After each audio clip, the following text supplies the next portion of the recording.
Amongst all the predictions of elder times, the most ancient and the most certain were those taken from the flight of birds. We have nothing certain like it, nor anything to be so much admired. That rule and order of the moving of the wing, whence they derived the consequences of future things, must of necessity be guided by some excellent means to so noble an operation, for to attribute this great effect to any natural disposition, without the intelligence, consent, and meditation of him by whom it is produced, is an opinion evidently false. That it is so, the cramp fish has this quality, not only to benumb all the members that touch her, but even through the nets transmit a heavy dullness into the hands of those that move and handle them. Nay, it is further said that if one pour water upon her, he will feel this numbness mount up the water to the hand, and stupefy the feeling through the water. This is a miraculous force, but 'tis not useless to the cramp fish, she knows it, and makes use on't, for, to catch the prey she desires, she will bury herself in the mud, that other fishes swimming over her, struck and benumbed with this coldness of hers, may fall into her power. Cranes, swallows, and other birds of passage, by shifting their abode according to the seasons, sufficiently manifest the knowledge they have of their divining faculty, and put it in use. Huntsmen assure us that to cull out from amongst a great many puppies that which ought to be preserved as the best way is to refer the choice to the mother, as thus, take them and carry them out of the kennel, and the first she brings back will certainly be the best, or if you make a show as if you would environ the kennel with fire, that one she first catches up to save. By which it appears they have a sort of prognostic which we have not, or that they have some virtue in judging of their whelps other and more certain than we have. The manner of coming into the world, of engendering, nourishing, acting, moving, living and dying of beasts, is so near to ours that whatever we retrench from their moving causes, and add to our own condition above theirs, can by no means proceed from any meditation of our own reason. For the regimen of our health, physicians propose to us the example of the beast's manners and way of living, for this saying, out of Plutarch, has in all times been in the mouth of these people, keep warm thy feet and head, as to the rest, live like a beast. The chief of all natural actions is generation. We have a certain disposition of members which is the most proper for us to that end, nevertheless, we are ordered by Lucretius to conform to the gesture and posture of the brutes as the most effectual. Morpharum. Quadrupedum magus ritu, plirump pitantur. Concipera uxors. Quia sic loca sumir possunt. Pectoribus positus, sublatus seminal lumbes. And the same authority condemns, as hurtful, those indiscreet and impudent motions which the women have added of their own invention, to whom it proposes the more temperate and modest pattern and practice of the beasts of their own sex. Nam mulier prohibit se concipera et crepunt. Clunibus ipsa viri venerum esile retractet. Et exosato sit omni pectori fluctua. Igisit enim sulci recta regioni viaci. Vomerum, et glossis averti seminis ictum.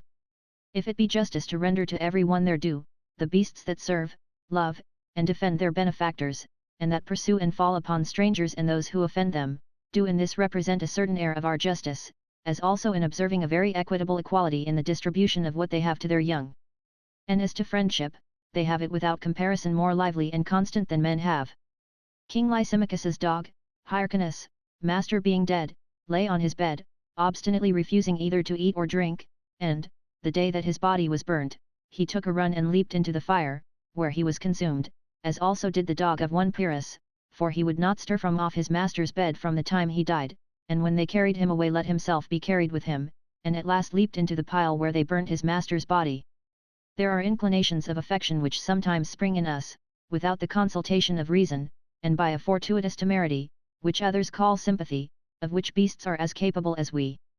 We see horses take such an acquaintance with one another that we have much ado to make them eat or travel.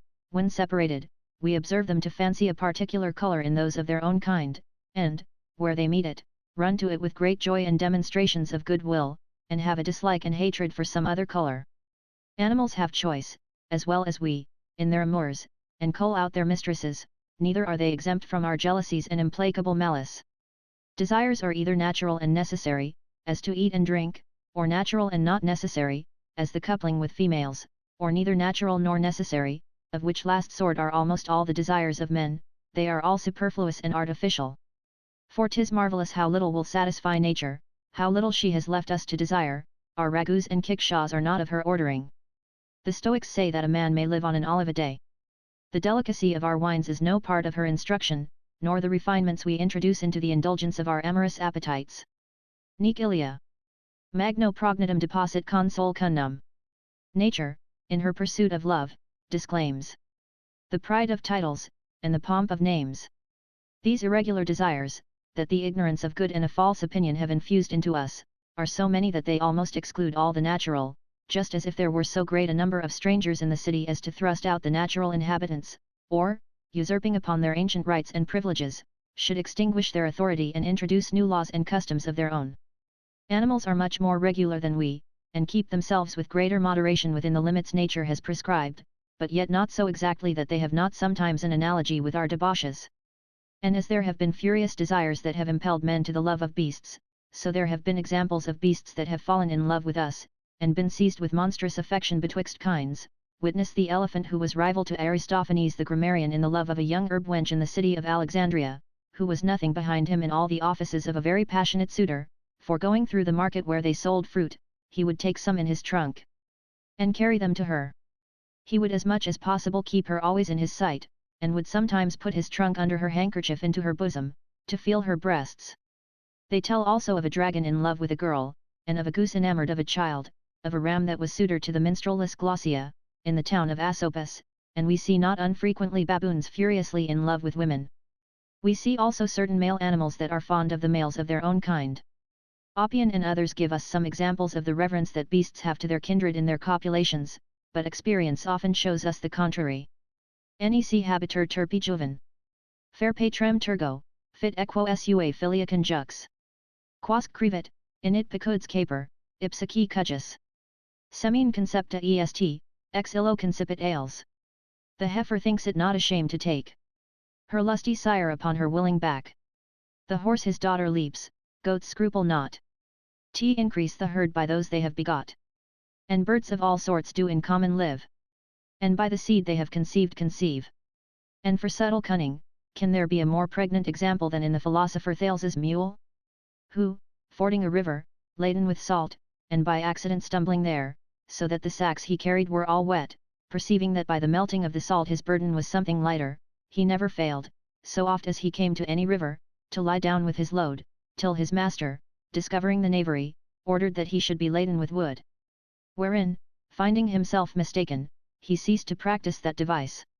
There are several that very vividly represent the true image of our avarice, for we see them infinitely solicitous to get all they can, and hide it with that exceeding great care, though they never make any use of it at all. As to thrift, they surpass us not only in the foresight and laying up, and saving for the time to come, but they have, moreover, a great deal of the science necessary thereto. The ants bring abroad into the sun their grain and seed to air, refresh and dry them when they perceive them to mould and grow musty, lest they should decay and rot. But the caution and prevention they use in gnawing their grains of wheat surpass all imagination of human prudence, for by reason that the wheat does not always continue sound and dry, but grows soft, thaws and dissolves as if it were steeped in milk, whilst hasting to germination, for fear lest it should shoot and lose the nature and property of a magazine for their subsistence, they nibble off the end by which it should shoot and sprout.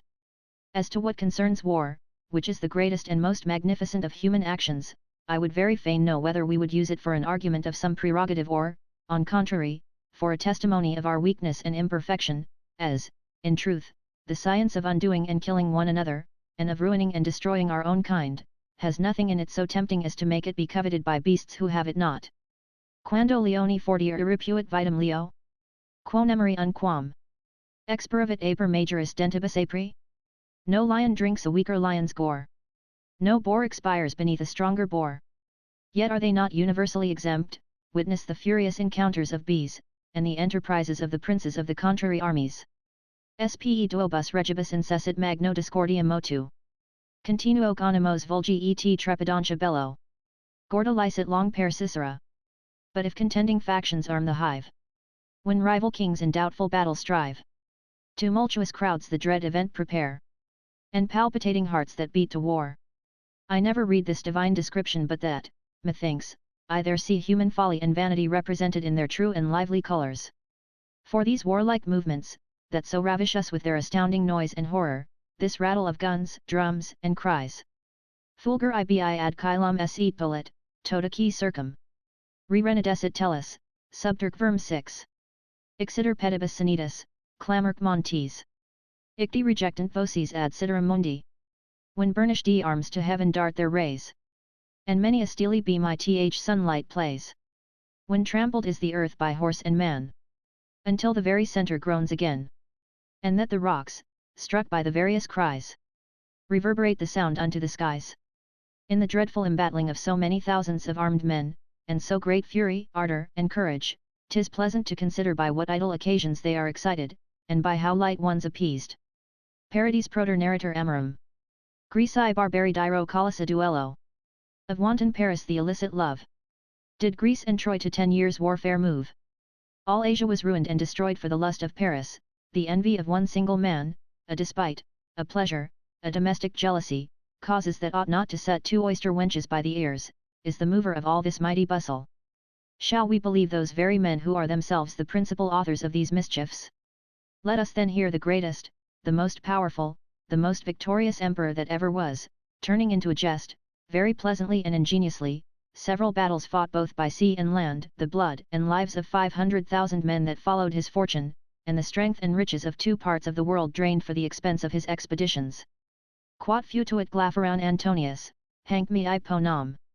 Fulvia constituit, se quacni uti futuam.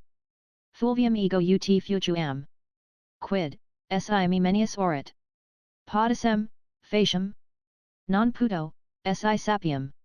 Aut futu, aut pugnemus, 8. Quid, si me vitiae. Sharir estips mentula. Signa canant. Qui? Moi, kje serve fulvi. Suffultil kel n8 envy. Ace comte, on vari sc retirer von moi. Mil pauses mal satisfates. Ame moi, me dit l, ou combat tons. Mais quoi? Lest blade. Allons, sans trompets. Cause Anthony is fired with Glaphire's charms. Fain would his Fulvia tempt me to her arms. If Anthony be false, what then? Must I be slave to Fulvia's lustful tyranny? Then would 1,000 wanton, waspish wives. I use my Latin with the liberty of conscience you are pleased to allow me. Now this great body, with so many fronts, and so many motions, which seems to threaten heaven and earth. Quam multi libico volvuntur marmor fluctus. Sphasubi Orion hybemus conditor undis. Vel quam solo novo dens torrentur erist. Aut hermi campo, aut lysi flaventibus arvis. Scuda sonant, pulsici pedum tremit exceeda tellus. Not thicker billows beat the Libyan main. When pale Orion sits in wintry rain. Nor thicker harvests on rich Hermus rise. Or Lycian fields, when Phobos burns the skies. Then stand these troops, their bucklers ring around. Their trampling turns the turf and shakes the solid ground.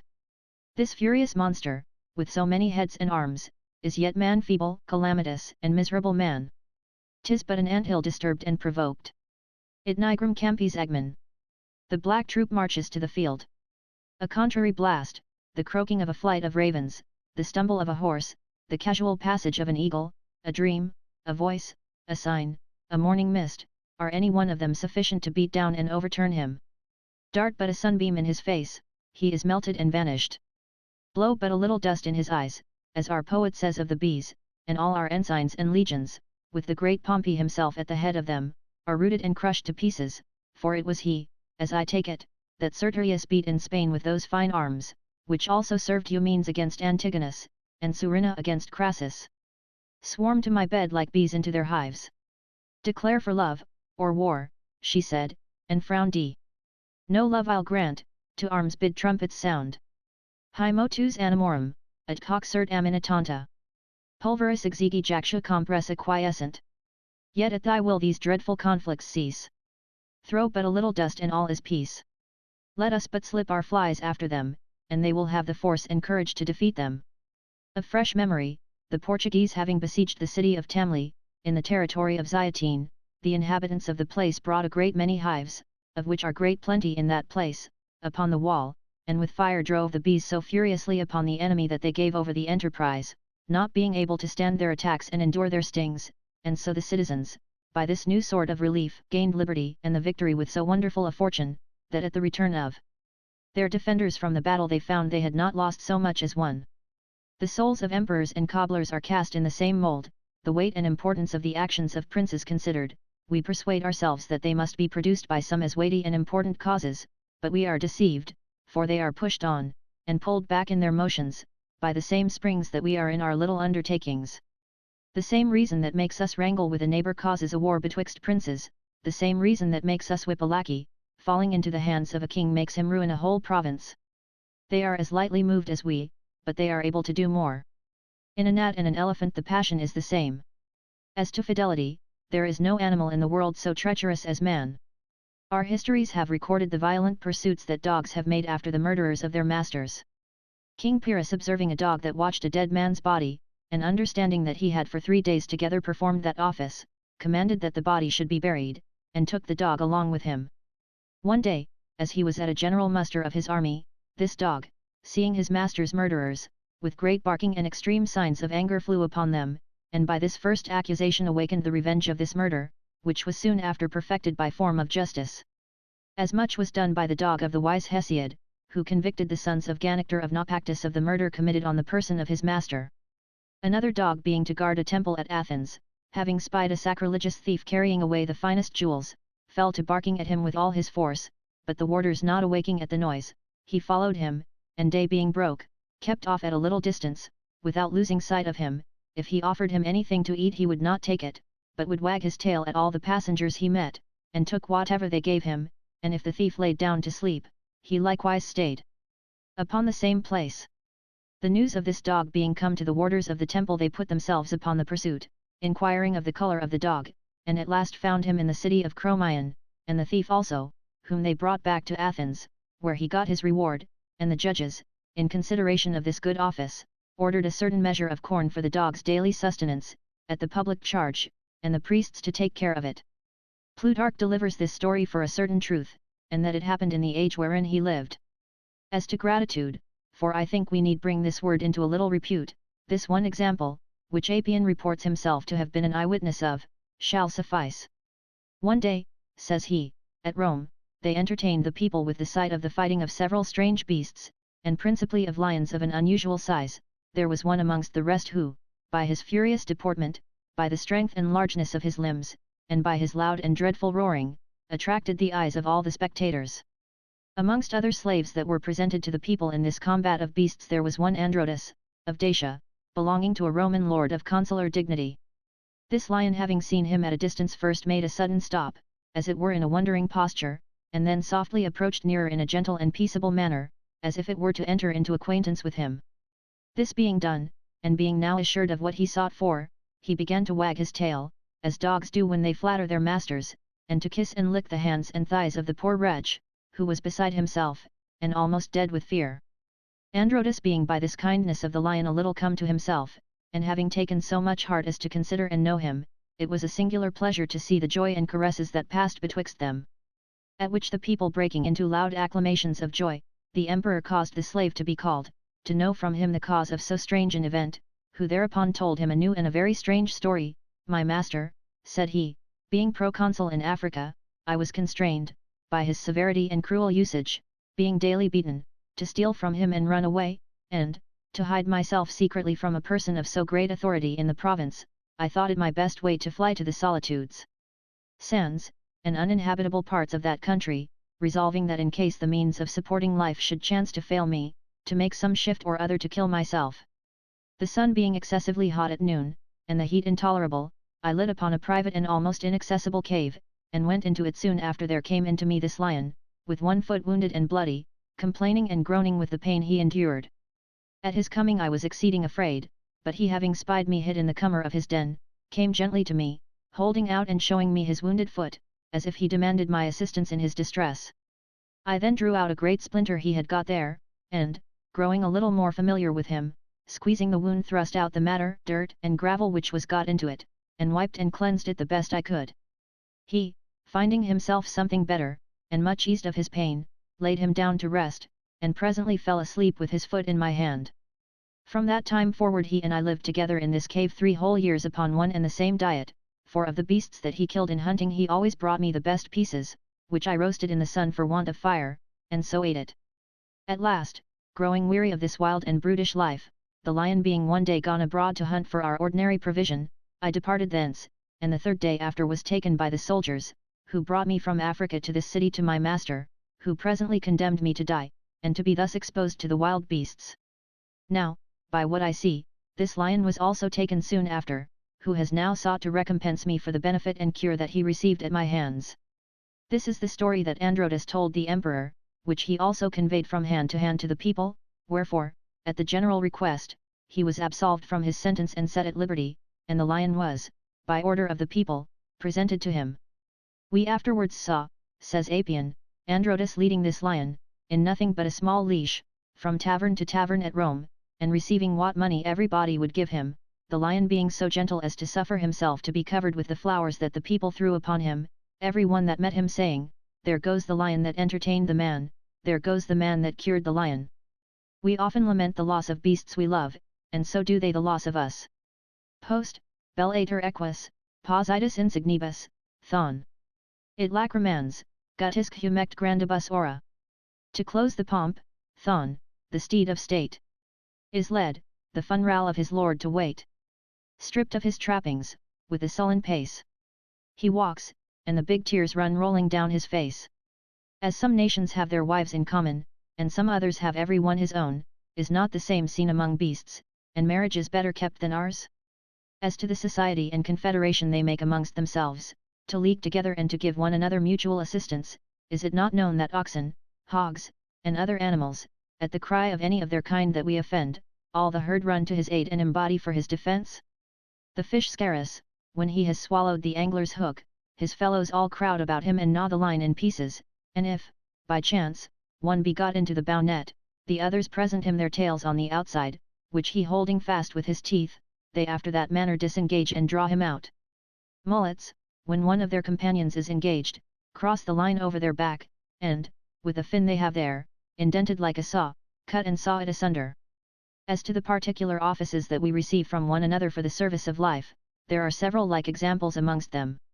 'Tis said that the whale never moves that she has not always before her a little fish like the sea gudgeon, for this reason called the guide fish, whom the whale follows, suffering himself to be led and turned with as great facility as the rudder guides the ship, in recompense of which service also, whereas all the other things, whether beast or vessel, that enter into the dreadful gulf of this monster's mouth, are immediately lost and swallowed up, this little fish retires into it in great security, and there sleeps, during which time the whale never stirs, but so soon as ever it goes out he immediately follows it, and if by accident he loses the sight of his little guide, he goes wandering here and there, and strikes his sides against the rocks like a ship that has lost her helm, which Plutarch affirms to have seen in the island of Anticyra.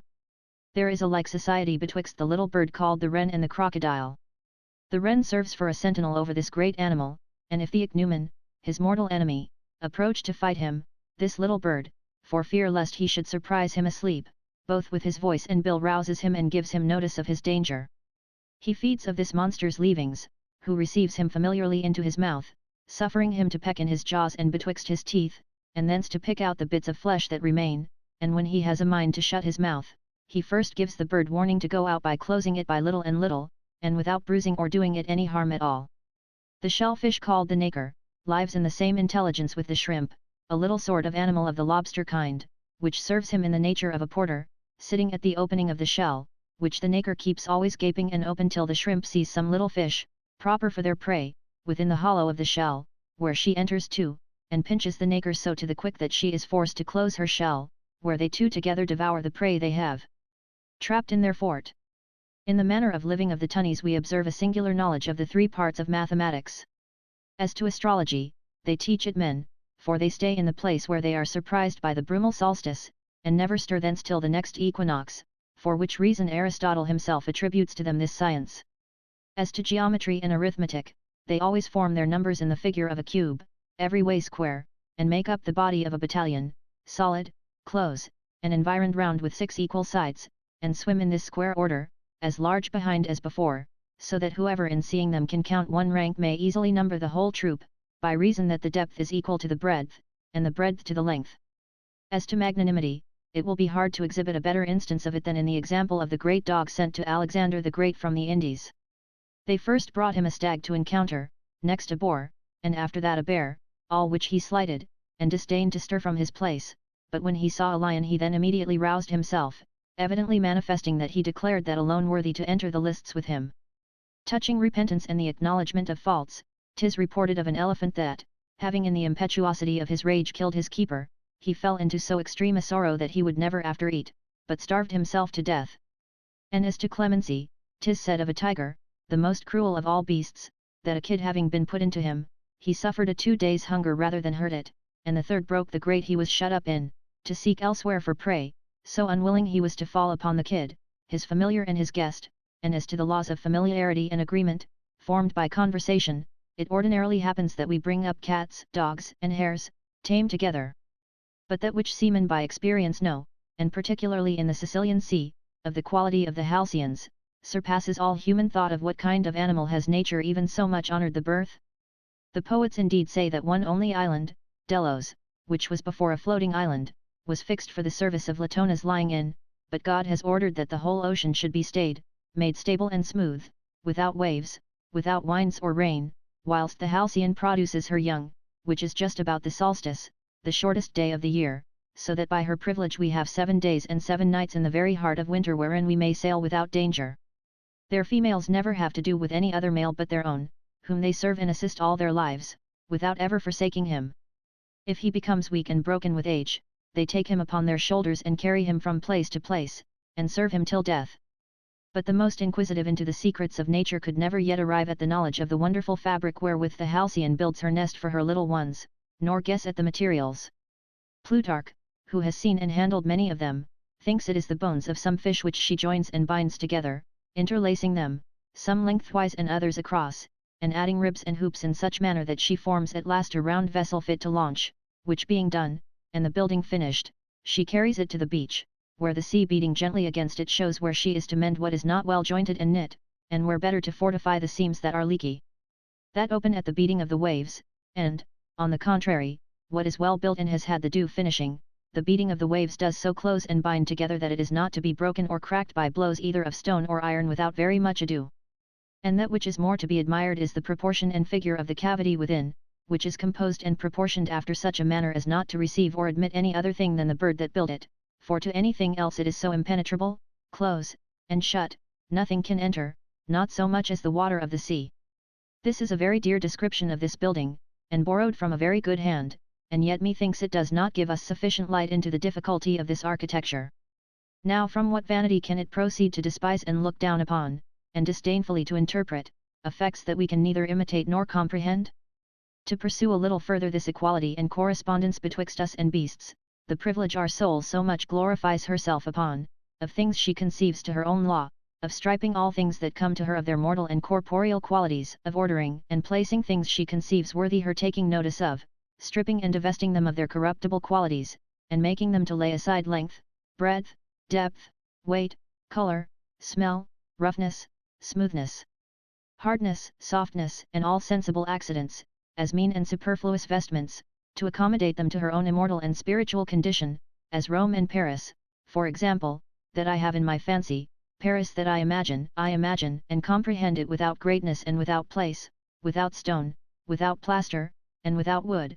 This very same privilege, I say, seems evidently to be in beasts, for a courser accustomed to trumpets, to musket shots, and battles, whom we see start and tremble in his sleep and stretched upon his litter, as if he were in a fight, it is almost certain that he conceives in his soul the beat of a drum without noise, and an army without arms and without body. Quip videbis equas fortes, cum membra j spunt. Insomnes, sidari tamen, spiraric spe. Et quasi de pom summas contendere vires. You shall see manegdi horses in their sleep. Sweat, snort, start, tremble, and a clutter keep. As if with all their force they striving were. The victor's palm proudly away to bear. The hare, that a greyhound imagines in his sleep, after which we see him pant so whilst he sleeps, stretch out his tail, shake his legs, and perfectly represents all the motions of a course, is a hare without fur and without bones. Venantum canes in molli spe quiet. Jactant crura tamen subito, vocis crepent. Mittent, et crebras reducant naribus auras. Ut vestigia si tenient inventa ferrum. Expergefta sequuntur inania spe. Serverum simulacra, fag quasi dita discernent. Doni discussus redentur roribus ad se. And hounds stir often in their quiet rest, spending their mouths, as if upon a quest. Snuff, and breathe quick and short, as if they went in a full chase upon a burning scent. Nay, being whacked imagine stags pursue, as if they had them in their real view. Till, having shook themselves more broad awake, they do at last discover the mistake. The watch-dogs, that we often observe to snarl in their dreams, and afterwards bark out, and start up as if they perceived some stranger at hand, the stranger that their soul discerns is a man spiritual and imperceptible, without dimension, without colour, and without being. Consueta domi catulorum blanda propago. Digeri, sp 11 ex oculis volucarem soperum. Discutera, et corpus de terra corpora instant. Proinda quasi ignotas facies et oratuantur. The fawning whelps of household curs will rise, and, shaking the soft slumber from their eyes, oft bark and stare at every one within, as upon faces they had never seen. To the beauty of the body, before I proceed any further I should know whether or no we are agreed about the description. 'Tis likely we do not well know what beauty is in nature and in general, since to our own human beauty we give so many divers forms, of which, were there any natural rule and prescription, we should know it in common, as the heat of the fire. But we fancy the forms according to our own appetite and liking. Turpus Romano-Belgicus or color. A German hue ill suits a Roman face. The Indians paint it black and tawny, with great swelled lips, wide flat noses, and load the cartilage betwixt the nostrils with great rings of gold, to make it hang down to the mouth, as also the under lip with great hoops, enriched with precious stones, that weigh them down to fall upon the chin, it being with them a singular grace to show their teeth, even below the roots. In Peru the greatest ears are the most beautiful, which they stretch out as far as they can by art. And a man now living says that he has seen in an eastern nation this care of enlarging them in so great repute, and the ear loaded with so ponderous jewels, that he did with great ease put his arm, sleeve, and all, through the whole of an ear. There are elsewhere nations that take great care to black their teeth, and hate to see them white, whilst others paint them red. The women are reputed more beautiful, not only in Biscay, but elsewhere, for having their heads shaved, and, which is more, in certain frozen countries, as Pliny reports. The Mexicans esteem a low forehead a great beauty, and though they shave all other parts, they nourish hair on the forehead and increase it by art, and have great breasts in so great reputation that they affect to give their children suck over their shoulders. We should paint deformity so. The Italians fashion it gross and massy, the Spaniards gaunt and slender, and amongst us one has it white, another brown, one soft and delicate, another strong and vigorous, one will have his mistress soft and gentle, others haughty and majestic. Just as the preference in beauty that Plato attributes to the spherical figure the Epicureans gave rather to the pyramidal or square, and cannot swallow a god in the form of a bowl. But, be it how it will, nature has no more privileged us in this from her common laws than in the rest, and if we will judge ourselves aright, we shall find that, if there be some animals less favoured in this than we, there are others, and in greater number, that are more. A multis animalibus decor vincimuer, many animals surpass us in beauty, even among the terrestrial, our compatriots, for as to those of sea, setting the figure aside, which cannot fall into any manner of proportion, being so much another thing in colour, clearness, smoothness, and arrangement, we sufficiently give place to them, and no less, in all qualities, to the aerial. And this prerogative that the poets make such a mighty matter of, our erect stature, looking towards heaven are original. Praenac cum spectent animalia terra terrain. Os homini sublimet, columpturi. Jussit, et erectos ad sidera tolera voltus. Whilst all the brutal creatures downward bend their sight, and to their earthly mother tend. He set man's face aloft, that, with his eyes uplifted, he might view the starry skies. Is truly poetical, for there are several little beasts who have their sight absolutely turned towards heaven, and I find the gesture of camels and ostriches much higher raised and more erect than ours. What animals have not their faces above and not before, and do not look opposite, as we do, and that do not in their natural posture discover as much of heaven and earth as man? And what qualities of our bodily constitution, in Plato and Cicero, may not indifferently serve 1,000 sorts of beasts? Those that most resemble us are the most despicable and deformed of all the herd, for those, as to outward appearance and form of visage, are baboons. Simia quam similis, turpissima bestia, nobis? How like to man, in visage and in shape, is, of all beasts the most uncouth, the ape. As to the internal and vital parts, the hog.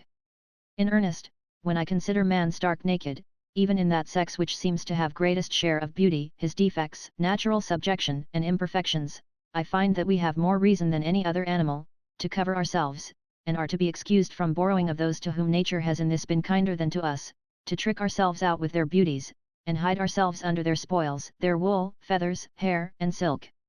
Let us observe, as to the rest, that man is the sole animal whose nudities offend his own companions, and the only one who in his natural actions withdraws and hides himself from his own kind. And really 'tis also in effect worth consideration, that they who are masters in the trade prescribe, as a remedy for amorous passions, the full and free view of the body a man desires, for that to cool the ardor there needs no more but freely and fully to see what he loves. Il quod obscnas in aperta corpori parties. Viderat, in curso qui foot, sit amor. The love that's tilting when those parts appear open to view, flags in the hot career. And, although this receipt may peradventure proceed from a nice and cold humour, it is notwithstanding a very great sign of our deficiencies that use and acquaintance should make us disgust one another. It is not modesty, so much as cunning and prudence, that makes our ladies so circumspect to refuse us admittance into their cabinets before they are painted and tricked up for the public view.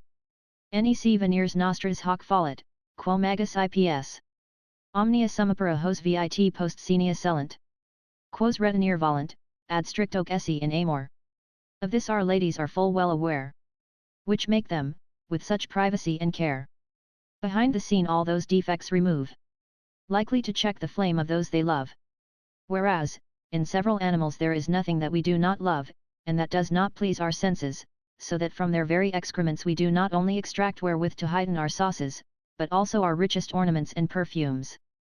This discourse reflects upon none but the ordinary sort of women, and is not so sacrilegious as to comprehend those divine, supernatural, and extraordinary beauties, which we see shine occasionally among us like stars under a corporeal and terrestrial veil.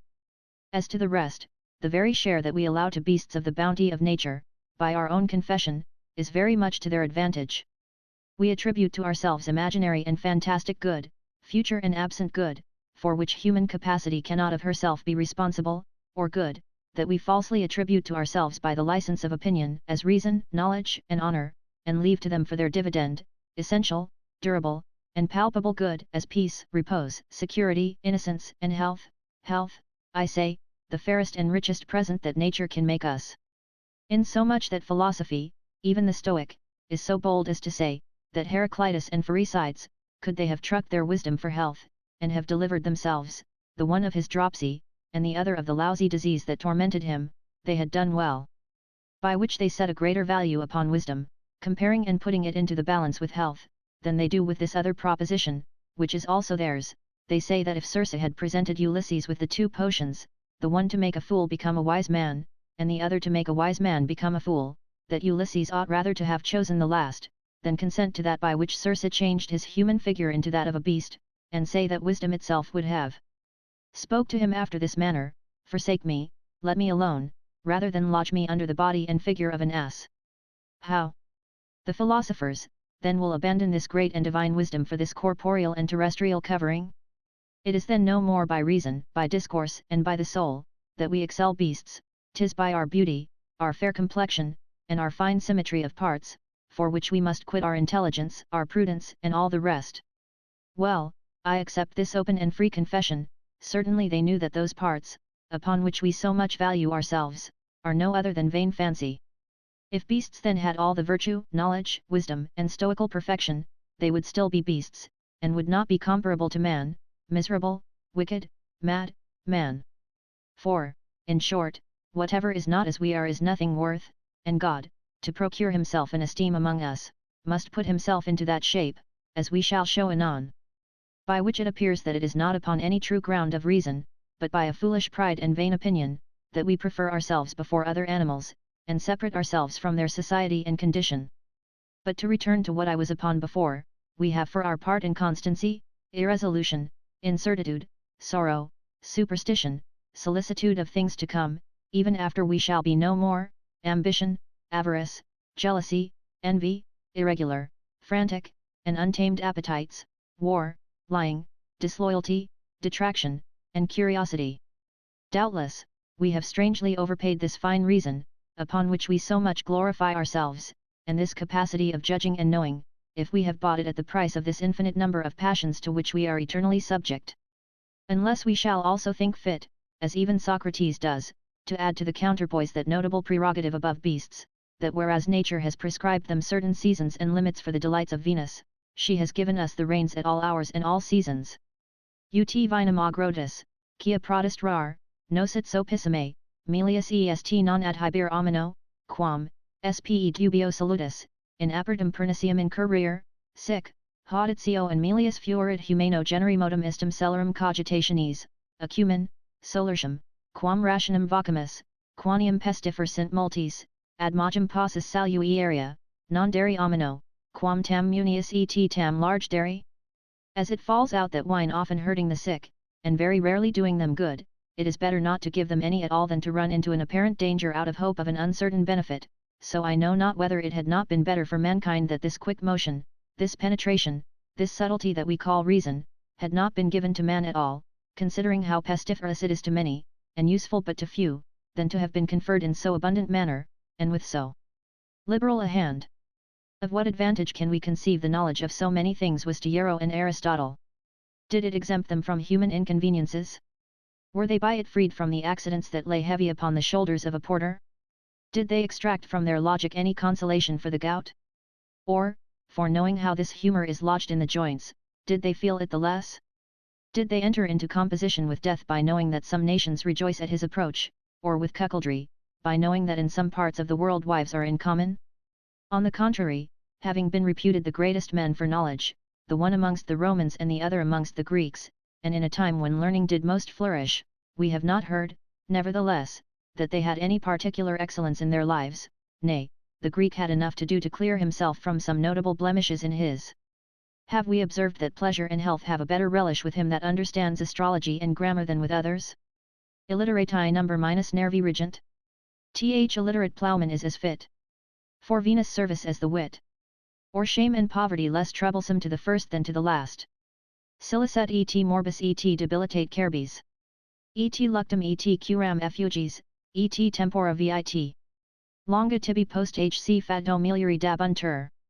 Disease thy couch shall flee. And sorrow and care, yes, thou, be sure, wilt see.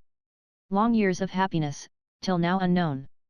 I have known in my time 100 artisans, 100 labourers, wiser and more happy than the rectors of the university, and whom I had much rather have resembled.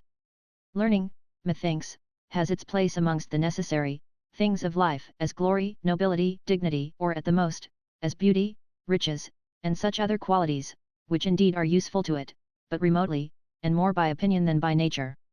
We stand very little more in need of offices, rules, and laws of living in our society, than cranes and ants do in theirs, and yet we see that these carry themselves very regularly without erudition.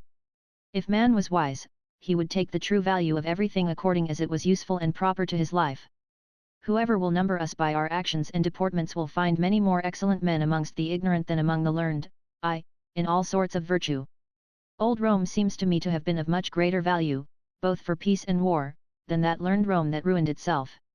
And, though all the rest should be equal, yet integrity and innocency would remain to the ancients, for they cohabit singularly well with simplicity.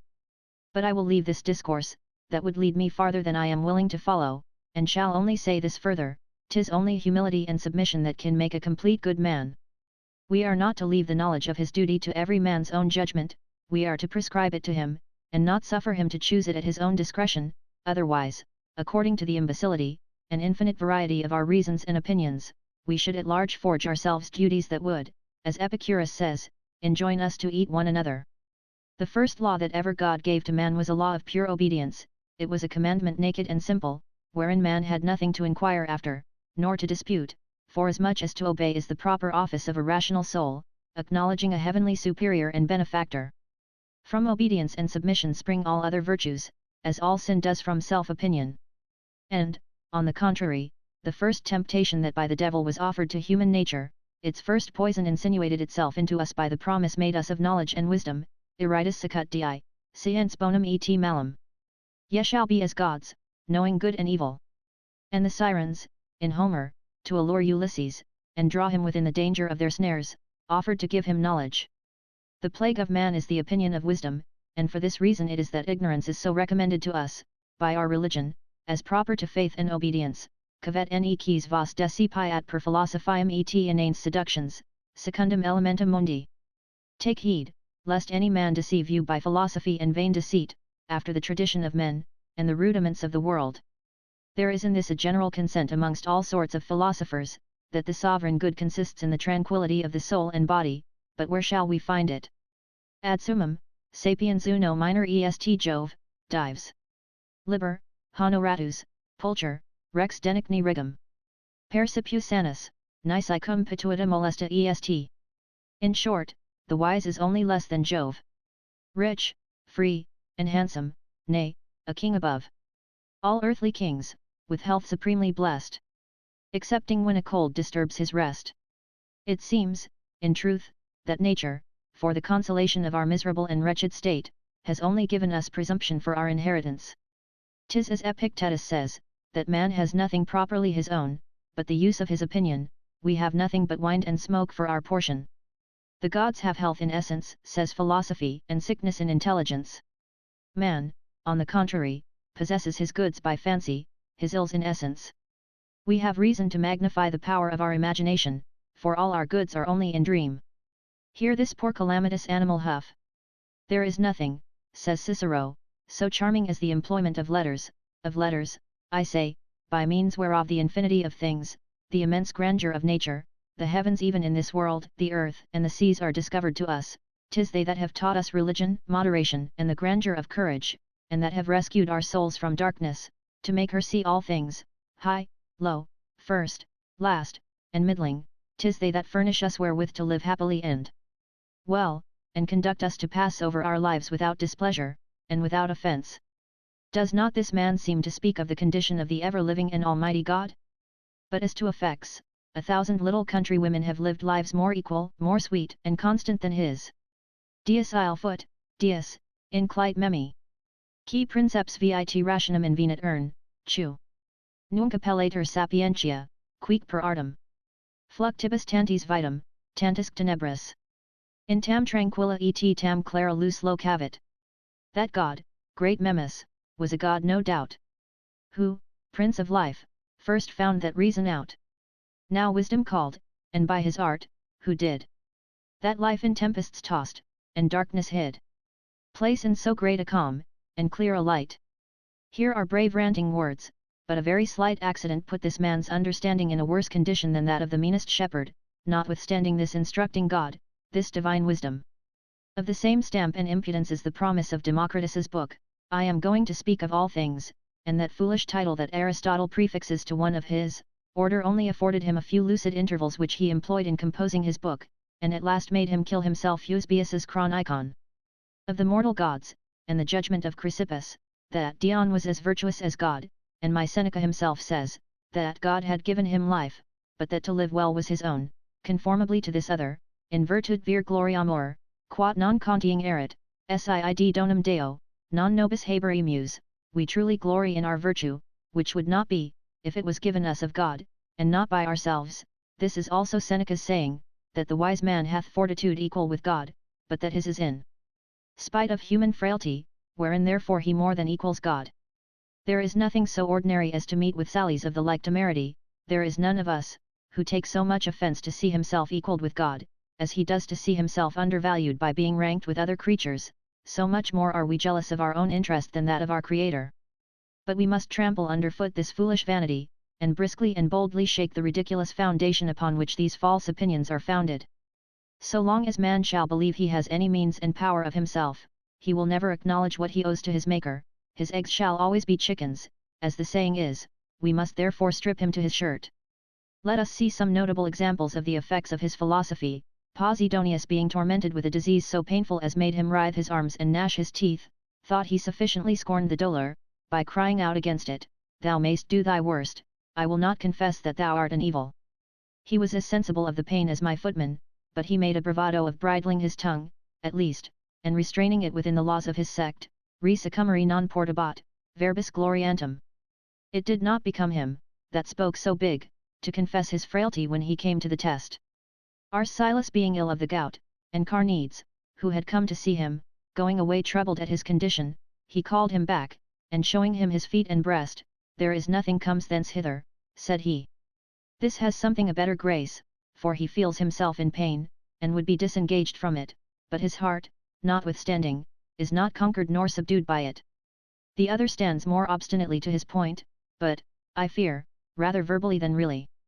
And Dionysius Heracleotes, afflicted with a vehement smarting in his eyes, was reduced to quit these stoical resolutions. But even though knowledge should, in effect, do as they say, and could blunt the point, and dull the edge, of the misfortunes that attend us, what does she, more than what ignorance does more purely and evidently? The philosopher Pyrrho, being at sea in very great danger, by reason of a mighty storm, presented nothing to the imitation of those who were with him, in that extremity, but a hog they had on board, that was fearless and unconcerned at the tempest. Philosophy, when she has said all she can, refers us at last to the example of a gladiator, wrestler, or muleteer, in which sort of people we commonly observe much less apprehension of death, sense of pain, and other inconveniences, and more of endurance, than ever knowledge furnished any one withal, that was not balm and bread to hardship. What is the cause that we make incisions, and cut the tender limbs of an infant, and those of a horse, more easily than our own, but ignorance only? How many has mere force of imagination made sick? We often see men cause themselves to be let blood, purged, and physicked, to be cured of diseases they only feel in opinion when real infirmities fail us.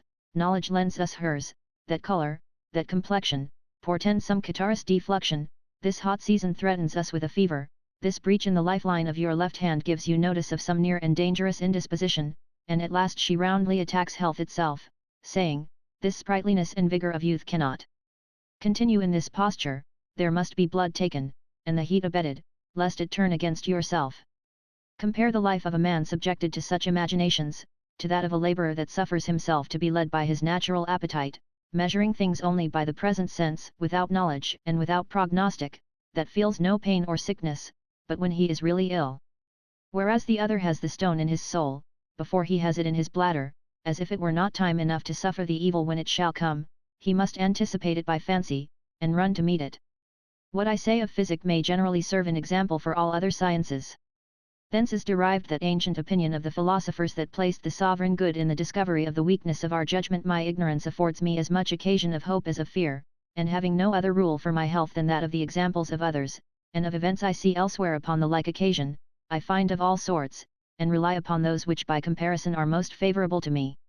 I receive health with open arms, free, full, and entire, and by so much the more whet my appetite to enjoy it, by how much it is at present less ordinary and more rare, so far am I from troubling its repose and sweetness with the bitterness of a new and constrained manner of living. Beasts sufficiently show us how much the agitation of our minds brings infirmities and diseases upon us. That which is told us of those of Brazil, that they never die but of old age, is attributed to the serenity and tranquillity of the air they live in, but I rather attribute it to the serenity and tranquillity of their souls, free from all passion, thought, or employment, extended or unpleasing, a people that pass over their lives in a wonderful simplicity and ignorance, without letters, without law, without king, or any manner of religion. And whence comes that, which we find by experience, that the heaviest and dullest men are most able, and the most to be desired in amorous performances, and that the love of a muleteer often renders itself more acceptable than that of a gentleman, if it be not that the agitation of the soul in the latter disturbs his physical ability, dissolves and tires it, as it also ordinarily troubles and tires itself. What puts the soul beside itself, and more usually throws it into madness, but her own promptness, vigour, and agility, and, finally, her own proper force? Of what is the most subtle folly made, but of the most subtle wisdom? As great friendships spring from great enmities, and vigorous health from mortal diseases, so from the rare and vivid agitations of our souls proceed the most wonderful and most distracted frenzies. 'Tis but half a turn of the toe from the one to the other. In the actions of madmen we see how infinitely madness resembles the most vigorous operations of the soul. Who does not know how indiscernible the difference is betwixt folly and the sprightly elevations of a free soul, and the effects of a supreme and extraordinary virtue? Plato says that melancholy persons are the most capable of discipline, and the most excellent, and accordingly in none is there so great a propension to madness. Great wits are ruined by their own proper force and pliability. Into what a condition, through his own agitation and promptness of fancy, is one of the most judicious, ingenious, and nearest formed, of any other Italian poet, to the air of the ancient and true poesy, lately fallen. Has he not vast obligation to this vivacity that has destroyed him? To this light that has blinded him?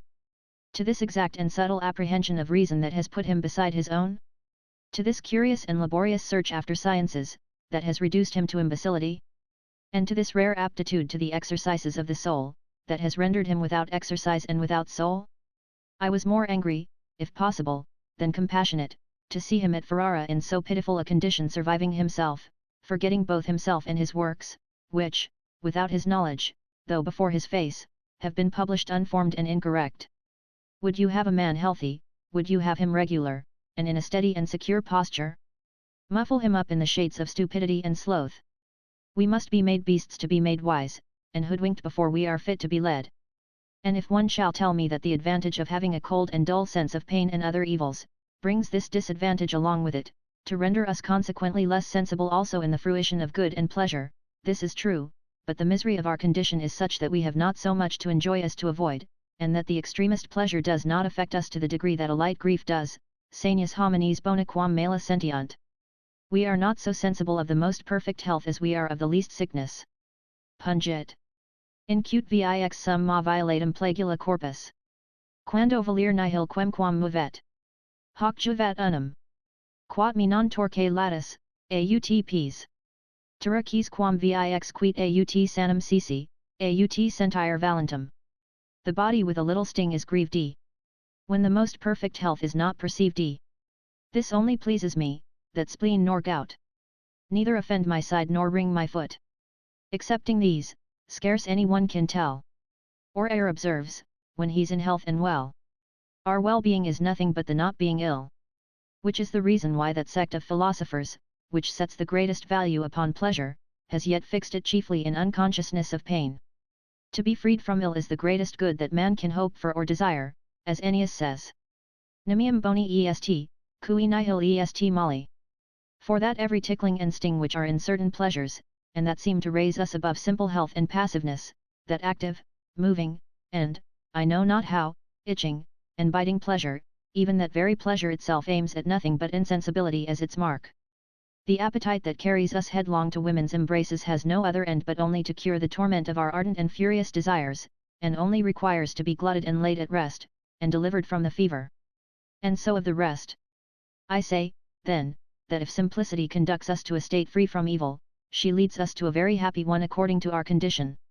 And yet we are not to imagine it so stupid an insensibility as to be totally without sense, for Crantor had very good reason to controvert the insensibility of Epicurus, if founded so deep that the very first attack and birth of evils were not to be perceived. I do not approve such an insensibility as is neither possible nor to be desired. I am very well content not to be sick, but if I am, I would know that I am so, and if a caustic be applied, or incisions made in any part, I would feel them.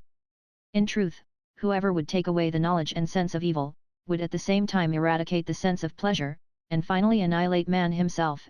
Istud nihil dolera, non sine man merced contingit, immanitatis in animo, stuporis in corpore.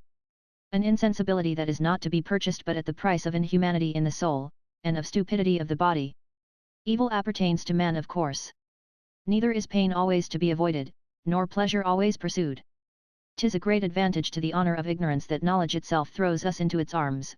When she finds herself puzzled to fortify us against the weight of evil, she is constrained to come to this composition, to give us the reins, and permit us to fly into the lap of the other, and to shelter ourselves under her protection from the strokes and injuries of fortune.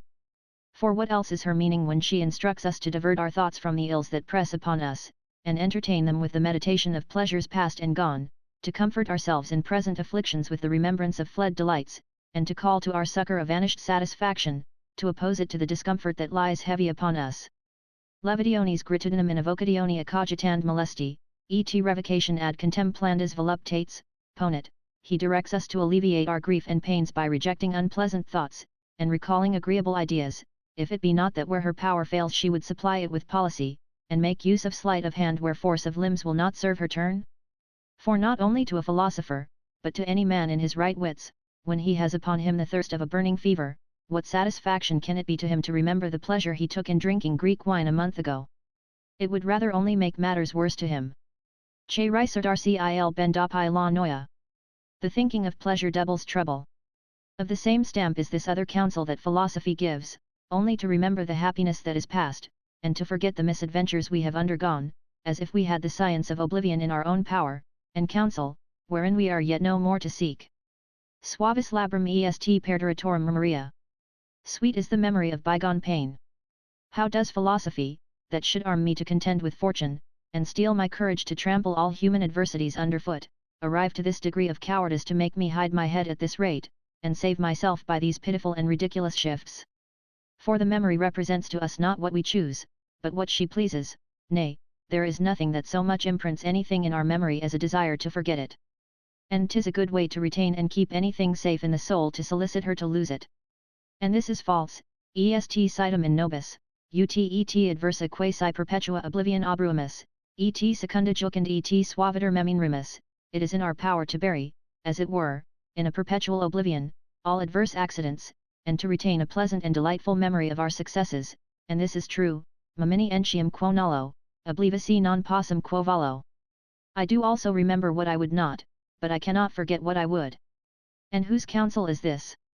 His, qui esse unis sapiirtem profiteri sit ausius, who alone durst profess himself a wise man. Qui genus humanum ingenio superavit, et omnes. Perstingsit stellus, exhortus uti therius sol. Who from mankind the prize of knowledge won, and put the stars out like the rising Sunday. To empty and disfurnish the memory, is not this the true way to ignorance? Inners malarum remedium ignorantia est. Ignorance is but a dull remedy for evils. We find several other like precepts, whereby we are permitted to borrow frivolous appearances from the vulgar, where we find the strongest reason will not answer the purpose, provided they administer satisfaction and comfort where they cannot cure the wound, they are content to palliate and benumb it. I believe they will not deny this, that if they could add order and constancy in a state of life that could maintain itself in ease and pleasure by some debility of judgment, they would accept it. Potere, et spargere flores. Incipium, pacerque vel inconsultus habri. Give me to drink, and, crown thee with flowers, despise the grave disgrace of being thought unwise.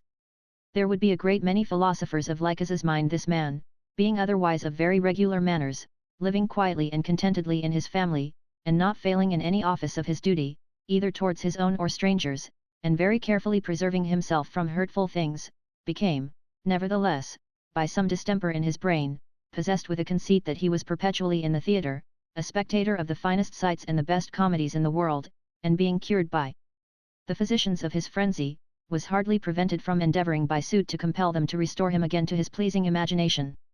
Paul imi oxidistus, amici. Non servastes, 8, cui sic extorta voluptas. Et demptus per vim mentis gradassimus error. By heaven, you've killed me, friends, outright. And not preserved me, since my dear delight. And pleasing error, by my better sense. Unhappily returned D, is banished hence. With a madness like that of Thrasyllos the son of Pythagoras, who made himself believe that all the ships that weighed anchor from the port of Pyrrhus, and that came into the haven, only made their voyages for his profit, congratulating them upon their successful navigation, and receiving them with the greatest joy, and when his brother Crito caused him to be restored to his better understanding, he infinitely regretted that sort of condition wherein he had lived with so much delight and free from all anxiety of mind. 'Tis according to the old Greek verse, that there is a great deal of convenience in not being overwise. And Ecclesiastes, in much wisdom there is much sorrow, and who gets wisdom gets labour and trouble. Even that to which philosophy consents in general, that last remedy which she applies to all sorts of necessities, to put an end to the life we are not able to endure. Placet, per. Non placet, cucumquis, exi. Pungit dolor, vel fodiat sane. Si nudis es, de jugulum, syntectus armis vulcanius, idest fortitudine, arsist, does it please, obey it. Not please, go where thou wilt. Does grief prick thee, nay, stab thee, if thou art naked, present thy throat, if covered with the arms of Vulcan, that is, fortitude, resist it. And this word, so used in the Greek festivals, aut bibat, aut abit, either drink or go, which sounds better upon the tongue of a Gascon, who naturally changes the h into v, than on that of Cicero. Vivere si rect nescis, decide peritus. Lucisti satis, edisti satis, et bibisti. Tempus abire tibi est, ne podem largius quo. Rideat et pulset lasciva decentius tas. If to live well and right thou dost not know, give way, and leave thy place to those that do. Thou hast eaten, drunk, and played to thy content. 'Tis time to make thy parting compliment. Lest youth, more decent in their follies, scoff the nauseous scene, and hiss thee reeling off. What is it other than a confession of his impotency, and ascending back not only to ignorance, to be there in safety, but even to stupidity, insensibility, and nonentity? Democritum post quam matura vetustas. Admonuit memorum motus longisir mentis. Spont sua letho caput obvius obtulit ipsi. Soon as, through age, Democritus did find a manifest decadence in his mind, he thought he now served to his own wrong, and went to meet his death, that stayed too long. 'Tis what Antisthenes said, that a man should either make provision of sense to understand, or of a halter to hang himself, and what Chrysippus alleged upon this saying of the poet Tyrtus, or to arrive at virtue or at death. And Crates said, that love would be cured by hunger, if not by time, and whoever disliked these two remedies, by a rope. That Sextius, of whom both Seneca and Plutarch speak with so high an encomium, having applied himself, all other things set aside, to the study of philosophy, resolved to throw himself into the sea, seeing the progress of his studies too tedious and slow. He ran to find death, since he could not overtake knowledge. These are the words of the law upon the subject: if peradventure some great inconvenience happen, for which there is no remedy, the haven is near, and a man may save himself by swimming out of his body as out of a leaky skiff, for 'tis the fear of dying, and not the love of life, that ties the fool to his body. As life renders itself by simplicity more pleasant, so more innocent and better, also it renders it, as I was saying before, the simple and ignorant, says St. Paul, raise themselves up to heaven and take possession of it, and we, with all our knowledge, plunge ourselves into the infernal abyss. I am neither swayed by Valentinian, a professed enemy to all learning and letters, nor by Licinius, both Roman emperors, who called them the poison and pest of all political government, nor by Mahomet, who, as 'tis said, interdicted all manner of learning to his followers, but the example of the great Lycurgus, and his authority, with the reverence of the divine Lacedaemonian policy, so great, so admirable, and so long flourishing in virtue and happiness, without any institution or practice of letters, ought certainly to be of very great weight. Such as return from the New World discovered by the Spaniards in our fathers' days, testify to us how much more honestly and regularly those nations live, without magistrate and without law, than ours do, where there are more officers and lawyers than there are of other sorts of men and business. Deciditory piani, e de libelli. De esamine, e de carte de procure. Hanno le mani eil sino, e grand fast eli. De caiage, de consigli, et de lecture. Per cui le facultata asterisk pover eli. Non sono mai nel citt secure. Hanno diatro e denunzi, e dambi I lodi. Notai, procuratori, ed avocati. Their bags were full of writs, and of citations. Of process, and of actions and arrests. Of bills, of answers, and of replications. In courts of delegates, and of requests. To grieve the simple sort with great vexations. They had resorting to them as their guests. Attending on their circuit, and their journeys. Scrivenas, and clerks, and lawyers, and attorneys. It was what a Roman senator of the latter ages said, that their predecessors' breath stunk of garlic, but their stomachs were perfumed with a good conscience, and that, on the contrary, those of his time were all sweet odour without, but stunk within of all sorts of vices, that is to say, as I interpret it, that they abounded with learning and eloquence, but were very defective in moral honesty. Incivility, ignorance, simplicity, roughness, are the natural companions of innocence. Curiosity, subtlety, knowledge, bring malice in their train. Humility, fear, obedience, and affability, which are the principal things that support and maintain human society, require an empty and docile soul, and little presuming upon itself. Christians have a particular knowledge, how natural and original an evil curiosity is in man. The thirst of knowledge, and the desire to become more wise, was the first ruin of man, and the way by which he precipitated himself into eternal damnation. Pride was his ruin and corruption. 'Tis pride that diverts him from the common path, and makes him embrace novelties, and rather choose to be head of a troop, lost and wandering in the path of error, to be a master and a teacher of lies, than to be a disciple in the school of truth, suffering himself to be led and guided by the hand of another, in the right and beaten road. 'Tis, peradventure, the meaning of this old Greek saying, that superstition follows pride, and obeys it as if it were a father, Greek presumption, how much dost thou hinder us? After that Socrates was told that the god of wisdom had assigned to him the title of sage, he was astonished at it, and, searching and examining himself throughout, could find no foundation for this divine judgment. He knew others as just, temperate, valiant, and learned, as himself, and more eloquent, more handsome, and more profitable to their country than he. At last he concluded that he was not distinguished from others, nor wise, but only because he did not think himself so, and that his God considered the opinion of knowledge and wisdom as a singular absurdity in man, and that his best doctrine was the doctrine of ignorance, and simplicity his best wisdom. The sacred word declares those miserable among us who have an opinion of themselves, dust and ashes, says it to such, what hast thou wherein to glorify thyself? And, in another place, God has made man like unto a shadow, of whom who can judge, when by removing the light it shall be vanished. Man is a thing of nothing. Our force is so far from being able to comprehend the divine height, that, of the works of our Creator, those best bear his mark, and are with better title his, which we the least understand. To meet with an incredible thing is an occasion to Christians to believe, and it is so much the more according to reason, by how much it is against human reason. If it were according to reason, it would be no more a miracle, and if it were according to example, it would be no longer a singular thing. Melius Sitter Dies Nestendo, God is better known by not knowing him, says St. Austin, and Tacitus, Sanctius est reverentius de actus deorum credere, quam scire, it is more holy and reverent to believe the works of God than to know them, and Plato thinks there is something of impiety in inquiring too curiously into God, the world, and the first causes of things, et gillum quidem parentum hujus universities invenire, difficile, et, quam jam inveneris, indicar invulctus, nefas, 2. Find out the parent of the world is very difficult, and when found out, to reveal him to the vulgar is sin, says Cicero.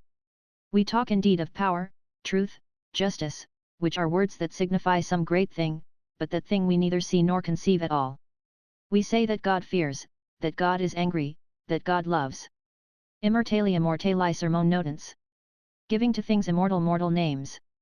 These are all agitations and emotions that cannot be in God, according to our form, nor can we imagine them, according to His. It only belongs to God to know Himself, and to interpret His own works, and He does it in our language, going out of Himself, to stoop to us who grovel upon the earth. How can prudence, which is the choice between good and evil, be properly attributed to Him whom no evil can touch? How can reason and intelligence, which we make use of, to arrive by obscure at apparent things, seeing that nothing is obscure to Him? How justice, which distributes to every one what appertains to him, a thing begot by the society and community of men, how is that in God? How temperance, which is the moderation of corporal pleasures, that have no place in the divinity? Fortitude to support pain, labor, and dangers, as little appertains to him as the rest, these three things have no access to him. For which reason Aristotle holds him equally exempt from virtue and vice, nec gratia, nec ira teneri potest, quod quotalia assent, imbecilla assent omnia. He can neither be affected with favor nor indignation, because both these are the effects of frailty. The participation we have in the knowledge of truth, such as it is not acquired by our own force.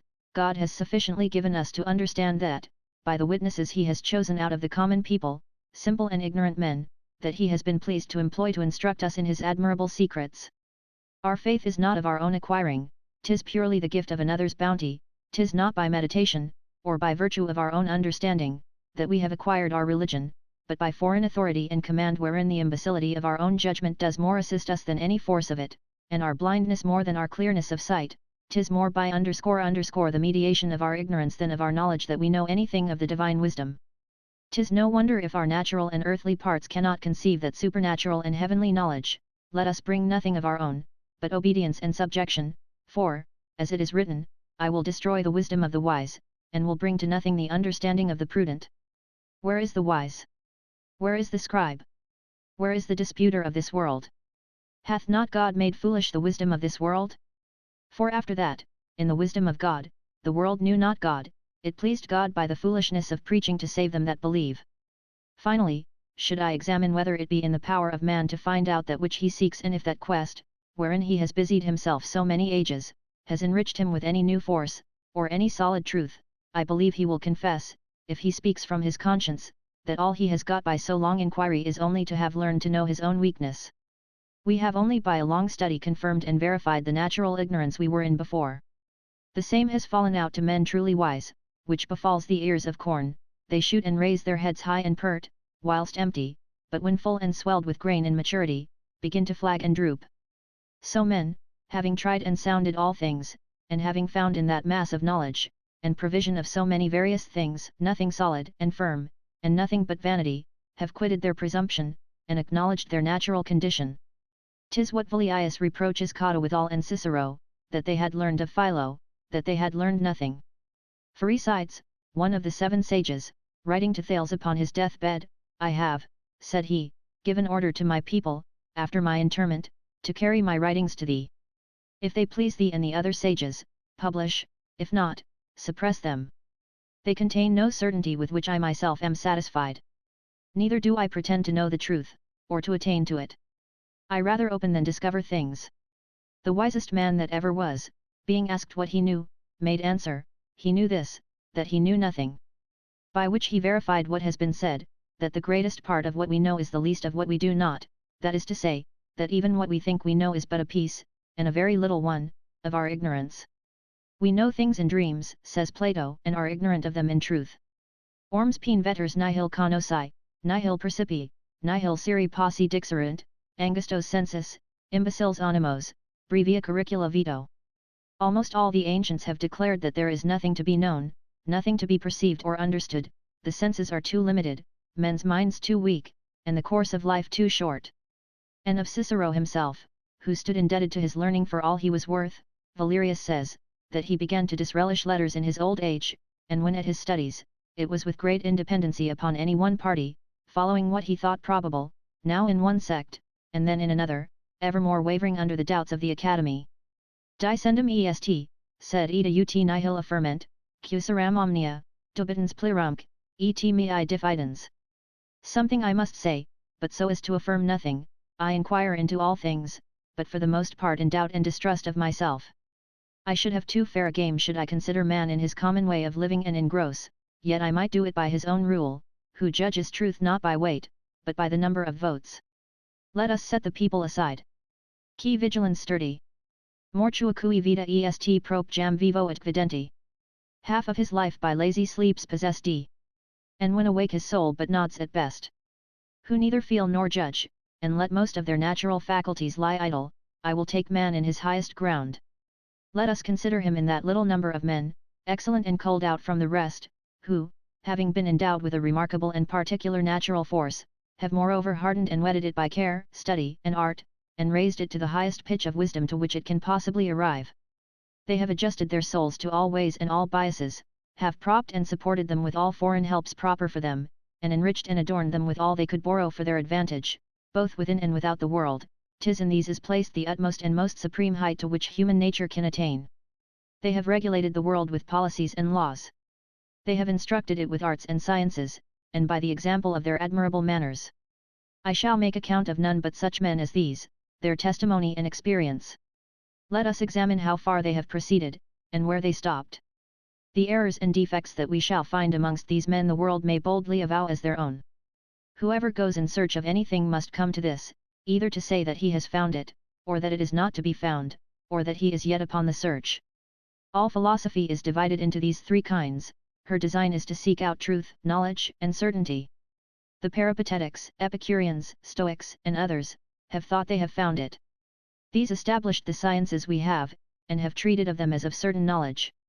Cleitomachus, Carneades, and the academics, have despaired in their search, and concluded that truth could not be conceived by our understandings. The result of these is weakness and human ignorance. This sect has had the most noble followers. Pyrrho, and other skeptics or epichists, whose dogmas are held by many of the ancients to be taken from Homer, the 7 sages, and from Archilochus and Euripides, and to whose number these are added, Zeno, Democritus, and Xenophanes, say that they are yet upon the inquiry after truth. These conclude that the others, who think they have found it out, are infinitely deceived, and that it is too daring a vanity in the second sort to determine that human reason is not able to attain unto it, for this establishing a standard of our power, to know and judge the difficulty of things, is a great and extreme knowledge, of which they doubt whether man is capable. Nil seri quis putat, id quoque nescit. Unsiri possit, quam esse nil siri fatetur.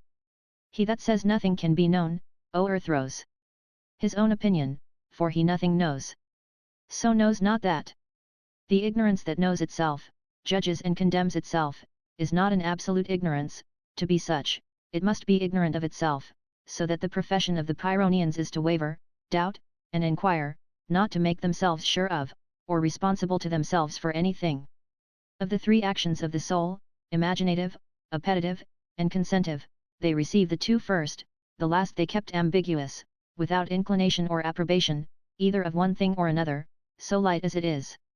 Zeno represented the motion of his imagination upon these divisions of the faculties of the soul thus: an open and expanded hand signified appearance, a hand half shut, and the fingers a little bending, consent; a clenched fist, comprehension, when with the left he yet thrust the right fist closer, knowledge. Now this situation of their judgment upright and inflexible, receiving all objects without application or consent, leads them to their ataraxy, which is a peaceable condition of life, temperate, and exempt from the agitations we receive by the impression of opinion and knowledge that we think we have of things, whence spring fear, avarice, envy, immoderate desires, ambition, pride, superstition, love of novelty, rebellion, disobedience, obstinacy, and the greatest part of bodily ills, nay, and by that they are exempt from the jealousy of their discipline, for they debate after a very gentle manner, they fear no requital in their disputes. When they affirm that heavy things descend they would be sorry to be believed, and love to be contradicted, to engender doubt and suspense of judgment, which is their end. They only put forward their propositions to contend with those they think we have in our belief. If you take their arguments, they will as readily maintain the contrary, 'tis all one to them, they have no choice. If you maintain that snow is black, they will argue on the contrary that it is white. If you say it is neither the one nor the other, they will maintain that it is both. If you hold, of certain judgment, that you know nothing, they will maintain that you do. Yet, and if by an affirmative axiom you assure them that you doubt, they will argue against you that you doubt not, or that you cannot judge and determine that you doubt. And by this extremity of doubt, which jostles itself, they separate and divide themselves from many opinions, even of those they have several ways maintained, both concerning doubt and ignorance. Why shall not they be allowed to doubt, say they, as well as the dogmatists, one of whom says green, another yellow? Can anything be proposed to us to grant, or deny, which it shall not be permitted to consider as ambiguous? And where others are carried away, either by the custom of their country, or by the instruction of parents, or by accident, as by a tempest, without judgment and without choice, nay, and for the most part before the age of discretion, to such and such an opinion, to the sect whether Stoic or Epicurean, with which they are prepossessed, enslaved, and fast bound, as to a thing they cannot forsake, ad quamquam disciplinant, vila tempestate, dilatae, ad urn, tanquam ad saxum, ad horrescant, every one cleaves to the doctrine he has happened upon, as to a rock against which he has been thrown by tempest. Why shall not these likewise be permitted to maintain their liberty, and consider things without obligation or slavery? Hoc liberiores et solutiores, quod integra illis est judicandi potestas, in this more unconstrained and free. Because they have the greater power of judging. Is it not of some advantage to be disengaged from the necessity that curbs others? Is it not better to remain in suspense than to entangle oneself in the innumerable errors that human fancy has produced? Is it not much better to suspend one's persuasion than to intermeddle with these wrangling and seditious divisions? What shall I choose? What you please, provided you will choose. A very foolish answer, but such a one, nevertheless, as all dogmatism seems to point at, and by which we are not permitted to be ignorant of what we are ignorant of. Take the most eminent side, that of the greatest reputation, it will never be so sure that you shall not be forced to attack and contend with 100 adversaries to defend it. Is it not better to keep out of this hurly-burly? You are permitted to embrace Aristotle's opinions of the immortality of the soul with as much zeal as your honor and life, and to give the lie to Plato thereupon, and shall they be interdicted to doubt him? If it be lawful for Pantaeus to maintain his opinion about augury, dreams, oracles, vaticinations, of which the Stoics made no doubt at all, why may not a wise man dare to do the same in all things that he dared to do in those he had learned of his masters, established by the common consent of the school, whereof he is a professor and a member? If it be a child that judges, he knows not what it is; if a wise man, he is prepossessed. They have reserved for themselves a marvellous advantage in battle, having eased themselves of the care of defence. If you strike them, they care not, provided they strike too, and they turn everything to their own use. If they overcome, your argument is lame; if you, theirs; if they fall short, they verify ignorance; if you fall short, you do it; if they prove that nothing is known, 'tis well; if they cannot prove it, 'tis also well. Ut quern in idem reparia contraris in partibus momenta inveniuntur, facilius abutraci part assertio sustineator, that when like sentiments happen pro and con in the same thing, the assent may on both sides be more easily suspended. And they make account to find out, with much greater facility, why a thing is false, than why 'tis true; that which is not, than that which is; and what they do not believe, than what they do. Their way of speaking is, I assert nothing, it is no more so than so, or than neither one nor t'other, I understand it not. Appearances are everywhere equal, the law of speaking, pro or con, is the same. Nothing seems true, that may not seem false. Their sacramental word is, that is to say, I hold, I stir not. This is the burden of their song, and others of like stuff. The effect of which is a pure, entire, perfect, and absolute suspension of judgment. They make use of their reason to inquire and debate, but not to fix and determine. Whoever shall imagine a perpetual confession of ignorance, a judgment without bias, propension, or inclination, upon any occasion whatever, conceives a true idea of Pyrrhonism. I express this fancy as well as I can, by reason that many find it hard to conceive, and the authors themselves represent it a little variously and obscurely. As to what concerns the actions of life, they are in this of the common fashion.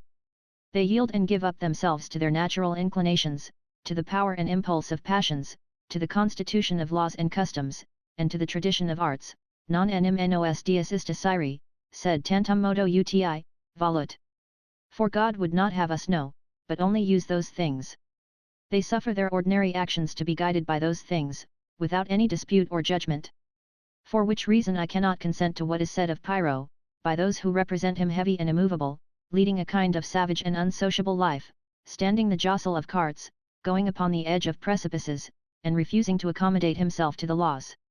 This is to enhance upon his discipline; he would never make himself a stock or a stone, he would show himself a living man, discoursing, reasoning, enjoying all reasonable conveniences and pleasures, employing and making use of all his corporal and spiritual faculties in rule and reason. The fantastic, imaginary, and false privileges that man had usurped of lording it, ordaining, and establishing, he has utterly quitted and renounced. Yet there is no sect but is constrained to permit her sage to follow several things not comprehended, perceived, or consented to, if he means to live. And if he goes to sea, he follows that design, not knowing whether his voyage shall be successful or no, and only insists upon the tightness of the vessel, the experience of the pilot, and the convenience of the season, and such probable circumstances, after which he is bound to go, and suffer himself to be governed by appearances, provided there be no express and manifest contrariety in them. He has a body, he has a soul, the senses push them, the mind spurs them on. And although he does not find in himself this proper and singular sign of judging, and that he perceives that he ought not to engage his consent, considering that there may be some false, equal to these true appearances, yet does he not, for all that, fail of carrying on the offices of his life with great liberty and convenience. How many arts are there that profess to consist more in conjecture than knowledge, that decide not on true and false, and only follow that which seems so? There are, say they, true and false, and we have in us wherewith to seek it, but not to make it stay when we touch it. We are much more prudent, in letting ourselves be regulated by the order of the world, without inquiry. A soul clear from prejudice has a marvellous advance towards tranquillity and repose. Men that judge and control their judges, do never duly submit to them. How much more docile and easy to be governed, both by the laws of religion and civil polity, are simple and incurious minds, than those over-vigilant wits, that will still be prating of divine and human causes. There is nothing in human invention that carries so great a show of likelihood and utility as this presents man, naked and empty, confessing his natural weakness, fit to receive some foreign force from above, unfurnished of human, and therefore more apt to receive into him the divine knowledge, making not of his own judgment, to give more room to faith, neither disbelieving nor establishing any dogma against common observances, humble, obedient, disciplinable, and studious, a sworn enemy of heresy, and consequently freeing himself from vain and irreligious opinions, introduced by false sects. 'Tis a blank paper prepared to receive such forms from the finger of God as he shall please to write upon it. The more we resign and commit ourselves to God, and the more we renounce ourselves, of the greater value we are. Take in good part, says Ecclesiastes, the things that present themselves to thee, as they seem and taste from hand to mouth, the rest is out of thy knowledge. Dominus novit cogitations hominum, quoniam van sunt, the Lord knoweth the hearts of men, that they are but vanity. Thus we see that of the three general sects of philosophy, two make open profession of doubt and ignorance, and in that of the dogmatists, which is the third, it is easy to discover that the greatest part of them only assume this face of confidence and assurance that they may produce the better effect. They have not so much thought to establish any certainty for us, as to show us how far they have proceeded in their search of truth, quam docti gengunt magus quam enrunt, which the learned rather feign than know. Timus, being to instruct Socrates in what he knew of the gods, the world, and men, proposes to speak to him as a man to a man, and that it is sufficient, if his reasons are probable as those of another, for that exact reasons were neither in his nor any other mortal hand, which one of his followers has thus imitated, ut potero, explicabo, nec tamen, ut Pythias Apollo, certa ut sint et fixachu dixero, said, ut homunculus, probabilia conjecture sequens, I will, as well as I am able, explain. Affirming, yet not as the Pythian oracle, that what I say is fixed and certain, but like a mere man, that follows probabilities by conjecture.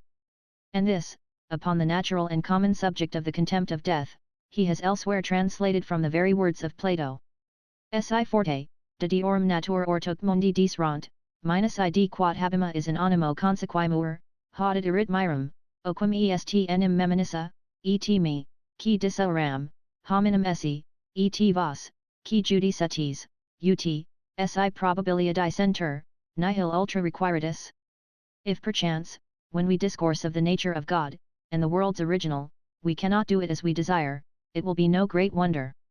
For it is just you should remember that both I who speak and you who are to judge, are men, so that if probable things are delivered, you shall require and expect no more. Aristotle ordinarily heaps up a great number of other men's opinions and beliefs, to compare them with his own, and to let us see how much he has gone beyond them, and how much nearer he approaches to the likelihood of truth, for truth is not to be judged by the authority and testimony of others, which made Epicurus religiously avoid quoting them in his writings. This is the prince of all dogmatists, and yet we are told by him that the more we know the more we have room for doubt. In earnest, we sometimes see him shroud and muffle up himself in so thick and so inextricable an obscurity that we know not what to make of his advice. It is, in effect, a Pyrrhonism under a resolutive form. Hear Cicero's protestation, who expounds to us another's fancy by his own, qui requirunt quid decuc re ipsa sentimus, curiosius id faciant quam necessest. Hoc in philosophi ratio, contra omnia dicerendi, nudum grem apert judicandi, perfecta a Socrate, repetita ab Arcilla, congermata a Gamede, usquad nostrum viget citatum, hi sumus, qui omnibus veris falsa quotum adjuncta esse decamus, tanta similitudine, ut in iis nulla incit cert judicandi et ascensiondi nota. They who desire to know what we think of everything are therein more inquisitive than is necessary.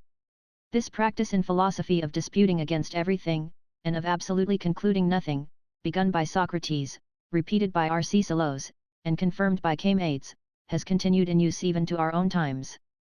We are they who declare that there is so great a mixture of things false amongst all that are true, and they so resemble one another, that there can be in them no certain mark to direct us either to judge or assent.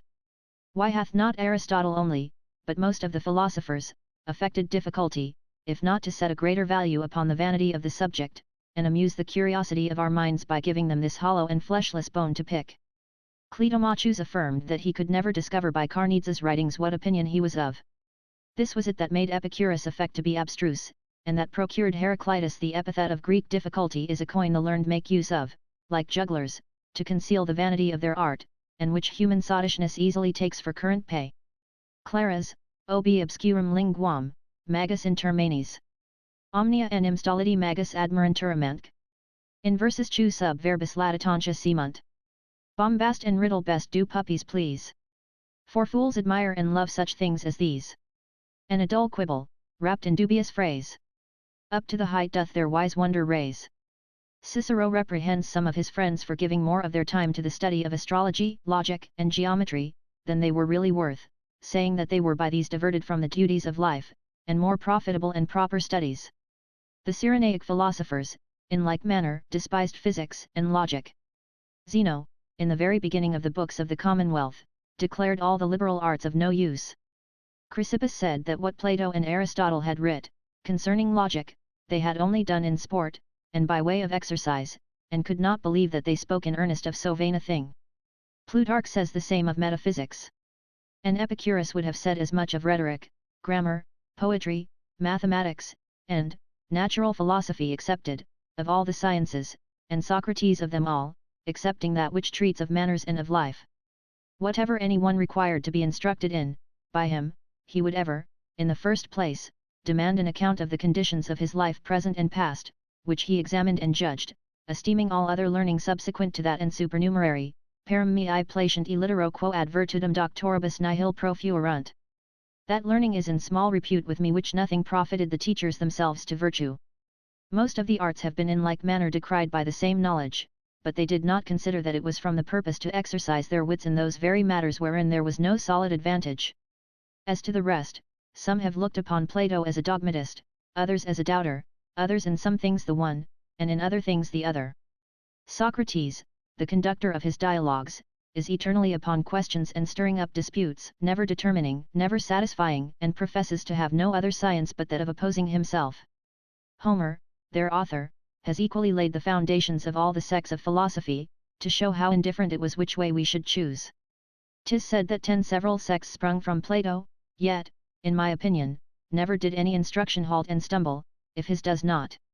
Socrates said that midwives, in taking upon them the trade of helping others to bring forth, left the trade of bringing forth themselves, and that by the title of a wise man or sage, which the gods had conferred upon him, he was disabled, in his virile and mental love, of the faculty of bringing forth, contenting himself to help and assist those that could, to open their nature, anoint the passes, and facilitate their birth, to judge of the infant, baptize, nourish, fortify, swathe, and circumcise it, exercising and employing his understanding in the perils and fortunes of others. It is so with the most part of this third sort of authors, as the ancients have observed in the writings of Anaxagoras, Democritus, Parmenides, Xenophanes, and others. They have a way of writing, doubtful in substance and design, rather inquiring than teaching, though they mix their style with some dogmatical periods. Is not the same thing seen in Seneca and Plutarch? How many contradictions are there to be found if a man pry narrowly into them? So many that the reconciling lawyers ought first to reconcile them every one to themselves. Plato seems to have affected this method of philosophizing in dialogues, to the end that he might with greater decency, from several mouths, deliver the diversity and variety of his own fancies. It is as well to treat variously of things as to treat of them conformably, and better, that is to say, more copiously and with greater profit. Let us take example from ourselves. Judgments are the utmost point of all dogmatical and determinative speaking, and yet those arids that our parliaments give the people, the most exemplary of them, and those most proper to nourish in them the reverence due to that dignity, principally through the sufficiency of the persons acting, derive their beauty not so much from the conclusion, which with them is quotidian and common to every judge, as from the dispute and heat of divers and contrary arguments that the matter of law and equity will permit, and the largest field for reprehension that some philosophers have against others is drawn from the diversities and contradictions wherein every one of them finds himself perplexed, either on purpose to show the vacillation of the human mind concerning everything, or ignorantly compelled by the volubility and incomprehensibility of all matter, which is the meaning of the maxim, in a slippery and sliding place let us suspend our belief. For, as Euripides says, God's various works perplex the thoughts of men. Like that which Empedocles, as if transported with a divine fury, and compelled by truth, often strewed here and there in his writings, no, no, we feel nothing, we see nothing, all things are concealed from us, there is not one thing of which we can positively say what it is, according to the divine saying, cogitations mortalium timid, et insert ad inventionis nostro et providentis. For the thoughts of mortal men are doubtful, and our devices are but uncertain.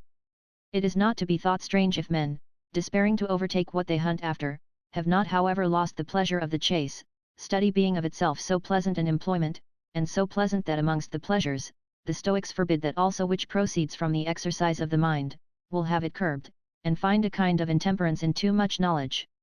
Democritus, having eaten figs at his table that tasted of honey, fell presently to considering with himself whence they should derive this unusual sweetness, and to be satisfied in it, was about to rise from the table to see the place whence the figs had been gathered, which his maid observing, and having understood the cause, smilingly told him that he need not trouble himself about that, for she had put them into a vessel in which there had been honey.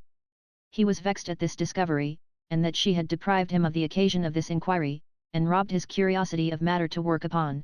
Go thy way, said he, thou hast done me an injury, but, for all that, I will seek out the cause as if it were natural, and would willingly have found out some true reason for a false and imaginary effect. This story of a famous and great philosopher very clearly represents to us that studious passion that puts us upon the pursuit of things, of the acquisition of which we despair. Plutarch gives a like example of someone who would not be satisfied in that whereof he was in doubt, that he might not lose the pleasure of inquiring into it, like the other who would not that his physician should allay the thirst of his fever, that he might not lose the pleasure of quenching it by drinking. Satius est super vacua desira, quam nihil. 'Tis better to learn more than necessary than nothing at all. As in all sorts of feeding, the pleasure of eating is very often single and alone, and that what we take, which is acceptable to the palate, is not always nourishing or wholesome, so that which our minds extract from science does not cease to be pleasant, though there be nothing in it either nutritive or healthful. Thus they say, the consideration of nature is a diet proper for our minds, it raises and elevates us, makes us disdain low and terrestrial things, by comparing them with those that are celestial and high. The mere inquisition into great and occult things is very pleasant, even to those who acquire no other benefit than the reverence and fear of judging it. This is what they profess. The vain image of this sickly curiosity is yet more manifest in this other example which they so often urge. Eudochus wished and begged of the gods that he might once see the sun near at hand, to comprehend the form, greatness, and beauty of it, even though he should thereby be immediately burned. He would at the price of his life purchase a knowledge, of which the use and possession should at the same time be taken from him, and for this sudden and vanishing knowledge lose all the other knowledge he had in present, or might afterwards have acquired. I cannot easily persuade myself that Epicurus, Plato, and Pythagoras, have given us their atom, idea, and numbers, for current pay.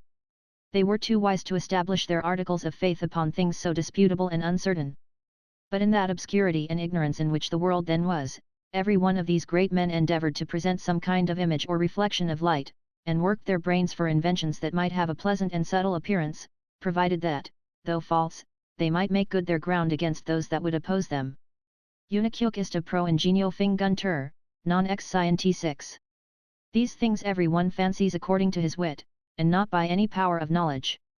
One of the ancients, who was reproached, that he professed philosophy, of which he nevertheless in his own judgment made no great account, made answer, that this was truly to philosophize. They wished to consider all, to balance everything, and found that an employment well suited to our natural curiosity. Some things they wrote for the benefit of public society, as their religions, and for that consideration it was but reasonable that they should not examine public opinions to the quick, that they might not disturb the common obedience to the laws and customs of their country. Plato treats of this mystery with a raillery manifest enough, for where he writes according to his own method he gives no certain rule. When he plays the legislator he borrows a magisterial and positive style, and boldly there foists in his most fantastic inventions, as fit to persuade the vulgar, as impossible to be believed by himself, knowing very well how fit we are to receive all sorts of impressions, especially the most immoderate and preposterous, and yet, in his laws, he takes singular care that nothing be sung in public but poetry, of which the fiction and fabulous relations tend to some advantageous end, it being so easy to imprint all sorts of phantasms in human minds, that it were injustice not to feed them rather with profitable untruths than with untruths that are unprofitable and hurtful. He says very roundly, in his Republic, that it is often necessary, for the benefit of men, to deceive them. It is very easy to distinguish that some of the sects have more followed truth, and the others utility, by which the last have gained their reputation. 'Tis the misery of our condition that often that which presents itself to our imagination for the truest does not appear the most useful to life. The boldest sects, as the Epicurean, Pyrrhonian, and the New Academic, are yet constrained to submit to the civil law at the end of the account. There are other subjects that they have tumbled and tossed about, some to the right and others to the left, every one endeavouring, right or wrong, to give them some kind of colour, for, having found nothing so abstruse that they would not venture to speak of, they are very often forced to forge weak and ridiculous conjectures, not that they themselves looked upon them as any foundation, or establishing any certain truth, but merely for exercise. Non tam id sensus quat dice rent, quam exercere ignia materio difficultate videnter voluus. They seem not so much themselves to have believed what they said, as to have had a mind to exercise their wits in the difficulty of the matter. And if we did not take it thus, how should we palliate so great inconstancy, variety, and vanity of opinions, as we see have been produced by those excellent and admirable men?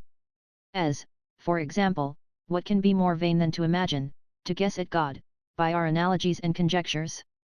To direct and govern him and the world by our capacities and our laws? And to serve ourselves, at the expense of the divinity, with what small portion of capacity he has been pleased to impart to our natural condition, and because we cannot extend our sight to his glorious throne, to have brought him down to our corruption and our miseries? Of all human and ancient opinions concerning religion, that seems to me the most likely and most excusable, that acknowledged God as an incomprehensible power, the original and preserver of all things, all goodness, all perfection, receiving and taking in good part the honor and reverence that man paid him, under what method, name, or ceremonies soever. Jupiter omnipotens, rerum, regumque, tumque. Progenitor, genitrix. Jove, the Almighty, author of all things. The Father, Mother, of both gods and kings. This zeal has universally been looked upon from heaven with a gracious eye. All governments have reaped fruit from their devotion, impious men and actions have everywhere had suitable events. Pagan histories acknowledge dignity, order, justice, prodigies, and oracles, employed for their profit and instruction in their fabulous religions, God, through his mercy, vouchsafing, by these temporal benefits, to cherish the tender principles of a kind of brutish knowledge that natural reason gave them of him, through the deceiving images of their dreams. Not only deceiving and false, but impious also and injurious, are those that man has forged from his own invention, and of all the religions that St. Paul found in repute at Athens, that which they had dedicated to the unknown God seemed to him the most to be excused.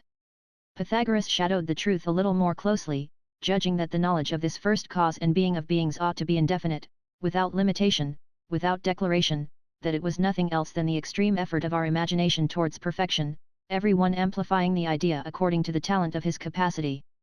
But if Numa attempted to conform the devotion of his people to this project, to attach them to a religion purely mental, without any prefixed object and material mixture, he undertook a thing of no use. The human mind could never support itself floating in such an infinity of informed thoughts. There is required some certain image to be presented according to its own model. The Divine Majesty has thus, in some sort, suffered himself to be circumscribed in corporal limits for our advantage. His supernatural and celestial sacraments have signs of our earthly condition, his adoration is by sensible offices and words, for 'tis man that believes and prays. I shall omit the other arguments upon this subject, but a man would have much ado to make me believe that the sight of our crucifixes, that the picture of our Saviour's passion, that the ornaments and ceremonious motions of our churches, that the voices accommodated to the devotion of our thoughts, and that emotion of the senses, do not warm the souls of the people with a religious passion of very advantageous effect. Of those to whom they have given a body, as necessity required in that universal blindness, I should, I fancy, most incline to those who adored the sun. La Lumière commune. L'oil du monde, etsi du au chef porte Dieu. Les rayons du soleil sont ses ulx radieux. Qui donnent vitaux, nous maintient et gardent. Et les faix des humains en ce monde regardent. Ce beau, ce grand soleil qui nous fait les saisons. Si l'on il entre au sort de ses deux maisons. Qui remplit l'univers de ses vertus connues. Qui d'entre de ses ulx nous dissipe les nous. L'esprit, l'aime du monde, ardent et flamboyant. En la course d'un jour tout le ciel tournoyant. Plein d'immense grandeur, ronde, vagabonde, et firme. L'équation des subs lit tout le monde pour terme. En repose, sans repose, oisif, et sans sure. Fils isen de nature, et le prix du jour. The common light that equal shines on all. Diffused around the whole terrestrial ball. And, if the almighty ruler of the skies has eyes, the sunbeams are his radiant eyes. That life and safety give to young and old. And all men's actions upon earth behold. This great, this beautiful, the glorious sun. Who makes their course the varied seasons run. That with his virtues fills the universe. And with one glance can sullen clouds disperse. Earth's life and soul, that, flaming in his sphere, surrounds the heavens in one day's career. Immensely great, moving yet firm and round. Who the whole world below has made his bound. At rest, without rest, idle without stay. Nature's first son, and father of the day. Forasmuch as, beside this grandeur and beauty of his, 'tis the only piece of this machine that we discover at the remotest distance from us, and by that means so little known that they were pardonable for entering into so great admiration and reverence of it. Thales, who first inquired into this sort of matter, believed God to be a spirit that made all things of water, Anaximander, that the gods were always dying and entering into life again, and that there were an infinite number of worlds, Anaximens, that the air was God, that he was procreate and immense, always moving.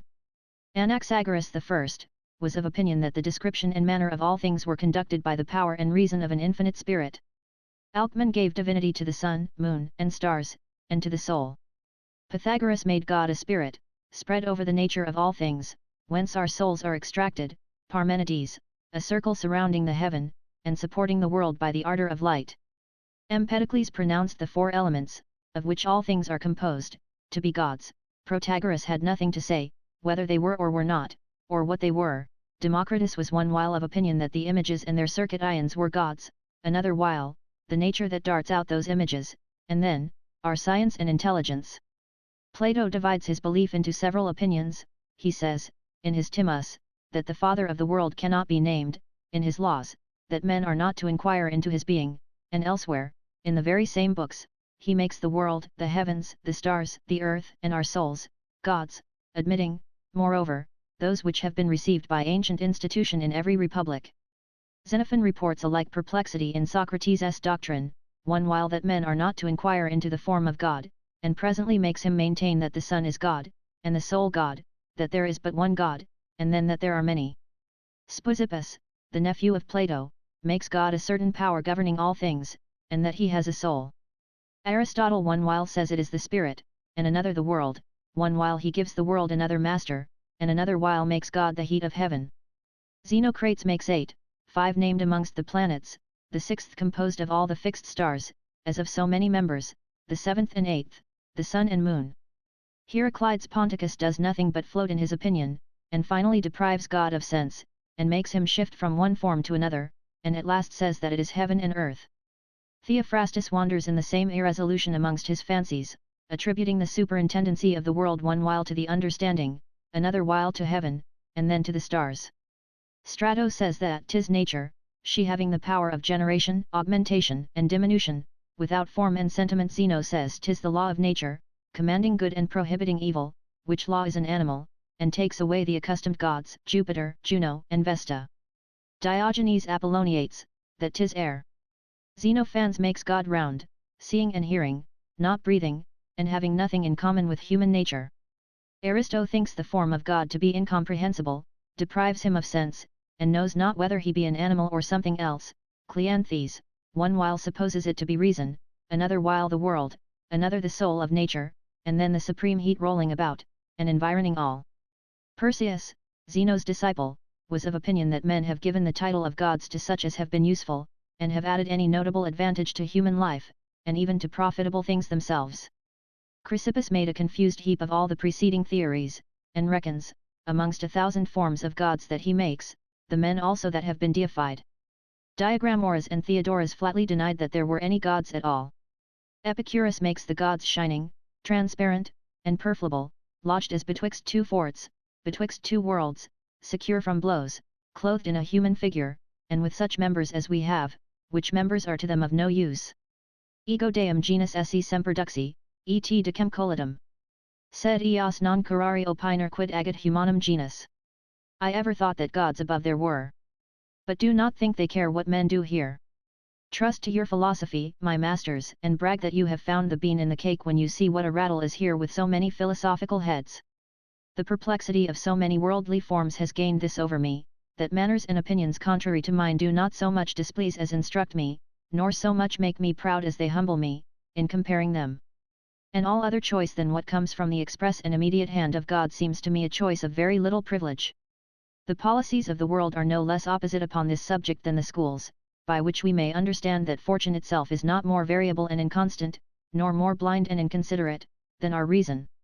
The things that are most unknown are most proper to be deified, wherefore to make gods of ourselves, as the ancients did, exceeds the extremest weakness of understanding. I would much rather have gone along with those who adored the serpent, the dog, or the ox, forasmuch as their nature and being is less known to us, and that we have more room to imagine what we please of those beasts, and to attribute to them extraordinary faculties. But to have made gods of our own condition, of whom we ought to know the imperfections, and to have attributed to them desire, anger, revenge, marriages, generation, alliances, love, jealousy, our members and bones, our fevers and pleasures, our death and obsequies, this must needs have proceeded from a marvellous inebriety of the human understanding. Chu procul usque addio divino obnumini distant. Inctem numero chu sint indigna videri. From divine natures these so distant are. They are unworthy of that character. Formo, otates, vestidus, omatus noti sunt, genera, conjugia, cognationes, omnia traducta ad similitudinem imbellitar tis humano, nam et perturbatis animes inducuntur, accipimus enim diarn cupiditates, segritudines, iracondias, their forms, ages, clothes, and ornaments are known, their descents, marriages, and kindred, and all adapted to the similitude of human weakness, for they are represented to us with anxious minds, and we read of the lusts, sickness, and anger of the gods, as having attributed divinity not only to faith, virtue, honor, concord, liberty, victory, and piety, but also to voluptuousness, fraud, death, envy, old age, misery, to fear, fever, ill fortune, and other injuries of our frail and transitory life. Quid juvat hoc, templi nostros inducere mores? O coventeris anim et colosium inanes. O earthborn souls, by earthborn passions led, to every spark of heaven ly influence dead. Think ye that what man values will inspire in minds celestial the same base desire. The Egyptians, with an impudent prudence, interdicted, upon pain of hanging, that any one should say that their gods, Serapis and Isis, had formerly been men, and yet no one was ignorant that they had been such, and their effigies, represented with the finger upon the mouth, signified, says Varro, that mysterious decree to their priests, to conceal their mortal original, as it must by necessary consequence cancel all the veneration paid to them. Seeing that man so much desired to equal himself to God, he had done better, says Cicero, to have attracted those divine conditions to himself, and drawn them down hither below, than to send his corruption and misery up on high, but, to take it right, he has several ways done both the one and the other, with like vanity of opinion. When philosophers search narrowly into the hierarchy of their gods, and make a great bustle about distinguishing their alliances, offices, and power, I cannot believe they speak as they think. When Plato describes Pluto's orchard to us, and the bodily conveniences or pains that attend us after the ruin and annihilation of our bodies, and accommodates them to the feeling we have in this life. Secreti cellant caes, et merdia circum. Silva tagit, cur non ips in mort relinquent. In secret vales and myrtle groves they lie. Nor do cares leave them even when they die. When Muhammad promises his followers a paradise hung with tapestry, gilded and enamelled with gold and precious stones, furnished with wenches of excelling beauty, rare wines, and delicate dishes, it is easily discerned that these are deceivers that accommodate their promises to our sensuality, to attract and allure us by hopes and opinions suitable to our mortal appetites. And yet some amongst us are fallen into the like error, promising to themselves after the resurrection a terrestrial and temporal life, accompanied with all sorts of worldly conveniences and pleasures. Can we believe that Plato, he who had such heavenly conceptions, and was so well acquainted with the divinity as thence to derive the name of the divine Plato, ever thought that the poor creature, man, had anything in him applicable to that incomprehensible power? And that he believed that the weak holds we are able to take were capable, or the force of our understanding sufficient, to participate of beatitude or eternal pains. We should then tell him from human reason, if the pleasures thou dost promise us in the other life are of the same kind that I have enjoyed here below, this has nothing in common with infinity, though all my 5 natural senses should be even loaded with pleasure, and my soul full of all the contentment it could hope or desire. We know what all this amounts to. All this would be nothing, if there be anything of mine there is nothing divine, if this be no more than what may belong to our present condition, it cannot be of any value. All contentment of mortals is mortal. Even the knowledge of our parents, children, and friends, if that can affect and delight us in the other world, if that still continues a satisfaction to us there, we still remain in earthly and finite conveniences. We cannot as we ought conceive the greatness of these high and divine promises. If we could in any sort conceive them, to have a worthy imagination of them we must imagine them unimaginable, inexplicable, and incomprehensible, and absolutely another thing than those of our miserable experience. Eye hath not seen, saith St. Paul, nor ear heard, neither hath entered into the heart of man, the things that God hath prepared for them that love him. And if, to render us capable, our being were reformed and changed, as thou, Plato, sayest, by thy purifications, it ought to be so extreme and total a change, that by physical doctrine it be no more us. Hector erat tunc cum bello serd abat, et il. Tractus obmonio non erat hectorico. He Hector was whilst he could fight, but when dragged by Achilles' steeds, no Hector then. It must be something else that must receive these recompenses. Quod mutator, dissolvitur, inter et ergo.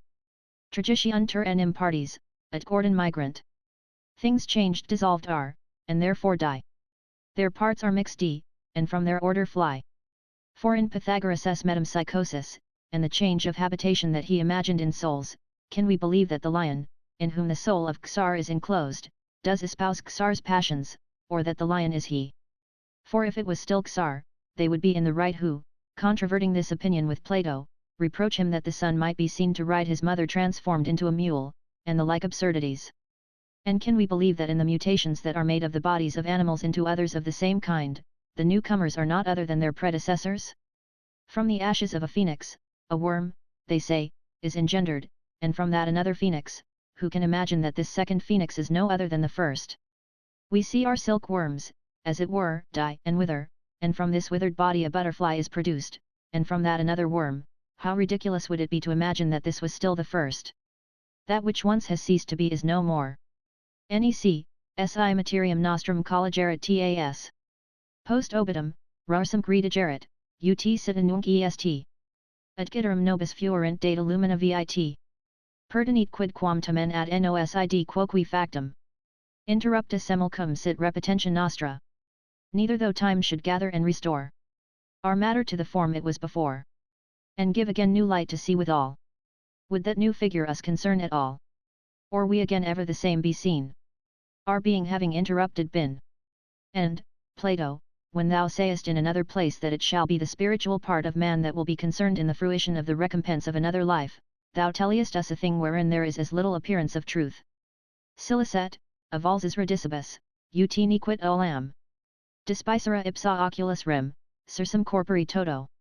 No more than eyes once from their optics torn can ever after anything discern. For, by this account, it would no more be man, nor consequently us, who would be concerned in this enjoyment, for we are composed of two principal essential parts, the separation of which is the death and ruin of our being. Inter enim jecta est vital pausa, vigic. Dirirunt passum motus absensibus omnes. When once that pause of life is come between, 'tis just the same as we had never been. We cannot say that the man suffers when the worms feed upon his members, and that the earth consumes them. Et nihil hoc ad nos, qui cultu conjugoque. Corporis et genum consistimus uniters apti. What's that to us, for we are only we, while soul and body in one frame agree. Moreover, upon what foundation of their justice can the gods take notice of or reward man after his death and virtuous actions, since it was themselves that put them in the way and mind to do them? And why should they be offended at or punish him for wicked ones, since themselves have created in him so frail a condition, and when, with one glance of their will, they might prevent him from falling?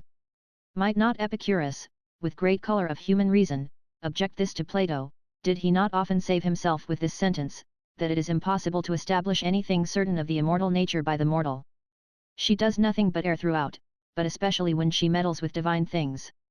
Who does more evidently perceive this than we? For although we have given her certain and infallible principles, and though we have enlightened her steps with the sacred lamp of truth that it has pleased God to communicate to us, we daily see, nevertheless, that if she swerve never so little from the ordinary path, and that she stray from, or wander out of the way set out and beaten by the Church, how soon she loses, confounds, and fetters herself, tumbling and floating in this vast, turbulent, and waving sea of human opinions, without restraint, and without any determinate end.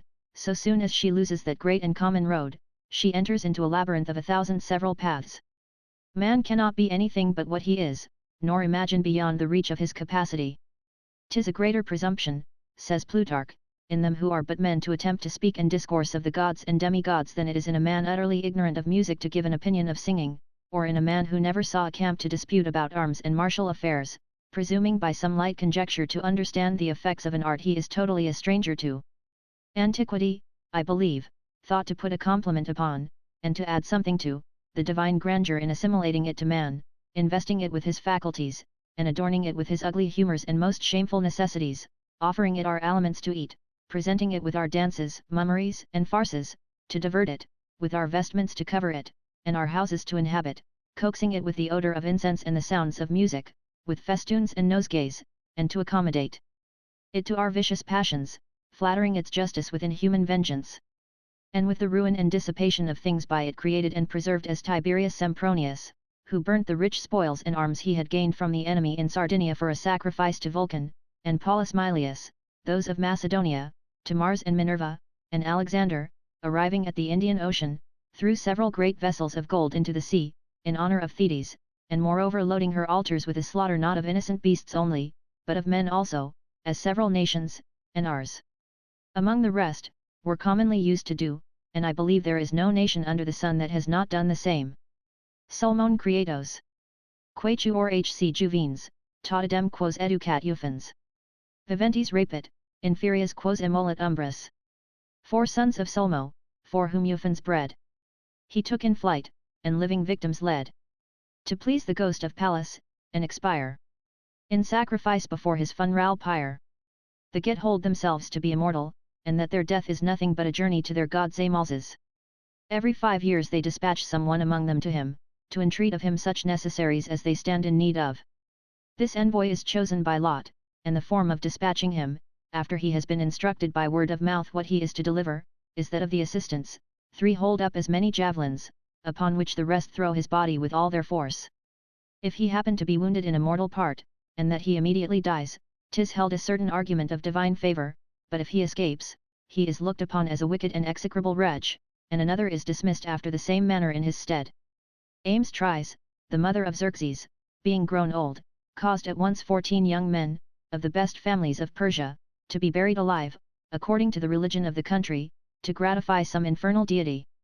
And even to this day the idols of Themistodon are cemented with the blood of little children, and they delight in no sacrifice but of these pure and infantine souls, a justice thirsty of innocent blood. Tantum religio potuit suaderum malaram. Such impious use was of religion made. So many demon acts it could persuade. The Carthaginians immolated their own children to Saturn, and those who had none of their own bought of others, the father and mother being in the meantime obliged to assist at the ceremony with a gay and contented countenance. It was a strange fancy to think to gratify the divine bounty with our afflictions, like the Lacedaemonians, who regaled their Diana with the tormenting of young boys, whom they caused to be whipped for her sake, very often to death. It was a savage humour to imagine to gratify the architect by the subversion of his building, and to think to take away the punishment due to the guilty by punishing the innocent, and that poor Iphigenia, at the port of Aulis, should by her death and immolation acquit, towards God, the whole army of the Greeks from all the crimes they had committed. Et casta incest, nubendi tempor in ipso. Hostia considerat mactatum mista parentis. That the chaste virgin in her nuptial band should die by an unnatural father's hand.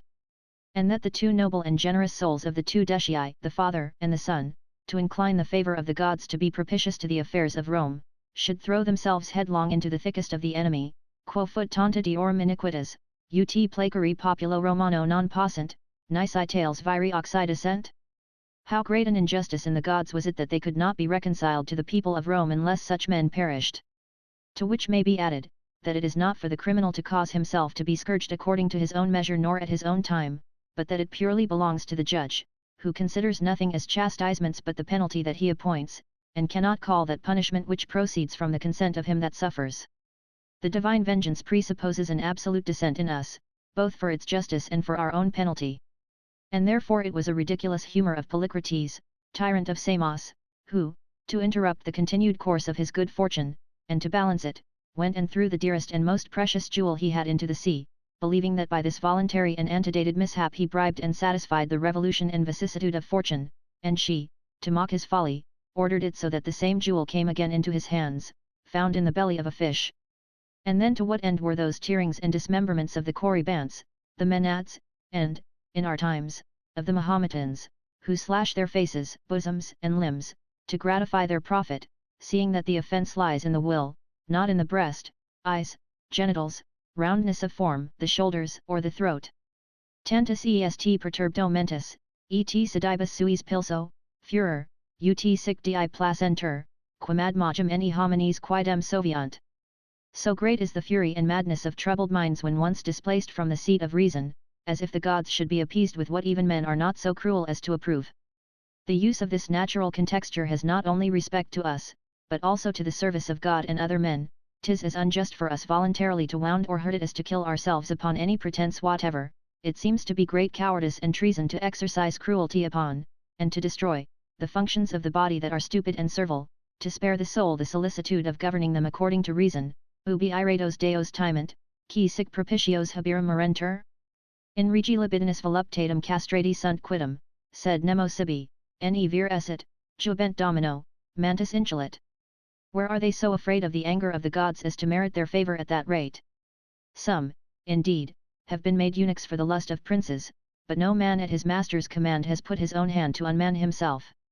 So did they fill their religion with several ill effects. Spius olim religio peperit celerissa et compia facta. In elder times religion did commit most fearful crimes.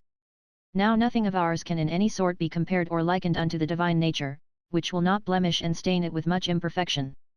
How can that infinite beauty, power, and goodness, admit of any correspondence or similitude to such abject things as we are, without extreme wrong and manifest dishonour to his divine greatness?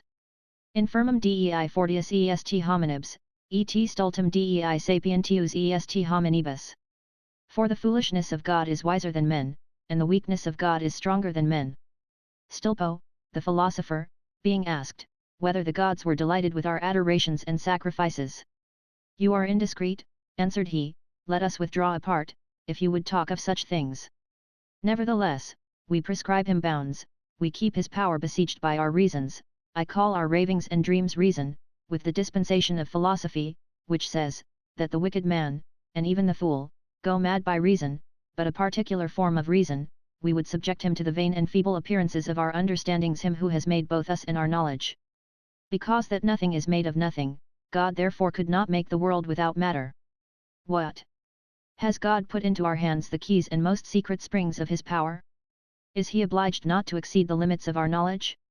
Put the case, O man, that thou hast been able here to mark some footsteps of his effects, dost thou therefore think that he has employed all he can, and has crowded all his forms and ideas in this work? Thou seest nothing but the order and revolution of this little cave in which thou art lodged, if, indeed, thou dost see so much, whereas his divinity has an infinite jurisdiction beyond. This part is nothing in comparison of the whole. Omnia cum Colorado, terque, monk. Nil sunt ad summum simultaneous omum. The earth, the sea, and skies, from pole to pole, are small, nay, nothing to the mighty whole. 'Tis a municipal law that thou allegest, thou knowest not what is universal. Tie thyself to that to which thou art subject, but not him, he is not of thy brotherhood, thy fellow citizen, or companion. If he has in some sort communicated himself unto thee, 'tis not to debase himself unto thy littleness, nor to make thee controller of his power. The human body cannot fly to the clouds, rules are for thee. The sun runs every day his ordinary course, the bounds of the sea and the earth cannot be confounded, the water is unstable and without firmness, a wall, unless it be broken, is impenetrable to a solid body, a man cannot preserve his life in the flames, he cannot be both in heaven and upon earth, and corporally in 1,000 places at once. 'Tis for thee that he has made these rules, 'tis thee that they concern. He has manifested to Christians that he has enfranchised himself from them all when it pleased him. And, in truth, why, almighty as he is, should he have limited his power within any certain bounds? In favour of whom should he have renounced his privilege? Thy reason has in no other thing more of likelihood and foundation than in that wherein it persuades thee that there is a plurality of worlds. Terram et solemn, lunam, mare, estera quorant. Non esse unica, sed numero magis innumerali.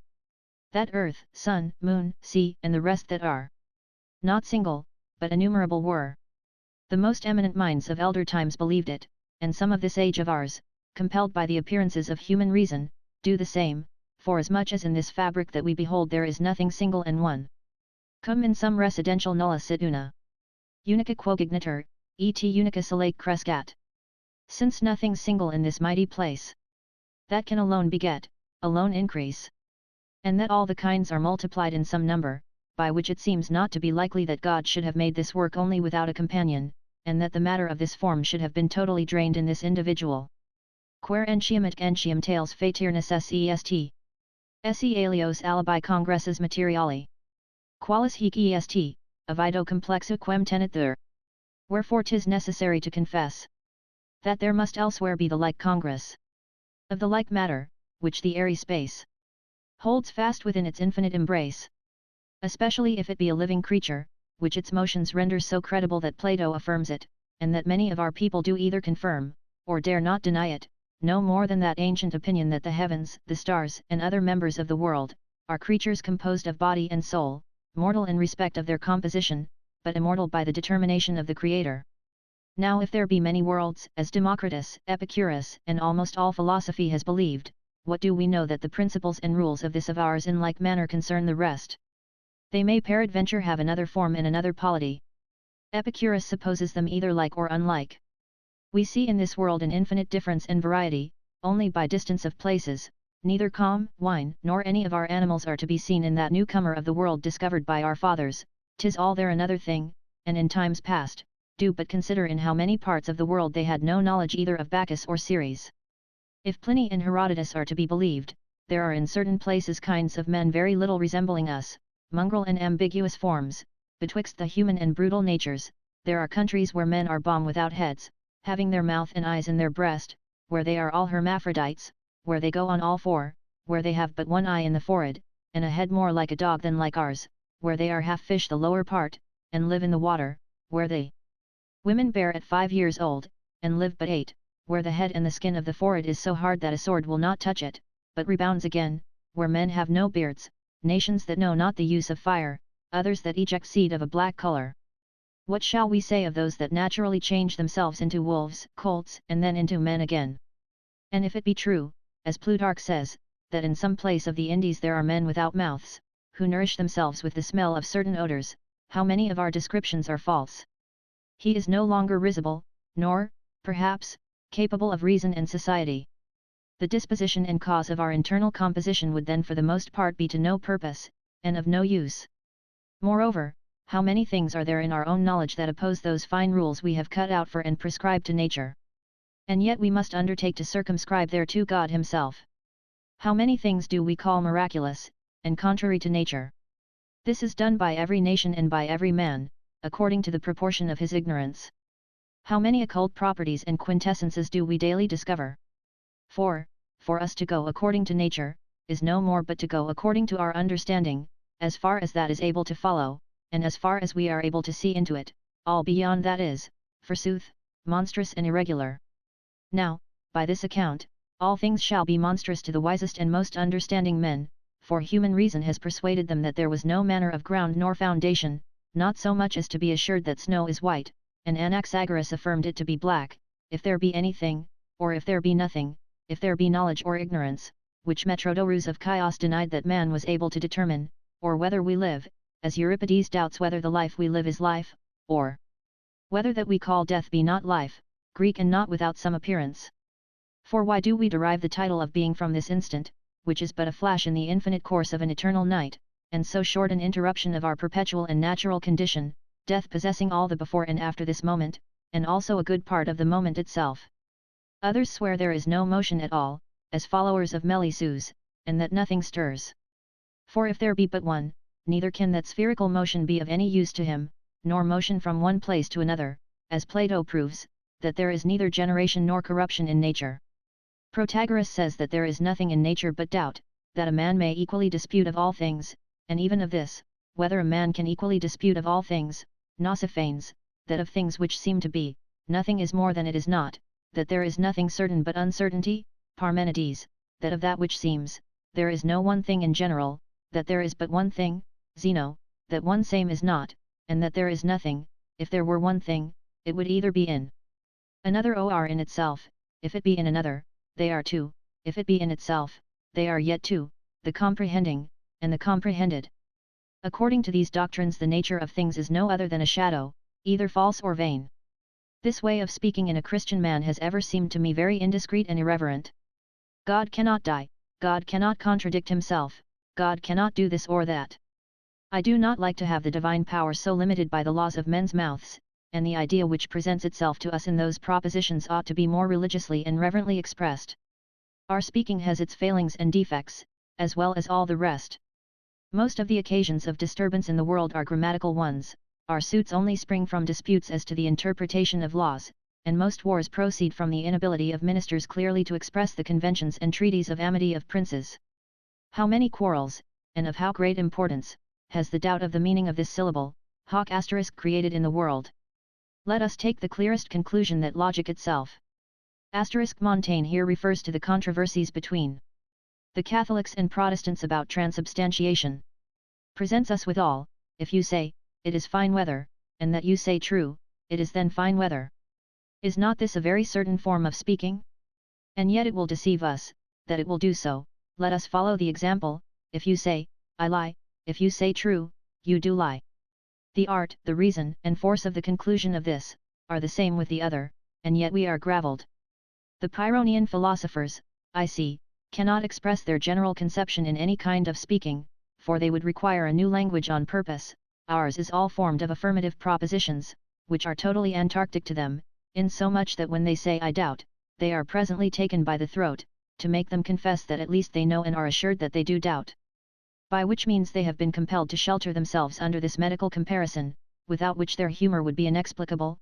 When they pronounce, I know not, or, I doubt, they say that this proposition carries off itself with the rest, no more nor less than rhubarb, that drives out the ill humours, and carries itself off with them. This fancy will be more certainly understood by interrogation, what do I know, as I bear it with the emblem of a balance. See what use they make of this irreverent way of speaking, in the present disputes about our religion. If you press its adversaries too hard, they will roundly tell you, that it is not in the power of God to make it so, that his body should be in paradise and upon earth, and in several places at once. And see, too, what advantage the old scoffer made of this. At least, says he, it is no little consolation to man to see that God cannot do all things, for he cannot kill himself, though he would, which is the greatest privilege we have in our condition. He cannot make mortal immortal, nor revive the dead, nor make it so, that he who has lived has not, nor that he who has had honours has not had them, having no other right to the past than that of oblivion. And that the comparison of man to God may yet be made out by jocose examples. He cannot order it so, says he, that twice 10 shall not be 20. This is what he says, and what a Christian ought to take heed shall not escape his lips. Whereas, on the contrary, it seems as if men studied this foolish daring of language, to reduce God to their own measure. Cras vel atr nub polum, pater, occupato. Vel sol puro, non tamen iridum. Quodcum retro est officiat, nec. Diffingit infectum credit. Quod fugiens semel hora vexit. Tomorrow, let it shine or rain. Yet cannot this the past make vain, nor uncreate and render void that which was yesterday enjoyed. When we say that the infinity of ages, as well past as to come, are but one instant with God, that his goodness, wisdom, and power are the same with his essence, our mouths speak it, but our understandings apprehend it not, and yet, such is our vain opinion of ourselves, that we must make the divinity to pass through our sieve, and thence proceed all the dreams and errors with which the world abounds, whilst we reduce and weigh in our balance a thing so far above our poise. Mirum quo procdatum probitus cordis humani, parvulo aliquo intritatis successu. 'Tis wonderful to what the wickedness of man's heart will proceed, if elevated with the least success. How magisterially and insolently does Epicurus reprove the Stoics, for maintaining that the truly good and happy being appertained only to God, and that the wise man had nothing but a shadow and resemblance of it. How temerariously have they bound God to destiny, a thing which, by my consent, none that bears the name of a Christian shall ever do again. And Thales, Plato, and Pythagoras have enslaved him to necessity.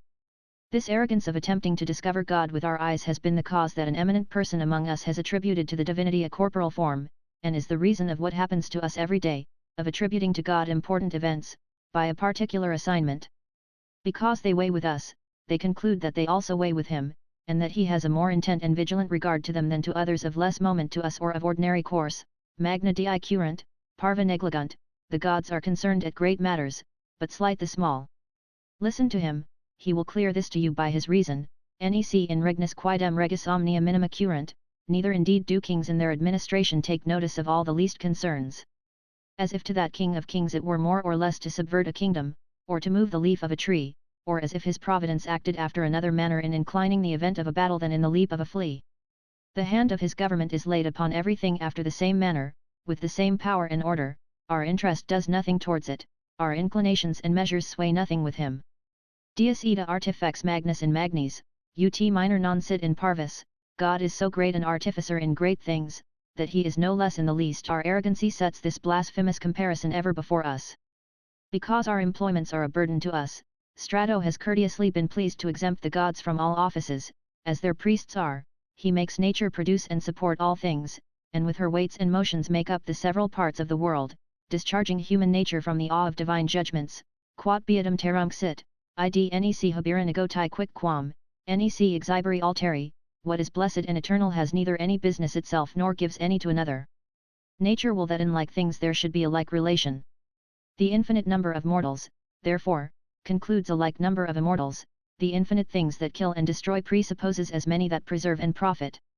As the souls of the gods, without tongue, eye, or ear, do every one of them feel amongst themselves what the other feels, and judge our thoughts, so the souls of men, when at liberty and loosed from the body, either by sleep or some ecstasy, divine, foretell, and see things, which, whilst joined to the body, they could not see. Men, says St. Paul, professing themselves to be wise, they become fools, and change the glory of the uncorruptible God into an image made like corruptible man. Do but take notice of the juggling in the ancient deifications. After the great and stately pomp of the funeral, so soon as the fire began to mount to the top of the pyramid, and to catch hold of the couch where the body lay, they at the same time turned out an eagle, which flying upward, signified that the soul went into paradise. We have 1,000 medals, and particularly of the worthy Faustina, where this eagle is represented carrying these deified souls to heaven with their heels upwards. 'Tis pity that we should fool ourselves with our own fopperies and inventions. Quod finxera, timent. They fear their own inventions. Like children who are frightened with the same face of their playfellow, that they themselves have smeared and smutted. Quasi quic quam infelicius sid homin, cui sua figmenta dominantur. As if anything could be more unhappy than man, who is insulted over by his own imagination. 'Tis far from honoring him who made us, to honor him that we have made. Augustus had more temples than Jupiter, served with as much religion and belief of miracles. The Thracians, in return of the benefits they had received from Agesilaus, came to bring him word that they had canonized him. Has your nation, said he to them, the power to make gods of whom they please? Pray first deify some one amongst yourselves, and when I shall see what advantage he has by it, I will thank you for your offer. Man is certainly stark mad, he cannot make a worm, and yet he will be making gods by dozens. Here Trismegistus in praise of our sufficiency, of all the wonderful things, it surmounts all wonder that man could find out the divine nature and make it. And take here the arguments of the school of philosophy itself.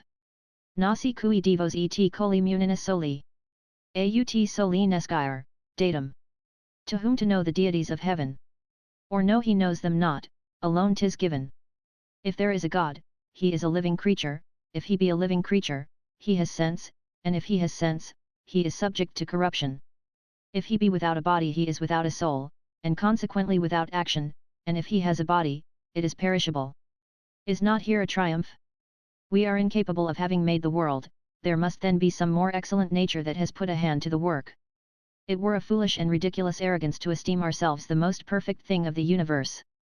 There must then be something that is better, and that must be God. When you see a stately and stupendous edifice, though you do not know who is the owner of it, you would yet conclude it was not built for rats. And this divine structure, that we behold of the celestial palace, have we not reason to believe that it is the residence of some possessor, who is much greater than we? Is not the most supreme always the most worthy? But we are in the lowest form. Nothing without a soul and without reason can produce a living creature capable of reason. The world produces us, the world then has soul and reason. Every part of us is less than we. We are part of the world therefore is endued with wisdom and reason, and that more abundantly than we.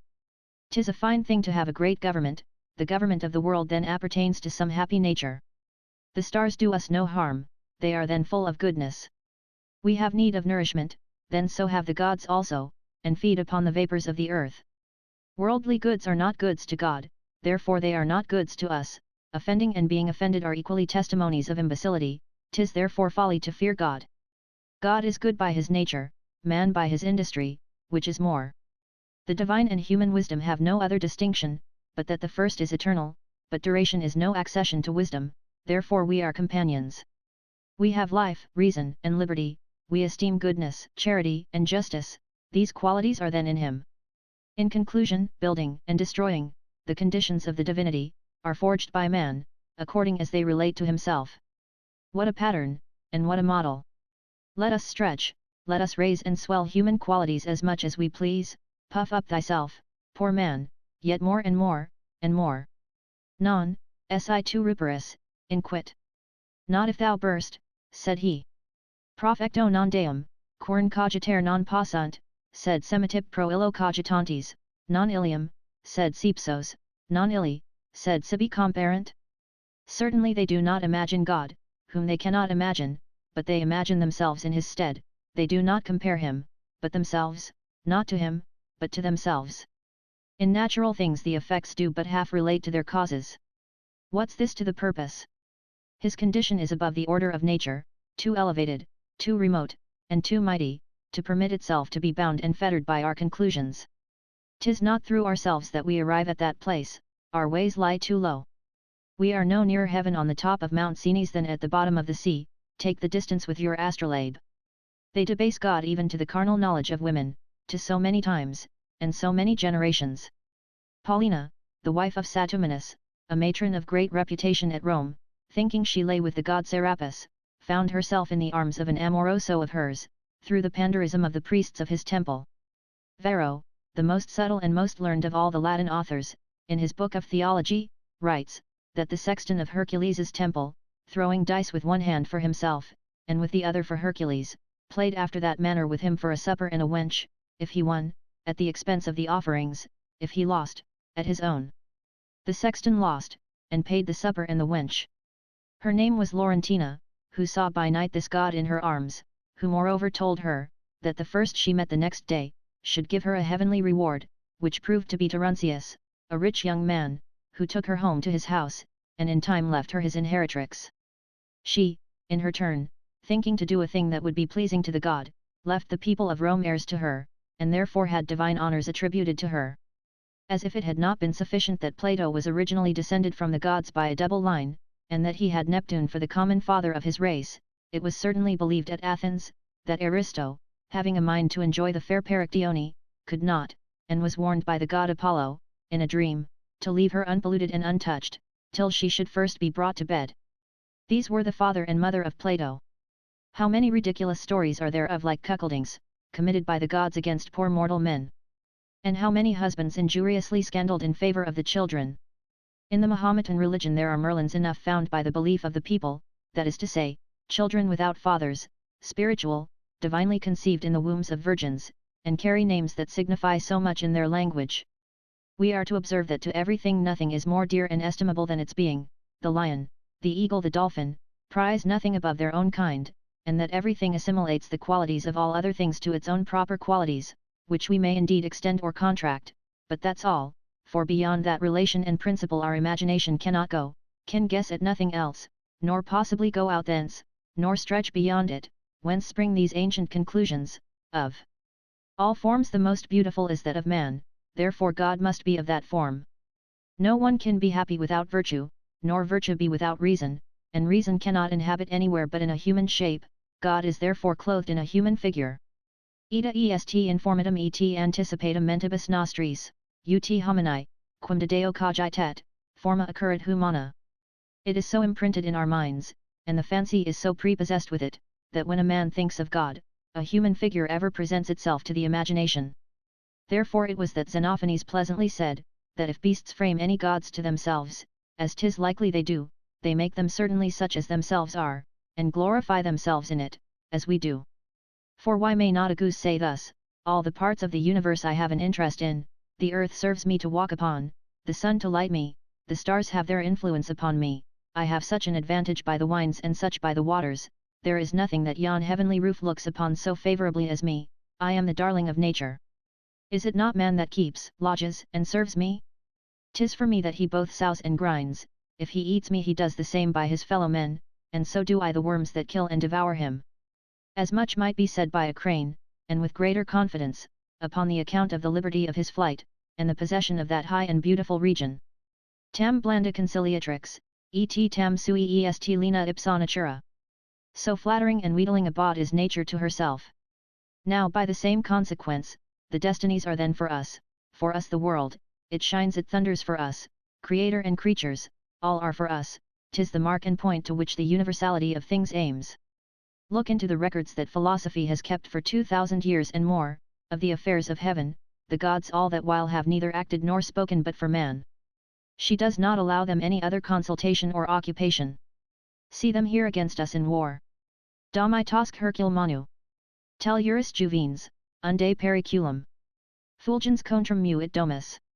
Saturi vetries. The brawny sons of earth, subdued by hand of Hercules on the flagrant strand, where the rude shock did such an uproar make, as made old Saturn's sparkling palace shake. And here you shall see them participate of our troubles, to make a return for our having so often shared in theirs. Neptunus Muros, magnoc emota tridenti.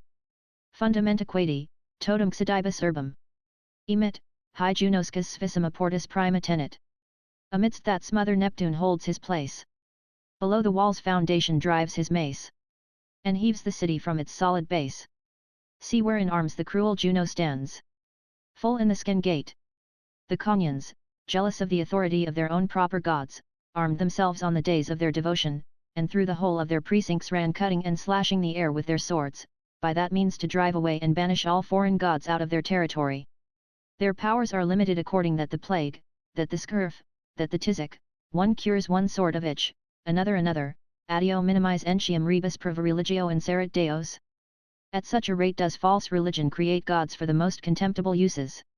This one makes grapes grow, that onions, this has the precedence over lechery, that over merchandise, for every sort of artisan a god, this has his province and reputation in the east, that his in the west. Here lay her armour, here her chariot stood. O Sancta Apollo, qui umbilicum certum terrarum obtines. O sacred Phoebus, who with glorious ray from the earth's centre, dost thy light display. Pallada si cropid, Minola creta Dianum. Vulcanum tellus hypsipylea colit. Junonum spart, Pelopelladage myson.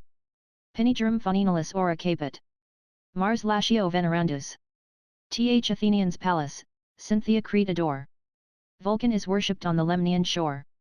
Proud Juno's altars are by Spartans fed. Th Arcadians worship Faunus, and 'tis said, to Mars, by Italy, is homage paid. To our necessity, this cures horses, that men. Hic Ilias arma, hic curus foot. This has only one town or family in his possession, that lives alone, that in company, either voluntary or upon necessity. Junctoc sunt magno templa nepotes avu. And temples to the nephew joined are. To those were reared to the great-grandfather. And here are some so wretched and mean, for the number amounts to 36,000, that they must pack 5 or 6 together, to produce 1 ear of corn, and thence take their several names, 3 to adore that of the plank, that of the hinge, and that of the threshold. 4 to a child protectors of his swathing clouts, his drink, meat, and sucking. Some certain, some uncertain, and doubtful, and some that are not yet entered paradise. Quos, quaniam coli nondum dignamur honor.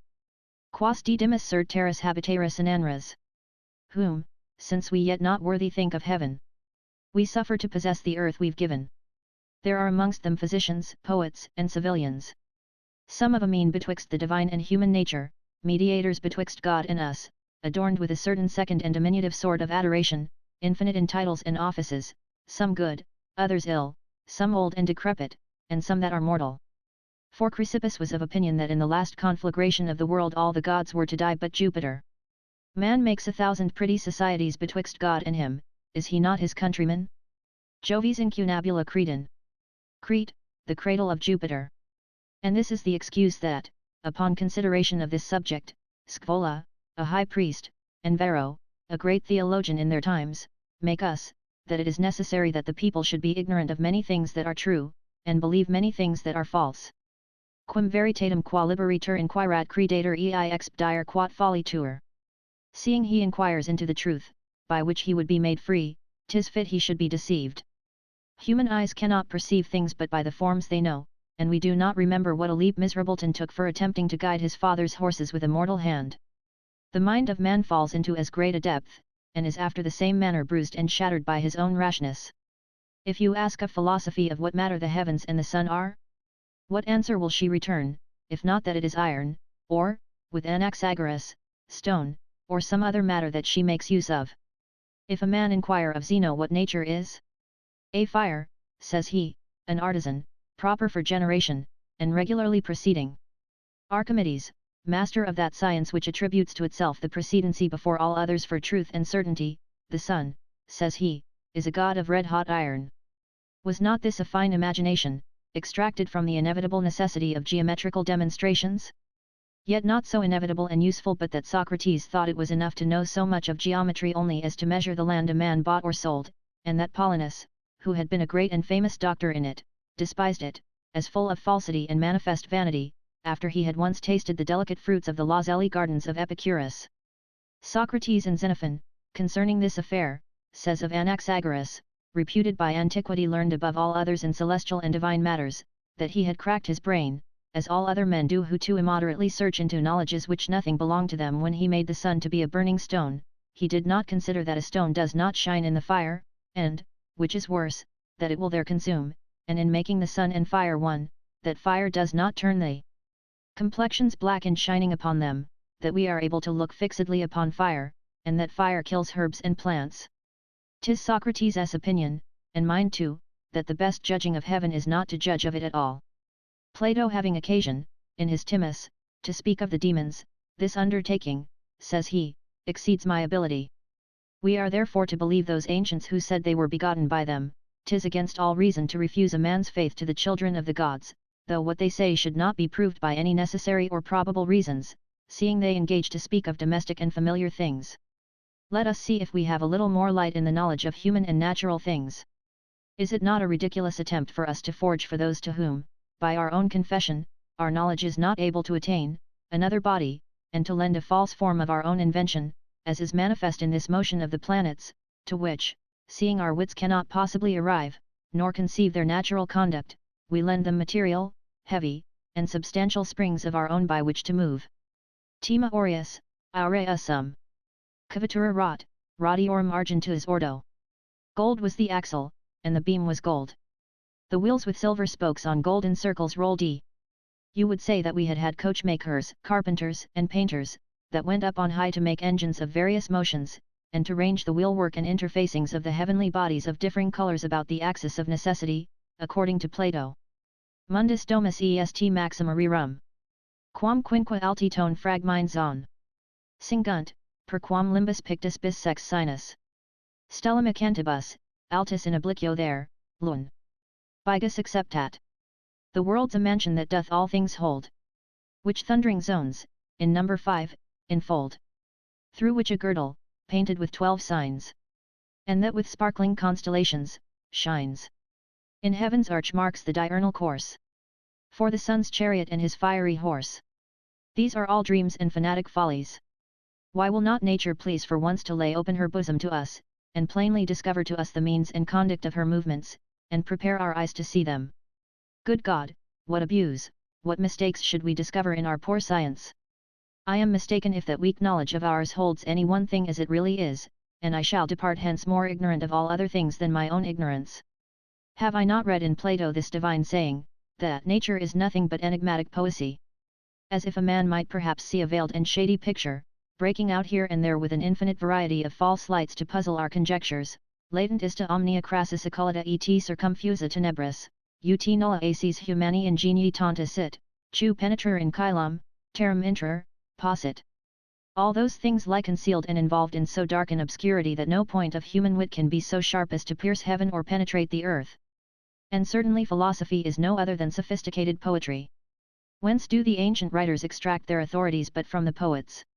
And the first of them were poets themselves, and writ accordingly. Plato is but a poet unribbed. Timon calls him, insultingly, a monstrous forger of miracles. All superhuman sciences make use of the poetic style.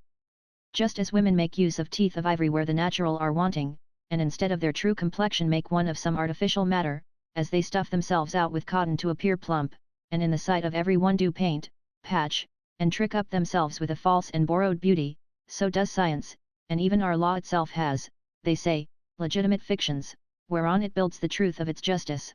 She gives us in presupposition, and for current pay, things which she herself informs us were invented, for these epicycles, eccentrics and concentrics, which astrology makes use of to carry on the motions of the stars, she gives us for the best she could invent upon that subject, as also, in all the rest, philosophy presents us not that which really is, or what she really believes, but what she has contrived with the greatest and most plausible likelihood of truth, and the quaintest invention. Plato, upon the discourse of the state of human bodies and those of beasts, says, I should know that what I have said is truth, had I the confirmation of an oracle, but this I will affirm, that what I have said is the most likely to be true of anything I could say. 'Tis not to heaven only that art sends her ropes, engines, and wheels, let us consider a little what she says of us ourselves, and of our contexture. There is not more retrogradation, trepidation, accession, recession, and astonishment, in the stars and celestial bodies, than they have found out in this poor little human body. In earnest, they have good reason, upon that very account, to call it the little world, so many tools and parts have they employed to erect and build it. To assist the motions they see in man, and the various functions that we find in ourselves, in how many parts have they divided the soul, in how many places lodged it. In how many orders have they divided, and to how many stories have they raised this poor creature, man, besides those that are natural and to be perceived. And how many offices and vocations have they assigned him. They make it an imaginary public thing.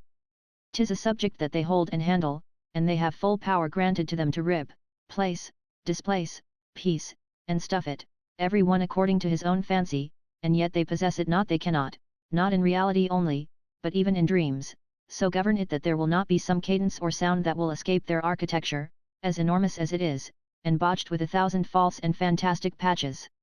And it is not reason to excuse them, for though we are satisfied with painters when they paint heaven, earth, seas, mountains, and remote islands, that they give us some slight mark of them, and, as of things unknown, are content with a faint and obscure description, yet when they come and draw us after life, or any other creature which is known and familiar to us, we then require of them a perfect and exact representation of lineaments and colours, and despise them if they fail in it. I am very well pleased with the Milesian girl, who observing the philosopher Thales to be always contemplating the celestial arch, and to have his eyes ever gazing upward, laid something in his way that he might stumble over, to put him in mind that it would be time to take up his thoughts about things that are in the clouds when he had provided for those that were under his feet. Doubtless she advised him well, rather to look to himself than to gaze at heaven, for, as Democritus says, by the mouth of Cicero, quod est antipedes, nemo spectat, celi scrutantur plagas. No man regards what is under his feet. They are always prying towards heaven. But our condition will have it so, that the knowledge of what we have in hand is as remote from us, and as much above the clouds, as that of the stars. As Socrates says, in Plato, that whoever meddles with philosophy may be reproached as Thales was by the woman, that he sees nothing of that which is before him. For every philosopher is ignorant of what his neighbour does, aye, and of what he does himself, and is ignorant of what they both are, whether beasts or men. Those people, who find Sebon's arguments too weak, that are ignorant of nothing, that govern the world, that know all. Tu mer compscant caus, quid temperat anum. Stel sponsu, jussiv, vajantur et errant. Quid primat obscurum lun, quid profrite orbum. Quid velit et posate rerum concordia discourse. What governs ocean's tides? And through the various year the seasons guides. Whether the stars by their own proper force, or foreign power, pursue their wandering course. Why shadows darken the pale queen of night? Whence she renews her orb and spreads her light? What nature's jarring sympathy can mean? Have they not sometimes in their writings sounded the difficulties they have met with of knowing their own being? We see very well that the finger moves, that the foot moves, that some parts assume a voluntary motion of themselves without our consent, and that others work by our direction, that one sort of apprehension occasions blushing, another paleness, such an imagination works upon the spleen only, another upon the brain, one occasions laughter, another tears, another stupefies and astonishes all our senses, and arrests the motion of all our members, at one object the stomach will rise, at another a member that lies something lower, but how a spiritual impression should make such a breach into a massy and solid subject, and the nature of the connection and contexture of these admirable springs and movements, never yet man knew, omnia incerta rationi, et in natura majestate abdita. All uncertain in reason, and concealed in the majesty of nature, says Pliny. And Saint Augustine, modus quo corporibus adhorent spiritus. Omino minis est, nec comprehendi ab homin potest, et hoc ipsi homo est, the manner whereby souls adhere to bodies is altogether wonderful, and cannot be conceived by man, and yet this is man. And yet it is not so much as doubted, for the opinions of men are received according to the ancient belief, by authority and upon trust, as if it were religion and law. 'Tis received as gibberish which is commonly spoken. This truth, with all its clutter of arguments and proofs, is admitted as a firm and solid body, that is no more to be shaken, no more to be judged of. On the contrary, every one, according to the best of his talent, corroborates and fortifies this received belief with the utmost power of his reason, which is a supple utensil, pliable, and to be accommodated to any figure, and thus the world comes to be filled with lies and fopperies. The reason that men doubt of divers things is that they never examine common impressions, they do not dig to the root, where the faults and defects lie, they only debate upon the branches, they do not examine whether such and such a thing be true, but if it has been so and so understood, it is not inquired into whether Galen has said anything to purpose, but whether he has said so or so. In truth, it was very good reason that this curb to the liberty of our judgments and that tyranny over our opinions, should be extended to the schools and arts. The god of scholastic knowledge is Aristotle. 'Tis irreligion to question any of his decrees, as it was those of Lycurgus at Sparta. His doctrine is a magisterial law, which, peradventure, is as false as another. I do not know why I should not as willingly embrace either the ideas of Plato, or the atoms of Epicurus, or the plenum or vacuum of Leucippus and Democritus, or the water of Thales, or the infinity of nature of Anaximander, or the air of Diogenes, or the numbers and symmetry of Pythagoras, or the infinity of Parmenides, or the one of Musus, or the water and fire of Apollodorus, or the similar parts of Anaxagoras, or the discord and friendship of Empedocles, or the fire of Heraclitus, or any other opinion of that infinite confusion of opinions and determinations, which this fine human reason produces by its certitude and clear-sightedness in everything it meddles withal, as I should the opinion of Aristotle upon this subject of the principles of natural things, which principles he builds of three pieces: matter, form, and privation. And what can be more vain than to make inanity itself the cause of the production of things? Privation is a negative, of what humour could he then make the cause and original of things that are? And yet that were not to be controverted but for the exercise of logic, there is nothing disputed therein to bring it into doubt, but to defend the author of the school from foreign objections. His authority is the non ultra, beyond which it is not permitted to inquire. It is very easy, upon approved foundations, to build whatever we please, for, according to the law and ordering of this beginning, the other parts of the structure are easily carried on without any failure. By this way we find our reason well grounded, and discourse at a venture, for our masters prepossess and gain beforehand as much room in our belief as is necessary towards concluding afterwards what they please, as geometric aeons do by their granted demands, the consent and approbation we allow them, giving them wherewith to draw us to the right and left, and to whirl us about at their pleasure. Whatever springs from these presuppositions is our master and our God. He will take the level of his foundations so ample and so easy that by them he may mount us up to the clouds, if he so please.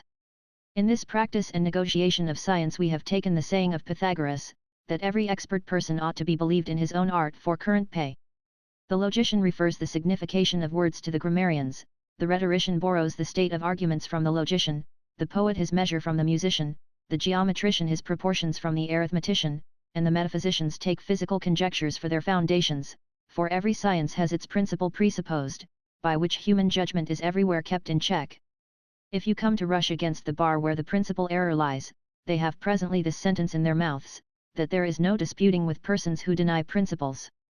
Now men can have no principles if not revealed to them by the divinity. Of all the rest the beginning, the middle, and the end, is nothing but dream and vapour. To those that contend upon presupposition we must, on the contrary, presuppose to them the same axiom upon which the dispute is. For every human presupposition and declaration has as much authority one as another, if reason do not make the difference. Wherefore they are all to be put into the balance, and first the generals and those that tyrannize over us. The persuasion of certainty is a certain testimony of folly and extreme uncertainty, and there are not a more foolish sort of men, nor that are less philosophers, than the philodoxes of Plato. We must inquire whether fire be hot, whether snow be white, if there be any such things as hard or soft within our knowledge. And as to those answers of which they make old stories, as he that doubted if there was any such thing as heat, whom they bid throw himself into the fire, and he that denied the coldness of ice, whom they bid to put ice into his bosom, they are pitiful things, unworthy of the profession of philosophy. If they had let us alone in our natural being, to receive the appearance of things without us, according as they present themselves to us by our senses, and had permitted us to follow our own natural appetites, governed by the condition of our birth, they might then have reason to talk at that rate, but 'tis from them we have learned to make ourselves judges of the world, 'tis from them that we derive this fancy, that human reason is controller general of all that is without and within the roof of heaven, that comprehends everything, that can do everything, by the means of which everything is known and understood. This answer would be good among the cannibals, who enjoy the happiness of a long, quiet, and peaceable life, without Aristotle's precepts, and without the knowledge of the name of physics. This answer would perhaps be of more value and greater force than all those they borrow from their reason and invention, of this all animals. And all where the power of the law of nature is yet pure and simple, would be as capable as we, but as for them they have renounced it. They need not tell us, it is true, for you see and feel it to be so, they must tell me whether I really feel what I think I do, and if I do feel it, they must then tell me why I feel it, and how, and what. Let them tell me the name, original, the parts and junctures of heat and cold, the qualities of the agent and patient, or let them give up their profession, which is not to admit or approve of anything but by the way of reason, that is their test in all sorts of essays, but, certainly, 'tis a test full of falsity, error, weakness, and defect. Which way can we better prove it than by itself?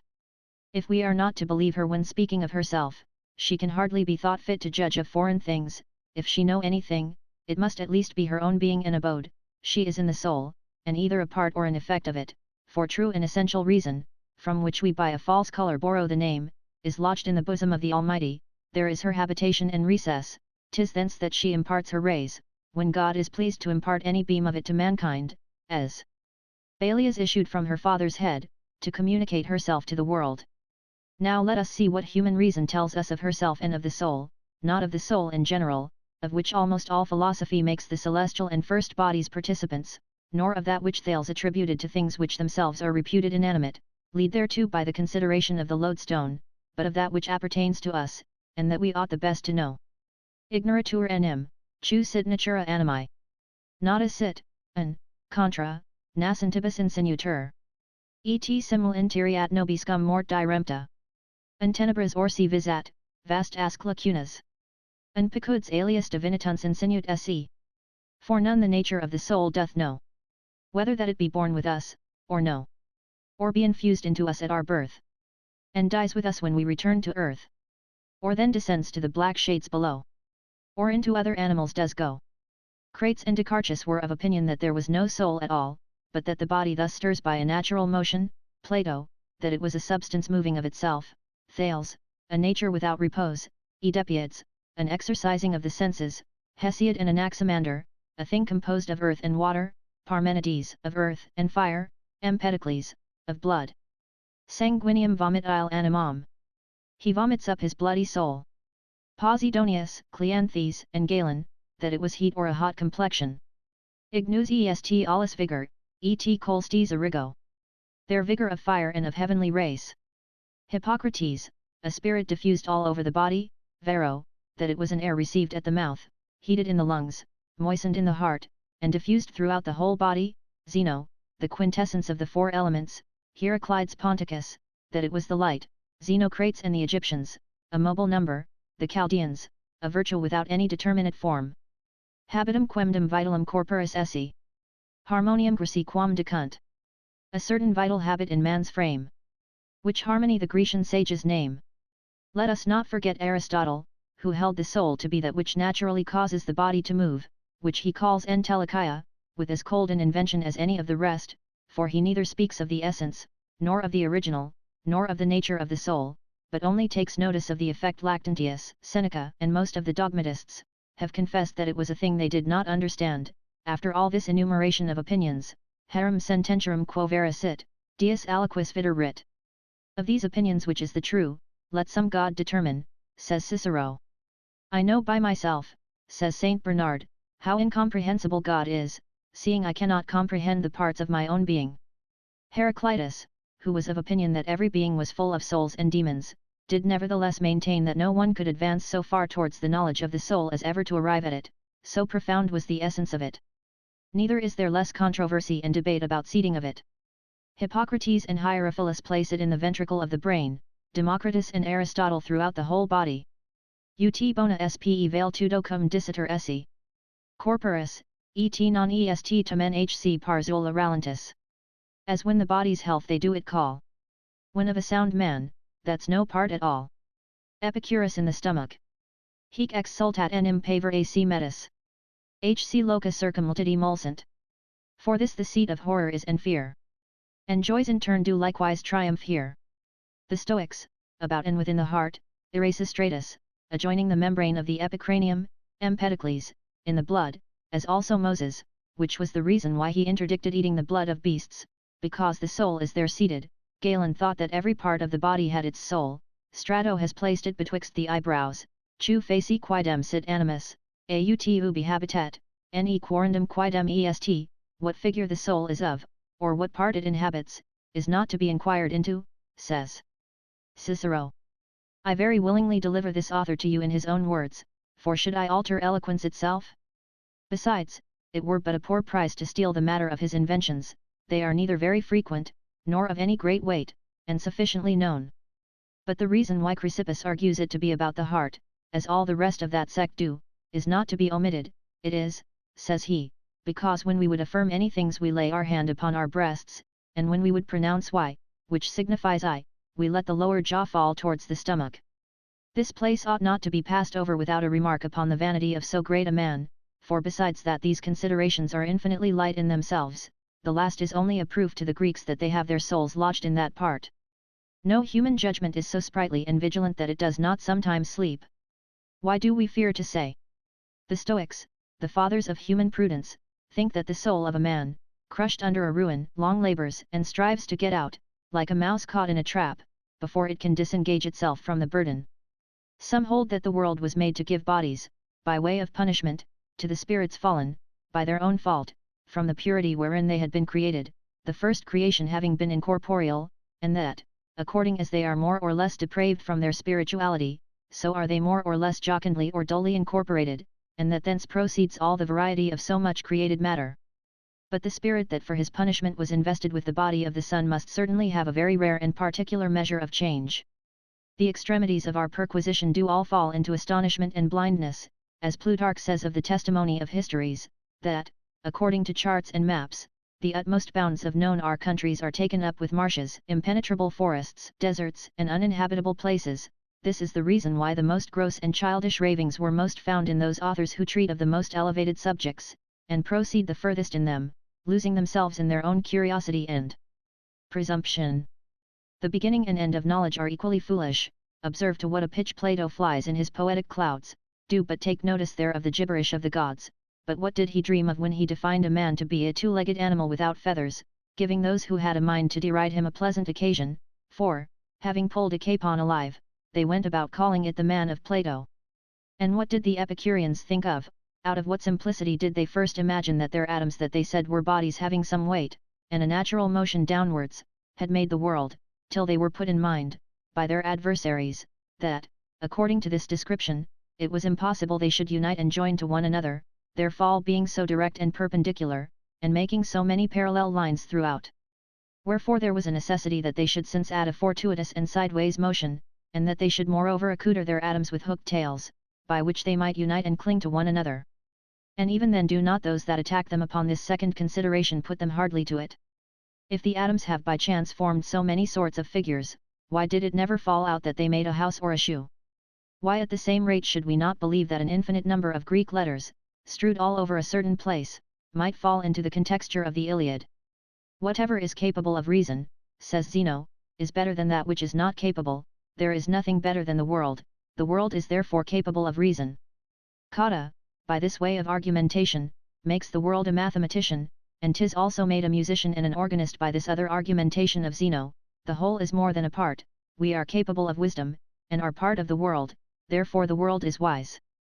There are infinite like examples, not only of arguments that are false in themselves, but silly ones, that do not hold in themselves, and that accuse their authors not so much of ignorance as imprudence. In the reproaches the philosophers dash one another in the teeth withal, upon their dissensions in their sects and opinions. Whoever should bundle up a lusty faggot of the fooleries of human wisdom would produce wonders. I willingly muster up these few for a pattern, by a certain meaning not less profitable to consider than the most sound and moderate instructions. Let us judge by these what opinion we are to have of man, of his sense and reason, when in these great persons that have raised human knowledge so high, so many gross mistakes and manifest errors are to be found. For my part, I am apt to believe that they have treated of knowledge casually, and like a toy, with both hands, and have contended about reason as of a vain and frivolous instrument, setting on foot all sorts of fancies and inventions, sometimes more sinewy, and sometimes weaker. This same Plato, who defines man as if he were a cock, says elsewhere, after Socrates, that he does not, in truth, know what man is, and that he is a member of the world the hardest to understand. By this variety and instability of opinions, they tacitly lead us, as it were by the hand, to this resolution of their irresolution. They profess not always to deliver their opinions barefaced and apparent to us, they have one while disguised them in the fabulous shadows of poetry, and at another in some other visor, for our imperfection carries this also along with it, that crude meat is not always proper for our stomachs, we must dry, alter, and mix it. They do the same, they sometimes conceal their real opinions and judgments, and falsify them to accommodate themselves to the public use. They will not make an open profession of ignorance, and of the imbecility of human reason, that they may not fright children, but they sufficiently discover it to us under the appearance of a troubled and inconstant science. I advised a person in Italy, who had a great mind to speak Italian, that provided he only had a desire to make himself understood, without being ambitious in any other respect to excel, that he should only make use of the first word that came to the tongue's end, whether Latin, French, Spanish, or Gascon, and that, by adding the Italian termination, he could not fail of hitting upon some idiom of the country, either Tuscan, Roman, Venetian, Piedmontese, or Neapolitan, and so fall in with some one of those many forms. I say the same of philosophy, she has so many faces, so much variety, and has said so many things, that all our dreams and ravings are there to be found. Human fancy can conceive nothing good or bad that is not there, nihil tam absurdi did potest, quod non dicitur ab aliquo philosophorum. Nothing can be said so absurd, that has not been said before by some of the philosophers.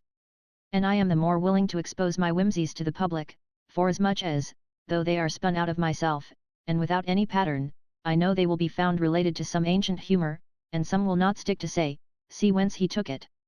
My manners are natural, I have not called in the assistance of any discipline to erect them, but, weak as they are, when it came into my head to lay them open to the world's view, and that to expose them to the light in a little more decent garb I went to adorn them with reasons and examples, it was a wonder to myself accidentally to find them conformable to so many philosophical discourses and examples.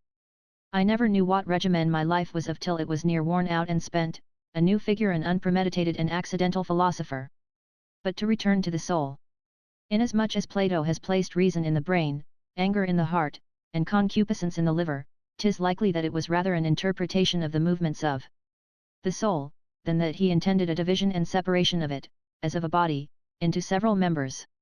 And the most likely of their opinions is that 'tis always a soul, that by its faculty, reasons, remembers, comprehends, judges, desires, and exercises all its other operations by divers instruments of the body, as the pilot guides his ship according to his experience, one while straining or slacking the cordage, one while hoisting the main yard, or removing the rudder, by one and the same power carrying on several effects, and that it is lodged in the brain, which appears in that the wounds and accidents that touch that part do immediately offend the faculties of the soul, and 'tis not incongruous that it should thence diffuse itself through the other parts of the body.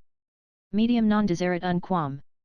Celi Phoebus iter, radiis tamen omnia lustrite. Phoebus ne'er deviates from the zodiac's way. Yet all things doth illustrate with his ray. As the sun sheds from heaven its light and influence, and fills the world with them. Terra pars animus, per totum dicita corpus. Parat, et ad numen mentis momenque movetur. The other part oth soul diffused all o'er. The body, does obey the reason's lore. Some have said that there was a general soul, as it were a great body, whence all the particular souls were extracted, and thither again return, always restoring themselves to that universal matter. Deum nam gyre per omnes. Ter asc, tract usque maris, colump profundum. Hin picuts, armenta, viros, genus omniferum. Quem sibi tenues nascentem arsis sir vitas. Silicet hu redidiend, ac resoluta referi. Omnia, nec morti esse locum. For God goes forth, and spreads throughout the whole heaven, earth, and sea, the universal soul. Each at its birth, from him all beings share. Both man and brute, the breath of vital air. To him return, and, loose from earthly chain. Fly whence they sprung, and rest in God again. Spurn at the grave, and, fearless of decay, dwell in high heaven, and star th ethereal way. Others, that they only rejoined and reunited themselves to it, others, that they were produced from the divine substance, others, by the angels of fire and air, others, that they were from all antiquity, and some that they were created at the very point of time the bodies wanted them, others make them to descend from the orb of the moon, and return thither. The generality of the ancients believed that they were begotten from father to son, after a like manner, and produced with all other natural things, taking their argument from the likeness of children to their fathers. Instill lauda patris virtus tibi. Fortes creantur fortibus, et bonus. Thou hast thy father's virtues with his blood. For still the brave spring from the brave and good. And that we see descend from fathers to their children not only bodily marks, but moreover a resemblance of humours, complexions, and inclinations of the soul. Denici cur acris violentia triste leonum. Seminium sequitur? Dolus vulpibus, et fuga, servis. A patribus dater, et patrias paver incit artis? Si non certus uocia semine seminioque. Vis animi peritor crescit cum corpori toto. For why should rage from the fierce lion's seed? Or from the subtle fox's craft, proceed? Or why the tim rouse and flying heart? His fear and trembling to his race impart. But that a certain force of mind does grow, and still increases as the bodies do. That thereupon the divine justice is grounded, punishing in the children the faults of their fathers, forasmuch as the contagion of paternal vices is in some sort imprinted in the soul of children, and that the ill government of their will extends to them. Moreover, that if souls had any other derivation than a natural consequence, and that they had been some other things out of the body, they would retain some memory of their first being, the natural faculties that are proper to them of discoursing, reasoning, and remembering, being considered. Si in corpus nascentibus insinuator. Cur super ente actam tatum meminis anicamus. Nec vestigia gest eram rerum volatin mus? For at our birth if it infused be, why do we then retain no memory of our foregoing life, and why no more remember anything we did before? For, to make the condition of our souls such as we would have it to be, we must suppose them all knowing, even in their natural simplicity and purity. By these means they had been such, being free from the prison of the body, as well before they entered into it, as we hope they shall be after they are gone out of it, and from this knowledge it should follow that they should remember, being God in the body, as Plato said, that what we learn is no other than a remembrance of what we knew before. A thing which every one by experience may maintain to be false. Forasmuch, in the first place, as that we do not justly remember anything but what we have been taught, and that if the memory did purely perform its office it would at least suggest to us something more than what we have learned. Secondly, that which she knew being in her purity, was a true knowledge, knowing things as they are by her divine intelligence, whereas here we make her receive falsehood and vice when we instruct her, wherein she cannot employ her reminiscence, that image and conception having never been planted in her. To say that the corporal prison does in such sort suffocate her natural faculties, that they are there utterly extinct, is first contrary to this other belief of acknowledging her power to be so great, and the operations of it that men sensibly perceive in this life so admirable, as to have thereby concluded that divinity and eternity past, and the immortality to come. Nam si tanto per est anarium udita podstas. Omnia ut actarum exidrit redinentia rerum. Non, ut opiner, ea oblitho jam longier erat. For if the mind be changed to that degree, as of past things to lose all memory, so great a change as that, I must confess, appears to me than death but little less. Furthermore, 'tis here with us, and not elsewhere, that the force and effects of the soul ought to be considered. All the rest of her perfections are vain and useless to her. 'Tis by her present condition that all her immortality is to be rewarded and paid, and of the life of man only that she is to render an account. It had been injustice to have stripped her of her means and powers, to have disarmed her in order, in the time of her captivity and imprisonment in the flesh, of her weakness and infirmity in the time wherein she was forced and compelled, to pass an infinite and perpetual sentence and condemnation, and to insist upon the consideration of so short a time, peradventure but an hour or two, or at the most but a century, which has no more proportion with infinity than an instant, in this momentary interval to ordain and definitively to determine of her whole being. It were an unreasonable disproportion, too, to assign an eternal recompense in consequence of so short a life. Plato, to defend himself from this inconvenience, will have future payments limited to the term of 100 years, relatively to human duration, and of us ourselves there are enough who have given them temporal limits. By this they judged that the generation of the soul followed the common condition of human things, as also her life, according to the opinion of Epicurus and Democritus, which has been the most received, in consequence of these fine appearances that they saw it bomb, and that, according as the body grew more capable, they saw it increase in vigor as the other did, that its feebleness in infancy was very manifest, and in time its better strength and maturity, and after that its declension and old age, and at last its decrepitude. Gignaparator cum corpori, et una. Crescere sentimus, parator xenes sir mentum. Souls with the bodies to be born we may discern, with them increase, with them decay. They perceived it to be capable of divers passions, and agitated with divers painful motions, whence it fell into lassitude and uneasiness, capable of alteration and change, of cheerfulness, of stupidity and languor, and subject to diseases and injuries, as the stomach or the foot. Mentum sanari, corpus ut grum. Seraimus, et flecti medicine posse vidimus. Sick minds, as well as bodies, we do see. By medicinas virtue oft restored to be dazzled and intoxicated with the fumes of wine, jostled from her seat by the vapours of a burning fever, laid asleep by the application of some medicaments, and roused by others. Corporem naturam animi esse necessest. Corpores quanium tellus ixaci labrat. There must be of necessity, we find, a nature that's corporeal of the mind. Because we evidently see it smarts, and wounded is with shafts the body darts.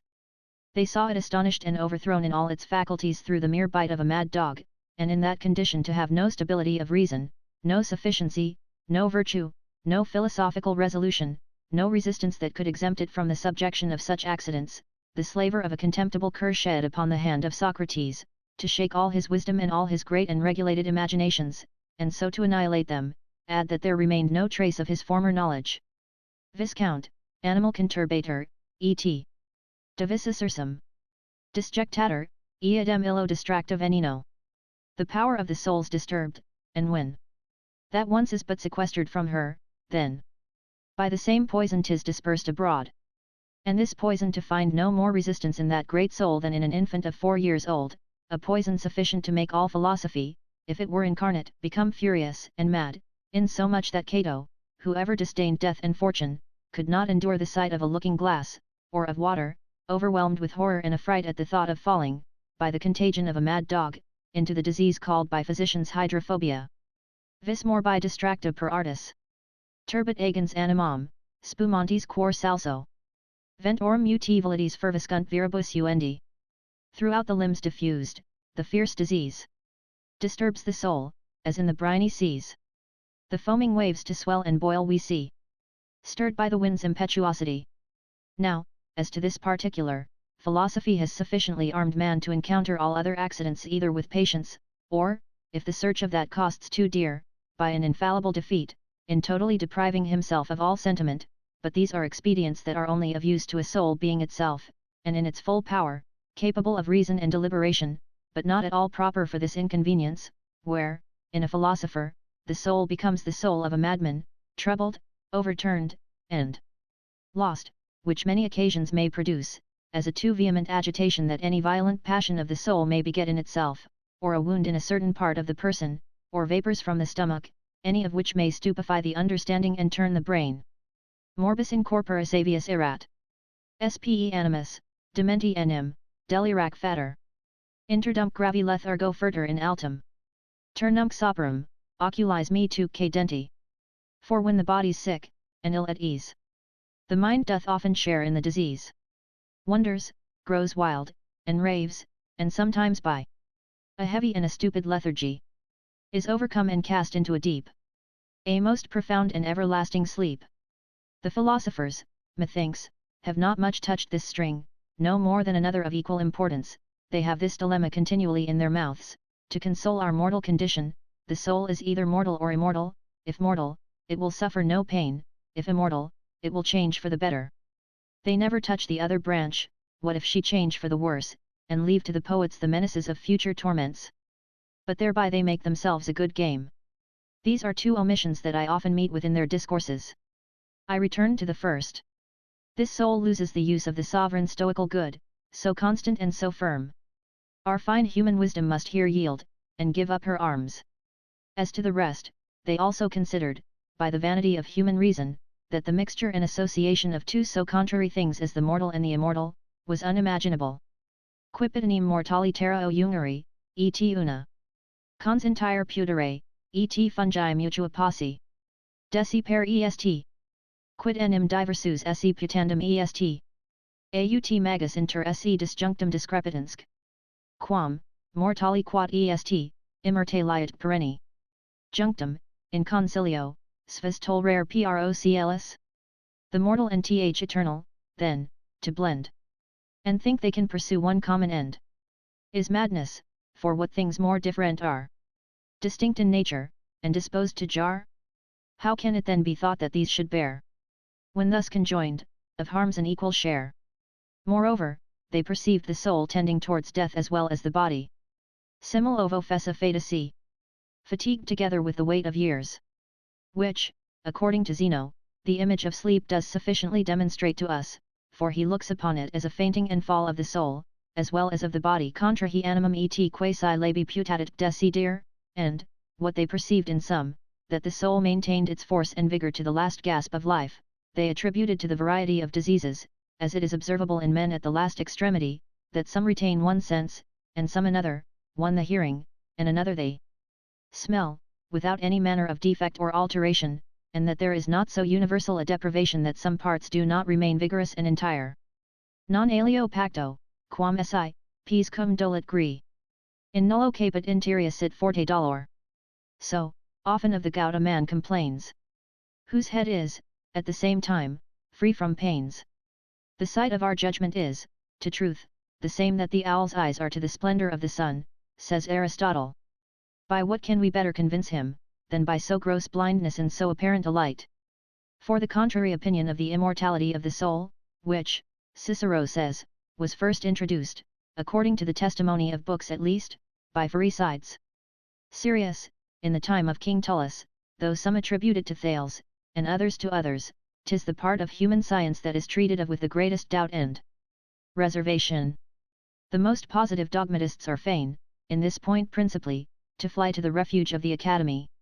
No one doubts what Aristotle has established upon this subject, no more than all the ancients in general, who handle it with a wavering belief, rem gradissimum promittantium magus quam probantium, a thing more acceptable in the promisers than the provers. He conceals himself in clouds of words of difficult, unintelligible sense, and has left to those of his sect as great a dispute about his judgment as about the matter itself. Two things rendered this opinion plausible to them: 1. That, without the immortality of souls, there would be nothing whereon to ground the vain hopes of glory, which is a consideration of wonderful repute in the world; the other, that it is a very profitable impression, as Plato says, that vices, when they escape the discovery and cognizance of human justice, are still within the reach of the divine, which will pursue them even after the death of the guilty. Man is excessively solicitous to prolong his being, and has to the utmost of his power provided for it. There are monuments for the conservation of the body, and glory to preserve the name. He has employed all his wit and opinion to the rebuilding of himself, impatient of his fortune, and to prop himself by his inventions. The soul, by reason of its anxiety and impotence, being unable to stand by itself, wanders up and down to seek out consolations, hopes, and foundations, and alien circumstances, to which she adheres and fixes, and how light or fantastic soever invention delivers them to her, relies more willingly, and with greater assurance, upon them than upon herself. But 'tis wonderful to observe how the most constant and obstinate maintainers of this just and clear persuasion of the immortality of the soul fall short, and how weak their arguments are, when they go about to prove it by human reason. Somnia sunt non docentis, said Optantus, they are dreams, not of the teacher, but wisher, says one of the ancients. By which testimony man may know that he owes the truth he himself finds out to fortune and accident, since that even then, when it is fallen into his hand, he has not wherewith to hold and maintain it, and that his reason has not force to make use of it. All things produced by our own meditation and understanding, whether true or false, are subject to incertitude and controversy. 'Twas for the chastisement of our pride, and for the instruction of our miserable condition and incapacity, that God wrought the perplexity and confusion of the Tower of Babel. Whatever we undertake without his assistance, whatever we see without the lamp of his grace, is but vanity and folly. We corrupt the very essence of truth, which is uniform and constant, by our weakness, when fortune puts it into our possession. What course soever man takes of himself, God still permits it to come to the same confusion, the image whereof he so lively represents to us in the just chastisement wherewith he crushed Nimrod's presumption, and frustrated the vain attempt of his proud structure, perdam sapientium sapientium, et prudentium prudentium reprobabo. I will destroy the wisdom of the wise, and will bring to nothing the understanding of the prudent. The diversity of idioms and tongues, with which he disturbed this work, what are they other than this infinite and perpetual alteration and discordance of opinions and reasons, which accompany and confound the vain building of human wisdom, and to very good effect too, for what would hold us, if we had but the least grain of knowledge? This saint has very much obliged me, ipsa veritatis occultatio and humilitatis exercitatio est, aut lat ionis atritio. The very concealment of the truth is either an exercise of humility or a quelling of presumption. To what a pitch of presumption and insolence do we raise our blindness and folly! But to return to my subject. It was truly very good reason that we should be beholden to God only, and to the favour of his grace, for the truth of so noble a belief, since from his sole bounty we receive the fruit of immortality, which consists in the enjoyment of eternal beatitude. Let us ingenuously confess that God alone has dictated it to us, and faith, for 'tis no lesson of nature in our own reason. And whoever will inquire into his own being and power, both within and without this divine privilege, whoever shall consider man impartially, and without flattery, will see in him no efficacy or faculty that relishes of anything but death and earth.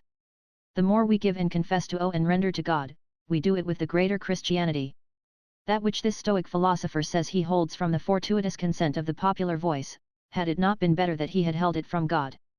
Cum de animarum matematate diserimus, non leve momentum apud nos habet consensus hominum aut timentium inferos, aut colentium. Uter hc public persuas ioni. When we discourse of the immortality of souls, the consent of men that either fear or adore the infernal powers, is of no small advantage. I make use of this public persuasion. Now the weakness of human arguments upon this subject is particularly manifested by the fabulous circumstances they have superadded as consequences of this opinion, to find out of what condition this immortality of ours was. Let us omit the Stoics, usurum nobis largi unter tanquam cornicibus, diu mans euros ai and animos, semper, negant.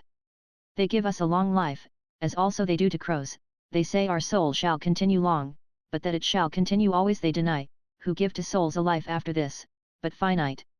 The most universal and received fancy, and that continues down to our times in various places, is that of which they make Pythagoras the author, not that he was the original inventor, but because it received a great deal of weight and repute by the authority of his approbation, that souls, at their departure out of us, did nothing but shift from one body to another, from a lion to a horse, from a horse to a king, continually travelling at this rate from habitation to habitation, and he himself said that he remembered he had been to Lides, since that Euphorbus, afterwards Hermotimus, and, finally, from Pyrrhus was passed into Pythagoras, having a memory of himself of 206 years.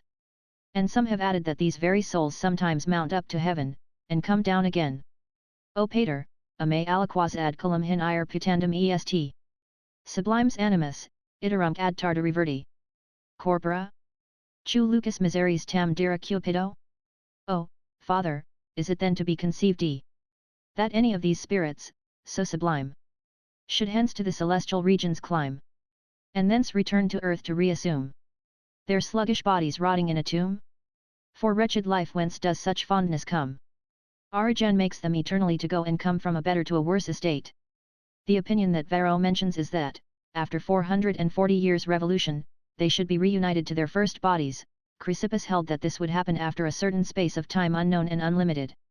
Plato, who professes to have embraced this belief from Pindar and the ancient poets, that we are to undergo infinite vicissitudes of mutation, for which the soul is prepared, having neither punishment nor reward in the other world but what is temporal, as its life here is but temporal, concludes that it has a singular knowledge of the affairs of heaven, of hell, of the world, through all which it has passed, repassed, and made stay in several voyages, are matters for her memory. Observe her progress elsewhere. The soul that has lived well is reunited to the stars to which it is assigned, that which has lived ill removes into a woman, and if it do not there reform, is again removed into a beast of condition suitable to its vicious manners, and shall see no end of its punishments till it be returned to its natural constitution, and that it has, by the force of reason, purged itself from those gross, stupid, and elementary qualities it was polluted with. But I will not omit the objection the Epicureans make against this transmigration from one body to another. 'Tis a pleasant one, they ask what expedient would be found out if the number of the dying should chance to be greater than that of those who are coming into the world. For the souls, turned out of their old habitation, would scuffle and crowd which should first get possession of their new lodging, and they further demand how they shall pass away their time, whilst waiting till new quarters are made ready for them. Or, on the contrary, if more animals should be born than die, the body, they say, would be but in an ill condition whilst waiting for a soul to be infused into it, and it would fall out that some bodies would die before they had been alive. Denici comrabia ad veneris, part usque ferum. Esse animus persto, de ridiculum esse videtur. Et spectare immortals mort alia membra. Innumero numero, certerac per properantur. Inter esse, chu prima potissimac insinutor. Absurd to think that whilst wild beasts beget, or bear their young, 1,000 souls do wait. Expect the falling body, fight and strive. Which first shall enter in and make it live. Others have arrested the soul in the body of the deceased, with it to animate serpents, worms, and other beasts, which are said to be bred out of the corruption of our members, and even out of our ashes. Others divide them into two parts, the one mortal, the other immortal, others make it corporeal, and nevertheless immortal. Some make it immortal, without sense or knowledge. There are others, even among ourselves, who have believed that devils were made of the souls of the damned, as Plutarch thinks that gods were made of those that were saved, for there are few things which that author is so positive in as he is in this, maintaining elsewhere a doubtful and ambiguous way of expression. We are told, says he, and steadfastly should believe, that the souls of virtuous men, both according to nature and the divine justice, become saints, and from saints demigods, and from demigods, after they are perfectly, as in sacrifices of purgation, cleansed and purified, being delivered from all passibility and all mortality, they become, not by any civil decree, but in real truth, and according to all probability of reason, entire and perfect gods, in receiving a most happy and glorious end. But who desires to see him, who is yet the most sober and moderate of the whole gang of philosophers, lay about him with greater boldness, and relate his miracles upon this subject, I refer him to his treatise of the moon, and of the demon of Socrates, where he may, as evidently as in any other place whatever, satisfy himself that the mysteries of philosophy have many strange things in common with those of poetry, human understanding losing itself in attempting to sound and search all things to the bottom. Even as we, tired and worn out with a long course of life, return to infancy and dotage. See here the fine and certain instructions which we extract from human knowledge concerning the soul. Neither is there less temerity in what they teach us touching our corporal parts.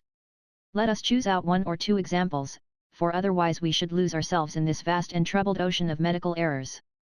Let us first know whether, at least, they agree about the matter whereof men produce one another, for as to their first production it is no wonder if, in a thing so high and so long since past, human understanding finds itself puzzled and perplexed. Archelaus, the physician, whose disciple and favourite Socrates was, according to Aristoxenus, said that both men and beasts were made of a lacteous slime, expressed by the heat of the earth. Pythagoras says that our seed is the foam or cream of our better blood, Plato, that it is the distillation of the marrow of the backbone, raising his argument from this, that part is first sensible of being weary of the work, Alcmaeon, that it is part of the substance of the brain, and that it is so, says he, is proved by the weakness of the eyes in those who are immoderate in that exercise, Democritus, that it is a substance extracted from the whole mass of the body, Epicurus, an extract from soul and body, Aristotle, an excrement drawn from the aliment of the blood, the last which is diffused over our members, others, that it is a blood concocted and digested by the heat of the genitals, which they judge, by reason that in excessive endeavours a man voids pure blood, wherein there seems to be more likelihood. Could a man extract any appearance from so infinite a confusion? Now, to bring this seed to do its work, how many contrary opinions do they set on foot? Aristotle and Democritus are of opinion that women have no sperm, and that 'tis nothing but a sweat that they distill in the heat of pleasure and motion, and that contributes nothing at all to generation. Galen, on the contrary, and his followers, believe that without the concurrence of seeds there can be no generation. Here are the physicians, the philosophers, the lawyers, and divines, by the ears with our wives about the dispute, for what term women carry their fruit, and I, for my part, by the example of myself, stick with those that maintain a woman goes 11 months with child. The world is built upon this experience, there is no so commonplace a woman that cannot give her judgment in all these controversies, and yet we cannot agree. Here is enough to verify that man is no better instructed in the knowledge of himself, in his corporal than in his spiritual part we have proposed himself to himself, and his reason to his reason, to see what she could say. I think I have sufficiently demonstrated how little she understands herself in herself, and who understands not himself in himself, in what can he? Quasi vero mensurum olius rei possit agira, qui sui nesciat. As if he could understand the measure of any other thing, that knows not his own. In earnest, Protagoras told us a pretty flam in making man the measure of all things, that never knew so much as his own, and if it be not he, his dignity will not permit that any other creature should have this advantage, now he being so contrary in himself, and one judgment so incessantly subverting another, this favourable proposition was but a mockery, which induced us necessarily to conclude the nullity of the compass and the compasser. When Thales reputes the knowledge of man very difficult for man to comprehend, he at the same time gives him to understand that all other knowledge is impossible. You for whom I have taken the pains, contrary to my custom, to write so long a discourse, will not refuse to support your sebant by the ordinary forms of arguing, wherewith you are every day instructed, and in this will exercise both your wit and learning, for this last fencing trick is never to be made use of but as an extreme remedy, 'tis a desperate thrust, wherein you are to quit your own arms to make your adversary abandon his, and a secret sleight, which must be very rarely, and then very reservedly, put in practice. 'Tis great temerity to lose yourself that you may destroy another, you must not die to be revenged, as Gobryas did, for, being closely grappled in combat with a lord of Persia, Darius coming in sword in hand, and fearing to strike lest he should kill Gobryas, he called out to him boldly to fall on. The author, as we have already mentioned, is addressing Margaret de Valois. Though he should run them both through at once. I have known desperate weapons, and conditions of single combat, and wherein he that offered them put himself and his adversary upon terms of inevitable death to them both, censured for unjust. The Portuguese, in the Indian Sea, took certain Turks prisoners, who, impatient of their captivity, resolved, and it succeeded, by striking the nails of the ship one against another, and making a spark to fall into the barrels of powder that were set in the place where they were guarded, to blow up and reduce themselves, their masters, and the vessel to ashes. We here touch the outplate and utmost limits of sciences, wherein the extremity is vicious, as in virtue. Keep yourselves in the common road, it is not good to be so subtle and cunning. Remember the Tuscan proverb. Chi troppo es assottiglia, si scavezza. Who makes himself too wise, becomes a fool. I advise you that, in all your opinions and discourses, as well as in your manners and all other things, you keep yourself moderate and temperate, and avoid novelty. I am an enemy to all extravagant ways. You, who by the authority of your grandeur, and yet more by the advantages which those qualities give you that are more your own, may with the twinkle of an eye command whom you please, ought to have given this charge to some one who made profession of letters, who might after a better manner have proved and illustrated these things to you. But here is as much as you will stand in need of. Epicurus said of the laws, that the worst were so necessary for us that without them men would devour one another. And Plato affirms, that without laws we should live like beasts.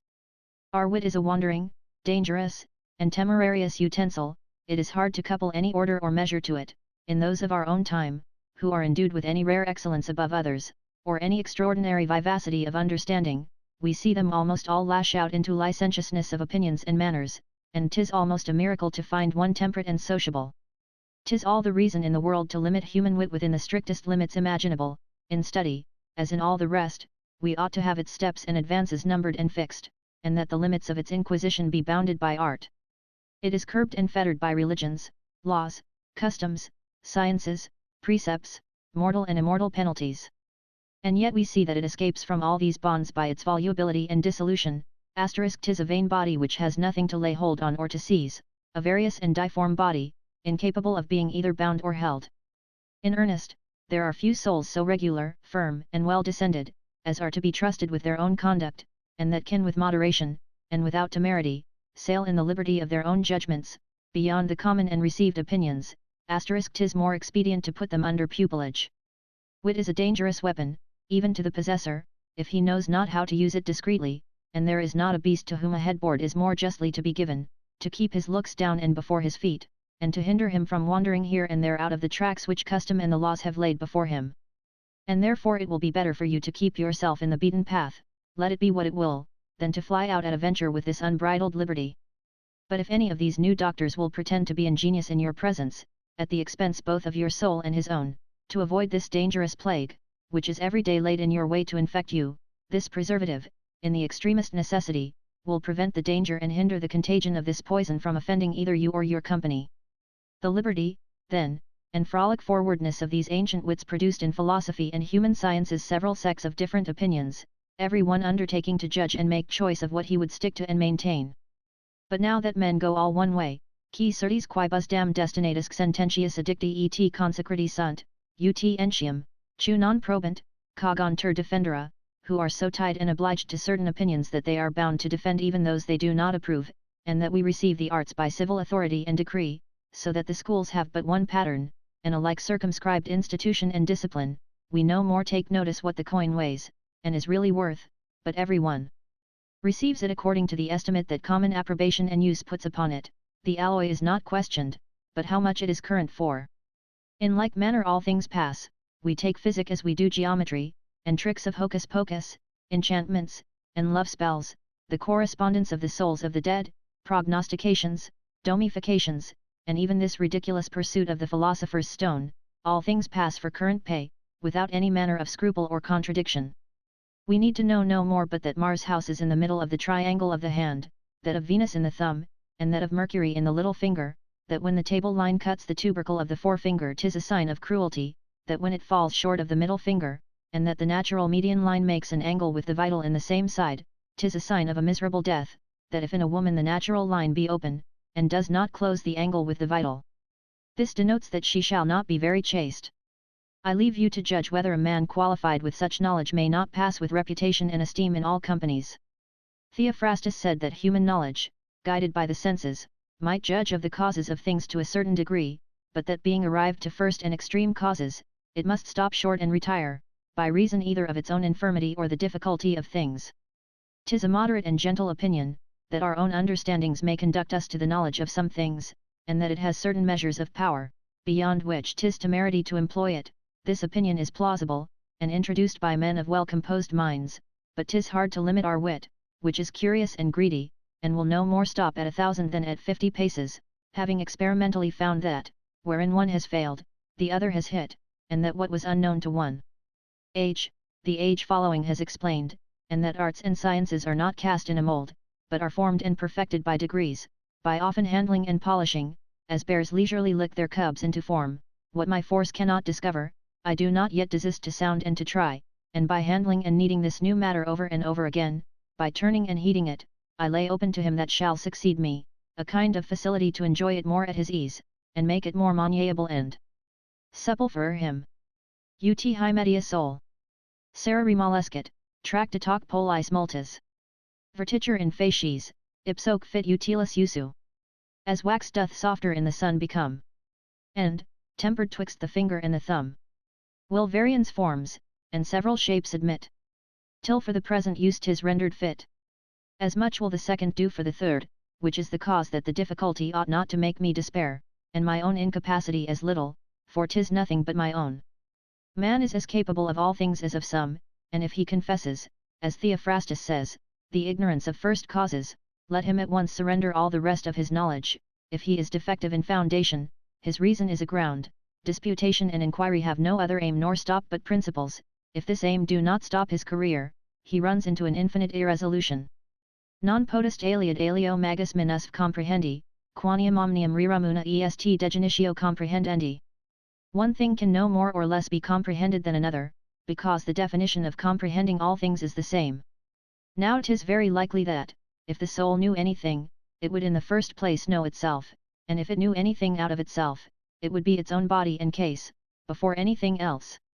If we see the gods of physic to this very day debating about our anatomy. Mulciber in Trojam, pro Troy stabat Apollo. Vulcan against, for Troy Apollo stood. When are we to expect that they will be agreed? We are nearer neighbors to ourselves than whiteness to snow, or weight to stones.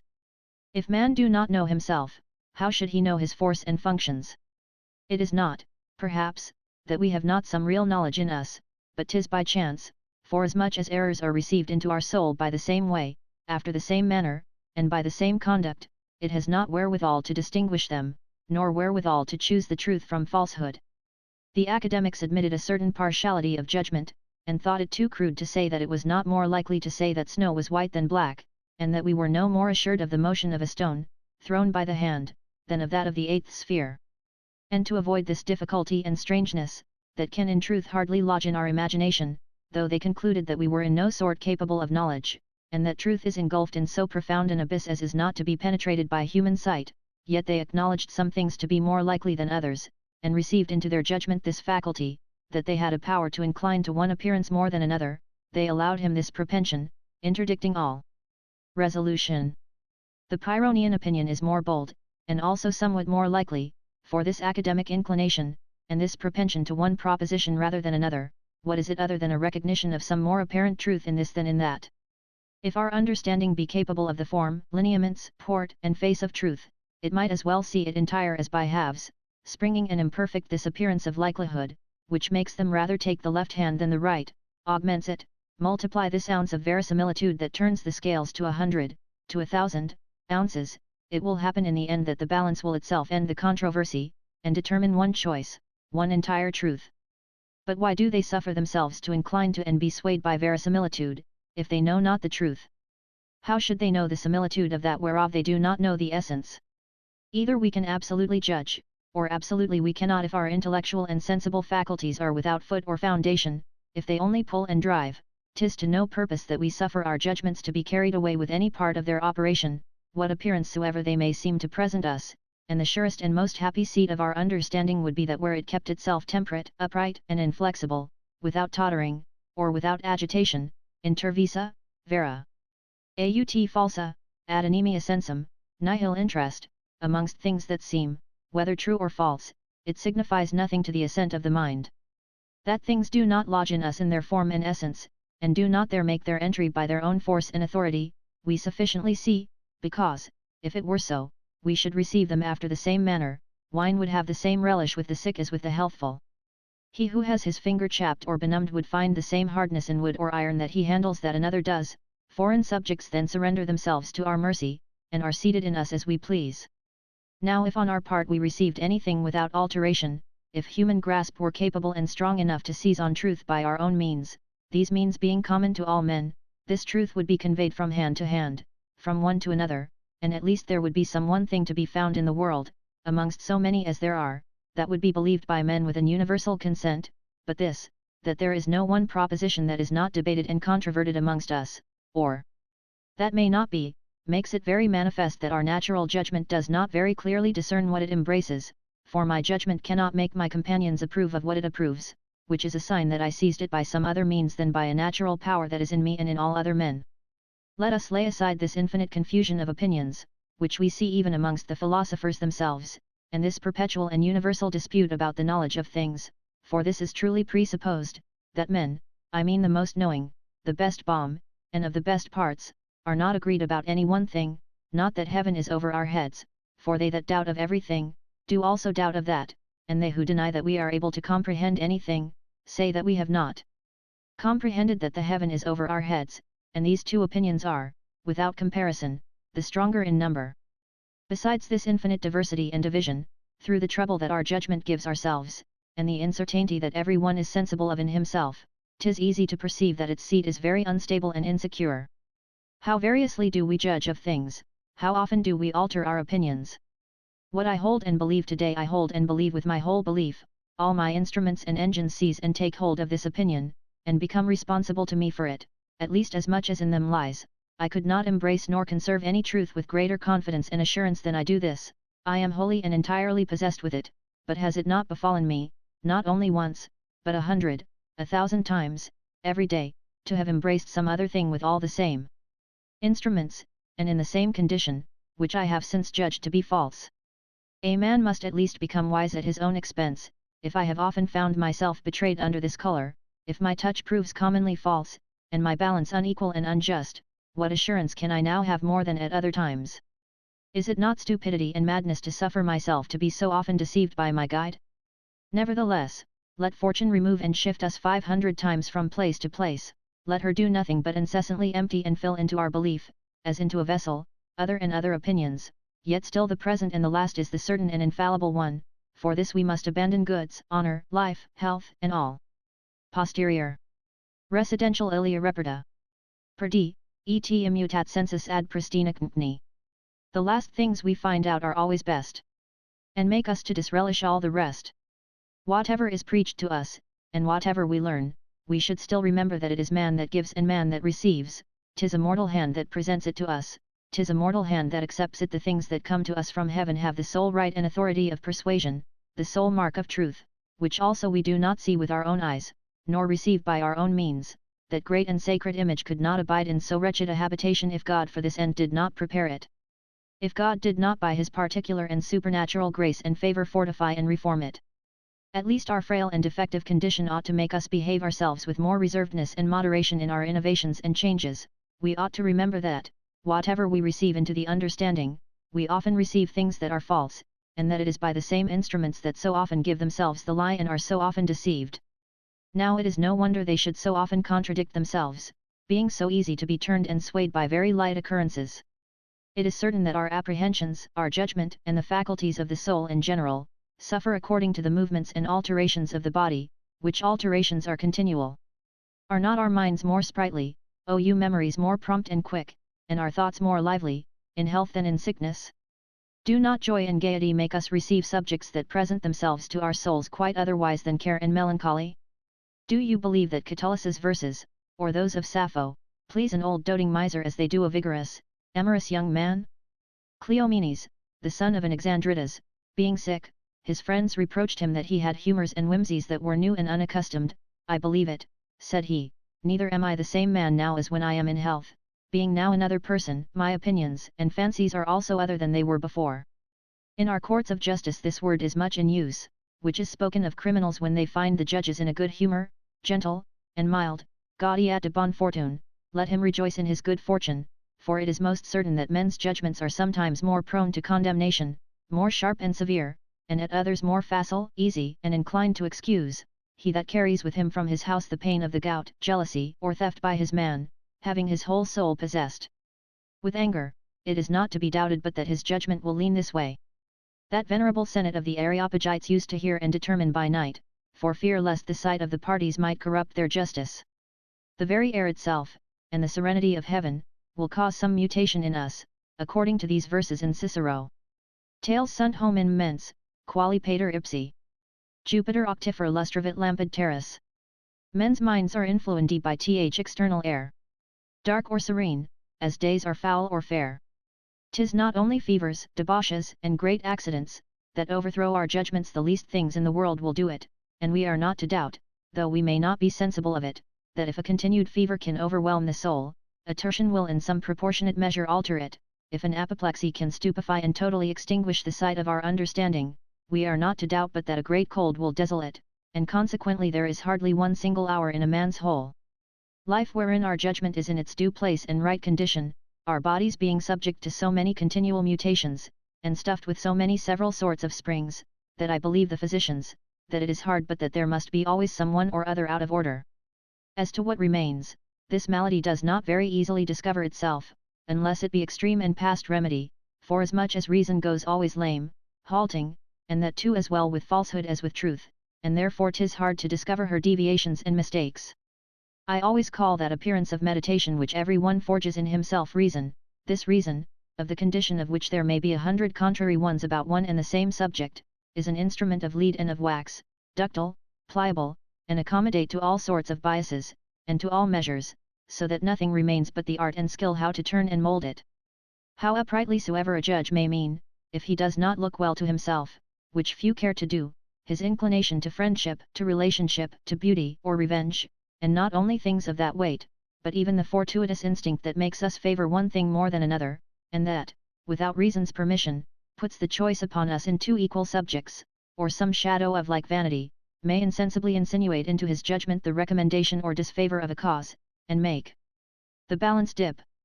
I, that watch myself as narrowly as I can, and that have my eyes continually bent upon myself, like one that has no great business to do elsewhere. Quis sub arcto rex gelid matuator or quid terridatum territ, unici securus. I care not whom the northern clime reveres, or what's the king that terridates fears. Dare hardly tell the vanity and weakness I find in myself. My foot is so unstable and unsteady, I find myself so apt to totter and reel, and my sight so disordered, that, fasting, I am quite another man than when full, if health and a fair day smile upon me, I am a very affable, good-natured man, if a corn trouble my toe, I am sullen, out of humour, and not to be seen. The same pace of a horse seems to me one while hard, and another easy, and the same way one while shorter, and another longer, and the same form one while more, another less agreeable, I am one while for doing everything, and another for doing nothing at all, and what pleases me now would be a trouble to me at another time. I have 1,000 senseless and casual actions within myself, either I am possessed by melancholy or swayed by choler, now by its own private authority sadness predominates in me, and by, I am as merry as a cricket. When I take a book in hand I have then discovered admirable graces in such and such passages, and such as have struck my soul, let me light upon them at another time, I may turn and toss, tumble and rattle the leaves to no purpose, 'tis then to me an inform and undiscovered mass. Even in my own writings I do not always find the air of my first fancy, I know not what I would have said, and am often put to it to correct and pump for a new sense, because I have lost the first that was better. I do nothing but go and come, my judgment does not always advance, it floats and roams. Velut minuta magno. Deprensa novis in mari vesa niente vento. Like a small bark that's tossed upon the main. When winds tempestuous heave the liquid plain. Very often, as I am apt to do, having for exercise taken to maintain an opinion contrary to my own, my mind, bending and applying itself that way, does so engage me that way that I no more discern the reason of my former belief, and forsake it I am, as it were, misled by the side to which I incline, be it what it will, and carried away by my own weight. Every one almost would say the same of himself, if he considered himself as I do. Preachers very well know that the emotions which steal upon them in speaking animate them towards belief, and that in passion we are more warm in the defence of our proposition, take ourselves a deeper impression of it, and embrace it with greater vehemence and approbation than we do in our colder and more temperate state. You only give your counsel a simple brief of your cause, he returns you a dubious and uncertain answer, by which you find him indifferent which side he takes. Have you feed him well that he may relish it the better, does he begin to be really concerned, and do you find him interested and zealous in your quarrel? His reason and learning will by degrees grow hot in your cause, behold an apparent and undoubted truth presents itself to his understanding, he discovers a new light in your business, and does in good earnest believe and persuade himself that it is so. Nay, I do not know whether the ardour that springs from spite and obstinacy, against the power and violence of the magistrate and danger, or the interest of reputation, may not have made some men, even at the stake, maintain the opinion for which, at liberty, and amongst friends, they would not have burned a finger. The shocks and jostles that the soul receives from the body's passions can do much in it, but its own can do a great deal more, to which it is so subjected that perhaps it may be made good that it has no other pace and motion but from the breath of those winds, without the agitation of which it would be becalmed, and without action, like a ship in the middle of the sea, to which the wind's hair denied their assistance. And whoever should maintain this, siding with the Peripatetics, would do us no great wrong, seeing it is very well known that the greatest and most noble actions of the soul proceed from, and stand in need of, this impulse of the passions. Valor, they say, cannot be perfect without the assistance of anger, semper Ajax fortis, fortissimus tamen in furor, Ajax was always brave, but most when in a fury neither do we encounter the wicked and the enemy vigorously enough if we be not angry, nay, the advocate, it is said, is to inspire the judges with indignation, to obtain justice. Irregular desires moved Themistocles and Demosthenes and have pushed on the philosophers to watching, fasting, and pilgrimages, and lead us to honour, learning, and health, which are all very useful ends. And this meanness of soul, in suffering anxiety and trouble, serves to breed remorse and repentance in the conscience, and to make us sensible of the scourge of God, and politic correction for the chastisement of our offences. Compassion is a spur to clemency, and the prudence of preserving and governing ourselves is roused by our fear, and how many brave actions by ambition! How many by presumption! In short, there is no brave and spiritual virtue without some irregular agitation. May not this be one of the reasons that moved the Epicureans to discharge God from all care and solicitude of our affairs, because even the effects of his goodness could not be exercised in our behalf without disturbing its repose, by the means of passions which are so many spurs and instruments pricking on the soul to virtuous actions, or have they thought otherwise, and taken them for tempests, that shamefully hurry the soul from her tranquillity? Ut maris tranquillitas intedigitur, null, ne minima quidem, ora fluctus commovent, sic animi quietus et placatus status semiter, quem perturbatis nulla est, quam moveri quit. As it is understood to be a calm sea when there is not the least breath of air stirring, so the state of the soul is discerned to be quiet and appeased when there is no perturbation to move it. What varieties of sense and reason, what contrariety of imaginations does the diversity of our passions inspire us with?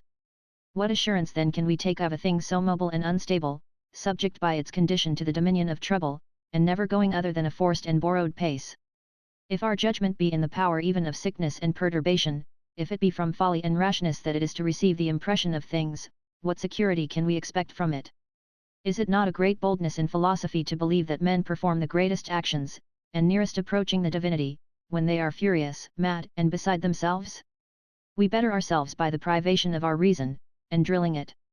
The two natural ways to enter into the cabinet of the gods, and there to foresee the course of destiny, are fury and sleep. This is pleasant to consider. By the dislocation that passions cause in our reason, we become virtuous; by its extirpation, occasioned by madness or the image of death, we become diviners and prophets. I was never so willing to believe philosophy in anything as this. 'Tis a pure enthusiasm wherewith sacred truth has inspired the spirit of philosophy, which makes it confess, contrary to its own proposition, that the most calm, composed, and healthful estate of the soul that philosophy can seat it in is not its best condition. Our waking is more asleep than sleep itself, our wisdom less wise than folly, our dreams are worth more than our meditation, and the worst place we can take is in ourselves. But does not philosophy think that we are wise enough to consider that the voice that the spirit utters, when dismissed from man, so clear-sighted, so great, and so perfect, and whilst it is in man so terrestrial, ignorant, and dark, is a voice proceeding from the spirit of dark, terrestrial, and ignorant man, and for this reason a voice not to be trusted and believed? I, being of a soft and heavy complexion, have no great experience of these vehement agitations, the most of which surprise the soul on a sudden, without giving it leisure to recollect itself. But the passion that is said to be produced by idleness in the hearts of young men, though it proceed leisurely, and with a measured progress, does evidently manifest, to those who have tried to oppose its power, the violence our judgment suffers in this alteration and conversion. I have formerly attempted to withstand and repel it, for I am so far from being one of those that invite vices, that I do not so much as follow them.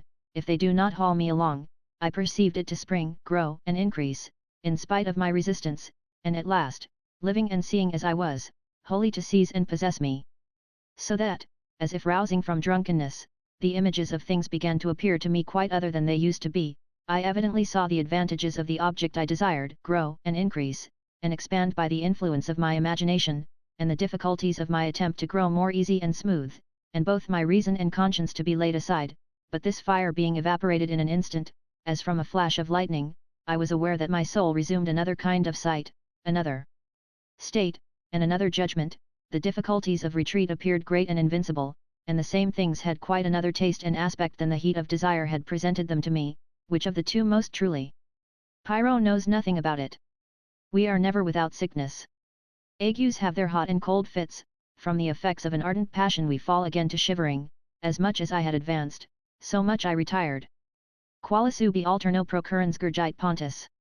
Nunc rut ad terras, scopulosque superjacet undam. Spumus, extremam sinu perfundit arenam. Nunc rapidus retro, et xtu revoluta reservens. Saxa, fugit, lit usque vedolabent reliquit. So swelling surges, with a thundering roar, drive in on each other's backs, insult the shore. Bound o'er the rocks, encroach upon the land.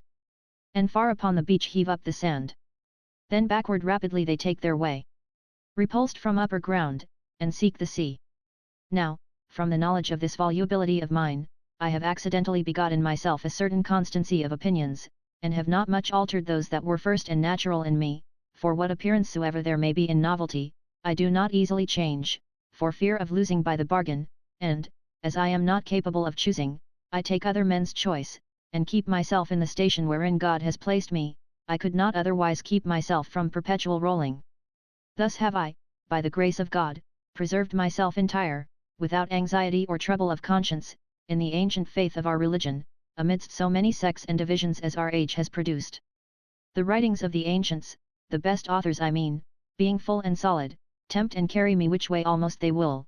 He that I am reading seems always to have the most force, and I find that every one in his turn is in the right, though they contradict one another. The facility that good wits have of rendering everything likely they would recommend, and that nothing is so strange to which they do not undertake to give colour enough to deceive such simplicity as mine, This evidently shows the weakness of their testimony. The heavens and the stars have been 3,000 years in motion, all the world were of that belief till Cleanthes the Samian, or, according to Theophrastus, Nistus of Syracuse, took it into his head to maintain that it was the earth that moved, turning about its axis by the oblique circle of the zodiac. And Copernicus has in our times so grounded this doctrine that it very regularly serves to all astrological consequences. What use can we make of this, if not that we ought not much to care which is the true opinion? And who knows but that a third, 1,000 years hence, may overthrow the two former. Sic volvenda tas commute tempora rerum. Quat fut in pretio, fit nullo denici honor. Poro aliud succedite, ete contemptibus exit. Inc dies magus appetiter, florit greperdum. Laudibus, et miro est mortals inter honor. Thus everything is changed in course of time. What now is valued passes soon its prime.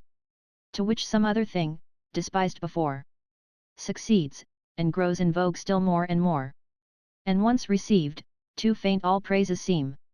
So highly it is rised in men's esteem. So that when any new doctrine presents itself to us, we have great reason to mistrust, and to consider that, before that was set on foot, the contrary had been generally received, and that, as that has been overthrown by this, a third invention, in time to come, may start up which may damn the second. Before the principles that Aristotle introduced were in reputation, other principles contented human reason, as these satisfy us now. What patent have these people, what particular privilege, that the career of our invention must be stopped by them, and that the possession of our whole future belief should belong to them? They are no more exempt from being thrust out of doors than their predecessors were. When any one presses me with a new argument, I ought to believe that what I cannot answer another can, for to believe all likelihoods that a man cannot confute is great simplicity. It would by that means come to pass that all the vulgar, and we are all of the vulgar, would have their belief as tummable as a weathercock, for their souls, being so easy to be imposed upon, and without any resistance, must of force incessantly receive other and other impressions, the last still effacing all footsteps of that which went before. He that finds himself weak ought to answer, according to practice, that he will speak with his counsel, or refer himself to the wiser, from whom he received his instruction. How long is it that physic has been practiced in the world? 'Tis said that a newcomer, called Paracelsus, changes and overthrows the whole order of ancient rules, and maintains that, till now, it has been of no other use but to kill men. I believe he will easily make this good, but I do not think it were wisdom to venture my life in making trial of his own experience. We are not to believe every one, says the precept, because every one can say all things. A man of this profession of novelties and physical reformations not long since told me that all the ancients were notoriously mistaken in the nature and motions of the wines, which he would evidently demonstrate to me if I would give him the hearing. After I had with some patience heard his arguments, which were all full of likelihood of truth, what, then, said I, did those that sailed according to Theophrastus make way westward, when they had the prow towards the east, did they go sideward or backward? That's fortune, answered he, but so it is that they were mistaken. I replied that I had rather follow effects than reason. Now these are things that often interfere with one another, and I have been told that in geometry, which pretends to have gained the highest point of certainty of all science, there are inevitable demonstrations found which subvert the truth of all experience, as Jacques Pelletier told me, at my own house, that he had found out two lines stretching themselves one towards the other to meet, which nevertheless he affirmed, though extended to infinity, could never arrive to touch one another. And the Pyrrhonians make no other use of their arguments and their reason than to ruin the appearance of experience, and 'tis a wonder how far the suppleness of our reason has followed them in this design of controverting the evidence of effects, for they affirm that we do not move, that we do not speak, and that there is neither weight nor heat, with the same force of argument that we affirm the most likely things. Ptolemy, who was a great man, had established the bounds of this world of ours. All the ancient philosophers thought they had the measure of it, excepting some remote isles that might escape their knowledge. It had been Pyrrhonism, 1,000 years ago, to doubt the science of cosmography, and the opinions that every one had received from it. It was heresy to admit the antipodes, and behold, in this age of ours, there is an infinite extent of terra firma discovered, not an island or single country, but a division of the world, nearly equal in greatness to that we knew before. The geographers of our time stick not to assure us that now all is found, all is seen. Nam quod adest prosta, placet, et polara videtur. What's present pleases, and appears the best. But it remains to be seen whether, as Ptolemy was therein formerly deceived upon the foundation of his reason, it were not very foolish to trust now in what these people say? And whether it is not more likely that this great body, which we call the world, is not quite another thing than what we imagine. Plato says that it changes countenance in all respects, that the heavens, the stars, and the sun, have all of them sometimes motions retrograde to what we see, changing east into west. The Egyptian priests told Herodotus that from the time of their first king, which was 11,000 and odd years since, and they showed him the effigies of all their kings and statues taken from the life, the sun had 4 times altered his course, that the sea and the earth did alternately change into one another, that the beginning of the world is undetermined. Aristotle and Cicero both say the same, and some amongst us are of opinion that it has been from all eternity, is mortal, and renewed again by several vicissitudes, calling Solomon and Isaiah to witness, to evade those oppositions, that God has once been a creator without a creature, that he has had nothing to do, that he got rid of that idleness by putting his hand to this work, and that consequently he is subject to change. In the most famous of the Greek schools the world is taken for a god, made by another god greater than he, and composed of a body, and a soul fixed in his center, and dilating himself by musical numbers to his circumference, divine, infinitely happy, and infinitely great, infinitely wise and eternal. In him are other gods, the sea, the earth, the stars, who entertain one another with an harmonious and perpetual agitation and divine dance, sometimes meeting, sometimes retiring from one another, concealing and discovering themselves, changing their order, one while before, and another behind. Heraclitus was positive that the world was composed of fire, and, by the order of destiny, was one day to be enflamed and consumed in fire, and then to be again renewed. And Apuleius says of men, sigillatum mortals, cunctum perpetui, that they are mortal in particular, and immortal in general. Alexander writ to his mother the narration of an Egyptian priest, drawn from their monuments, testifying the antiquity of that nation to be infinite, and comprising the birth and progress of other countries. Cicero and Diodorus say that in their time the Chaldees kept a register of 400,000 and odd years. Aristotle, Pliny, and others, that Zoroaster flourished 6,000 years before Plato's time. Plato says that they of the city of Sais have records in writing of 8,000 years, and that the city of Athens was built 1,000 years before the said city of Sais. Epicurus, that at the same time things are here in the posture we see, they are alike and in the same manner in several other worlds, which he would have delivered with greater assurance, had he seen the similitude and concordance of the new discovered world of the West Indies with ours, present and past, in so many strange examples. In earnest, considering what is come to our knowledge from the course of this terrestrial polity, I have often wondered to see in so vast a distance of places and times such a concurrence of so great a number of popular and wild opinions, and of savage manners and beliefs, which by no means seem to proceed from our natural meditation. The human mind is a great worker of miracles. But this relation has, moreover, I know not what of extraordinary in it. 'Tis found to be in names, also, and 1,000 other things, for they found nations there, that, for aught we know, never heard of us, where circumcision was in use, where there were states and great civil governments maintained by women only, without men, where our fasts and Lent were represented, to which was added abstinence from women, where our crosses were several ways in repute, here they were made use of to honor and adorn their sepulchres, there they were erected, and particularly that of St. Andrew, to protect themselves from nocturnal visions, and to lay upon the cradles of infants against enchantments.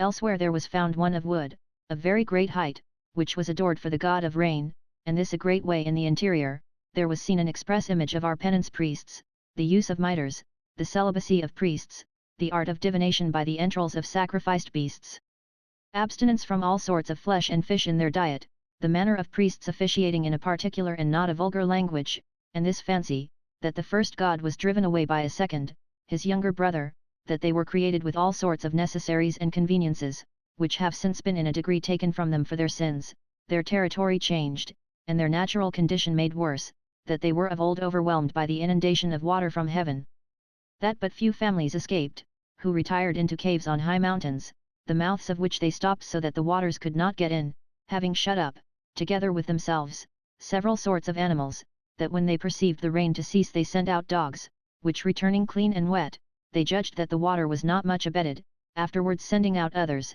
and seeing them return dirty, they issued out to repeople the world, which they found only full of serpents. In one place we met with the belief of a day of judgment, insomuch that they were marvellously displeased at the Spaniards for discomposing the bones of the dead, in rifling the sepulchres for riches, saying that those bones so disordered could not easily rejoin, the traffic by exchange, and no other way, fairs and markets for that end, dwarfs and deformed people for the ornament of the tables of princes, the use of falconry, according to the nature of their hawks, tyrannical subsidies, nicety in gardens, dancing, tumbling tricks, music of instruments, coats of arms, tennis courts, dice, and lotteries, wherein they are sometimes so eager and hot as to stake themselves and their liberty, physic, no otherwise than by charms, the way of writing in cipher, the belief of only one first man, the father of all nations, the adoration of one God, who formerly lived a man in perfect virginity, fasting, and penitence, preaching the laws of nature, and the ceremonies of religion. And that vanished from the world without a natural death, the theory of giants, the custom of making themselves drunk with their beverages, and drinking to the utmost, religious ornaments painted with bones and dead men's skulls, surplices, holy water sprinkled, wives and servants, who present themselves with emulation, burnt and interred with the dead husband or master, a law by which the eldest succeeds to all the estate, no part being left for the younger but obedience, the custom that, upon promotion to a certain office of great authority, the promoted is to take upon him a new name, and to leave that which he had before, another to strew lime upon the knee of the new-born child, with these words: From dust thou earnest, and to dust thou must return, as also the art of augury. The vain shadows of our religion, which are observable in some of these examples, are testimonies of its dignity and divinity.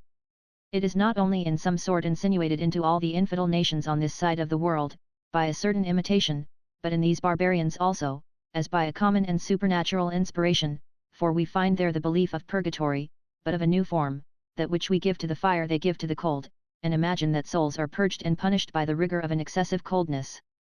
And this example puts me in mind of another pleasant diversity, for as there were some people who delighted to unmuffle the ends of their instruments, and clipped off the prepuce after the Mahometan and Jewish manner, there were others who made so great conscience of laying it bare, that they carefully pursed it up with little strings to keep that end from peeping into the air, and of this other diversity, that whereas we, to honor kings and festivals, put on the best clothes we have, in some regions, to express their disparity and submission to their king, his subjects present themselves before him in their vilest habits, and entering his palace, throw some old tattered garment over their better apparel, to the end that all the lustre and ornament may solely be in him. But to proceed. If nature enclose within the bounds of her ordinary progress the beliefs, judgments, and opinions of men, as well as all other things, if they have their revolution, their season, their birth and death, like cabbage plants, if the heavens agitate and rule them at their pleasure, what magisterial and permanent authority do we attribute to them? If we experimentally see that the form of our beings depends upon the air, upon the climate, and upon the soil, where we are born, and not only the color, the stature, the complexion, and the countenances, but moreover the very faculties of the soul itself, et plaga codi non solum ad rober corporum, sed entium animum facit, the climate is of great efficacy, not only to the strength of bodies, but to that of souls also, says Vegetius, and that the goddess who founded the city of Athens chose to situate it in a temperature of air fit to make men prudent, as the Egyptian priests told Solon, Athenis tenuculum, ex quo entium acudi ors putantur Attici, crassum Thebes, itoc pinguis Thebani, et volentes, the air of Athens is subtle and thin, whence also the Athenians are reputed to be more acute, and at Thebes more gross and thick, wherefore the Thebans are looked upon as more heavy-witted and more strong. In such sort that, as fruits and animals grow different, men are also more or less warlike, just, temperate, and docile, here given to wine, elsewhere to theft or uncleanness, here inclined to superstition, elsewhere to unbelief, in one place to liberty, in another to servitude, capable of one science or of one art, dull or ingenious, obedient or mutinous, good or bad, according as the place where they are seated inclines them, and assume a new complexion, if removed, like trees, which was the reason why Cyrus would not grant the Persians leave to quit their rough and craggy country to remove to another more pleasant and even, saying, that fertile and tender soils made men effeminate and soft. If we see one while one art and one belief flourish, and another while another, through some celestial influence, such an age to produce such natures, and to incline mankind to such and such a propension, the spirits of men one while gay and another grey, like our fields, what becomes of all those fine prerogatives we so soothe ourselves withal? Seeing that a wise man may be mistaken, and 100 men in 100 nations, nay, that even human nature itself, as we believe, is many ages wide in one thing or another, what assurances have we that she should cease to be mistaken, or that in this very age of ours she is not so? Methinks that amongst other testimonies of our imbecility, this ought not to be forgotten, that man cannot, by his own wish and desire, find out what he wants, that not in fruition only, but in imagination and wish, we cannot agree about what we would have to satisfy and content us. Let us leave it to our own thought to cut out and make up at pleasure, it cannot so much as covet what is proper for it, and satisfy itself. Quid enim rationi time muse? Aut cupimus? Quid tain dextro pedi concipis, utte? Conatus non ponitit, votaci per acti? For what, with reason, do we speak or shun? What plan, how happily so are begun? That, when achieved, we do not wish undone. And therefore it was that Socrates only begged of the gods that they would give him what they knew to be best for him, and the private and public prayer of the Lacedaemonians was simply for good and useful things, referring the choice and election of them to the discretion of the supreme power. Congigium pedimus, partum quaxoris, et illis. Notum, qui puri, qualisque futura sit uxor. We ask for wives and children, they above. Know only, when we have them, what they'll prove. And Christians pray to God, thy will be done, that they may not fall into the inconvenience the poet feigns of King Midas. He prayed to the gods that all he touched might be turned into gold, his prayer was heard, his wine was gold, his bread was gold, the feathers of his bed, his shirt, his clothes, were all gold, so that he found himself overwhelmed with the fruition of his desire, and endowed with an intolerable benefit, and was fain to unpray his prayers. Atonitus novitate mali, devesc, miserc. Effugeri optopes, et, chu modo voverat, odit. Astonished at the strangeness of the ill. To be so rich, yet miserable still. He wishes now he could his wealth evade. And hates the thing for which before he prayed. To instance in myself, being young, I desired of fortune, above all things, the order of Saint Michael, which was then the utmost distinction of honour amongst the French nobles, and very rare. She pleasantly gratified my longing, instead of raising me, and lifting me up from my own place to attain to it, she was much kinder to me, for she brought it so low, and made it so cheap, that it stooped down to my shoulders, and lower.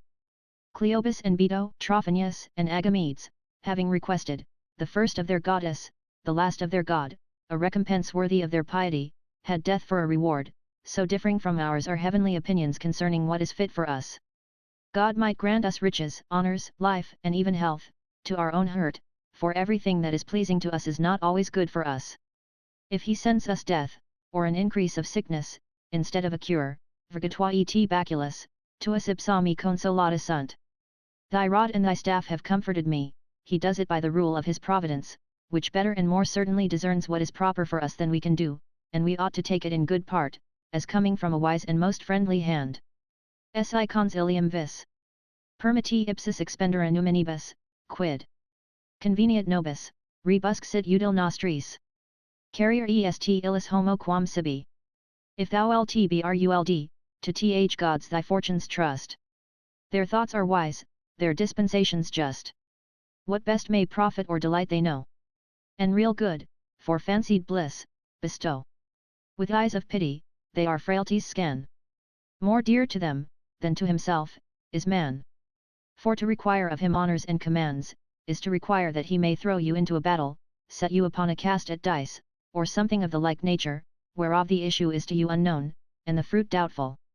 There is no dispute so sharp and violent amongst the philosophers, as about the question of the sovereign good of man, whence, by the calculation of Varro, rose 288 sects. Qui autem de summo bono dissenti, de tot philosophies rationi dispute.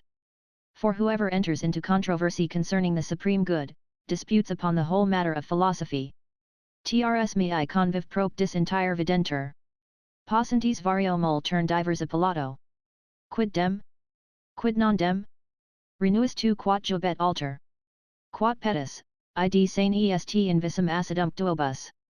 I have 3 guests invited to a feast. And all appear to have a different taste. What shall I give them? What shall I refuse? What one dislikes the other 2 shall choose. And e'en the very dish you like the best is acid or insipid to the rest. Nature should say the same to their contests and debates. Some say that our well-being lies in virtue, others in pleasure, others in submitting to nature, one in knowledge, another in being exempt from pain, another in not suffering ourselves to be carried away by appearances, and this fancy seems to have some relation to that of the ancient Pythagoras. Nil admirari, pro precedential est unanimisi. Salake, Chu possit facere et server beatum. Not to admire's the only art I know. Can make us happy, and can keep us so. Which is the drift of the Pyrrhonian sect. Aristotle attributes the admiring nothing to magnanimity, and R. Cicero said, that constancy and a right inflexible state of judgment were the true good, and consent and application the sin and evil, and there, it is true, in being thus positive, and establishing a certain axiom, he quitted Pyrrhonism, for the Pyrrhonians, when they say that ataraxy, which is the immobility of judgment, is the sovereign good, do not design to speak it affirmatively. But that the same motion of soul which makes them avoid precipices, and take shelter from the cold, presents them such a fancy, and makes them refuse another. How much do I wish that, whilst I live, either some other or Justus Lipsius, the most learned man now living, of a most polite and judicious understanding, truly resembling my Turnebus, had both the will and health, and leisure sufficient, carefully and conscientiously to collect into a register, according to their divisions and classes, as many as are to be found, of the opinions of the ancient philosophers, about the subject of our being and manners, their controversies, the succession and reputation of sects, with the application of the lives of the authors and their disciples to their own precepts, in memorable accidents, and upon exemplary occasions. What a beautiful and useful work that would be! As to what remains, if it be from ourselves that we are to extract the rules of our manners, upon what a confusion do we throw ourselves! For that which our reason advises us to, as the most likely, is generally for every one to obey the laws of his country, as was the advice of Socrates, inspired, as he says, by a divine counsel, and by that, what would it say, but that our duty has no other rule but what is accidental? Truth ought to have a like and universal visage. If man could know equity and justice that had a body and a true being, he would not fetter it to the conditions of this country or that, it would not be from the whimsies of the Persians or Indians that virtue would receive its form. There is nothing more subject to perpetual agitation than the laws. Since I was born, I have known those of the English, our neighbours, 3 or 4 times changed, not only in matters of civil regimen, which is the only thing wherein constancy may be dispensed with, but in the most important subject that can be, namely, religion, at which I am the more troubled and ashamed, because it is a nation with whom those of my province have formerly had so great familiarity and acquaintance, that there yet remains in my house some footsteps of our ancient kindred, and here with us at home, I have known a thing that was capital to become lawful, and we that hold of others are likewise, according to the chance of war, in a possibility of being one day found guilty of high treason, both divine and human, should the justice of our arms fall into the power of injustice, and, after a few years' possession, take a quite contrary being. How could that ancient God more clearly accuse the ignorance of human knowledge concerning the divine being, and give men to understand that their religion was but a thing of their own contrivance, useful as a bond to their society, than declaring as he did to those who came to his tripod for instruction, that every one's true worship was that which he found in use in the place where he chanced to be. O God, what infinite obligation have we to the bounty of our sovereign Creator, for having disabused our belief from these wandering and arbitrary devotions, and for having seated it upon the eternal foundation of his holy word. But what then will philosophers say to us in this necessity? That we follow the laws of our country, that is to say, this floating sea of the opinions of a republic, or a prince, that will paint out justice for me in as many colours, and form it as many ways as there are changes of passions in themselves. I cannot suffer my judgment to be so flexible. What kind of virtue is that which I see one day in repute, and that tomorrow shall be in none, and which the crossing of a river makes a crime? What sort of truth can that be, which these mountains limit to us, and make a lie to all the world beyond them? But they are pleasant, when, to give some certainty to the laws, they say, that there are some firm, perpetual, and immovable, which they call natural, that are imprinted in humankind by the condition of their own proper being, and of these some reckon 3, some 4, some more, some less, a sign that it is a mark as doubtful as the rest. Now they are so unfortunate, for what can I call it else but misfortune that, of so infinite a number of laws, there should not be found one at least that fortune and the temerity of chance has suffered to be universally received by the consent of all nations. They are, I say, so miserable, that of these 3 or 4 select laws, there is not so much as one that is not contradicted and disowned, not only by one nation, but by many. Now, the only likely sign, by which they can argue or infer some natural laws, is the universality of approbation, for we should, without doubt, follow with a common consent that which nature had truly ordained us, and not only every nation, but every private man, would resent the force and violence that any one should do him who would tempt him to anything contrary to this law. But let them produce me one of this condition. Proctagoras and Aristo gave no other essence to the justice of laws than the authority and opinion of the legislator, and that, these laid aside, the honest and the good lost their qualities, and remained empty names of indifferent things. Thrasymachus, in Plato, is of opinion that there is no other right but the convenience of the superior. There is not anything wherein the world is so various as in laws and customs. Such a thing is abominable here which is elsewhere in esteem, as in lay steam and dexterity in stealing. Marriages between near relations are capitally interdicted amongst us, they are elsewhere in honor. Gentes esse ferenter. In quibus et nato genitrix, et nata parenti. Uniter, et pietas geminato crescit amor. There are some nations in the world, 'tis said, where fathers daughters, sons their mothers wed, and their affections thereby higher rise, more firm and constant by these double ties. The murder of infants, the murder of fathers, the community of wives, traffic of robberies, license in all sorts of voluptuousness, in short, there is nothing so extreme that is not allowed by the custom of some nation or other. It is credible that there are natural laws for us, as we see them in other creatures, but they are lost in us, this fine human reason everywhere so insinuating itself to govern and command, as to shuffle and confound the face of things, according to its own vanity and inconstancy. Nihil itac amplius nostrum est, quot nostrum dico, artis est, therefore nothing is any more truly ours, what we call ours belongs to art. Subjects have divers lustres and divers considerations, and thence the diversity of opinions principally proceeds. One nation considers a subject in one aspect, and stops there, another takes it in a different point of view.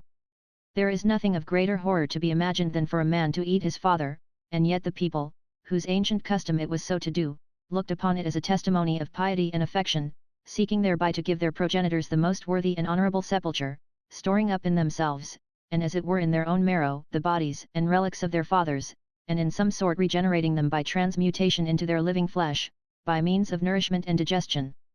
It is easy to consider what a cruelty and abomination it must have appeared to men possessed and imbued with this superstition to throw their fathers' remains to the corruption of the earth, and the nourishment of beasts and worms. Lycurgus considered in theft the vivacity, diligence, boldness, and dexterity of purloining anything from our neighbours, and the benefit that redounded to the public that every one should look more narrowly to the conservation of what was his own, and believed that, from this double institution of assaulting and defending, advantage was to be made for military discipline, which was the principal science and virtue to which he would inure that nation, of greater consideration than the disorder and injustice of taking another man's goods. Dionysius, the tyrant, offered Plato a robe of the Persian fashion, long, damasked, and perfumed. Plato refused it, saying, that being born a man, he would not willingly dress himself in women's clothes, but Aristippus accepted it with this answer, that no accoutrement could corrupt a chaste courage. His friends reproaching him with meanness of spirit, for laying it no more to heart that Dionysius had spit in his face, fishermen, said he, suffer themselves to be drenched with the waves of the sea from head to foot to catch a gudgeon. Diogenes was washing cabbages, and seeing him pass by, if thou couldst live on cabbage, said he, thou wouldst not fawn upon a tyrant, to whom Aristippus replied, and if thou knewest how to live amongst men, thou wouldst not be washing cabbages. Thus reason finds appearances for divers effects, 'tis a pot with two ears that a man may take by the right or left. Bellum, o terra hospita, portus. Bello armentur ecni, bellum hc armenta minantur. Sed tamen idem olim curus etc. vidi. Quadrupeds, et frena jugo concordia fair. Spes est paces. War is threatened from this foreign ground. My father cried, where warlike steeds are found. Yet, since reclaimed, to chariots they submit, and bend to stubborn yokes, and champ the bit. Peace may succeed to war. Solon, being lectured by his friends not to shed powerless and unprofitable tears for the death of his son, it is for that reason that I the more justly shed them, said he, because they are powerless and unprofitable. Socrates' wife exasperated her grief by this circumstance. Oh, how unjustly do these wicked judges put him to death! Why, replied he, hadst thou rather they should execute me justly? We have our ears bored, the Greeks looked upon that as a mark of slavery. We retire in private to enjoy our wives, the Indians do it in public. The Scythians immolated strangers in their temples, elsewhere temples were a refuge. In furor vulgi, quot numina vicinorum. Odidquis locus, cum solos credat habendos. Esse deos, quos ipsi colit. Thus 'tis the popular fury that creates that all their neighbours' gods each nation hates. Each thinks its own the genuine, in a word, the only deities to be adored. I have heard of a judge who, coming upon a sharp conflict betwixt Bartolus and Aldus, and some point controverted with many contrarieties, writ in the margin of his book, a question for a friend, that is to say, that truth was there so controverted and disputed that in a like cause he might favour which of the parties he thought fit. 'Twas only for want of wit that he did not write a question for a friend throughout. The advocates and judges of our times find bias enough in all causes to accommodate them to what they themselves think fit. In so infinite a science, depending upon the authority of so many opinions, and so arbitrary a subject, it cannot be but that of necessity and extreme confusion of judgments must arise. There is hardly any suit so clear wherein opinions do not very much differ. What one court has determined one way another determines quite contrary, and itself contrary to that at another time. Of which we see very frequent examples, owing to that practice admitted amongst us, and which is a marvellous blemish to the ceremonious authority and lustre of our justice, of not abiding by one sentence, but running from judge to judge, and court to court, to decide one and the same cause. As to the liberty of philosophical opinions concerning vice and virtue, 'tis not necessary to be insisted upon. Therein are found many opinions that are better concealed than published to weak minds. R. C. Selous said, that in venere it was no matter where, or with whom, it was committed et obsxenas voluptates, si natura requiret, non genera, aut loco, aut ordin, sed forma, otate, gigur, mationdes epicurus putat. Ne amores quidem sanctos a sapient alienos se arbitrantur. Quirimus, ad quam usque otatum juvens amendi sint. And obscene pleasures, if nature requires them, Epicurus thinks, are not to be measured either by race, kind, place, or rank, but by age, shape, and beauty. Neither are sacred loves thought to be foreign to wise men. We are to inquire till what age young men are to be loved. These last two Stoical quotations, and the reproach that Descartes threw into the teeth of Plato himself, upon this account, show how much the soundest philosophy indulges licenses and excesses very remote from common custom. Laws derive their authority from possession and custom. 'Tis dangerous to trace them back to their beginning. They grow great, and ennoble themselves, like our rivers, by running on, but follow them upward to their source. 'Tis but a little spring, scarce discernible, that swells thus, and thus fortifies itself by growing old. Do but consult the ancient considerations that gave the first motion to this famous torrent, so full of dignity, awe, and reverence.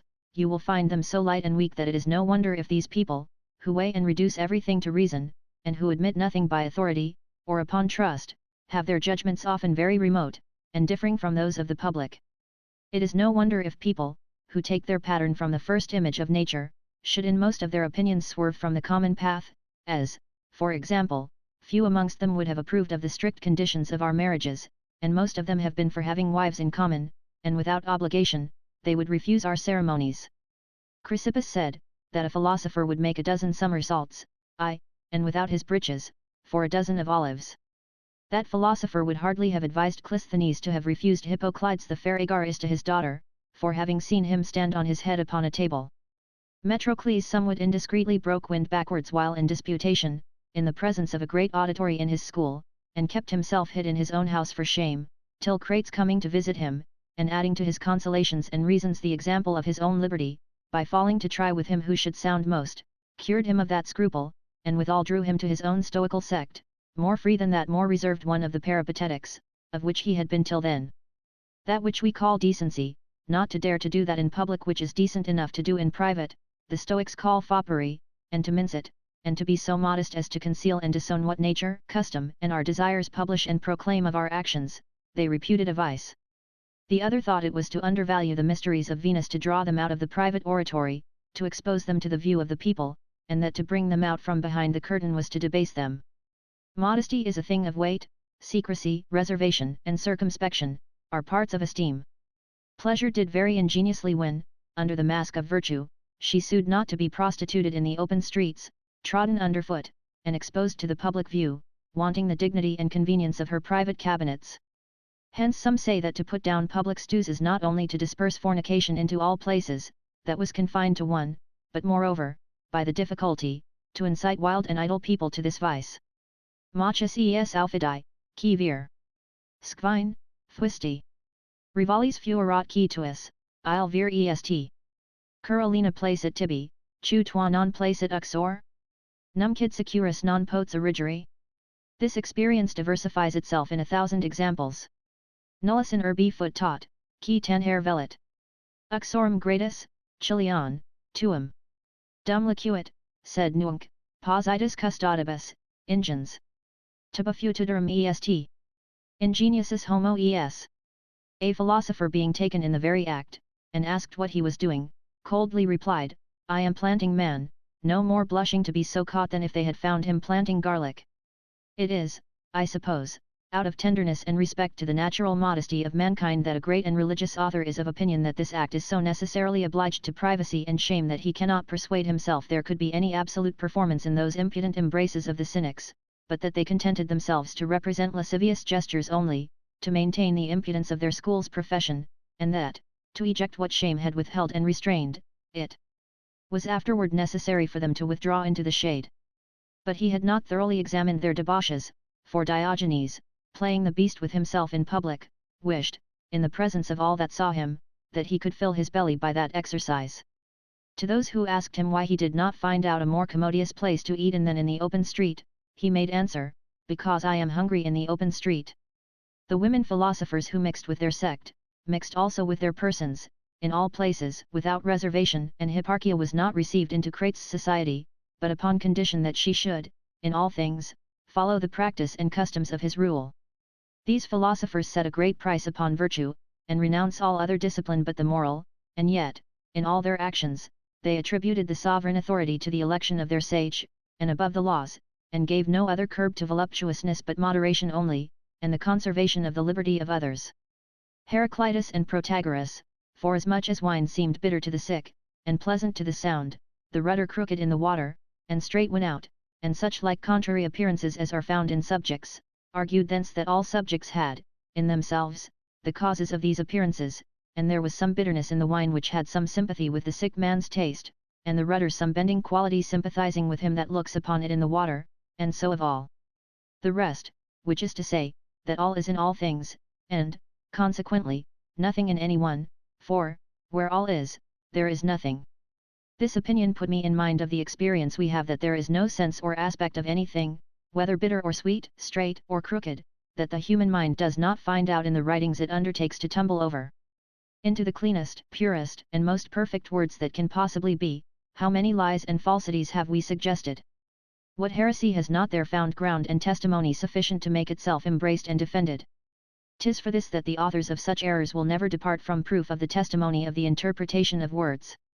A person of dignity, who would approve to me, by authority, the search of the philosopher's stone, wherein he was head over ears engaged, lately alleged to me at least 5 or 6 passages of the Bible upon which, he said, he first founded his attempt, for the discharge of his conscience, for he is a divine, and, in truth, the idea was not only pleasant, but, moreover, very well accommodated to the defense of this fine science.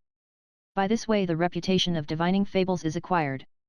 There is no fortune teller, if we have this authority, but, if a man will take the pains to tumble and toss, and narrowly to peep into all the folds and glosses of his words, he may make him, like the Sibyls, say what he will.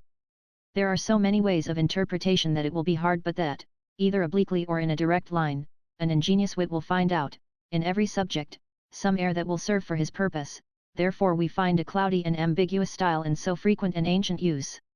Let the author but make himself master of that, to busy posterity about his predictions, which not only his own parts, but the accidental favour of the matter itself, may do for him, and, as to the rest, express himself, whether after a foolish or a subtle manner, somewhat obscurely or contradictorily, 'tis no matter, a number of wits, shaking and sifting him, will bring out a great many several forms, either according to his meaning, or collateral, or contrary, to it, which will all redound to his honour. He will see himself enriched by the means of his disciples, like the regents of colleges by their pupils' yearly presents. This it is which has given reputation to many things of no worth at all, that has brought several writings in vogue, and given them the fame of containing all sorts of matter can be desired, one and the same thing receiving 1,000 images and various considerations, nay, as many as we please. Is it possible that Homer could design to say all that we make him say, and that he designed so many and so various figures, as that the divines, lawgivers, captains, philosophers, and all sorts of men who treat of sciences, how variously and opposite soever, should indifferently quote him, and support their arguments by his authority, as the sovereign lord and master of all offices, works, and artisans, and counsellor general of all enterprises? Whoever has had occasion for oracles and predictions has there found sufficient to serve his turn. 'Tis a wonder how many and how admirable concurrences an intelligent person, and a particular friend of mine, has there found out in favour of our religion, and cannot easily be put out of the conceit that it was Homer's design, and yet he is as well acquainted with this author as any man whatever of his time. And what he has found in favour of our religion there, very many anciently have found in favour of theirs. Do but observe how Plato is tumbled and tossed about, every one ennobling his own opinions by applying him to himself, and making him take what side they please. They draw him in, and engage him in all the new opinions the world receives, and make him, according to the different course of things, differ from himself. Every one makes him disavow, according to his own sense, the manners and customs lawful in his age, because they are unlawful in ours, and all this with vivacity and power, according to the force and sprightliness of the wit of the interpreter. From the same foundation that Heraclitus and this sentence of his had, that all things had in them those forms that we discern, Democritus drew quite a contrary conclusion, that objects have in them nothing that we discern in them, and because honey is sweet to one and bitter to another, he thence argued that it was neither sweet nor bitter. The Pyrrhonians would say that they knew not whether it is sweet or bitter, or whether the one or the other, or both, for these always gained the highest point of dubitation. The Cyrenaics held that nothing was perceptible from without, and that only was perceptible that inwardly touched us, as pain and pleasure, acknowledging neither sound nor colour, but certain affections only that we receive from them, and that man's judgment had no other seat. Protagoras believed that what seems true to every one, is true to every one. The Epicureans lodged all judgment in the senses, and in the knowledge of things, and in pleasure. Plato would have the judgment of truth, and truth itself, derived from opinions and the senses, to belong to the wit and cogitation. This discourse has put me upon the consideration of the senses, in which lies the greatest foundation and proof of our ignorance. Whatsoever is known, is doubtless known by the faculty of the knower, for, seeing the judgment proceeds from the operation of him that judges, 'tis reason that this operation be performed by his means and will, not by the constraint of another, as it would happen if we knew things by the power, and according to the law of their essence.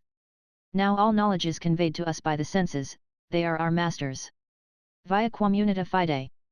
Proxima fert humanum in pectus, templac mentis. It is the surest path that faith can find, by which to enter human heart and mind. Science begins by them, and is resolved into them.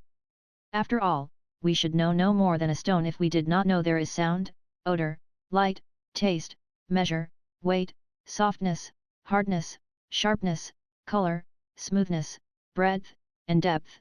These are the platforms and principles of the structure of all our knowledge, and, according to some, science is nothing else but sense.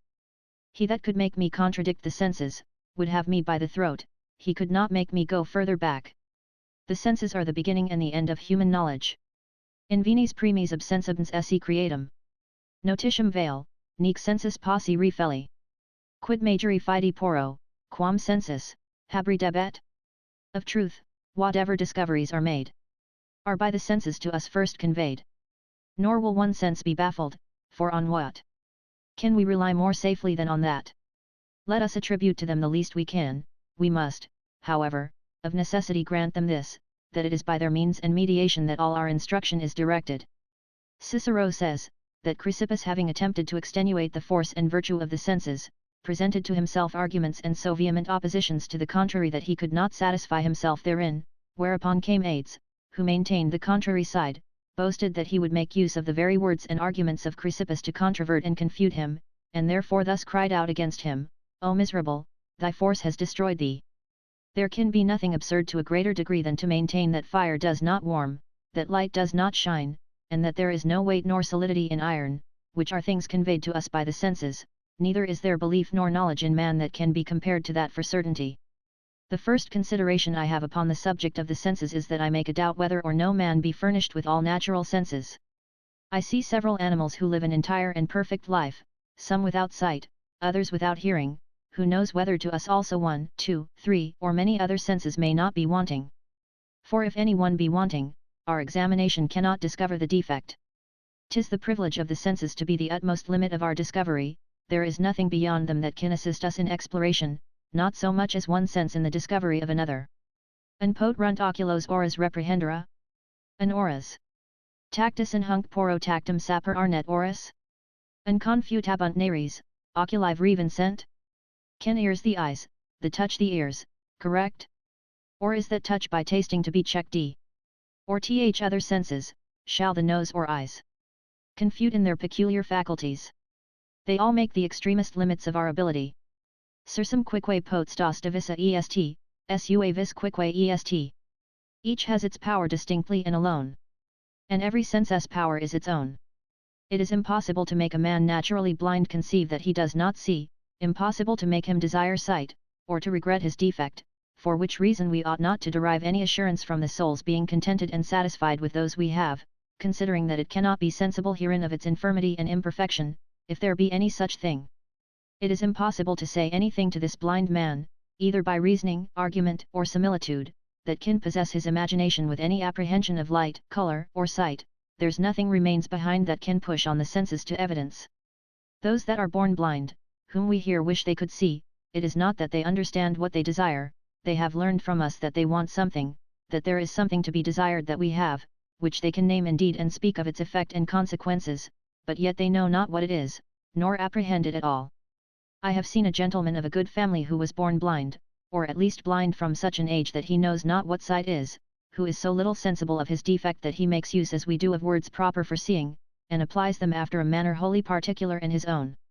They brought him a child to which he was godfather, which, having taken into his arms, good God, said he, what a fine child! How beautiful to look upon! What a pretty face it has! He will say, like one of us, this room has a very fine prospect, it is clear weather, the sun shines bright.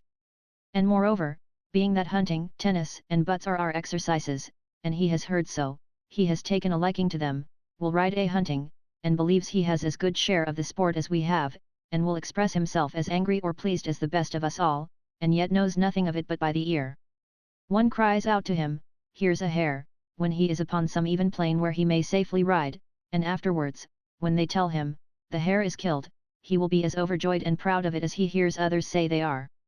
He will take a tennis ball in his left hand and strike it away with the racket, he will shoot with a harquebus at random, and is contented with what his people tell him, that he is over, or wide. Who knows whether all humankind commit not the like absurdity, for want of some sense, and that through this default the greatest part of the face of things is concealed from us? What do we know but that the difficulties which we find in several works of nature proceed hence, and that several effects of animals, which exceed our capacity, are not produced by faculty of some sense that we are defective in? And whether some of them have not by this means a life more full and entire than ours? We seize an apple with all our senses, we there find redness, smoothness, odor, and sweetness, but it may have other virtues besides these, as to heat or binding, which no sense of ours can have any reference unto. Is it not likely that there are sensitive faculties in nature that are fit to judge of and to discern those which we call the occult properties in several things, as for the lodestone to attract iron, and that the want of such faculties is the cause that we are ignorant of the true essence of such things? 'Tis perhaps some particular sense that gives cocks to understand what hour it is at midnight, and when it grows to be towards day, and that makes them crow accordingly, that teaches chickens, before they have any experience of the matter, to fear a sparrowhawk, and not a goose or a peacock, though birds of a much larger size, that cautions them against the hostile quality the cat has against them, and makes them not to fear a dog, to arm themselves against the mewing, a kind of flattering voice, of the one, and not against the barking, a shrill and threatening voice, of the other, that teaches wasps, ants, and rats, to fall upon the best pear and the best cheese before they have tasted them, and inspires the stag, elephant, and serpent, with the knowledge of a certain herb proper for their cure. There is no sense that has not a mighty dominion, and that does not by its power introduce an infinite number of knowledges. If we were defective in the intelligence of sounds, of harmony, and of the voice, it would cause an unimaginable confusion in all the rest of our science, for, besides what belongs to the proper effect of every sense, how many arguments, consequences, and conclusions do we draw to other things, by comparing one sense with another? Let an understanding man imagine human nature originally produced without the sense of seeing, and consider what ignorance and trouble such a defect would bring upon him, what a darkness and blindness in the soul. He will then see by that of how great importance to the knowledge of truth the privation of such another sense, or of two or three, should we be so deprived, would be. We have formed a truth by the consultation and concurrence of our 5 senses, but perhaps we should have the consent and contribution of 8 or 10 to make a certain discovery of it in its essence. The sects that controvert the knowledge of man do it principally by the uncertainty and weakness of our senses, for since all knowledge is by their means and mediation conveyed unto us, if they fail in their report, if they corrupt or alter what they bring us from without, if the light which by them creeps into the soul be obscured in the passage, we have nothing else to hold by. From this extreme difficulty all these fancies proceed, that every subject has in itself all we there find. That it has nothing in it of what we think we there find, and that of the Epicureans, that the sun is no bigger than 'tis judged by our sight to be. Quid idest, nihilo furter magere figura. Quam nostris oculis quam semimus, esse videtur. But be it what it will in our esteems, it is no bigger than to us it seems. That the appearances which represent a body great to him that is near, and less to him that is more remote, are both true. Ne tamen hic oculos folli concedimus hilum.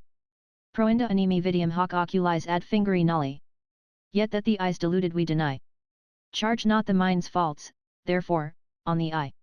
And, resolutely, that there is no deceit in the senses, that we are to lie at their mercy, and seek elsewhere reasons to excuse the difference and contradictions we there find, even to the inventing of lies and other flams, if it come to that, rather than accuse the senses. Timagoras vowed that, by pressing or turning his eye, he could never perceive the light of the candle to double, and that the seeming so proceeded from the vice of opinion, and not from the instrument. The most absurd of all absurdities, with the Epicureans, is to deny the force and effect of the senses. Proinda, quod in quoquo est his visum tempor, verum est. Et, si non potuit ratio dissolvere causam. Cur ea, chu furent juxtam quad rata, procul sint. Visa rotunda, tamen perstat rationis agentum. Beteri mendos causas utrius qui figure. Quam manibus manifestus suis emittir quam. Et violare fidem primam, et convelere tota. Fundamenta, quibus nixiter vita solusque. Non modo enim ratio ruate omnis, vita quoque ipsa. Considat extemplo, nisi credere sensibus ossis.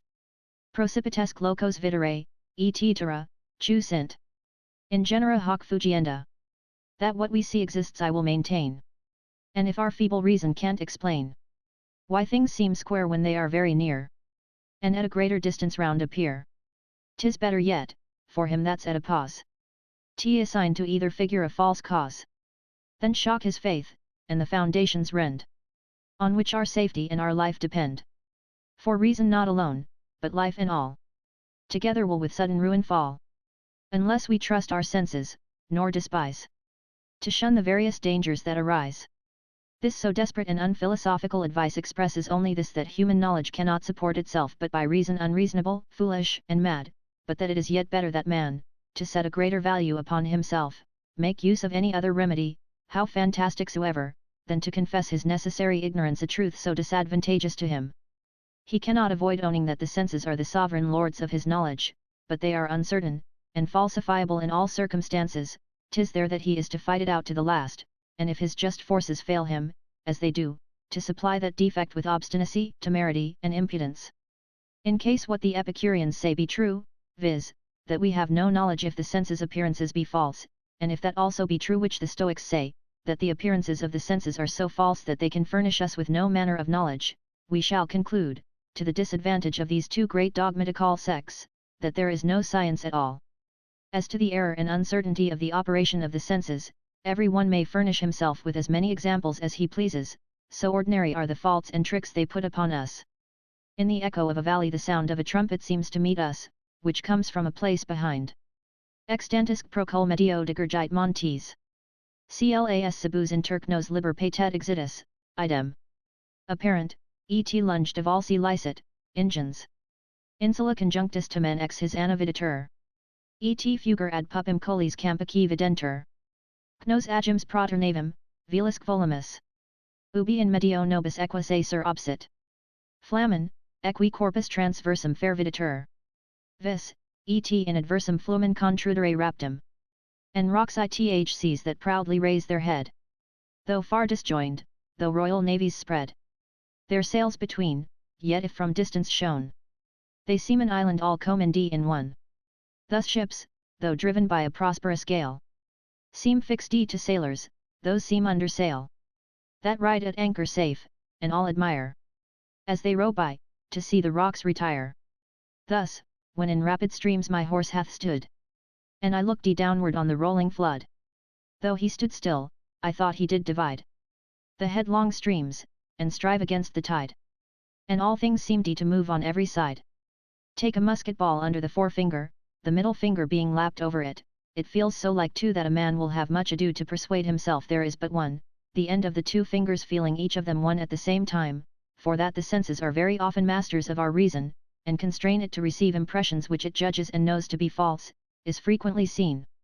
I set aside the sense of feeling, that has its functions nearer, more lively, and substantial, that so often, by the effects of the pains it helps the body to, subverts and overthrows all those fine stoical resolutions, and compels him to cry out of his belly, who has resolutely established this doctrine in his soul that the colic, and all other pains and diseases, are indifferent things, not having the power to abate anything of the sovereign felicity wherein the wise man is seated by his virtue. There is no heart so effeminate that the rattle and sound of our drums and trumpets will not inflame with courage, nor so sullen that the harmony of our music will not rouse and cheer, nor so stubborn a soul that will not feel itself struck with some reverence in considering the gloomy vastness of our churches, the variety of ornaments, and order of our ceremonies, and in hearing the solemn music of our organs, and the grace and devout harmony of our voices. Even those that come in with contempt feel a certain shivering in their hearts, and something of dread that makes them begin to doubt their opinions. For my part I do not think myself strong enough to hear an ode of Horace or Catullus sung by a beautiful young mouth without emotion, and Zeno had reason to say that the voice was the flower of beauty. One would once make me believe that a certain person, whom all we Frenchmen know, had imposed upon me in repeating some verses that he had made, that they were not the same upon paper that they were in the air, and that my eyes would make a contrary judgment to my ears, so great a power has pronunciation to give fashion and value to works that are left to the efficacy and modulation of the voice. And therefore Philoxenus was not so much to blame, hearing one giving an ill accent to some composition of his, in spurning and breaking certain earthen vessels of his, saying, I break what is thine, because thou corruptest what is mine. To what end did those men who have, with a firm resolution, destroyed themselves, turn away their faces that they might not see the blow that was by themselves appointed? And that those who, for their health, desire and command incisions to be made, and cauteries to be applied to them, cannot endure the sight of the preparations, instruments, and operations of the surgeon, being that the sight is not in any way to participate in the pain? Are not these proper examples to verify the authority the senses have over the imagination? 'Tis to much purpose that we know these tresses were borrowed from a page or a lackey, that this rouge came from Spain, and this pearl powder from the ocean sea. Our sight will, nevertheless, compel us to confess their subject more agreeable and more lovely against all reason, for in this there is nothing of its own. Auferin rar cultu, gemmis, araki tegantur. Crimina, pars minima est ipsa pulis ni. Sp. Ubisit quod aims, inter tarn multa requiras. Dissipit hac oculos gide dives amor. By dress wear one, gold, gems, and rich brocades. Make up the pageant that your heart invades. In all that glittering figure which you see, the far least part of her own self is she. In vain for her you love amidst such cost. You search, the mistress in such dress is lost. What a strange power do the poets attribute to the senses, that make Narcissus so desperately in love with his own shadow. Cunctoc miratur, quibus est mirabilis ipsi. Se cupid imprudens, et, qui probit, ipsi probitur. Dump petit, petitur, periturc accendit, et ardet. Admireth all, for which to be admired. And inconsiderately himself desert. The praises which he gives his beauty claim d. Who seeks is sought, th inflamer is inflammed. And Pygmalion's judgment so troubled by the impression of the sight of his ivory statue that he loves and adores it as if it were a living woman. Osknla dat, redic putat, sequi turk, tenetk. Et credit tactis digitos insiderum membris. Et mate huit, pressos veniat any liver in artis. He kisses, and believes he's kissed again. Seizes, and twixt his arms his love doth strain. And thinks the Polish d ivory thus held, doth to his fingers amorous pressure yield. And has a timorous fear, lest black and blue should in the parts with ardor press d ensue. Put a philosopher into a cage of small thin set bars of iron, hang him on the top of the high tower of Notre Dame at Paris, he will see, by manifest reason, that he cannot possibly fall, and yet he will find, unless he has been used to the plumber's trade, that he cannot help but the sight of the excessive height will fright and astound him, for we have enough to do to assure ourselves in the galleries of our steeples, if they are made with open work, although they are of stone, and some there are that cannot endure so much as to think of it. Let there be a beam thrown over betwixt these two towers, of breadth sufficient to walk upon, there is no philosophical wisdom so firm that can give us the courage to walk over it as we should do upon the ground. I have often tried this upon our mountains in these parts, and though I am one who am not the most subject to be afraid, I was not able to endure to look into that infinite depth without horror and trembling, though I stood above my length from the edge of the precipice, and could not have fallen unless I would. Where I also observed that, what height soever the precipice was, provided there were some tree, or some jutting out of a rock, a little to support and divide the sight, it a little eases our fears, and gives greater assurance, as if they were things by which in falling we might have some relief, but that direct precipices we are not to look upon without being giddy, ut despici vine vertigini timidic verum animic non possit, to that one cannot look without dizziness, which is a manifest imposture of the sight.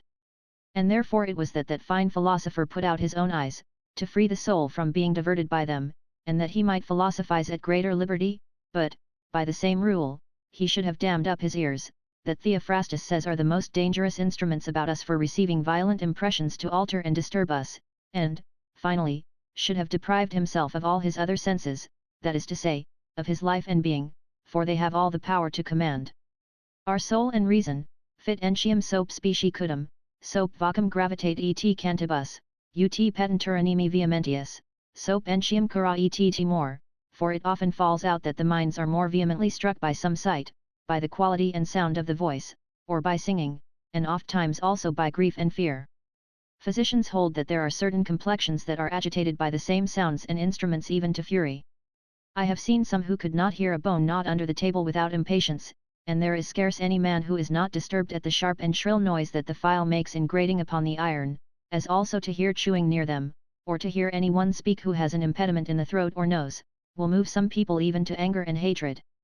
Of what use was that piping prompter of Gracchus, who softened, raised, and moved his master's voice whilst he declaimed at Rome, if the movements and quality of the sound had not the power to move and alter the judgments of the auditory?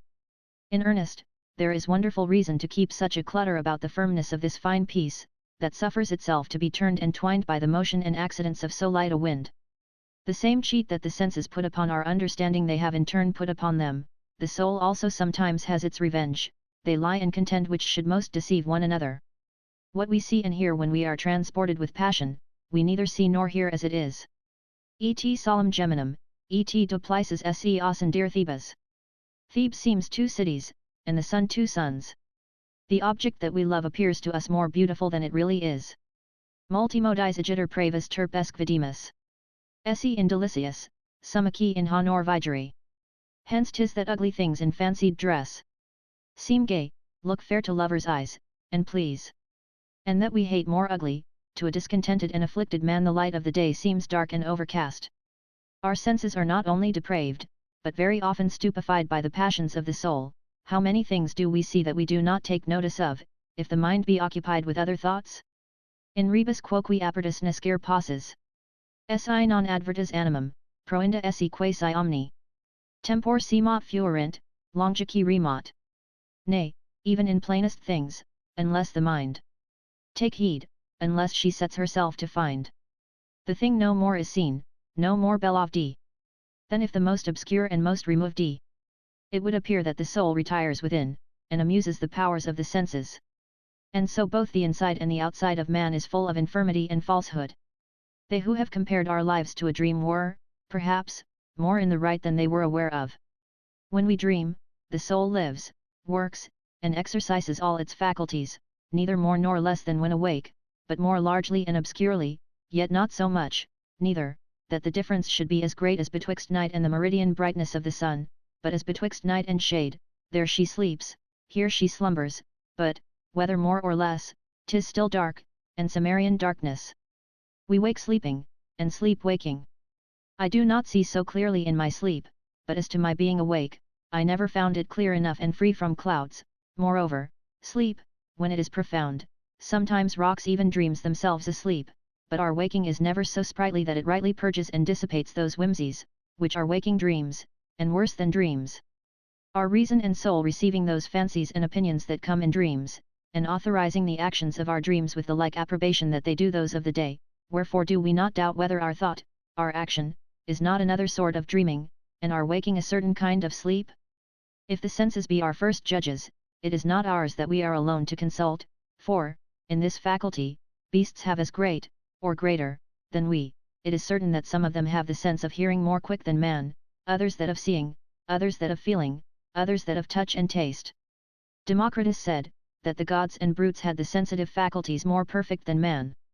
But betwixt the effects of their senses and ours the difference is extreme. Our spittle cleanses and dries up our wounds, it kills the serpent. Tantuki in his rebus distentia differitas est. Ut quod aliis cibus est, aliis fuat acer venenum. Spe adenim serpens, hominis cont acta salif. Disparit, acccmand confissit ipsa. And in those things the difference is so great, that what's one's poison is another's meat. For serpents often have been seen, 'tis said, when touched with human spittle, to go mad, and bite themselves to death. What quality shall we attribute to our spittle? As it affects ourselves, or as it affects the serpent? By which of the two senses shall we prove the true essence that we seek for? Pliny says there are certain sea hares in the Indies that are poison to us, and we to them, insomuch that, with the least touch, we kill them. Which shall be truly poison, the man, or the fish? Which shall we believe, the fish of the man, or the man of the fish? One quality of the air infects a man, that does the ox no harm, some other infects the ox, but hurts not the man. Which of the two shall, in truth and nature, be the pestilent quality? To them who have the jaundice, all things seem yellow and paler than to us. Lurida parteria funt, cucant tu enter arcadi. Besides, whatever jaundic eyes do view, looks pale as well as those, and yellow too. They who are troubled with the disease that the physicians call hyposphagma, which is a suffusion of blood under the skin, see all things red and bloody. What do we know but that these humours, which thus alter the operations of sight, predominate in beasts, and are usual with them? For we see some whose eyes are yellow, like us who have the jaundice, and others of a bloody colour. 'Tis likely that the colours of objects seem other to them than to us. Which of the two shall make a right judgment? For it is not said that the essence of things has a relation to man only. Hardness, whiteness, depth, and sharpness, have reference to the service and knowledge of animals as well as to us, and nature has equally designed them for their use. When we press down the eye, the body that we look upon we perceive to be longer and more extended. Many beasts have their eyes so pressed down. This length, therefore, is perhaps the true form of that body, and not that which our eyes give it in the usual state. If we close the lower part of the eye, things appear double to us. Bina lus marum fierentia lumina flammis. Et duplicis hominum facis, et corpora bina. One lamp seems double, and the men appear each on two bodies double heads to bear. If our ears be hindered, or the passage stopped with anything, we receive the sound quite otherwise than we usually do.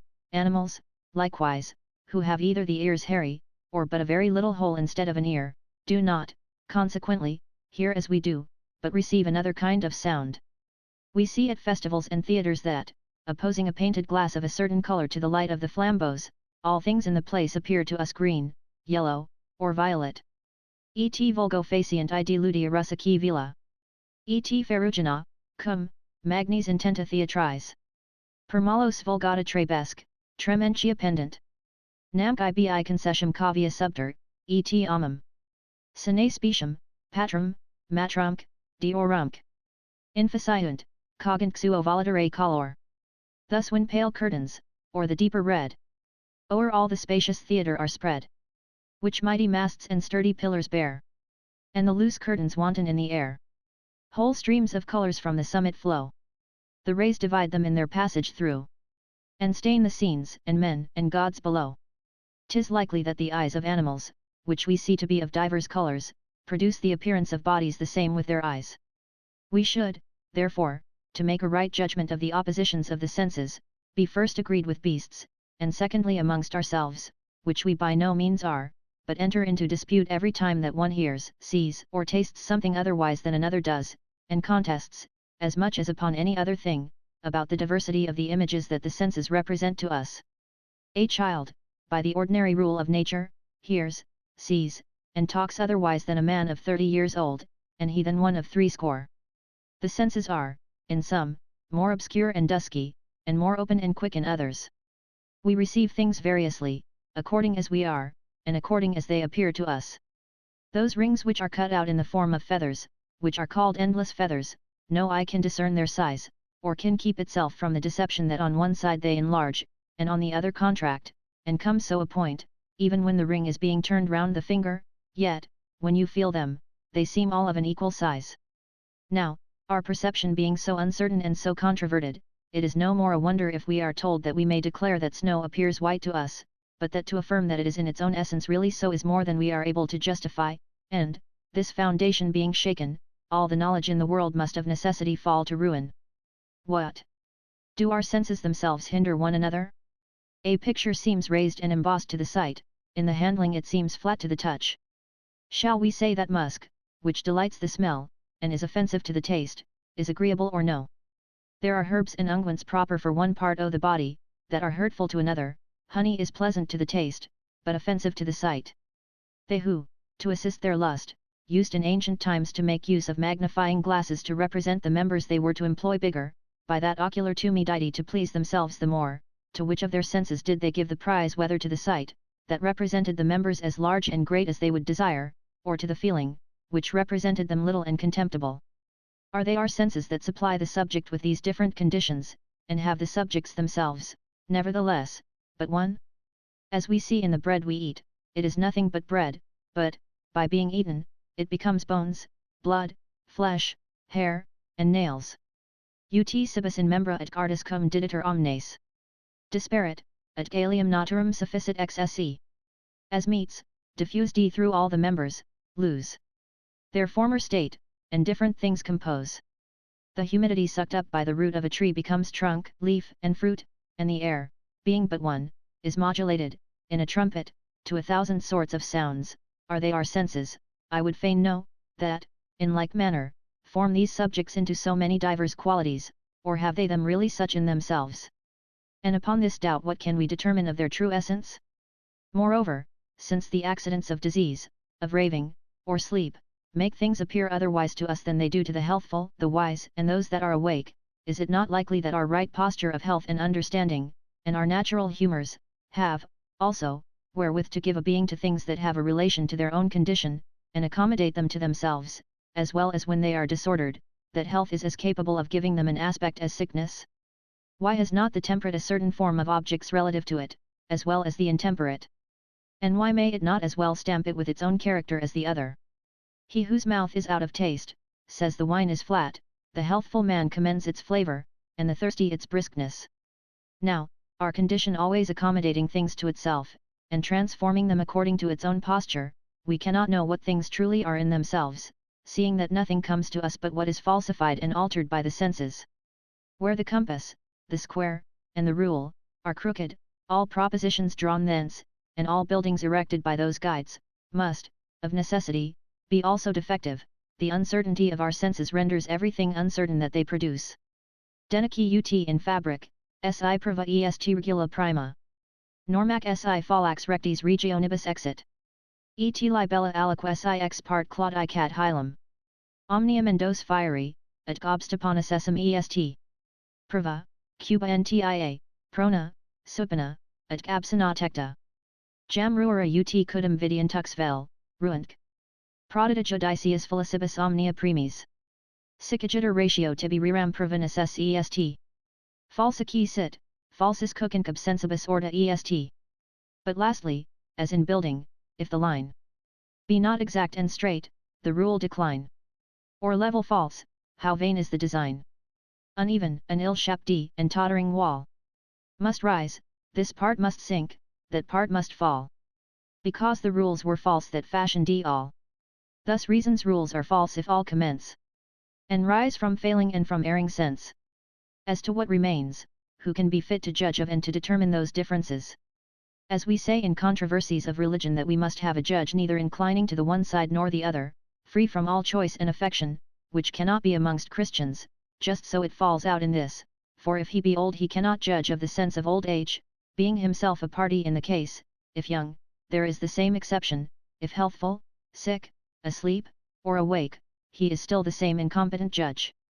We must have someone exempt from all these propositions, as of things indifferent to him, and by this rule we must have a judge that never was. To judge of the appearances that we receive of subjects, we ought to have a deciding instrument. To verify this instrument we must have demonstration, to verify this demonstration an instrument, and here we are round again upon the wheel, and no further advanced. Seeing the senses cannot determine our dispute, being full of uncertainty themselves, it must then be reason that must do it, but no reason can be erected upon any other foundation than that of another reason, and so we run back to all infinity.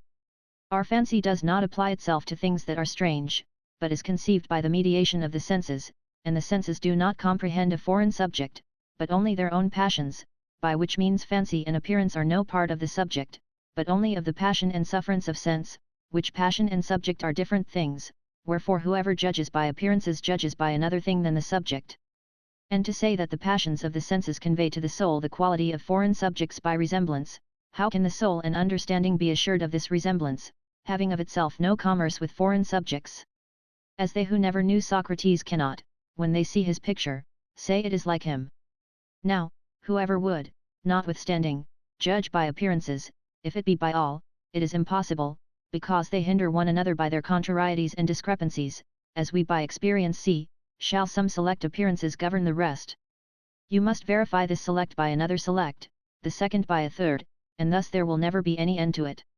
Finally, there is no constant existence, neither of the objects being nor our own, both we, and our judgments, and all mortal things, are evermore incessantly running and rolling, and consequently nothing certain can be established from the one to the other, both the judging and the judged being in a continual motion and mutation.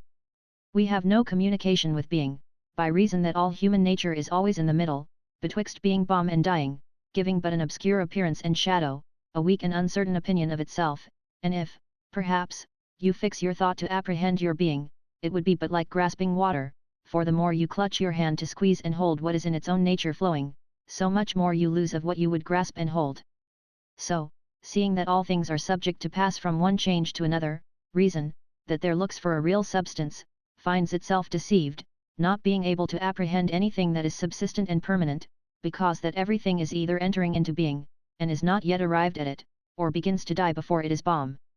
Plato said, that bodies had never any existence, but only birth, conceiving that Homer had made the ocean and Thetis father and mother of the gods, to show us that all things are in a perpetual fluctuation, motion, and variation, the opinion of all the philosophers, as he says, before his time, Parmenides only excepted, who would not allow things to have motion, on the power whereof he sets a mighty value. Pythagoras was of opinion that all matter was flowing and unstable, the Stoics, that there is no time present, and that what we call so is nothing but the juncture and meeting of the future and the past, Heraclitus, that never any man entered twice into the same river, Epicharmus, that he who borrowed money but an hour ago does not owe it now, and that he who was invited overnight to come the next day to dinner comes nevertheless uninvited, considering that they are no more the same men, but are become others, and that there could not a mortal substance be found twice in the same condition, for, by the suddenness and quickness of the change, it one while disperses, and another reunites, it comes and goes after such a manner that what begins to be born never arrives to the perfection of being, forasmuch as that birth is never finished and never stays, as being at an end, but from the seed is evermore changing and shifting one to another, as human seed is first in the mother's womb, made a formless embryo. After delivered thence a sucking infant, afterwards it becomes a boy, then a youth, then a man, and at last a decrepit old man, so that age and subsequent generation is always destroying and spoiling that which went before. Mut enirum mundi naturum todius tas. Ex alia qui alias status excipera omnia debet. Nec maneola sui similis res, omnia migrant. Omnia commute natura, et verdera cogit. For time the nature of the world translates, and from preceding gives all things new states. Not like itself remains, but all do range. And nature forces everything to change.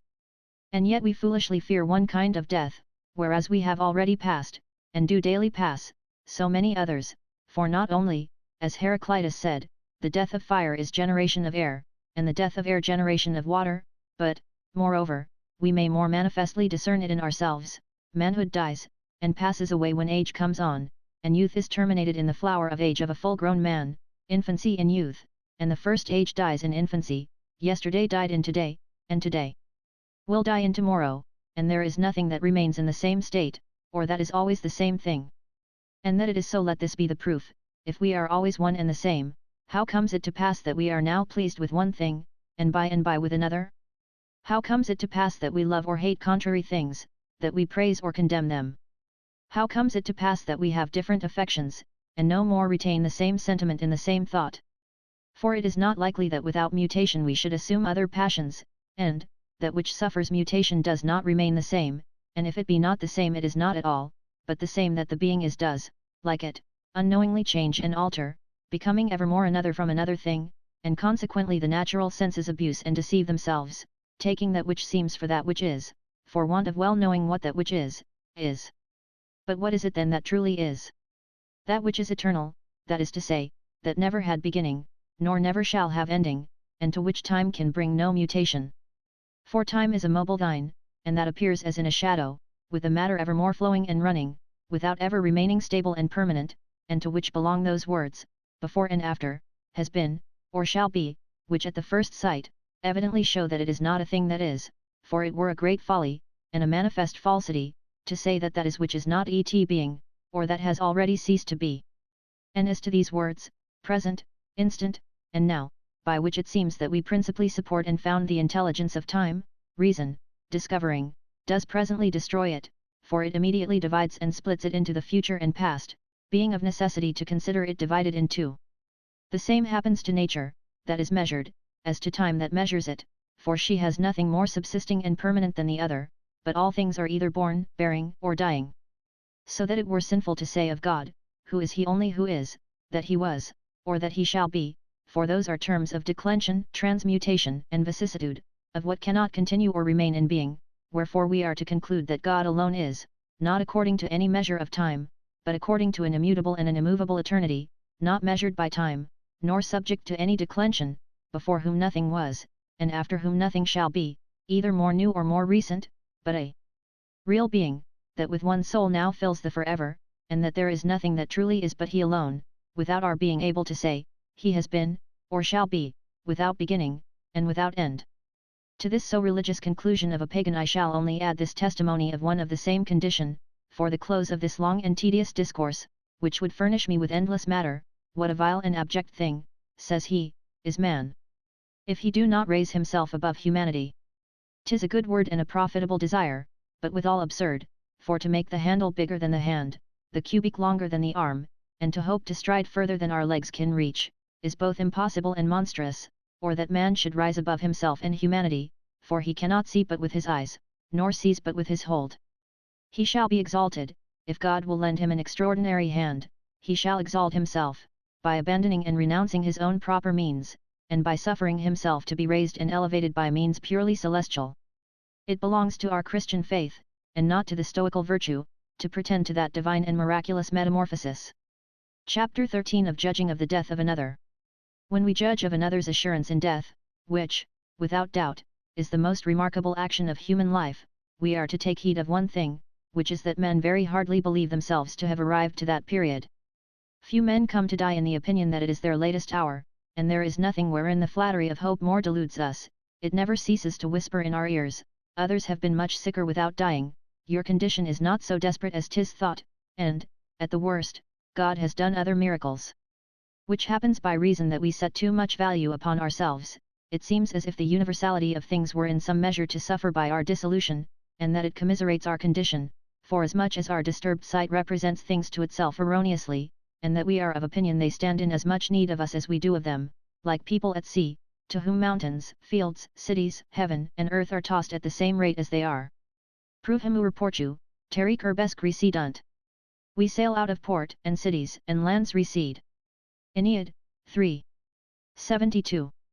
Whoever saw old age that did not applaud the past and condemn the present time, laying the fault of his misery and discontent upon the world and the manners of men. Iam capit quas sans, grandis susperat eratur. Et cum tempora temporibus praesentia confert. Praeter itus, laudat fortunas sipi parentis. Et crepat antiquum genus ut pietate replacetum. Now the old ploughman, shaking his head, sighs, and compares present times with past, often praises his parents' happiness, and talks of the old race as full of piety. Lucretius, 2. 1165.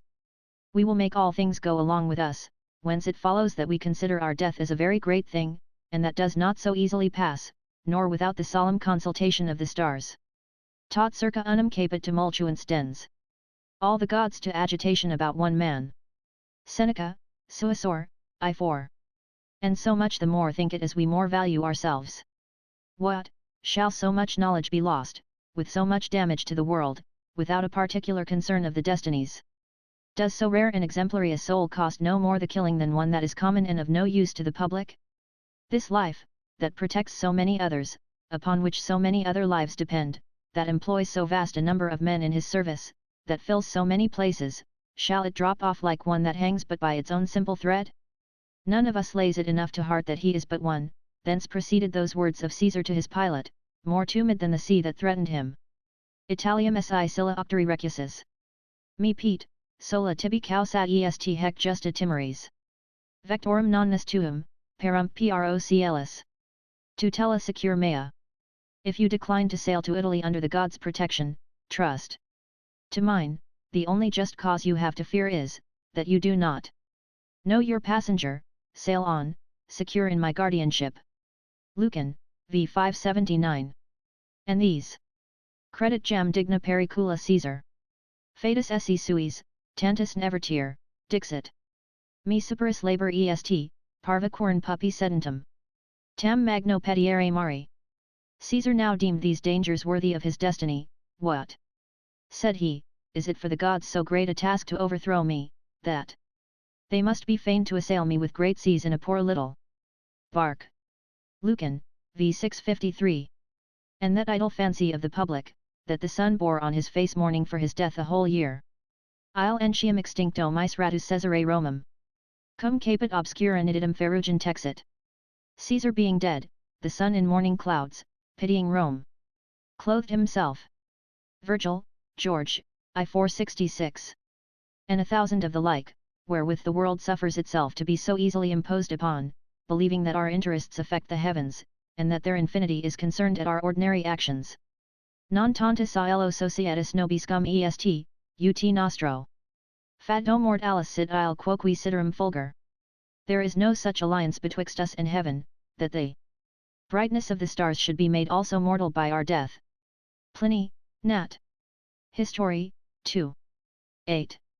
Now, to judge of constancy and resolution in a man who does not yet believe himself to be certainly in danger, though he really is not reason, and 'tis not enough that he die in this posture, unless he purposely put himself into it for this effect. It commonly falls out in most men that they set a good face upon the matter and speak with great indifference, to acquire reputation, which they hope afterwards, living, to enjoy. Of all whom I have seen die, fortune has disposed their countenances and no design of theirs, and even of those who in ancient times have made away with themselves, there is much to be considered whether it were a sudden or a lingering death. That cruel Roman emperor would say of his prisoners, that he would make them feel death, and if any one killed himself in prison, that fellow has made an escape from me, he would prolong death and make it felt by torments. Vidimus et toto quamvis in corpore sesso. Nil animalethal datum, merum nefandi. Durum civitix, peruntus parcerum morti. We have seen in tortured bodies, amongst the wounds, none that have been mortal, in human mode of dire cruelty, that means to kill, but will not let men die. Lucan, 4. I 78. In plain truth, it is no such great matter for a man in health and in a temperate state of mind to resolve to kill himself.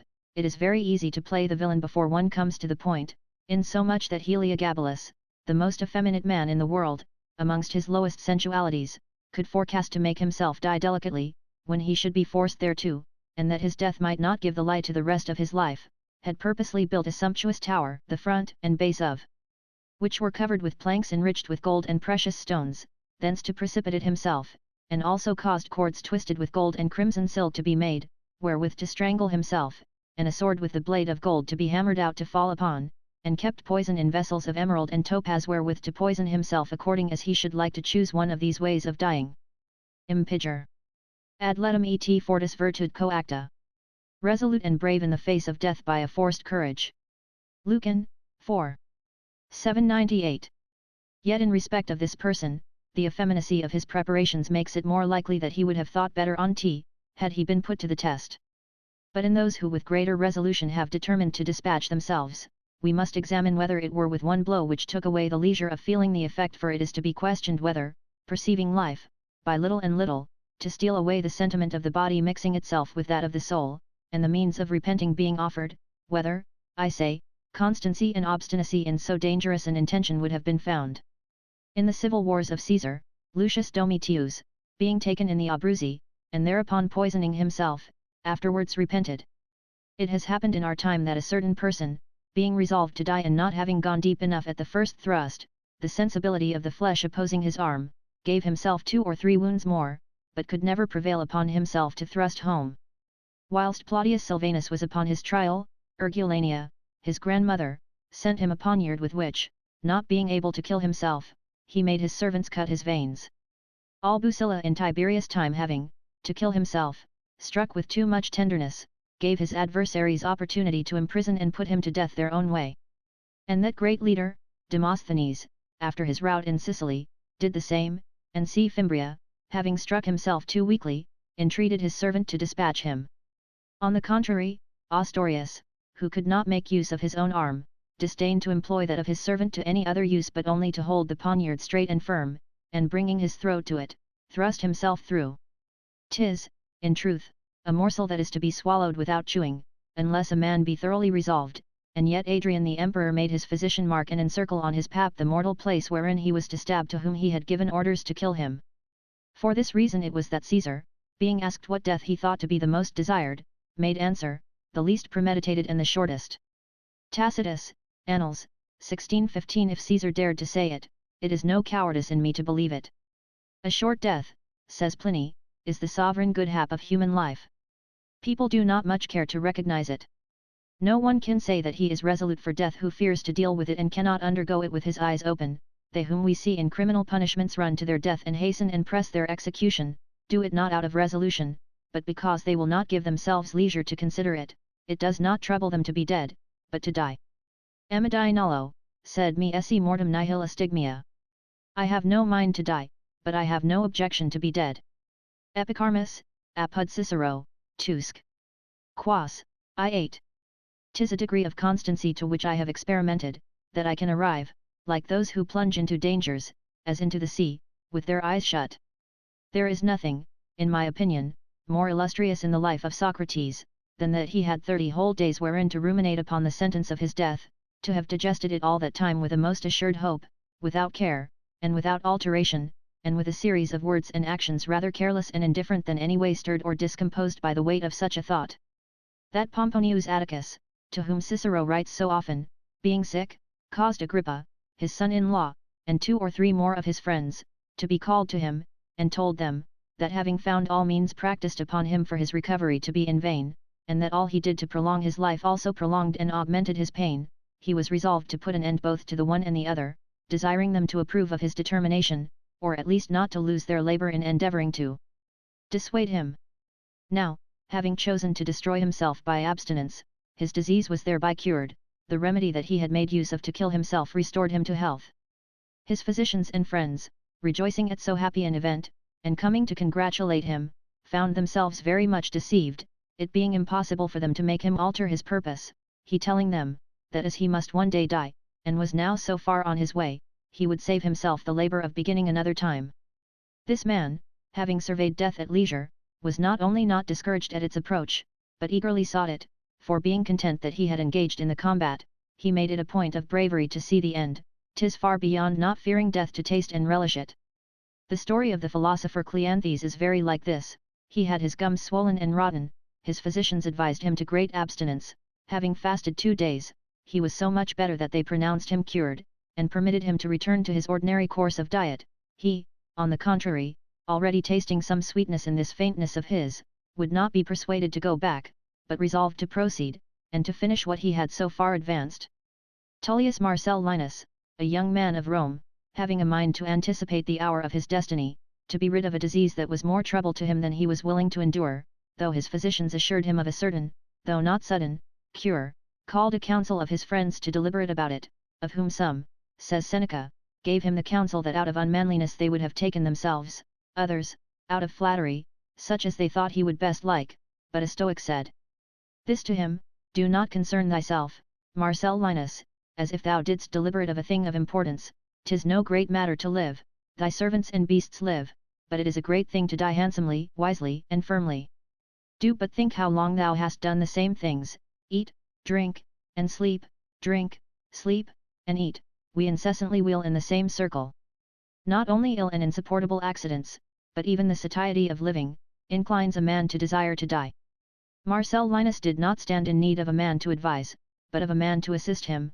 His servants were afraid to meddle in the business, but this philosopher gave them to understand that domestics are suspected even when it is in doubt whether the death of the master were voluntary or no, otherwise, that it would be of as ill example to hinder him as to kill him, forasmuch as invitam qui servat, idem facit occidenti.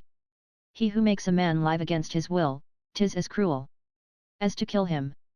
Hurrah, de arte poet, 467.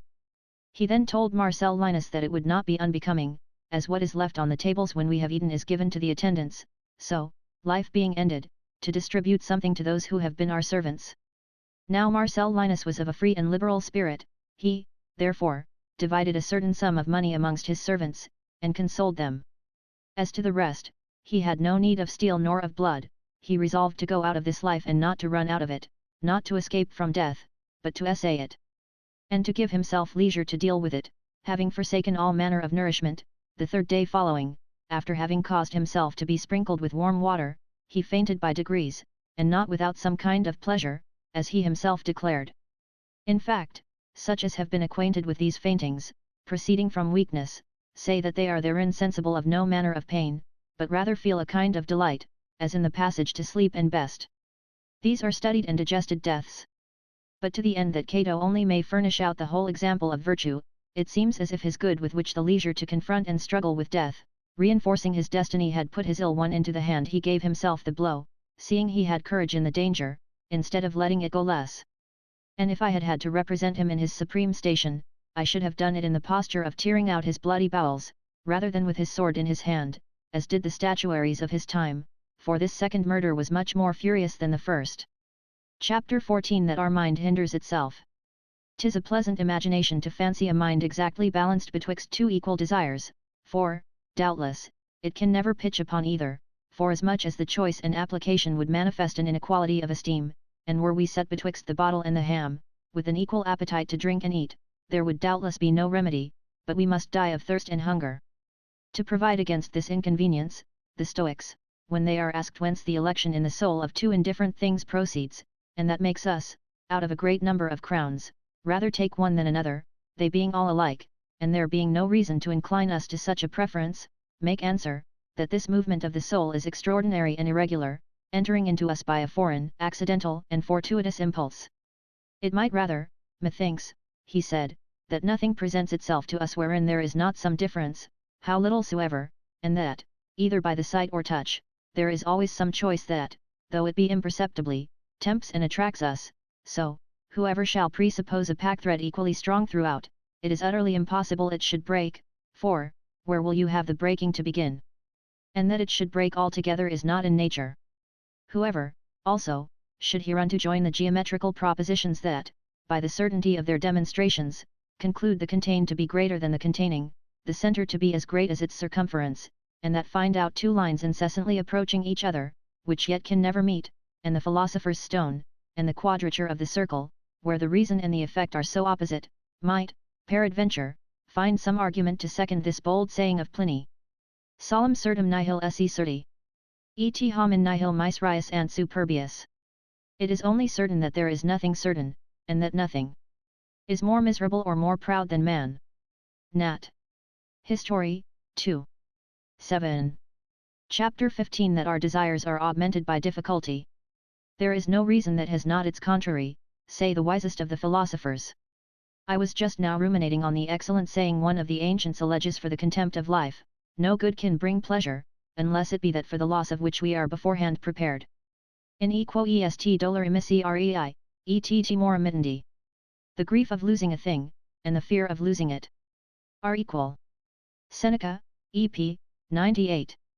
Meaning by this that the fruition of life cannot be truly pleasant to us if we are in fear of losing it. It might, however, be said, on the contrary, that we hug and embrace this good so much the more earnestly, and with so much greater affection, by how much we see it the less assured and fear to have it taken from us, for it is evident, as fire burns with greater fury when cold comes to mix with it, that our will is more obstinate by being opposed. Si nunquam dona en habesit a huniaturis. Non esses, Danaea, de Jove facta parens. If a brazen tower had not held Danaea, you would not, Danaea, have been made a mother by Jove. Ovid, Amoi, 2. 19, 27. And that there is nothing naturally so contrary to our taste as satiety which proceeds from facility, nor anything that so much whets it as rarity and difficulty. Omnium rerum voluptas ipso, quo debet fugere, periculo crescit. The pleasure of all things increases by the same danger that should deter it. Seneca, de Benef, 7. 9. Gala, nega, satiator amor, nisi gaudia torquent. Gala, refuse me, love is glutted with joys that are not attended with trouble. Martial, 4. 37. To keep love in breath, Lycurgus made a decree that the married people of Lacedaemon should never enjoy one another but by stealth, and that it should be as great a shame to take them in bed together as committing with others. The difficulty of assignations, the danger of surprise, the shame of the morning. Et languor, et silentium. Et latera petitus immo spiritus. And languor, and silence, and sighs, coming from the innermost heart. Hor, Epod, 11. 9. These are what give the piquancy to the sauce. How many very wantonly pleasant sports spring from the most decent and modest language of the works on love. Pleasure itself seeks to be heightened with pain, it is much sweeter when it smarts and has the skin rippled. The courtesan Flora said she never lay with Pompey but that she made him wear the prints of her teeth. Plutarch, Life of Pompey, ci. Quat petiere, premunt arct, faciant dolorum. Corporis, et dentes inladunt sipi labellus. Et stimuli subsent, qui instigant latera ad ipsum. Quod cunque est, rabies unde illi germinis surgunt. What they have sought they dress closely, and cause pain, on the lips fix the teeth, and every kiss indents, urged by latent stimulus. The part to wound Lucretius, I4. And so it is in everything, difficulty gives all things their estimation. The people of the March of Ancona more readily make their vows to St. James, and those of Galicia to Our Lady of Loreto. They make wonderful to do at Liege about the baths of Lucca, and in Tuscany about those of Ispa. There are few Romans seen in the fencing school of Rome, which is full of French. That great Cato also, as much as us, nauseated his wife whilst she was his, and longed for her when in the possession of another. I was fain to turn out into the paddock an old horse, as he was not to be governed when he smelt a mare. The facility presently sated him as towards his own, but towards strange mares, and the first that passed by the pale of his pasture, he would again fall to his importunate neighings and his furious heats as before. Our appetite contemns and passes by what it has in possession, to run after that it has not. Transfolate in medio passita, et fugientia captat. He slights her who is close at hand, and runs after her who flees from him. Horace, Saturday, I2, 108. To forbid us anything is to make us have a mind to tea. Nisi to server pulum. Incipes, incipiat desinere esse mea. Unless you begin to guard your mistress, she will soon begin to be no longer mine. Ovid, Amoi, 2. 19, 47. To give it wholly up to us is to beget in us contempt. Want and abundance fall into the same inconvenience. Tibi quat superest, me I quat desit, dolet. Your superfluities trouble you, and what I want troubles me. Terence, Foim, I3, 9. Desire and fruition equally afflict us. The rigours of mistresses are troublesome, but facility, to say truth, still more so, for as much as discontent and anger spring from the esteem we have of the thing desired, heat and actuate love, but satiety begets disgust. 'Tis a blunt, dull, stupid, tired, and slothful passion. Si qua volet regnare diu, contemnata mantem. She who would long retain her power must use her lover ill. Ovid, Amor, 2. 19, 33. Contemnite, amantes. Sic hodi veniet, si qua negavit heri. Slight your mistress, she will today come who denied you. Yesterday. Propertius, 2:14, 19. Why did Poppia invent the use of a mask to hide the beauties of her face, but to enhance it to her lovers? Why have they veiled, even below the heels, those beauties that every one desires to show, and that every one desires to see. Why do they cover with so many hindrances, one over another, the parts where our desires and their own have their principal seat? And to what serve those great bastion farthingales, with which our ladies fortify their haunches, but to allure our appetite and to draw us on by removing them farther from us? Et fugit ad salices, et se cupit anti videri. She flies to the osiers, and desires beforehand to be seen going. Virgil, Eclogue, 3. 65. Interdum tunica duxit operta morum. The hidden robe has sometimes checked love. Propertius, 2. 15, 6. To what use serves the artifice of this virgin modesty, this grave coldness, this severe countenance, this professing to be ignorant of things that they know better than we who instruct them in them, but to increase in us the desire to overcome, control, and trample underfoot at pleasure all this ceremony and all these obstacles? For there is not only pleasure, but, moreover, glory, in conquering and debauching that soft sweetness and that childish modesty, and to reduce a cold and matron-like gravity to the mercy of our ardent desires. 'Tis a glory, say they, to triumph over modesty, chastity, and temperance, and whoever dissuades ladies from those qualities, betrays both them and himself. We are to believe that their hearts tremble with affright, that the very sound of our words offends the purity of their ears, that they hate us for talking so, and only yield to our importunity by a compulsive force. Beauty, all-powerful as it is, has not wherewithal to make itself relished without the mediation of these little arts. Look into Italy, where there is the most and the finest beauty to be sold, how it is necessitated to have recourse to extrinsic means and other artifices to render itself charming, and yet, in truth, whatever it may do, being venal and public, it remains feeble and languishing. Even so in virtue itself, of two like effects, we notwithstanding look upon that as the fairest and most worthy, wherein the most trouble and hazard are set before us. 'Tis an effect of the divine providence to suffer the Holy Church to be afflicted, as we see it, with so many storms and troubles, by this opposition to rouse pious souls, and to awaken them from that drowsy lethargy wherein, by so long tranquillity, they had been immerged. If we should lay the loss we have sustained in the number of those who have gone astray, in the balance against the benefit we have had by being again put in breath, and by having our zeal and strength revived by reason of this opposition, I know not whether the utility would not surmount the damage. We have thought to tie the nuptial knot of our marriages more fast and firm by having taken away all means of dissolving it, but the knot of the will and affection is so much the more slackened and made loose, by how much that of constraint is drawn closer, and, on the contrary, that which kept the marriages at Rome so long in honour and inviolate, was the liberty every one who so desired had to break them. They kept their wives the better, because they might part with them, if they would, and in the full liberty of divorce, 500 years and more passed away before any one made use on t. Quot licet, ingridum est, quot non licet, acrius urit. What you may, is displeasing, what is forbidden, whets the appetite. Ovid, Amor, 2. 19. We might here introduce the opinion of an ancient upon this occasion, that executions rather whet than dull the edge of vices, that they do not beget the care of doing well, that being the work of reason and discipline, but only a care not to be taken in doing ill. Ladius excisae pestis contagia serpunt.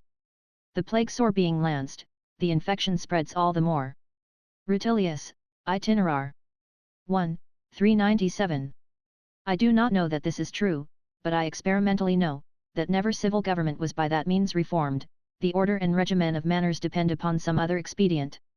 The Greek histories make mention of the Argipians, neighbours to Scythia, who live without either rod or stick for offence, where not only no one attempts to attack them, but whoever can fly thither is safe, by reason of their virtue and sanctity of life, and no one is so bold as to lay hands upon them, and they have applications made to them to determine the controversies that arise betwixt men of other countries. There is a certain nation, where the enclosures of gardens and fields they would preserve, are made only of a string of cotton, and, so fenced, is more firm and secure than by our hedges and ditches. Furem signata solicitant. Aperta effractorius praederit. Things sealed, up invite a thief, the housebreaker. Passes by open doors. Seneca, Epist. 68. Peradventure, the facility of entering my house, amongst other things, has been a means to preserve it from the violence of our civil wars. Defense allures attempt, and defiance provokes an enemy. I enervated the soldier's design by depriving the exploit of danger and all manner of military glory, which is wont to serve them for pretence and excuse. Whatever is bravely, is ever honourably, done, at a time when justice is dead. I render them the conquest of my house cowardly and base, it is never shut to any one that knocks, my gate has no other guard than a porter, and he of ancient custom and ceremony, who does not so much serve to defend it as to offer it with more decorum and grace. I have no other guard nor sentinel than the stars. A gentleman would play the fool to make a show of defence, if he be not really in a condition to defend himself. He who lies open on one side, is everywhere so. Our ancestors did not think of building frontier garrisons. The means of assaulting, I mean without battery or army, and of surprising our houses, increases every day more and more beyond the means to guard them. Men's wits are generally bent that way. In invasion every one is concerned, none but the rich in defence. Mine was strong for the time when it was built, I have added nothing to it of that kind, and should fear that its strength might turn against myself, to which we are to consider that a peaceable time would require it should be dismantled. There is danger never to be able to regain it, and it would be very hard to keep, for in intestine dissensions, your man may be of the party you fear, and where religion is the pretext, even a man's nearest relations become unreliable, with some colour of justice. The public exchequer will not maintain our domestic garrisons, they would exhaust it, we ourselves have not the means to do it without ruin, or, which is more inconvenient and injurious, without ruining the people. The condition of my loss would be scarcely worse. As to the rest, you there lose all, and even your friends will be more ready to accuse your want of vigilance and your improvidence, and your ignorance of and indifference to your own business, than to pity you. That so many garrisoned houses have been undone whereas this of mine remains, makes me apt to believe that they were only lost by being guarded. This gives an enemy both an invitation and colour of reason, all defence shows a face of war. Let who will come to me in God's name, but I shall not invite them, 'tis the retirement I have chosen for my repose from war. I endeavour to withdraw this corner from the public tempest, as I also do another corner in my soul. Our war may put on what forms it will, multiply and diversify itself into new parties, for my part, I stir not. Amongst so many garrisoned houses, myself alone amongst those of my rank, so far as I know, in France, have trusted purely to heaven for the protection of mine, and have never removed plate, deeds, or hangings. I will neither fear nor save myself by halves. If a full acknowledgment acquires the divine favour, it will stay with me to the end, if not, I have still continued long enough to render my continuance remarkable and fit to be recorded. How? Why, there are 30 years that I have thus lived. Chapter 16 of Glory. There is the name and the thing. The name is a voice which denotes and signifies the thing, the name is no part of the thing, nor of the substance, 'tis a foreign piece joined to the thing, and outside it. God, who is all fullness in himself and the height of all perfection, cannot augment or add anything to himself within, but his name may be augmented and increased by the blessing and praise we attribute to his exterior works, which praise, seeing we cannot incorporate it in him, forasmuch as he can have no accession of good, we attribute to his name, which is the part out of him that is nearest to us. Thus is it that to God alone glory and honour appertain, and there is nothing so remote from reason as that we should go in quest of it for ourselves, for, being indigent and necessitous within, our essence being imperfect, and having continual need of amelioration, 'tis to that we ought to employ all our endeavour.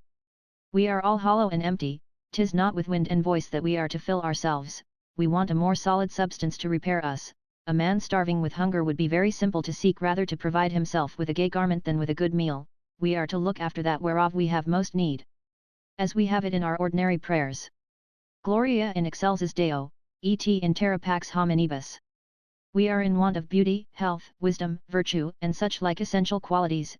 Exterior ornaments should be looked after when we have made provision for necessary things. Divinity treats amply and more pertinently of this subject, but I am not much versed in it. Chrysippus and Diogenes were the earliest and firmest advocates of the contempt of glory, and maintained that, amongst all pleasures, there was none more dangerous nor more to be avoided than that which proceeds from the approbation of others. And, in truth, experience makes us sensible of many very hurtful treasons in it. There is nothing that so poisons princes as flattery, nor anything whereby wicked men more easily obtain credit and favour with them, nor panderism so apt and so usually made use of to corrupt the chastity of women as to wheedle and entertain them with their own praises. The first charm the sirens made use of to allure Ulysses is of this nature. Deca vernus, Deca, o tres luable Ulyss. Etle plus grand honor don't logres fluris.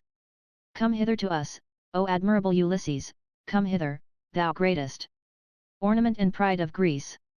Homer, Odysseus, 12. 184.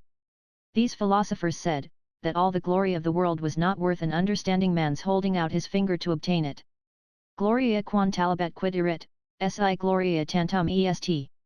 What is glory, be it as glorious as it may be, if it be no more than glory? Juvenal, Saturday, 7. 81. I say for it alone, for it often brings several commodities along with it, for which it may justly be desired, it acquires us goodwill, and renders us less subject and exposed to insult and offence from others, and the like. It was also one of the principal doctrines of Epicurus, for this precept of his sect, conceal thy life, that forbids men to encumber themselves with public negotiations and offices, also necessarily presupposes a contempt of glory, which is the world's approbation of those actions we produce in public. Plutarch, whether the saying, conceal thy life, is well said. He that bids us conceal ourselves, and to have no other concern but for ourselves, and who will not have us known to others, would much less have us honoured and glorified, and so advises Idomeneus not in any sort to regulate his actions by the common reputation or opinion, except so as to avoid the other accidental inconveniences that the contempt of men might bring upon him. These discourses are, in my opinion, very true and rational, but we are, I know not how, double in ourselves, which is the cause that what we believe we do not believe, and cannot disengage ourselves from what we condemn. Let us see the last and dying words of Epicurus. They are grand, and worthy of such a philosopher, and yet they carry some touches of the recommendation of his name and of that humour he had decried by his precepts. Here is a letter that he dictated a little before his last gasp. Epicurus to Haemachus, health. Whilst I was passing over the happy and last day of my life, I write this, but, at the same time, afflicted with such pain in my bladder and bowels that nothing can be greater, but it was recompensed with the pleasure the remembrance of my inventions and doctrines brought to my soul. Now, as the affection thou hast ever from thy infancy borne towards me and philosophy requires, take upon thee the protection of Metrodorus' children. This is the letter. And that which makes me interpret that the pleasure he says he had in his soul concerning his inventions, has some reference to the reputation he hoped for thence after his death, is the manner of his will, in which he gives order that Amminomachus and Timocrates, his heirs, should, every January, defray the expense of the celebration of his birthday as Hermachus should appoint, and also the expense that should be made the 20th of every moon in entertaining the philosophers, his friends, who should assemble in honour of the memory of him and of Metrodorus Cicero, De Finibus, 2. 30. Carneades was head of the contrary opinion, and maintained that glory was to be desired for itself, even as we embrace our posthumous issue for themselves, having no knowledge nor enjoyment of them. This opinion has not failed to be the more universally followed, as those commonly are that are most suitable to our inclinations. Aristotle gives it the first place amongst external goods, and avoids, as two extreme vices, the immoderate either seeking or evading it. I believe that, if we had the books Cicero wrote upon this subject, we should there find pretty stories, for he was so possessed with this passion, that, if he had dared, I think he could willingly have fallen into the excess that others did, that virtue itself was not to be coveted, but upon the account of the honour that always attends it. Paulum sepultae distat inertia. Celata virtus. Virtue concealed little differs from dead sloth. Horace, Od. 4. 9, 29. Which is an opinion so false, that I am vexed it could ever enter into the understanding of a man that was honoured with the name of philosopher. If this were true, men need not be virtuous but in public, and we should be no further concerned to keep the operations of the soul, which is the true seat of virtue, regular and in order, than as they are to arrive at the knowledge of others. Is there no more in it, then, but only slyly and with circumspection to do ill? If thou knowest, says Carneades, of a serpent lurking in a place where, without suspicion, a person is going to sit down, by whose death thou expectest an advantage, thou dost ill if thou dost not give him caution of his danger, and so much the more because the action is to be known by none but thyself. If we do not take up of ourselves the rule of well-doing, if impunity pass with us for justice, to how many sorts of wickedness shall we every day abandon ourselves? I do not find what Sextus Pedusius did, in faithfully restoring the treasure that C. Plotius had committed to his sole secrecy and trust, a thing that I have often done myself, so commendable, as I should think it an execrable baseness, had we done otherwise, and I think it of good use in our days to recall the example of P. Sextilius Rufus, whom Cicero accuses to have entered upon an inheritance contrary to his conscience, not only not against law, but even by the determination of the laws themselves, and M. Crassus and Hortensius, who, by reason of their authority and power, having been called in by a stranger to share in the succession of a forged will, that so he might secure his own part, satisfied themselves with having no hand in the forgery, and refused not to make their advantage and to come in for a share, secure enough, if they could shroud themselves from accusations, witnesses, and the cognizance of the laws. Meminrent deum esse habere testem, idest, ut ego arbiter. Mentem suum. Let them consider they have God to witness, that is, as I interpret it, their own consciences. Cicero, De Offic, 3. 10. Virtue is a very vain and frivolous thing if it derive its recommendation from glory, and 'tis to no purpose that we endeavour to give it a station by itself, and separate it from fortune, for what is more accidental than reputation? Profecto fortuna in omni re dominatur, ea residential cunctus ex libidine magis, cum ex vero, silbrat, obscuratque. Fortune rules in all things, it advances and depresses things more out of its own will than of right and justice. Sallust, Catalina, c. 8. So to order it that actions may be known and seen is purely the work of fortune, 'tis chance that helps us to glory, according to its own temerity. I have often seen her go before merit, and often very much outstrip it. He who first likened glory to a shadow did better than he was aware of. They are both of them things preeminently vain. Glory also, like a shadow, goes sometimes before the body, and sometimes in length infinitely exceeds it. They who instruct gentlemen only to employ their valour for the obtaining of honour. Quasi non sit honstum, quot nobilitatem non sit. As though it were not a virtue, unless celebrated. Cicero de Offic. 310. What do they intend by that but to instruct them never to hazard themselves if they are not seen, and to observe well if there be witnesses present who may carry news of their valour, whereas 1,000 occasions of well-doing present themselves which cannot be taken notice of. How many brave individual actions are buried in the crowd of a battle? Whoever shall take upon him to watch another's behaviour in such a confusion is not very busy himself, and the testimony he shall give of his companion's deportment will be evidence against himself. Vera et sapiens animi magnitudo, honstum illud.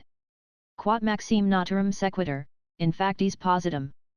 Non in gloria, judicat. The true and wise magnanimity judges that the bravery which most follows nature more consists in act than glory.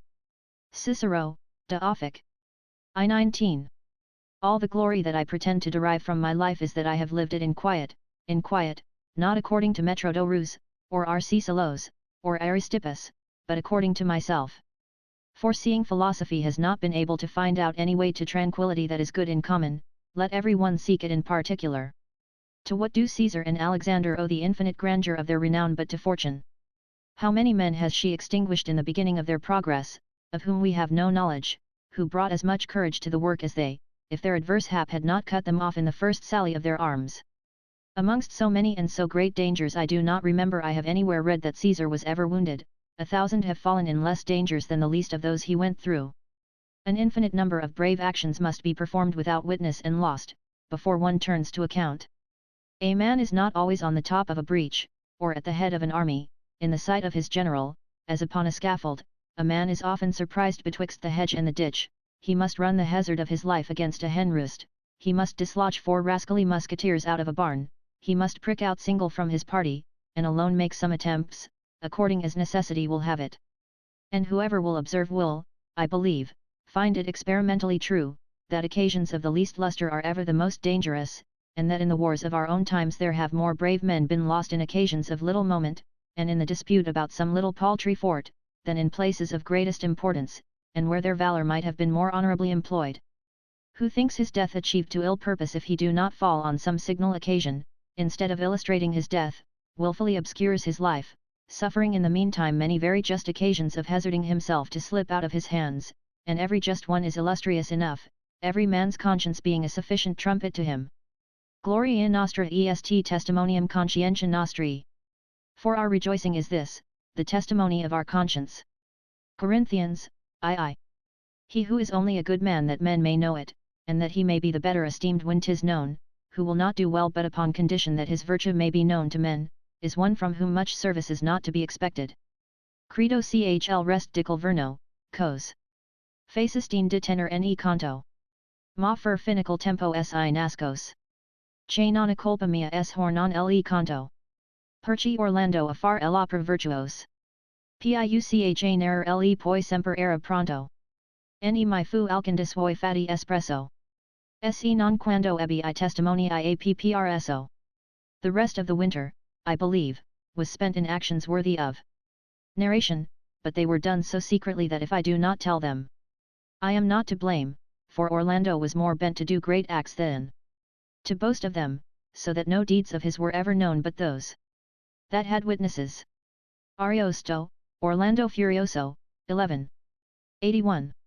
A man must go to the war upon the account of duty, and expect the recompense that never fails brave and worthy actions, how private soever, or even virtuous thoughts, the satisfaction that a well-disposed conscience receives in itself in doing well. A man must be valiant for himself, and upon account of the advantage it is to him to have his courage seated in a firm and secure place against the assaults of fortune. Virtus, repulsa netia sordix? Intaminatus fulgit honoribus. Nec summit, aut ponit secures. Arbitrio popularis ora. Virtue, repudiating all base repulse, shines in taintless honors, nor takes nor leaves dignity at the mere will of the vulgar. Horace, Od.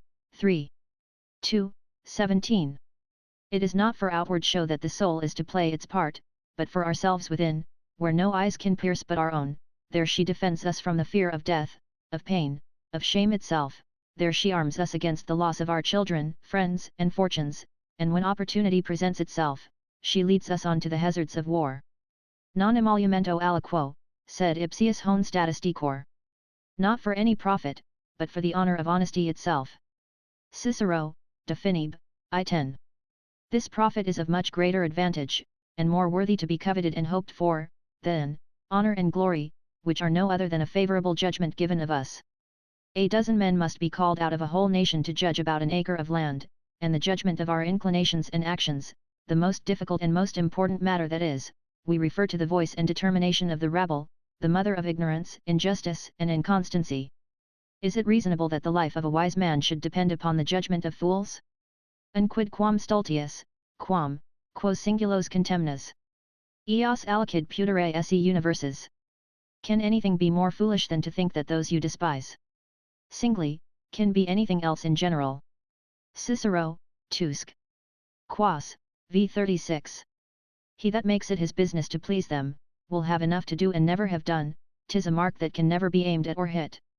Nil tam inestimabile est, quam animi multitudinus. Nothing is to be so little understood as the minds of the multitude.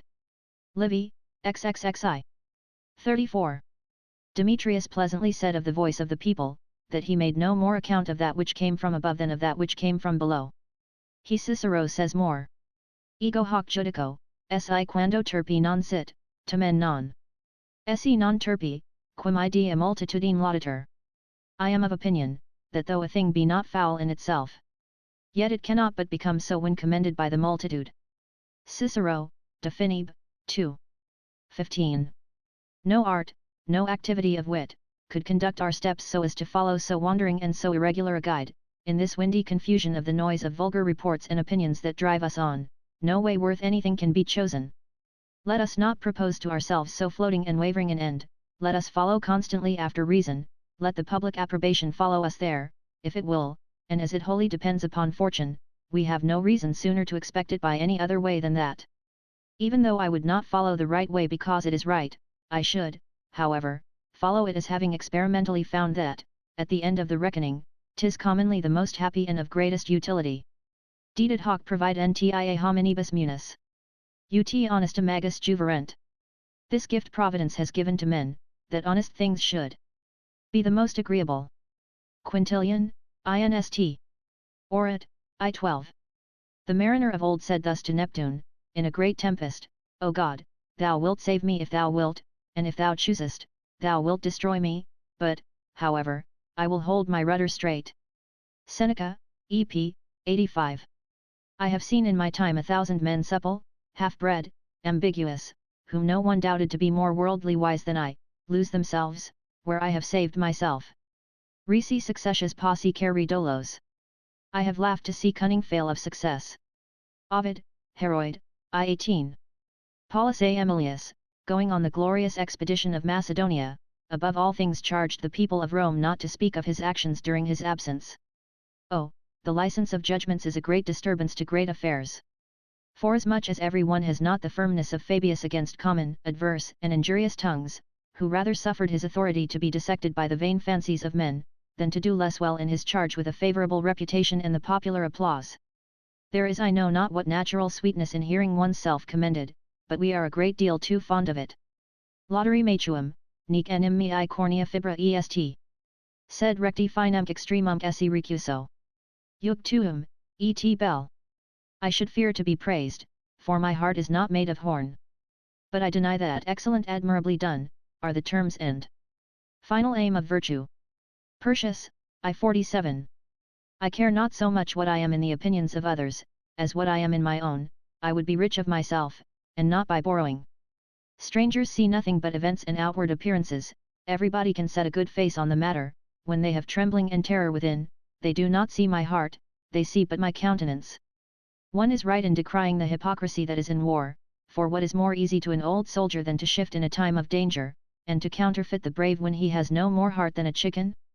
There are so many ways to avoid hazarding a man's own person, that we have deceived the world 1,000 times before we come to be engaged in a real danger, and even then, finding ourselves in an inevitable necessity of doing something, we can make shift for that time to conceal our apprehensions by setting a good face on the business, though the heart beats within, and whoever had the use of the Platonic ring, which renders those invisible that wear it, if turned inward towards the palm of the hand, a great many would very often hide themselves when they ought most to appear, and would repent being placed in so honourable a post, where necessity must make them bold.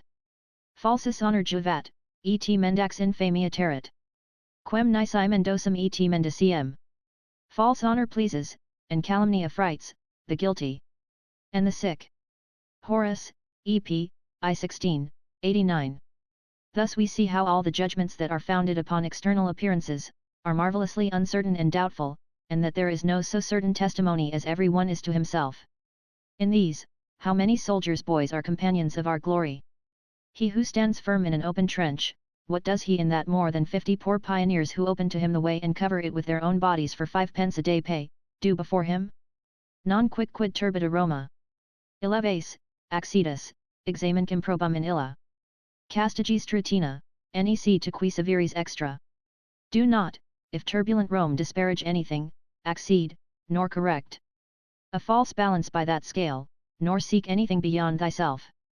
Persius, Saturday, I 5.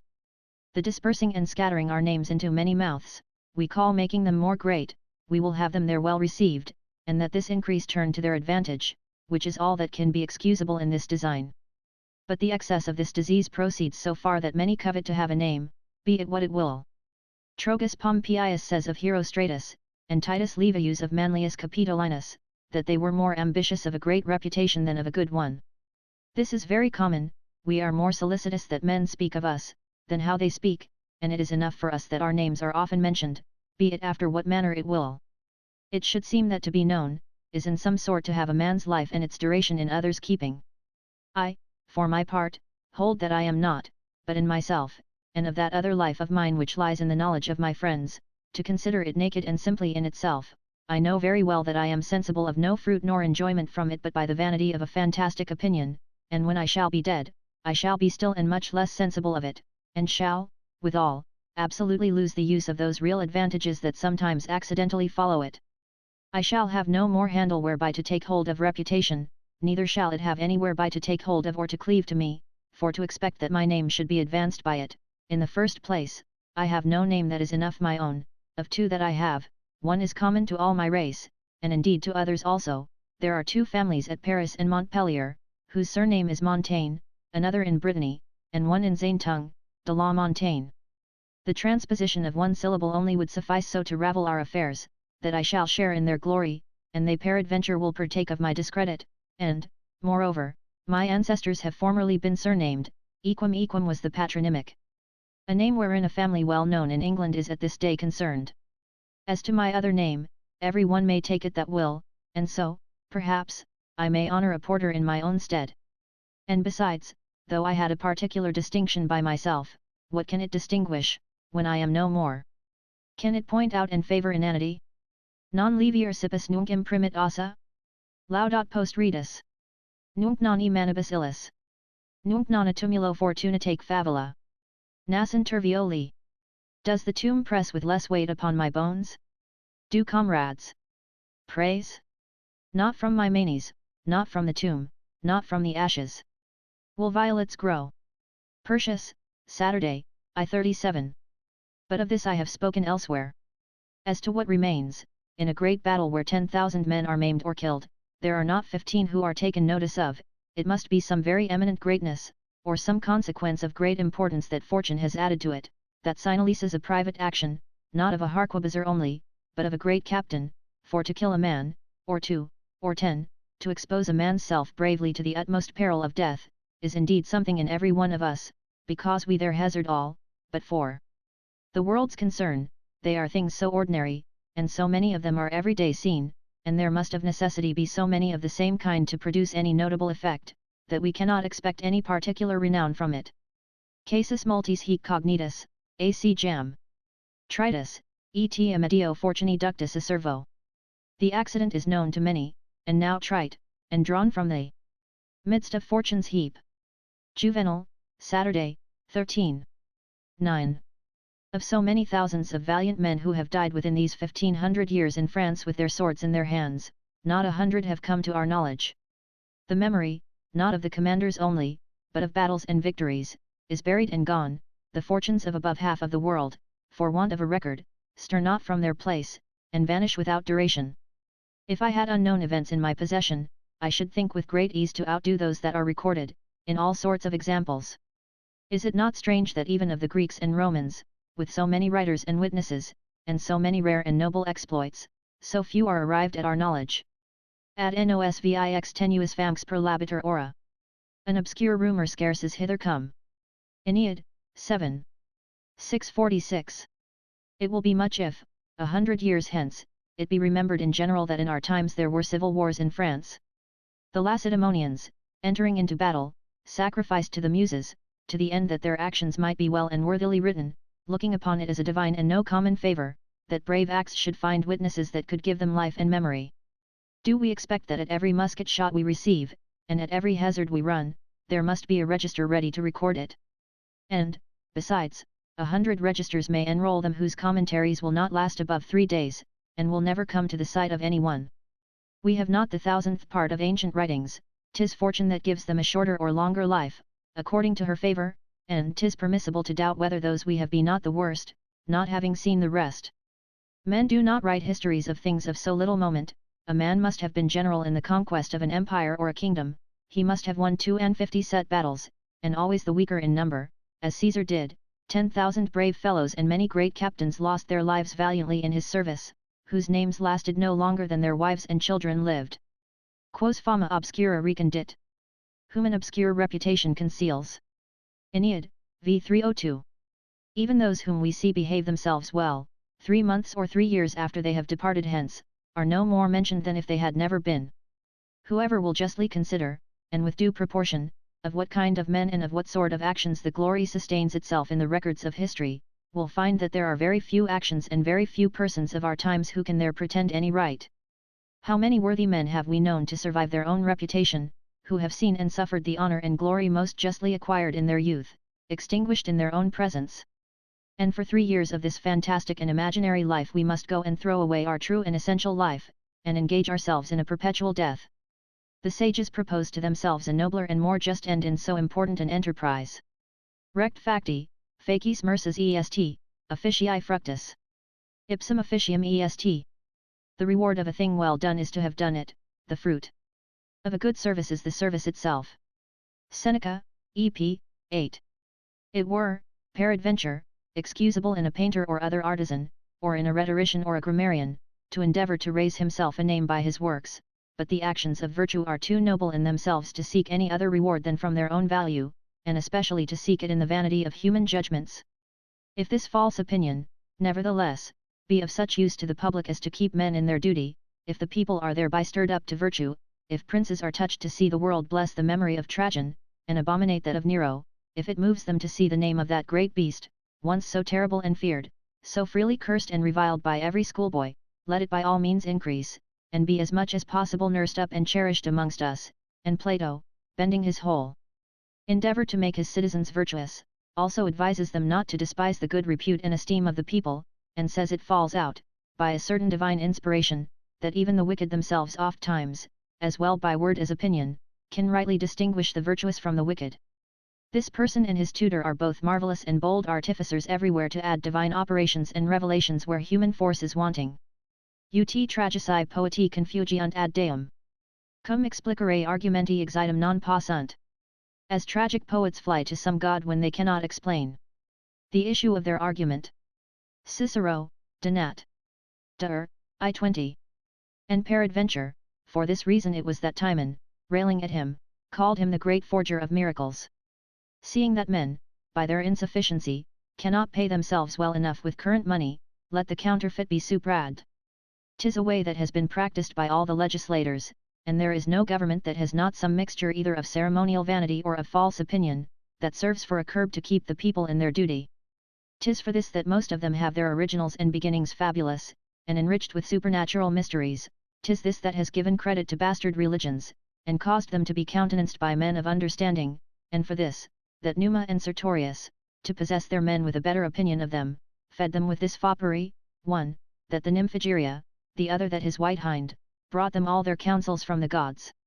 And the authority that Numa gave to his laws, under the title of the patronage of this goddess, Zoroaster, legislator of the Bactrians and Persians, gave to his under the name of the god Ormazes, Trismegistus, legislator of the Egyptians, under that of Mercury, Zamalzes, legislator of the Scythians, under that of Vesta, Charondas, legislator of the Chalcidians, under that of Saturn, Minos, legislator of the Candiates, under that of Jupiter, Lycurgus, legislator of the Lacedaemonians, under that of Apollo, and Draco and Solon, legislators of the Athenians, under that of Minerva. And every government has a god at the head of it, the others falsely, that truly, which Moses set over the Jews at their departure out of Egypt. The religion of the Bedouins, as the Sire de Joinville reports, amongst other things, enjoined a belief that the soul of him amongst them who died for his prince, went into another body more happy, more beautiful and more robust than the former, by which means they much more willingly ventured their lives. Inferum mens prona virus, anima capax mortis, et ignavum est redicere parcera vitae. Men's minds are prone to the sword, and their souls able to bear death, and it is base to spare a life that will be renewed. Lucan, I 461. This is a very comfortable belief, however erroneous. Every nation has many such examples of its own, but this subject would require a treatise by itself. To add one word more to my former discourse, I would advise the ladies no longer to call that honour which is but their duty. Ut enim consuetudo loquitur, id solemn dicitur. Honstum, quod est populari fama gloriosum. As custom puts it, that only is called honest which is glorious by the public voice. Cicero, De Finibus, 2. 15. Their duty is the mark, their honour but the outward rind. Neither would I advise them to give this excuse for payment of their denial, for I presuppose that their intentions, their desire and will, which are things wherein their honour is not at all concerned, forasmuch as nothing thereof appears without, are much better regulated than the effects. Cux quia non liceat, non facit, illa facit. She who only refuses, because 'tis forbidden, consents. Ovid, Amor, 2. 4. The offence, both towards God and in the conscience, would be as great to desire as to do it, and, besides, they are actions so private and secret of themselves, as would be easily enough kept from the knowledge of others, wherein the honour consists, if they had not another respect to their duty, and the affection they bear to chastity, for itself. Every woman of honour will much rather choose to lose her honour than to hurt her conscience. Chapter 17 of Presumption. There is another sort of glory, which is the having too good an opinion of our own worth. 'Tis an inconsiderate affection with which we flatter ourselves, and that represents us to ourselves other than we truly are, like the passion of love, that lends beauties and graces to the object, and makes those who are caught by it, with a depraved and corrupt judgment, consider the thing which they love other and more perfect than it is. I would not, nevertheless, for fear of failing on this side, that a man should not know himself aright, or think himself less than he is. The judgment ought in all things to maintain its rights. 'Tis all the reason in the world he should discern in himself, as well as in others, what truth sets before him, if it be Caesar, let him boldly think himself the greatest captain in the world. We are nothing but ceremony, ceremony carries us away, and we leave the substance of things, we hold by the branches, and quit the trunk and the body.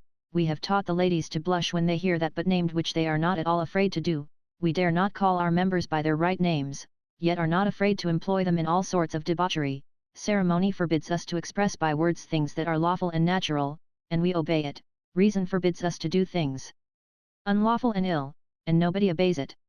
I find myself here fettered by the laws of ceremony, for it neither permits a man to speak well of himself, nor ill. We will leave her there for this time.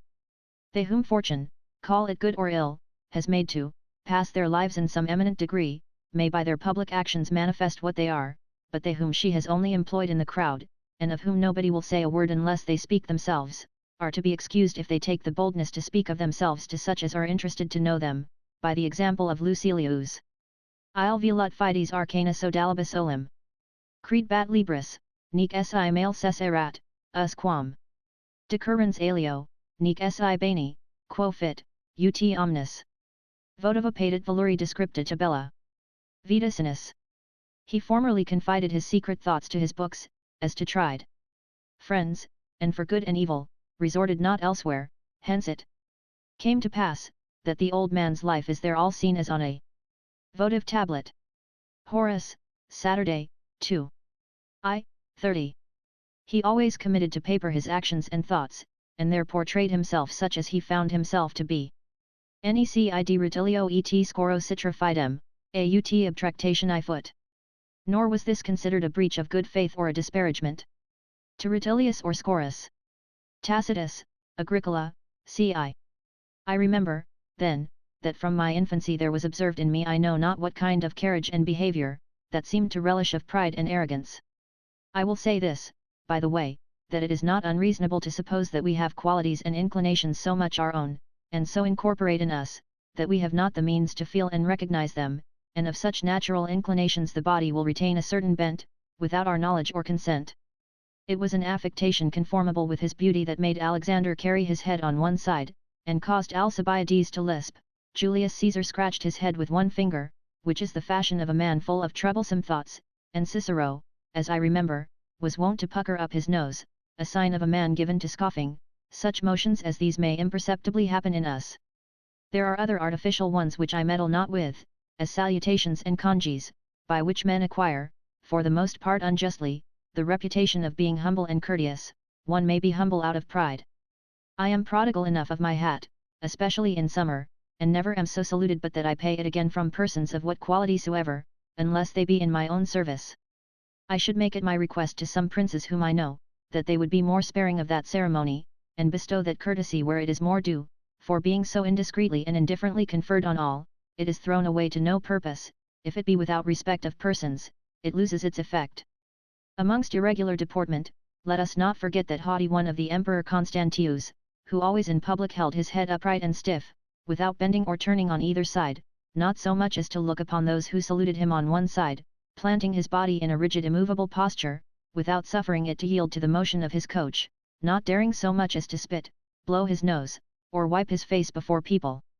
I know not whether the gestures that were observed in me were of this first quality, and whether I had really any occult proneness to this vice, as it might well be, and I cannot be responsible for the motions of the body, but as to the motions of the soul, I must here confess what I think of the matter. This glory consists of two parts, the one in setting too great a value upon ourselves, and the other in setting too little a value upon others. As to the one, methinks these considerations ought, in the first place, to be of some force. I feel myself importuned by an error of the soul that displeases me, both as it is unjust, and still more as it is troublesome. I attempt to correct it, but I cannot root it out, and this is, that I lessen the just value of things that I possess, and overvalue things, because they are foreign, absent, and none of mine. This humour spreads very far.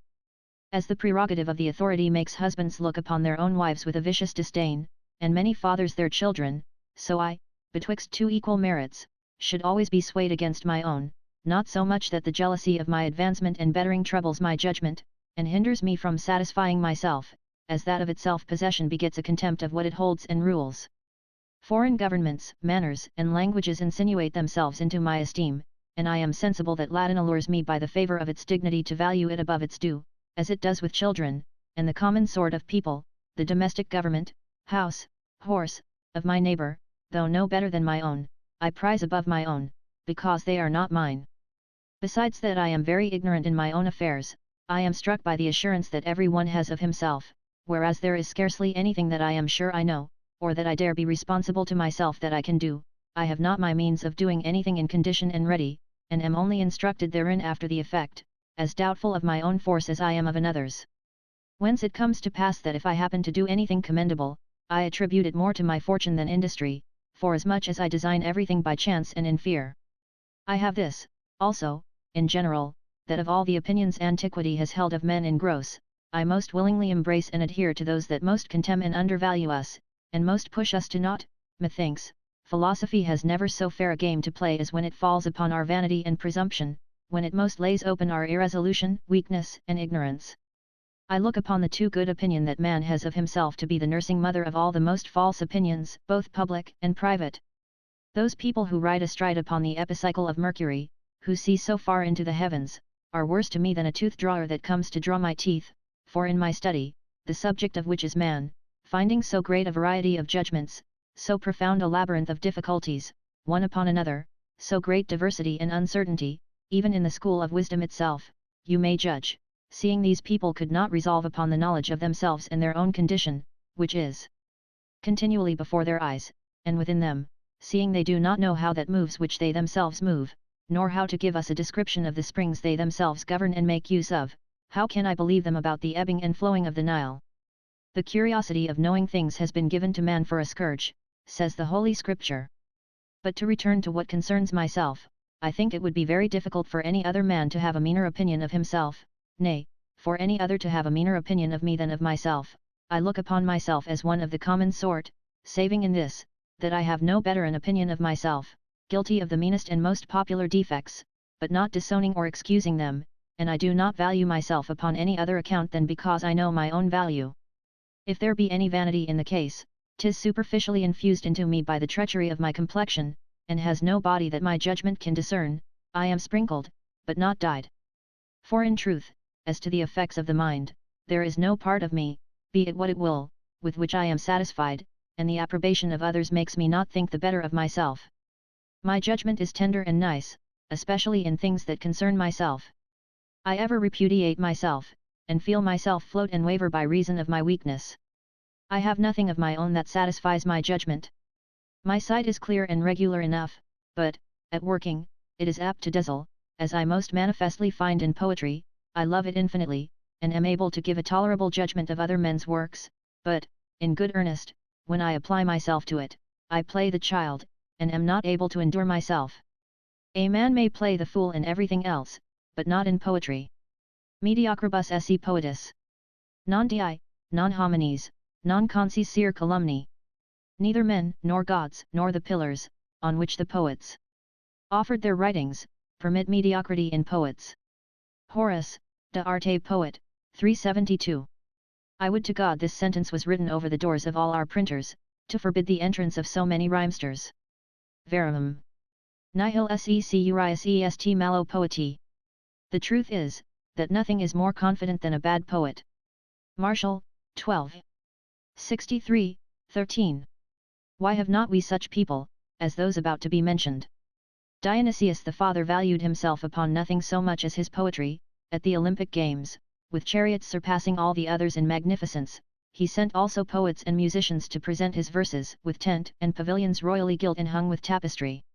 When his verses came to be recited, the excellence of the delivery at first attracted the attention of the people, but when they afterwards came to poise the meanness of the composition, they first entered into disdain, and continuing to nettle their judgments, presently proceeded to fury, and ran to pull down and tear to pieces all his pavilions, and, that his chariots neither performed anything to purpose in the race, and that the ship which brought back his people failed of making Sicily, and was by the tempest driven and wrecked upon the coast of Tarentum, they certainly believed was through the anger of the gods, incensed, as they themselves were, against the paltry poem, and even the mariners who escaped from the wreck seconded this opinion of the people, to which also the oracle that foretold his death seemed to subscribe, which was, that Dionysius should be near his end, when he should have overcome those who were better than himself, which he interpreted of the Carthaginians. who surpassed him in power, and having war with them, often declined the victory, not to incur the sense of this prediction, but he understood it ill, for the god indicated the time of the advantage, that by favour and injustice he obtained at Athens over the tragic poets, better than himself, having caused his own play called the Lenaeans to be acted in emulation, presently after which victory he died, and partly of the excessive joy he conceived at the success. Diodorus Siculus, 15. 7. The play, however, was called the Ransom of Hector. It was the games at which it was acted that were called Lenaean. They were one of the 4 Dionysiac festivals. What I find tolerable of mine, is not so really in itself, but in comparison of other worse things, that I see well enough received. I envy the happiness of those who can please and hug themselves in what they do, for 'tis an easy thing to be so pleased, because a man extracts that pleasure from himself, especially if he be constant in his self-conceit. I know a poet, against whom the intelligent and the ignorant, abroad and at home, both heaven and earth exclaim that he has but very little notion of it, and yet, for all that, he has never a whit the worse opinion of himself, but is always falling upon some new piece, always contriving some new invention, and still persists in his opinion, by so much the more obstinately, as it only concerns him to maintain it. My works are so far from pleasing me, that as often as I review them, they disgust me. Cum religo, scripsis appudet, quia plurimis urno. Me quoque, qui feci, judice, digna lini. When I reperuse, I blush at what I have written. I ever see one passage after another that I, the author, being the judge, consider should be erased. Ovid, de Ponto, I 5:15. I have always an idea in my soul, and a sort of disturbed image which presents me as in a dream with a better form than that I have made use of, but I cannot catch it nor fit it to my purpose, and even that idea is but of the meaner sort. Hence I conclude that the productions of those great and rich souls of former times are very much beyond the utmost stretch of my imagination or my wish. Their writings do not only satisfy and fill me, but they astound me, and ravish me with admiration. I judge of their beauty, I see it, if not to the utmost, yet so far at least as 'tis possible for me to aspire. Whatever I undertake, I owe a sacrifice to the Graces, as Plutarch says of some one, to conciliate their favour. Si quid enim placet. Si quid dulce horninum sensibus influit. Debentur lepidus omnia gratis. If anything please that I write, if it infuse delight into men's minds, all is due to the charming Graces. The verses are probably by some modern poet. They abandon me throughout, all I write is rude, polish and beauty are wanting, I cannot set things off to any advantage, my handling adds nothing to the matter, for which reason I must have it forcible, very full, and that has lustre of its own. If I pitch upon subjects that are popular and gay, 'tis to follow my own inclination, who do not affect a grave and ceremonious wisdom, as the world does, and to make myself more sprightly, but not my style more wanton, which would rather have them grave and severe, at least if I may call that a style which is an inform and irregular way of speaking, a popular jargon, a proceeding without definition, division, conclusion, perplexed like that Amiphanius and Rubrius Cicero, academic. I can neither please nor delight, nor even tickle my readers. The best story in the world is spoiled by my handling, and becomes flat.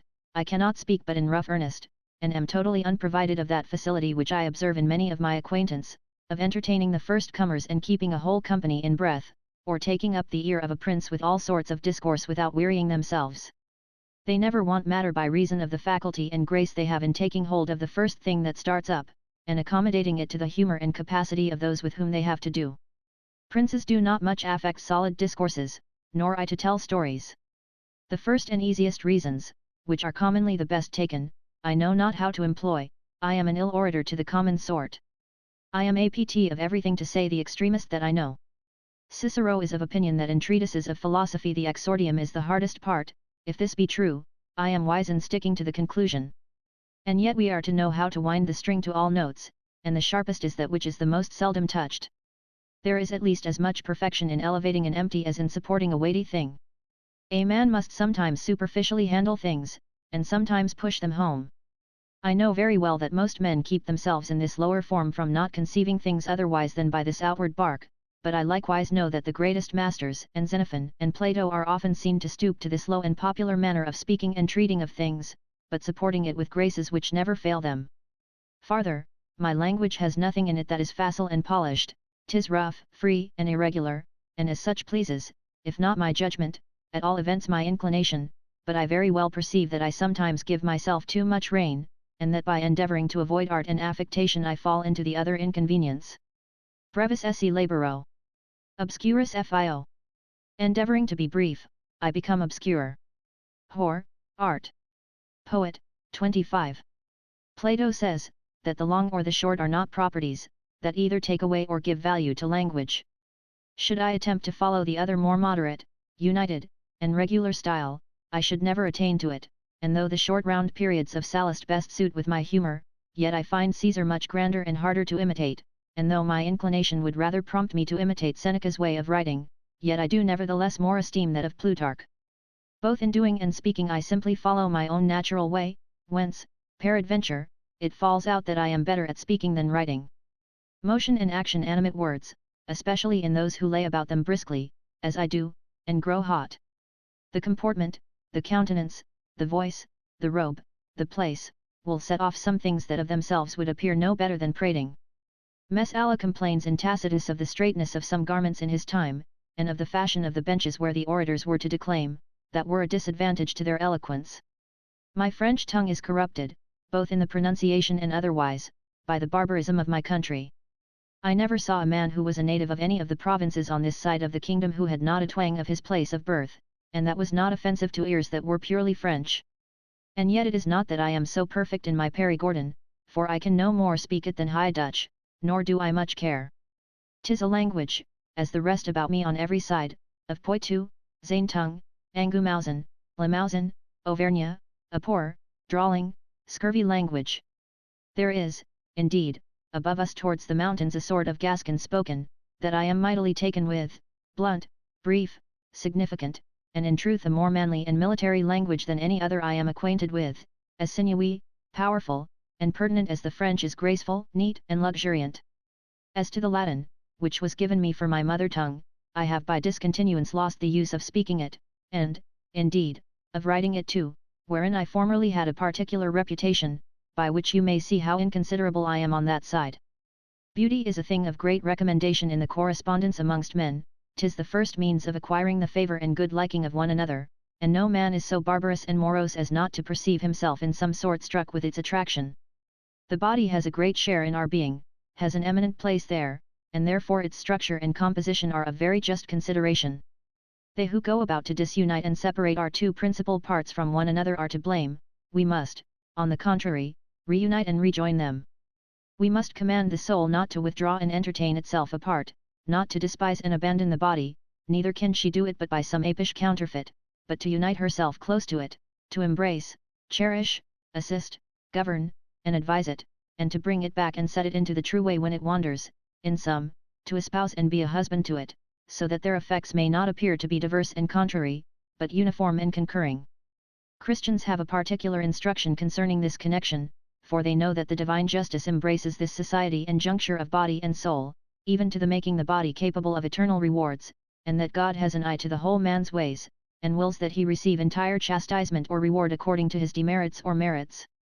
The sect of the Peripatetics, of all sects the most sociable, attribute to wisdom this sole care equally to provide for the good of these two associate parts, and the other sects, in not sufficiently applying themselves to the consideration of this mixture, show themselves to be divided, one for the body and the other for the soul, with equal error, and to have lost sight of their subject, which is man, and their guide, which they generally confess to be nature.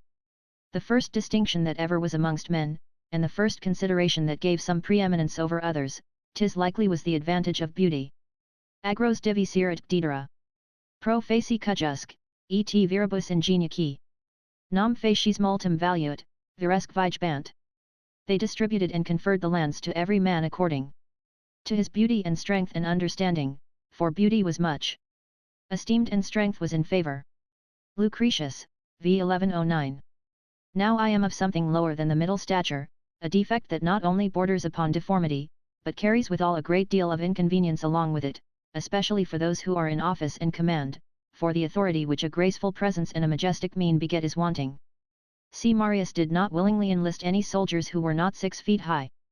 The courtier has, indeed, reason to desire a moderate stature in the gentleman he is setting forth, rather than any other, and to reject all strangeness that should make him be pointed at. But if I were to choose whether this medium must be rather below than above the common standard, I would not have it so in a soldier. Little men, says Aristotle, are pretty, but not handsome, and greatness of soul is discovered in a great body, as beauty is in a conspicuous stature. The Ethiopians and Indians, says he, in choosing their kings and magistrates, had regard to the beauty and stature of their persons. They had reason, for it creates respect in those who follow them, and is a terror to the enemy, to see a leader of a brave and goodly stature march at the head of a battalion. Ipsi inter primos prestanti corpori turnus. Vertitur arma, tenens, et toto virtus supra est. In the first rank marches Turnus, brandishing his weapon. Taller by a head than all the rest. Virgil, Aeneid, 7. 783. Our holy and heavenly King, of whom every circumstance is most carefully and with the greatest religion and reverence to be observed, has not himself rejected bodily recommendation. Speciosus forma prae filius hominum. He is fairer than the children of men. Psalm 14. 3. And Plato, together with temperance and fortitude, requires beauty in the conservators of his republic. It would vex you that a man should apply himself to you amongst your servants to inquire where Monsieur is, and that you should only have the remainder of the compliment of the hat that is made to your barber or your secretary, as it happened to poor Philippoamen, who arriving the first of all his company at an inn where he was expected, the hostess, who knew him not, and saw him an unsightly fellow, employed him to go help her maids a little to draw water, and make a fire against Philippoamen's coming, the gentleman of his train arriving presently after, and surprised to see him busy in this fine employment, for he failed not to obey his landlady's command, asked him what he was doing there. I am, said he, paying the penalty of my ugliness. The other beauties belong to women, the beauty of stature is the only beauty of men. Where there is a contemptible stature, neither the largeness and roundness of the forehead, nor the whiteness and sweetness of the eyes, nor the moderate proportion of the nose, nor the littleness of the ears and mouth, nor the evenness and whiteness of the teeth, nor the thickness of a well-set brown beard, shining like the husk of a chestnut, nor curled hair, nor the just proportion of the head, nor a fresh complexion, nor a pleasing air of a face, nor a body without any offensive scent, nor the just proportion of limbs, can make a handsome man. I am, as to the rest, strong and well knit, my face is not puffed, but full, and my complexion betwixt jovial and melancholic, moderately sanguine and hot. Unde regent sedis mei crura, et pectora vilis. Whence 'tis my legs and breast bristle with hair. Martial, 2. 36, 5. My health vigorous and sprightly, even to a well-advanced age, and rarely troubled with sickness. Such I was, for I do not now make any account of myself, now that I am engaged in the avenues of old age, being already past 40. Minutatum vires et robur adultum. Frangit, et in partum pejorum liquatur itis. Time by degrees breaks our strength and makes us grow feeble. Lucretius, 2. 1131. What shall be from this time forward, will be but a half-being, and no more me. I every day escape and steal away from myself. Singula de nobis anni predenturiuns. Of the fleeting years each steals something from me. Horace, Ep. 2. 2. Agility and address I never had, and yet am the son of a very active and sprightly father, who continued to be so to an extreme old age. I have scarce known any man of his condition, his equal in all bodily exercises, as I have seldom met with any who have not excelled me, except in running, at which I was pretty good. In music or singing, for which I have a very unfit voice, or to play on any sort of instrument, they could never teach me anything. In dancing, tennis, or wrestling, I could never arrive to more than an ordinary pitch, in swimming, fencing, vaulting, and leaping, to none at all. My hands are so clumsy that I cannot even write so as to read it myself, so that I had rather do what I have scribbled over again, than take upon me the trouble to make it out. I do not read much better than I write, and feel that I weary my auditors otherwise. I am not a bad clerk. I cannot decently fold up a letter, nor could ever make a pen, or carve a table worth a pin, nor saddle a horse, nor carry a hawk and fly her, nor hunt the dogs, nor lure a hawk, nor speak to a horse. In fine, my bodily qualities are very well suited to those of my soul. There is nothing sprightly, only a full and firm vigor. I am patient enough of labor and pains, but it is only when I go voluntary to work, and only so long as my own desire prompts me to it. Moliter austerem studio fallunt laborum. Study softly beguiling severe labor. Horace, Saturday, 2. 2, 12. Otherwise, if I am not allured with some pleasure, or have other guide than my own pure and free inclination, I am good for nothing, for I am of a humour that, life and health excepted, there is nothing for which I will bite my nails, and that I will purchase at the price of torment of mind and constraint. Tanti mihi non sit opaci. Omnis arena tagi, quod qui in mare volvitur aurum. I would not buy rich Tagus sands so dear, nor all the gold that lies in the sea. Juvenal, Saturday, 3. 54. Extremely idle, extremely given up to my own inclination both by nature and art, I would as willingly lend a man my blood as my pains. I have a soul free and entirely its own, and accustomed to guide itself after its own fashion, having hitherto never had either master or governor imposed upon me. I have walked as far as I would, and at the pace that best pleased myself. This is it that has rendered me unfit for the service of others, and has made me of no use to any one but myself. Nor was there any need of forcing my heavy and lazy disposition, for being born to such a fortune as I had reason to be contented with, a reason, nevertheless, that 1,000 others of my acquaintance would have rather made use of for a plank upon which to pass over in search of higher fortune. To tumult and disquiet, and with as much intelligence as I required, I sought for no more, and also got no more. Non agimur timides velis aquilone secundo. Non temen adversus etatem ducimus austris. Viribus, ingenio, specie, virtut, loco, re. Extremi primorum, extremis usque prioris. The northern wind does not agitate our sails, nor auster trouble our course with storms. In strength, talent, figure, virtue, honor, wealth, we are short of the foremost, but before the last. Horace, EP, 2. 201. I had only need of what was sufficient to content me, which nevertheless is a government of soul, to take it right, equally difficult in all sorts of conditions, and that, of custom, we see more easily found in want than in abundance, forasmuch, peradventure, as according to the course of our other passions, the desire of riches is more sharpened by their use than by the need of them, and the virtue of moderation more rare than that of patience, and I never had anything to desire, but happily to enjoy the estate that God by his bounty had put into my hands. I have never known anything of trouble, and have had little to do in anything but the management of my own affairs, or, if I have, it has been upon condition to do it at my own leisure and after my own method, committed to my trust by such as had a confidence in me, who did not importune me, and who knew my humour, for good horsemen will make shift to get service out of a rusty and broken-winded jade. Even my infancy was trained up after a gentle and free manner, and exempt from any rigorous subjection. All this has helped me to a complexion delicate and incapable of solicitude, even to that degree that I love to have my losses and the disorders wherein I am concerned, concealed from me. In the account of my expenses, I put down what my negligence costs me in feeding and maintaining it. Haec nemp super sunt. Qui dominum fallant, qui prosunt furibus. That overplus, which the owner knows not of, but which benefits the thieves. Horace, EP, I 645. I love not to know what I have, that I may be less sensible of my loss. I entreat those who serve me, where affection and integrity are absent, to deceive me with something like a decent appearance.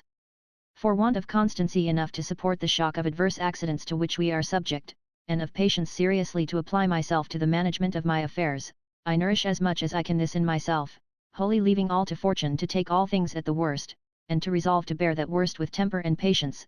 That is the only thing I aim at, and to which I apply my whole meditation. In a danger, I do not so much consider how I shall escape it, as of how little importance it is, whether I escape it or no. Should I be left dead upon the place, what matter? Not being able to govern events, I govern myself, and apply myself to them, if they will not apply themselves to me. I have no great art to evade, escape from or force fortune, and by prudence to guide and incline things to my own bias. I have still less patience to undergo the troublesome and painful care therein required, and the most uneasy condition for me is to be suspended on urgent occasions, and to be agitated betwixt hope and fear. Deliberation, even in things of lightest moment, is very troublesome to me, and I find my mind more put to it to undergo the various tumblings and tossings of doubt and consultation, than to set up its rest and to acquiesce in whatever shall happen after the die is thrown. Few passions break my sleep, but of deliberations, the least will do it. As in roads, I preferably avoid those that are sloping and slippery, and put myself into the beaten track how dirty or deep soever, where I can fall no lower, and there seek my safety. So I love misfortunes that are purely so, that do not torment and tease me with the uncertainty of their growing better, but that at the first push plunge me directly into the worst that can be expected. Dubia plus torquent mala. Doubtful ills plague us worst. Seneca, Agamemnon, 3. 1, 29. In events I carry myself like a man, in conduct, like a child. The fear of the fall more fevers me than the fall itself. The game is not worth the candle. The covetous man fares worse with his passion than the poor, and the jealous man than the cuckold, and a man oft-times loses more by defending his vineyard than if he gave it up. The lowest walk is the safest, 'tis the seat of constancy, you have there need of no one but yourself, 'tis there founded and wholly stands upon its own basis. Has not this example of a gentleman very well known, some air of philosophy in it? He married, being well advanced in years, having spent his youth in good fellowship, a great talker and a great jeerer, calling to mind how much the subject of cuckoldry had given him occasion to talk and scoff at others. To prevent them from paying him in his own coin, he married a wife from a place where any one finds what he wants for his money, good morrow, strumpet, good morrow, cuckold, and there was not anything wherewith he more commonly and openly entertained those who came to see him than with this design of his, by which he stopped the private chattering of mockers, and blunted all the point from this reproach.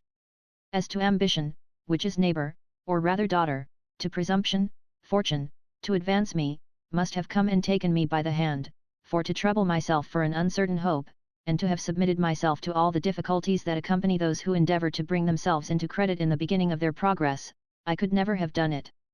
Spem pretio non emo. I will not purchase hope with ready money, or I do not purchase hope at a price. Terence, Adelphi, 2. 3, 11. I apply myself to what I see and to what I have in my hand, and go not very far from the shore. Alter remus aquas, alter tibi rated arenas. One oar plunging into the sea, the other raking the sands. Propertius, 3. 3, 23. And besides, a man rarely arrives at these advancements but in first hazarding what he has of his own, and I am of opinion that if a man have sufficient to maintain him in the condition wherein he was born and brought up, 'tis a great folly to hazard that upon the uncertainty of augmenting it. He to whom fortune has denied whereon to set his foot, and to settle a quiet and composed way of living, is to be excused if he venture what he has, because, happen what will, necessity puts him upon shifting for himself. Capienda rebus in malis precepts via est. A course is to be taken in bad cases. Or, a desperate case must have a desperate course. Seneca, Agamemnon, 2. 1, 47. And I rather excuse a younger brother for exposing what his friends have left him to the courtesy of fortune, than him with whom the honour of his family is entrusted, who cannot be necessitous but by his own fault. I have found a much shorter and more easy way, by the advice of the good friends I had in my younger days, to free myself from any such ambition, and to sit still. Cui sit conditio dulcis sine pulvera palmae. What condition can compare with that where one has gained the palm without the dust of the course? Horace, E.P., I, 51. Judging rightly enough of my own strength, that it was not capable of any great matters, and calling to mind the saying of the late Chancellor Olivier, that the French were like monkeys that swarm up a tree from branch to branch, and never stop till they come to the highest, and there shew their breach. Turpi est, quot nequius, capiti committere pondus. Et precium in flexo mox der terga genu. It is a shame to load the head so that it cannot bear the burthen, and the knees give way. Propertius, 3. 9, 5.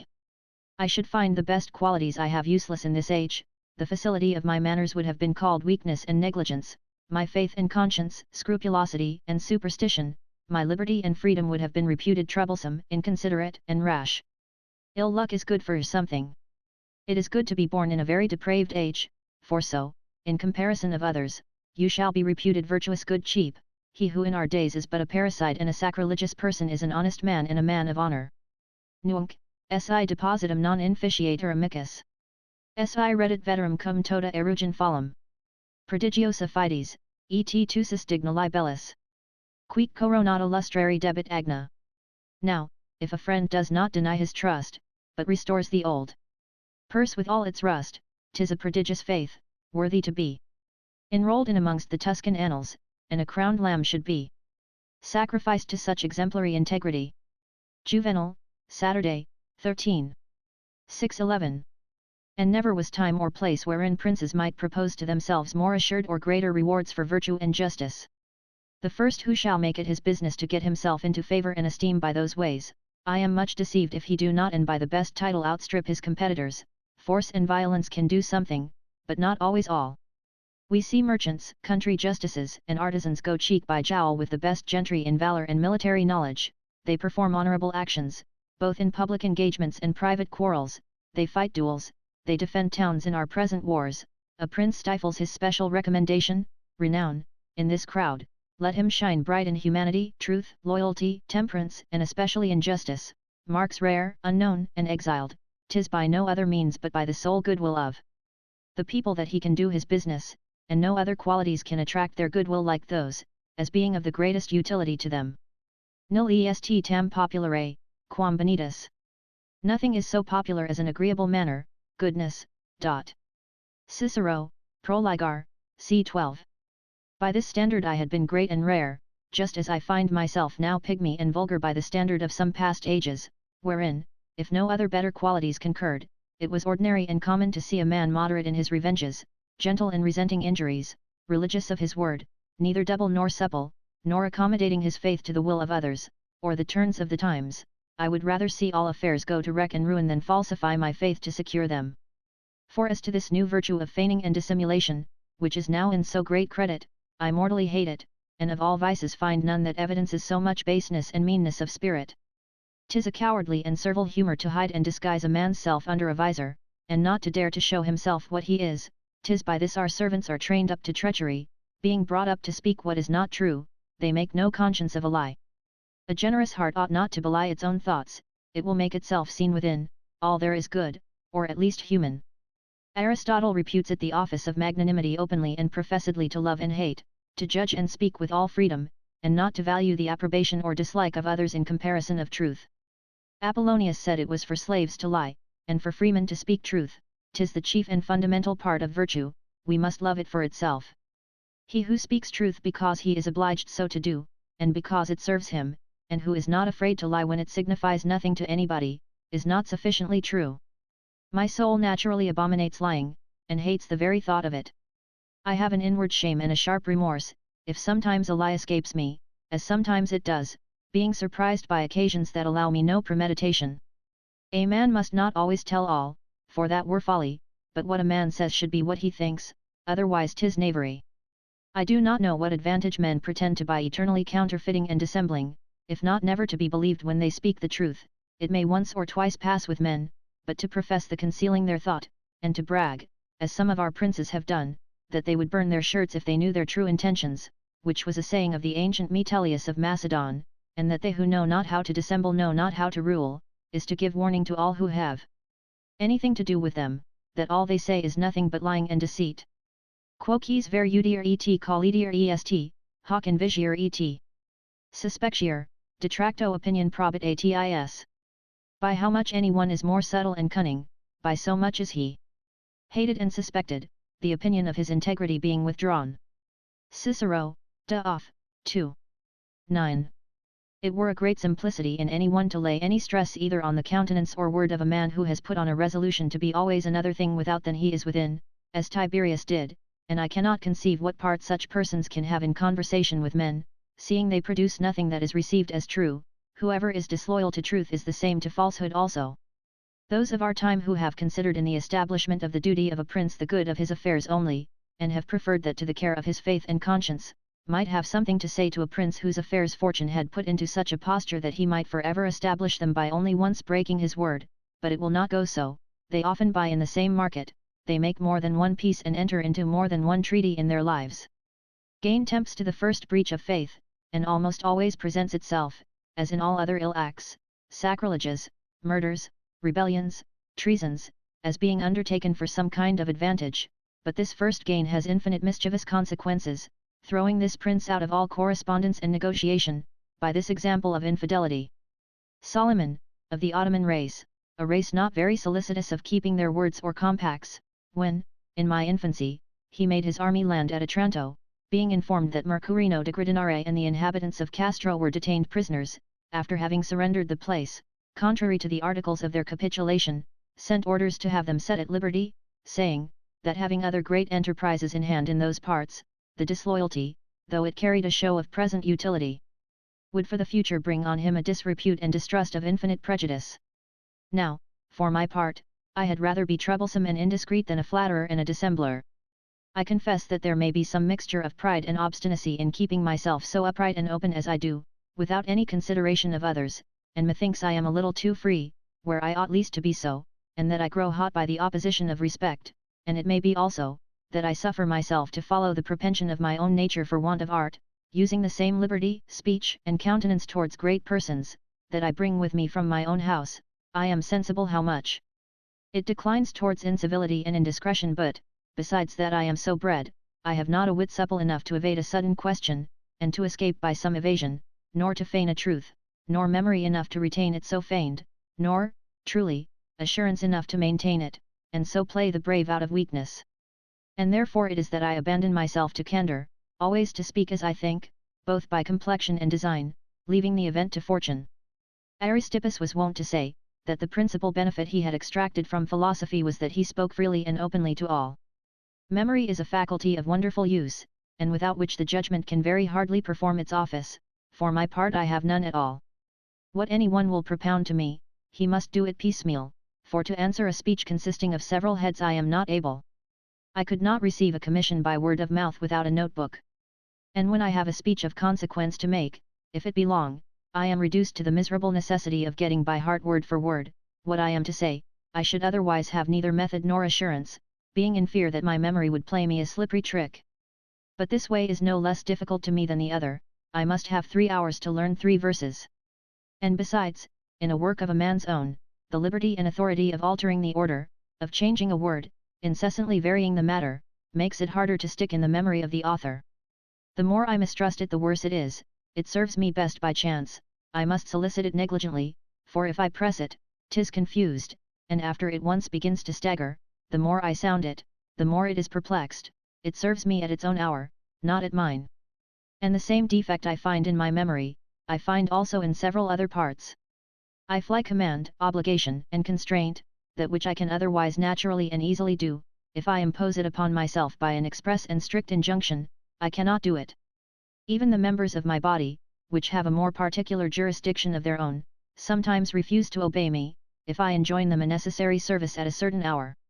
This tyrannical and compulsive appointment baffles them, they shrink up either through fear or spite, and fall into a trance.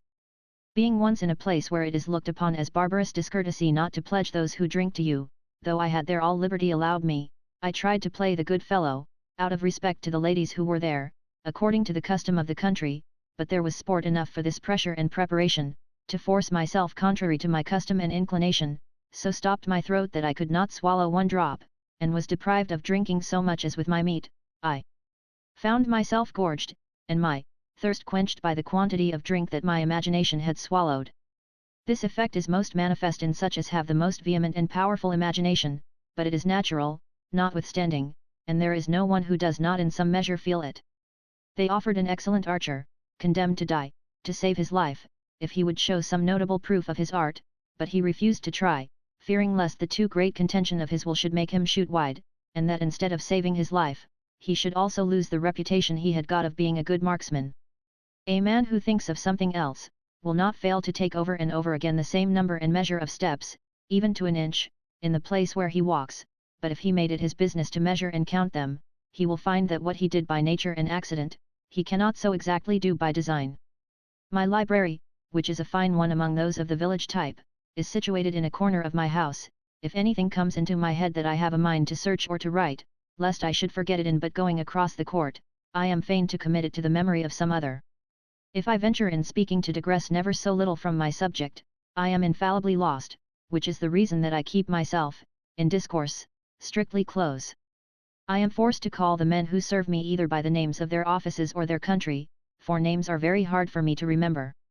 I can tell indeed that there are 3 syllables, that it has a harsh sound, and that it begins or ends with such a letter, but that's all, and if I should live long, I do not doubt but I should forget my own name, as some others have done.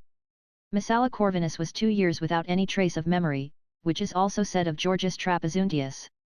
For my own interest, I often meditate what a kind of life theirs was, and if, without this faculty, I should have enough left to support me with any manner of ease, and prying narrowly into it, I fear that this privation, if absolute, destroys all the other functions of the soul.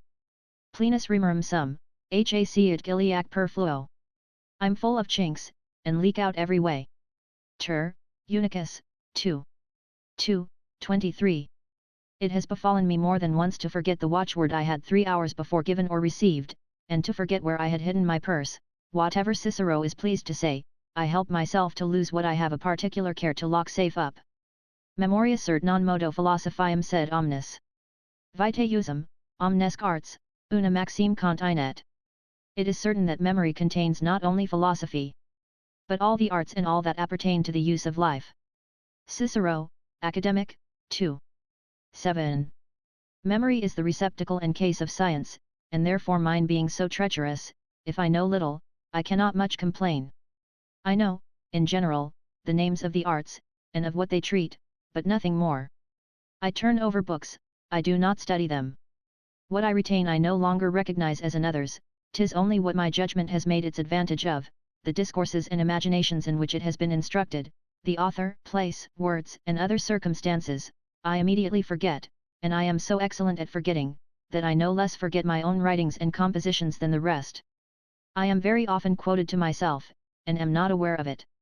Whoever should inquire of me where I had the verses and examples, that I have here huddled together, would puzzle me to tell him, and yet I have not borrowed them but from famous and known authors, not contenting myself that they were rich, if I, moreover, had them not from rich and honourable hands, where there is a concurrence of authority with reason. It is no great wonder if my book run the same fortune that other books do, if my memory lose what I have written as well as what I have read, and what I give, as well as what I receive. Besides the defect of memory, I have others which very much contribute to my ignorance. I have a slow and heavy wit, the least cloud stops its progress, so that, for example, I never propose to it any never so easy a riddle that it could find out. There is not the least idle subtlety that will not gravel me. In games, where wit is required, as chess, draughts, and the like, I understand no more than the common movements. I have a slow and perplexed apprehension, but what it once apprehends, it apprehends well, for the time it retains it. My sight is perfect, entire, and discovers at a very great distance, but is soon weary and heavy at work, which occasions that I cannot read long, but am forced to have one to read to me. The younger Pliny can inform such as have not experimented it themselves, how important an impediment this is to those who devote themselves to this employment. There is no so wretched and coarse a soul, wherein some particular faculty is not seen to shine, no soul so buried in sloth and ignorance, but it will sally at one end or another, and how it comes to pass that a man blind and asleep to everything else, shall be found sprightly, clear, and excellent in some one particular effect, we are to inquire of our masters, but the beautiful souls are they that are universal, open, and ready for all things, if not instructed, at least capable of being so. Which I say to accuse my own, for whether it be through infirmity or negligence, and to neglect that which lies at our feet, which we have in our hands, and what nearest concerns the use of life, is far from my doctrine. There is not a soul in the world so awkward as mine, and so ignorant of many common things, and such as a man cannot without shame fail to know. I must give some examples. I was born and bred up in the country, and amongst husbandmen. I have had business and husbandry in my own hands ever since my predecessors, who were lords of the estate I now enjoy, left me to succeed them, and yet I can neither cast accounts, nor reckon my counters. Most of our current money I do not know, nor the difference betwixt one grain and another, either growing or in the barn, if it be not too apparent, and scarcely can distinguish between the cabbage and lettuce in my garden. I do not so much as understand the names of the chief instruments of husbandry, nor the most ordinary elements of agriculture, which the very children know, much less the mechanic arts, traffic, merchandise, the variety and nature of fruits, wines, and viands, nor how to make a hawk fly, nor to physic a horse or a dog. And, since I must publish my whole shame, 'tis not above a month ago, that I was trapped in my ignorance of the use of leaven to make bread, or to what end it was to keep wine in the vat. They conjectured of old at Athens, an aptitude for the mathematics in him they saw ingeniously bavin up a burthen of brushwood. In earnest, they would draw a quite contrary conclusion from me, for give me the whole provision and necessaries of a kitchen, I should starve. By these features of my confession men may imagine others to my prejudice, but whatever I deliver myself to be, provided it be such as I really am, I have my end, neither will I make any excuse for committing to paper such mean and frivolous things as these. The meanness of the subject compels me to it. They may, if they please, accuse my project, but not my progress, so it is, that without anybody's needing to tell me, I sufficiently see of how little weight and value all this is, and the folly of my design, 'tis enough that my judgment does not contradict itself, of which these are the essays. Nasudus sis usque licet, sis denici nasus. Quantum noluerit ferrogatus atlas. Et possis ipsum tedere dir latinum. Non potes in nugas dicera plurum esse. Ipsi ego quam dixi, quid dentum dente juvabit. Rhodera? Carn opus est, si satur esse velis. Ne perdash operam, qui esse merentur, in illos. Virus habe, nos hec novimus esse nihil. Let your nose be as keen as it will, be all nose, and even a nose. So great that Atlas will refuse to bear it, if asked, could you even excel Latinus in scoffing, against my trifles you could say no more. Then I myself have said, then to what end contend tooth against tooth? You must have flesh, if you want to be full, lose not your labor then, cast your venom upon those that admire themselves. I know already that these things are worthless. Mardonique, 13. 2. I am not obliged not to utter absurdities, provided I am not deceived in them and know them to be such, and to trip knowingly, is so ordinary with me, that I seldom do it otherwise, and rarely trip by chance. 'Tis no great matter to add ridiculous actions to the temerity of my humour, since I cannot ordinarily help supplying it with those that are vicious. I was present one day at Barley Duc, when King Francis II, for a memorial of René, King of Sicily, was presented with a portrait he had drawn of himself. Why is it not in like manner lawful for every one to draw himself with a pen, as he did with a crayon? I will not, therefore, omit this blemish though very unfit to be published, which is irresolution, a very great effect and very incommodious in the negotiations of the affairs of the world, in doubtful enterprises, I know not which to choose. Nesi, no, nel cor me suana intero. My heart does not tell me either yes or no. Petrarch. I can maintain an opinion, but I cannot choose one. By reason that in human things, to what sex soever we incline, many appearances present themselves that confirm us in it, and the philosopher Chrysippus said, that he would of Zeno and Cleanthes, his masters, learn their doctrines only, for, as to proofs and reasons, he should find enough of his own. Which way soever I turn, I still furnish myself with causes, and likelihood enough to fix me there, which makes me detain doubt and the liberty of choosing, till occasion presses, and then, to confess the truth, I, for the most part, throw the feather into the wind, as the saying is, and commit myself to the mercy of fortune. A very light inclination and circumstance carries me along with it. Dum indubio est animus, paulo momento hucage. Illuc impellitur. While the mind is in doubt, in a short time it is impelled this way and that. Terence, Andr, I6, 32. The uncertainty of my judgment is so equally balanced in most occurrences, that I could willingly refer it to be decided by the chance of a die, and I observe, with great consideration of our human infirmity, the examples that the divine history itself has left us of this custom of referring to fortune and chance the determination of election in doubtful things. Sors succidit super Matthaium. The lot fell upon Matthew. Acts I 26. Human reason is a two-edged and dangerous sword. Observe in the hands of Socrates, her most intimate and familiar friend, how many several points it has. I am thus good for nothing but to follow and suffer myself to be easily carried away with the crowd. I have not confidence enough in my own strength to take upon me to command and lead. I am very glad to find the way beaten before me by others. If I must run the hazard of an uncertain choice, I am rather willing to have it under such a one as is more confident in his opinions than I am in mine, whose ground and foundation I find to be very slippery and unsure. Yet I do not easily change, by reason that I discern the same weakness in contrary opinions. Ipsa consuetudo ascensiondi periculosa. Esse viditur, et lubrica. The very custom of assenting seems to be dangerous and slippery. Cicero, Academic, 2. 21. Especially in political affairs, there is a large field open for changes and contestation. Justa peri premiter voludi cum pondera libra. Prona, nechac plus pain sedet, nec surgit abila. As a just balance, pressed with equal weight, neither dips, nor rises on either side. Tibullus, 4. 41. Machiavelli's writings, for example, were solid enough for the subject, yet were they easy enough to be controverted, and they who have done so, have left as great a facility of controverting theirs, there was never wanting in that kind of argument replies and replies upon replies, and as infinite a contexture of debates as our wrangling lawyers have extended in favor of long suits. Sidimur et totidem plagius consumimus hostem. We are slain, and with as many blows kill the enemy, or it is a fight wherein we exhaust each other by mutual wounds. Horace, Epist. 2. 97. The reasons have little other foundation than experience, and the variety of human events presenting us with infinite examples of all sorts of forms.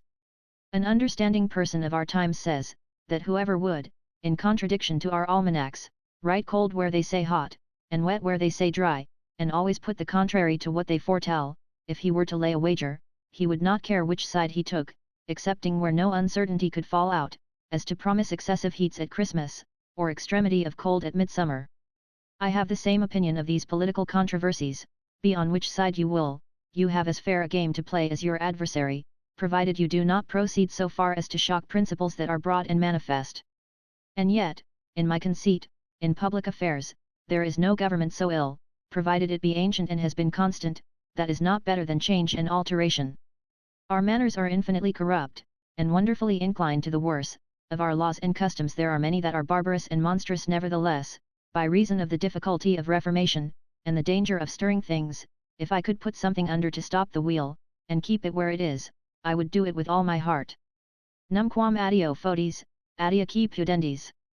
Udimur exemplis, ut non pejora supersint. The examples we use are not so shameful and foul, but that worse remain behind. Juvenal, 8. 183. The worst thing I find in our state is instability, and that our laws, no more than our clothes, cannot settle in any certain form. It is very easy to accuse a government of imperfection, for all mortal things are full of it. It is very easy to beget in a people a contempt of ancient observances. Never any man undertook it but he did it, but to establish a better regimen in the stead of that which a man has overthrown, many who have attempted it have foundered. I very little consult my prudence in my conduct, I am willing to let it be guided by the public rule. Happy the people who do what they are commanded, better than they who command, without tormenting themselves as to the causes, who suffer themselves gently to roll after the celestial revolution. Obedience is never pure nor calm in him who reasons and disputes. In fine, to return to myself, the only thing by which I something esteem myself, is that wherein never any man thought himself to be defective, my recommendation is vulgar, common, and popular, for whoever thought he wanted sense? It would be a proposition that would imply a contradiction in itself. 'Tis a disease that never is where it is discerned, 'tis tenacious and strong, but what the first ray of the patient's sight nevertheless pierces through and disperses, as the beams of the sun do thick and obscure mists. To accuse oneself would be to excuse in this case, and to condemn, to absolve. There never was porter or the silliest girl, that did not think they had sense enough to do their business. We easily enough confess in others an advantage of courage, strength, experience, activity, and beauty, but an advantage in judgment we yield to none, and the reasons that proceed simply from the natural conclusions of others. We think, if we had but turned our thoughts that way, we should ourselves have found out as well as they. Knowledge, style, and such parts as we see in others' works, we are soon aware of, if they excel our own, but for the simple products of the understanding, every one thinks he could have found out the like in himself, and is hardly sensible of the weight and difficulty, if not, and then with much ado, in an extreme and incomparable distance. And whoever should be able clearly to discern the height of another's judgment, would be also able to raise his own to the same pitch. So that it is a sort of exercise, from which a man is to expect very little praise, a kind of composition of small repute. And, besides, for whom do you write? The learned, to whom the authority appertains of judging books, know no other value but that of learning, and allow of no other proceeding of wit but that of erudition and art. If you have mistaken one of the Scipios for another, what is all the rest you have to say worth? Whoever is ignorant of Aristotle, according to their rule, is in some sort ignorant of himself. Vulgar souls cannot discern the grace and force of a lofty and delicate style. Now these two sorts of men take up the world. The third sort into whose hands you fall, of souls that are regular and strong of themselves, is so rare, that it justly has neither name nor place amongst us, and 'tis so much time lost to aspire unto it, or to endeavour to please it. 'Tis commonly said that the justest portion nature has given us of her favours is that of sense, for there is no one who is not contented with his share. Is it not reason? Whoever should see beyond that, would see beyond his sight. I think my opinions are good and sound, but who does not think the same of his own? One of the best proofs I have that mine are so is the small esteem I have of myself, for had they not been very well assured, they would easily have suffered themselves to have been deceived by the peculiar affection I have to myself, as one that places it almost wholly in myself, and do not let much run out. All that others distribute amongst an infinite number of friends and acquaintance, to their glory and grandeur, I dedicate to the repose of my own mind and to myself, that which escapes thence is not properly by my direction. Me inem falir et vivere doctus. To live and to do well for myself. Lucretius, v. 959. Now I find my opinions very bold and constant in condemning my own imperfection. And, to say the truth, 'tis a subject upon which I exercise my judgment as much as upon any other. The world looks always opposite, I turn my sight inwards, and there fix and employ it. I have no other business but myself, I am eternally meditating upon myself, considering and tasting myself. Other men's thoughts are ever wandering abroad, if they will but see it, they are still going forward. Nemo incisi tentat descendere. No one thinks of descending into himself. Persius, 4. 23. For my part, I circulate in myself. This capacity of trying the truth, whatever it be, in myself, and this free humour of not over easily subjecting my belief, I owe principally to myself, for the strongest and most general imaginations I have are those that, as a man may say, were born with me, they are natural and entirely my own. I produced them crude and simple, with a strong and bold production, but a little troubled and imperfect. I have since established and fortified them with the authority of others and the sound examples of the ancients, whom I have found of the same judgment. They have given me faster hold, and a more manifest fruition and possession of that I had before embraced. The reputation that every one pretends to of vivacity and promptness of wit, I seek in regularity, the glory they pretend to from a striking and signal action, or some particular excellence, I claim from order, correspondence, and tranquillity of opinions and manners. Omino si quid quam est decorum, nihil est profecto magis, quam equabilitas universi vitae, tum singularum actionem, quam conservare non posses, si, aliorum naturam imitans, omitis tuum. If anything be entirely decorous, nothing certainly can be more so than an equability alike in the whole life and in every particular action, which thou canst not possibly observe if, imitating other men's natures, thou layest aside thy own. Cicero, De of, I-31. Here, then, you see to what degree I find myself guilty of this first part, that I said was the vice of presumption. As to the second, which consists in not having a sufficient esteem for others, I know not whether or no I can so well excuse myself, but whatever comes on I am resolved to speak the truth. And whether, peradventure, it be that the continual frequentation I have had with the humours of the ancients, and the idea of those great souls of past ages, put me out of taste both with others and myself, or that, in truth, the age we live in produces but very indifferent things, yet so it is that I see nothing worthy of any great admiration. Neither, indeed, have I so great an intimacy with many men as is requisite to make a right judgment of them, and those with whom my condition makes me the most frequent, are, for the most part, men who have little care of the culture of the soul, but that look upon honour as the sum of all blessings, and valour as the height of all perfection. What I see that is fine in others I very readily commend and esteem, nay, I often say more in their commendation than I think they really deserve, and give myself so far leave to lie, for I cannot invent a false subject. My testimony is never wanting to my friends in what I conceive deserves praise, and where a foot is due I am willing to give them a foot and a half, but to attribute to them qualities that they have not, I cannot do it, nor openly defend their imperfections.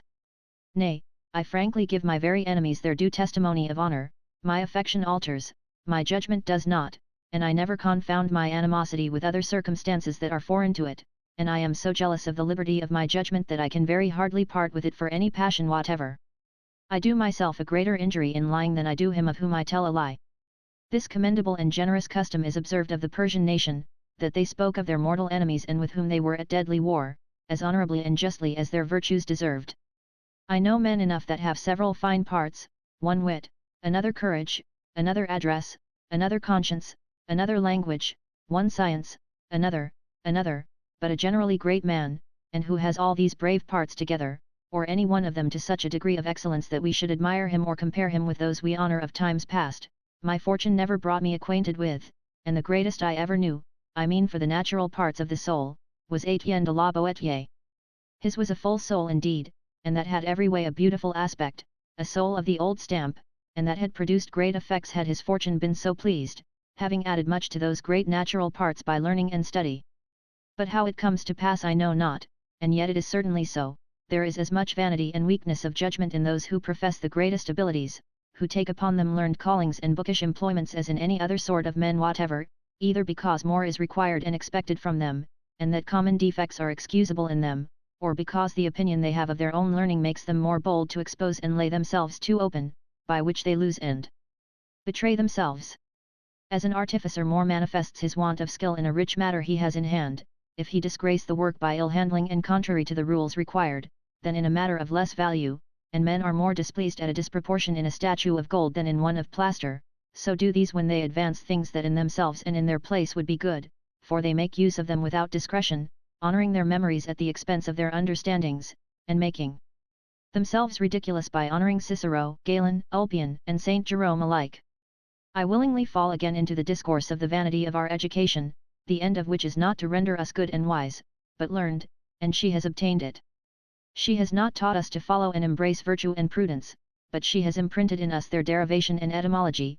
We know how to decline virtue, if we know not how to love it, if we do not know what prudence is really and in effect, and by experience, we have it however by jargon and heart, we are not content to know the extraction, kindred, and alliances of our neighbours, we desire, moreover, to have them our friends and to establish a correspondence and intelligence with them, but this education of ours has taught us definitions, divisions, and partitions of virtue, as so many surnames and branches of a genealogy, without any further care of establishing any familiarity or intimacy betwixt her and us. It has culled out for our initiatory instruction not such books as contain the soundest and truest opinions, but those that speak the best Greek and Latin, and by their fine words has instilled into our fancy the vainest humours of antiquity. A good education alters the judgment and manners, as it happened to Polemon, a lewd and debauched young Greek, who going by chance to hear one of Xenocrate's lectures, did not only observe the eloquence and learning of the reader, and not only brought away the knowledge of some fine matter, but a more manifest and more solid profit, which was the sudden change and reformation of his former life. Whoever found such an effect of our discipline? Faciasn, quod olim. Mutatus Polemon. Panas insignia morbi. Facilas, cubital, focalia, potus utile. Dissiter ex calo ferdum carpsis a coronas. Post quam est impransi corruptus voci magistri. Will you do what reformed Polemon did of old, will you lay aside the joys of your disease, your garters, capuchin, muffler, as he in his cups is said to have secretly torn off his garlands from his neck when he heard what that temperate teacher said. Horace, Saturday, 2. 3. 253. That seems to me to be the least contemptible condition of men, which by its plainness and simplicity is seated in the lowest degree, and invites us to a more regular course. I find the rude manners and language of country people commonly better suited to the rule and prescription of true philosophy, than those of our philosophers themselves. Plus sapit vulgus, quia tantum, quantum opus est, sapit. The vulgar are so much the wiser, because they only know what is needful for them to know. Lactantums, instit. Div. 3. 5. The most remarkable men, as I have judged by outward appearance, for to judge of them according to my own method, I must penetrate a great deal deeper, for soldiers and military conduct, were the Duc de Guise, who died at Orleans, and the late Marshal Strozzi, and for men of great ability and no common virtue, Olivier and El Hospital, Chancellors of France. Poetry, too, in my opinion, has flourished in this age of ours. We have abundance of very good artificers in the trade, Diore, Beza, Buchanan, El Hospital, Montdory, Turnebus.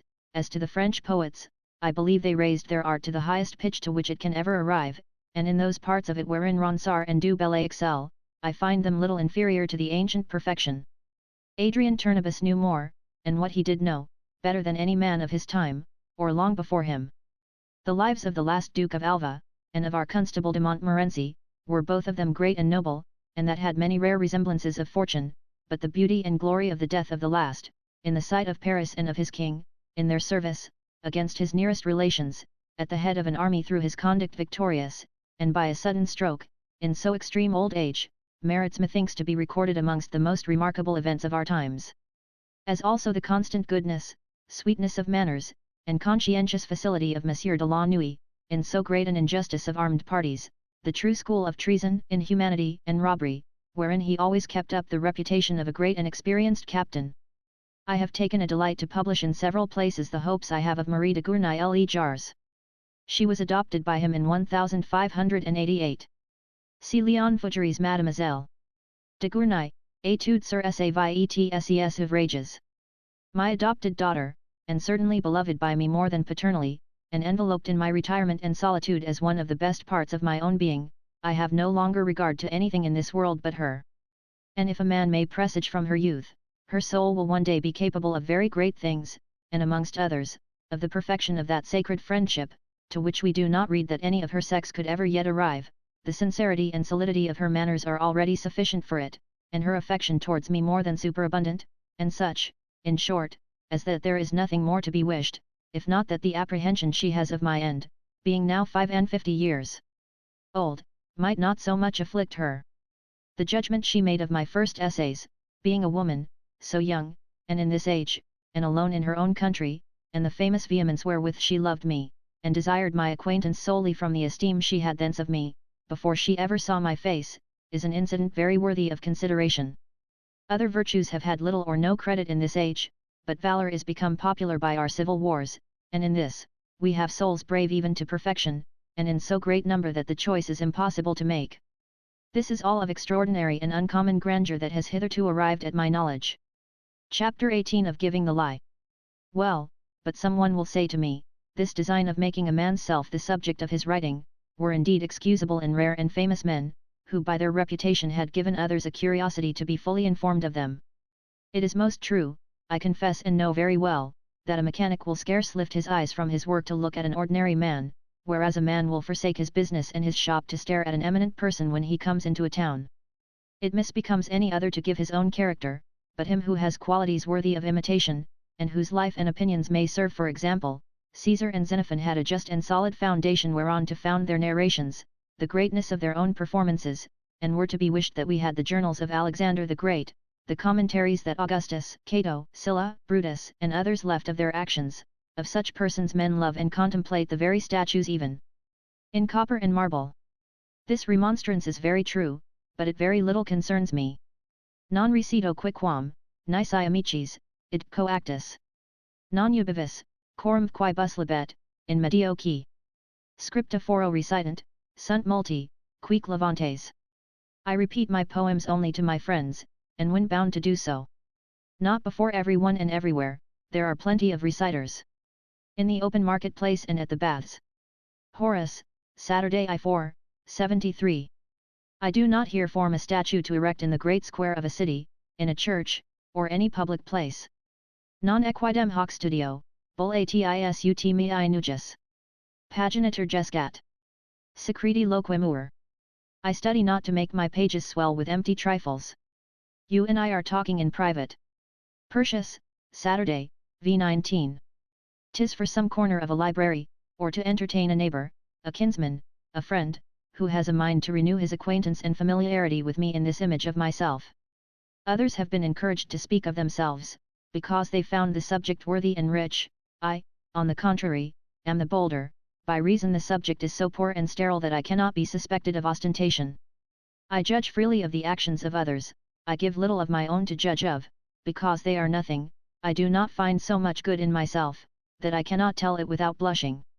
What contentment would it not be to me to hear any one thus relate to me the manners, faces, countenances, the ordinary words and fortunes of my ancestors?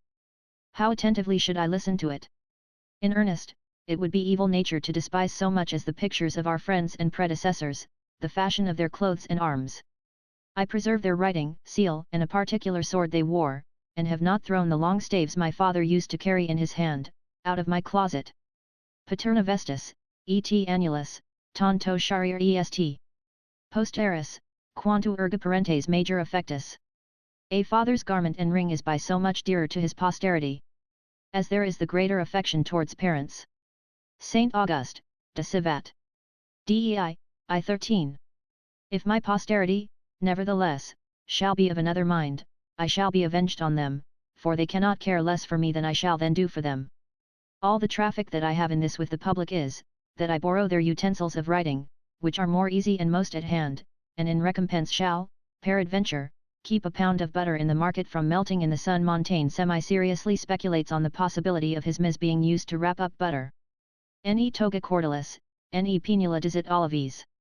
Et laxus scombris CP dabot unicas. Let not wrappers be wanting to tunny fish, nor olives. And I shall supply loose coverings to mackerel.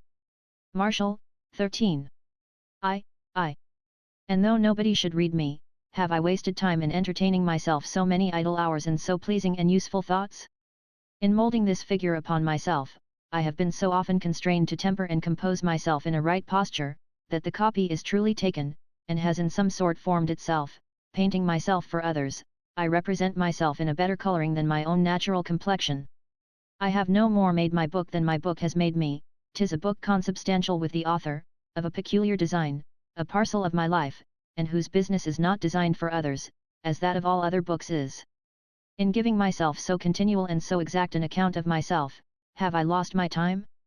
For they who sometimes cursorily survey themselves only, do not so strictly examine themselves, nor penetrate so deep, as he who makes it his business, his study, and his employment, who intends a lasting record, with all his fidelity, and with all his force, the most delicious pleasures digested within, avoid leaving any trace of themselves, and avoid the sight not only of the people, but of any other person. How often has this work diverted me from troublesome thoughts? And all that are frivolous should be reputed so. Nature has presented us with a large faculty of entertaining ourselves alone, and often calls us to it, to teach us that we owe ourselves in part to society, but chiefly and mostly to ourselves. That I may habituate my fancy even to meditate in some method and to some end, and to keep it from losing itself and roving at random, 'tis but to give to body and to record all the little thoughts that present themselves to it. I give ear to my whimsies, because I am to record them. It often falls out, that being displeased at some action that civility and reason will not permit me openly to reprove, I here disgorge myself, not without design of public instruction, and also these poetical lashes. Zon zur loy, ion sur le groin. Zon zur le dos du Sigoan. A slap on his eye, a slap on his snout, a slap on Sigoan's back. Marot. Friplips, valet de Marot a Sigoan. Imprint themselves better upon paper than upon the flesh. What if I listen to books a little more attentively than ordinary, since I watch if I can purloin anything that may adorn or support my own? I have not at all studied to make a book, but I have in some sort studied because I had made it, if it be studying to scratch and pinch now one author, and then another, either by the head or foot, not with any design to form opinions from them, but to assist, second, and fortify those I already have embraced. But whom shall we believe in the report he makes of himself in so corrupt an age? Considering there are so few, if any at all, whom we can believe when speaking of others, where there is less interest to lie. The first thing done in the corruption of manners is banishing truth, for, as Pindar says, to be true is the beginning of a great virtue, and the first article that Plato requires in the governor of his republic. The truth of these days is not that which really is, but what every man persuades another man to believe, as we generally give the name of money not only to pieces of the dust alloy, but even to the false also, if they will pass. Our nation has long been reproached with this vice, for Salvianus of Marseilles, who lived in the time of the Emperor Valentinian, says that lying and forswearing themselves is with the French not a vice, but a way of speaking. He who would enhance this testimony, might say that it is now a virtue in them. Men form and fashion themselves to it as to an exercise of honor, for dissimulation is one of the most notable qualities of this age. I have often considered whence this custom that we so religiously observe should spring, of being more highly offended with the reproach of a vice so familiar to us than with any other, and that it should be the highest insult that can in words be done us to reproach us with a lie. Upon examination, I find that it is natural most to defend the defects with which we are most tainted. It seems as if by resenting and being moved at the accusation, we in some sort acquit ourselves of the fault, though we have it in effect, we condemn it in outward appearance. May it not also be that this reproach seems to imply cowardice and feebleness of heart? Of which can there be a more manifest sign than to eat a man's own words, nay, to lie against a man's own knowledge? Lying is a base vice, a vice that one of the ancients portrays in the most odious colours when he says, that it is to manifest a contempt of God, and withal a fear of men. It is not possible more fully to represent the horror, baseness, and irregularity of it, for what can a man imagine more hateful and contemptible than to be a coward towards men, and valiant against his Maker? Our intelligence being by no other way communicable to one another but by a particular word, he who falsifies that betrays public society. 'Tis the only way by which we communicate our thoughts and wills, 'tis the interpreter of the soul, and if it deceive us, we no longer know nor have further tie upon one another, if that deceive us, it breaks all our correspondence, and dissolves all the ties of government. Certain nations of the newly discovered Indies, I need not give them names, seeing they are no more, for, by wonderful and unheard-of example, the desolation of that conquest has extended to the utter abolition of names and the ancient knowledge of places, offered to their gods human blood, but only such as was drawn from the tongue and ears, to expiate for the sin of lying, as well heard as pronounced. That good fellow of Greece Plutarch, Life of Lysander, c. 4, said that children are amused with toys and men with words.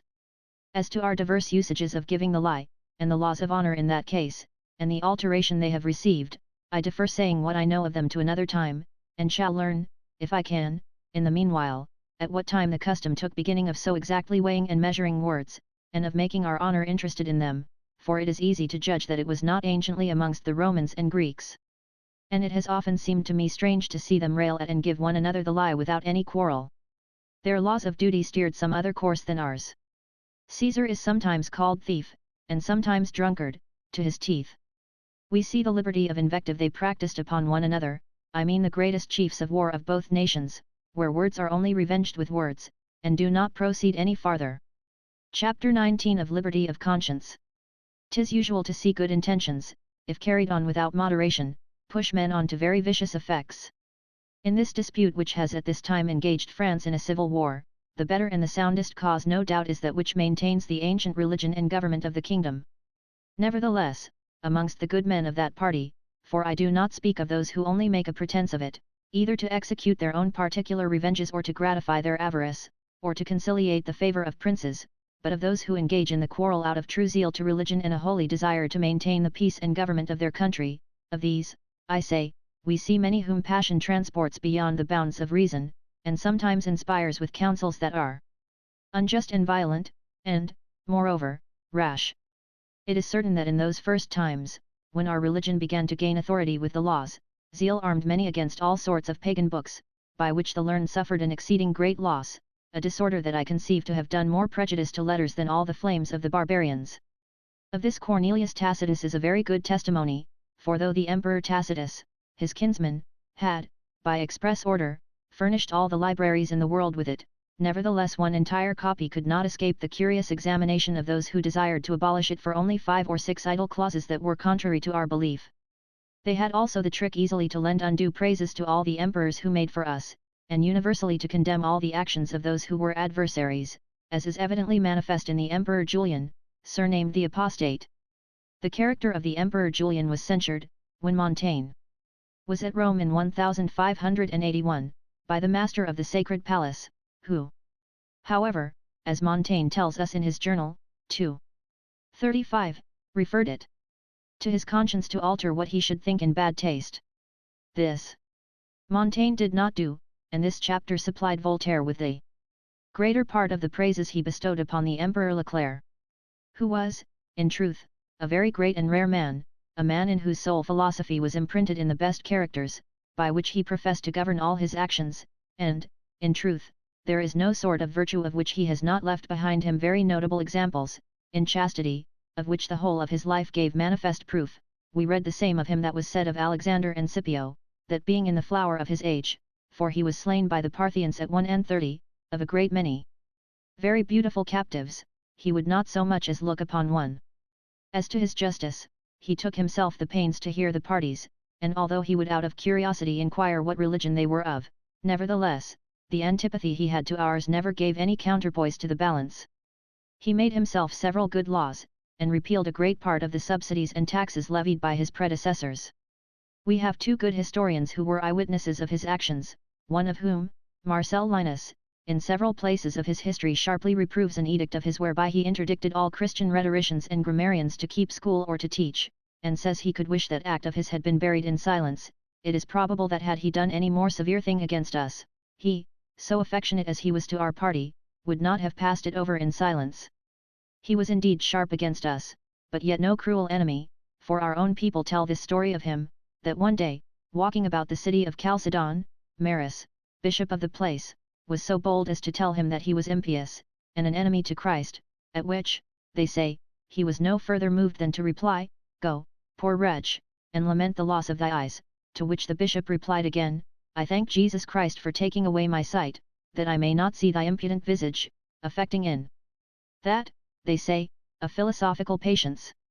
But this action of his bears no comparison to the cruelty that he is said to have exercised against us. He was, says Eutropius, my other witness, an enemy to Christianity, but without putting his hand to blood. And, to return to his justice, there is nothing in that whereof he can be accused, the severity excepted he practiced in the beginning of his reign against those who had followed the party of Constantius, his predecessor. As to his sobriety, he lived always a soldier-like life, and observed a diet and routine, like one that prepared and inured himself to the austerities of war. His vigilance was such, that he divided the night into 3 or 4 parts, of which the least was dedicated to sleep, the rest was spent either in visiting the state of his army and guards in person, or in study, for amongst other rare qualities, he was very excellent in all sorts of learning. 'Tis said of Alexander the Great, that being in bed, for fear lest sleep should divert him from his thoughts and studies, he had always a basin set by his bedside, and held one of his hands out with a ball of copper in it, to the end, that, beginning to fall asleep, and his fingers leaving their hold, the ball by falling into the basin, might awake him. But the other had his soul so bent upon what he had a mind to do, and so little disturbed with fumes by reason of his singular abstinence, that he had no need of any such invention. As to his military experience, he was excellent in all the qualities of a great captain, as it was likely he should, being almost all his life in a continual exercise of war, and most of that time with us in France, against the Germans and Franks. We hardly read of any man who ever saw more dangers, or who made more frequent proofs of his personal valor. His death has something in it parallel with that of Epaminondas, for he was wounded with an arrow, and tried to pull it out, and had done so, but that, being edged, it cut and disabled his hand. He incessantly called out that they should carry him again into the heat of the battle, to encourage his soldiers, who very bravely disputed the fight without him, till night parted the armies. He stood obliged to his philosophy for the singular contempt he had for his life and all human things. He had a firm belief of the immortality of souls. In matter of religion he was wrong throughout, and was surnamed the apostate for having relinquished ours. Nevertheless, the opinion seems to me more probable, that he had never thoroughly embraced it, but had dissembled out of obedience to the laws, till he came to the empire.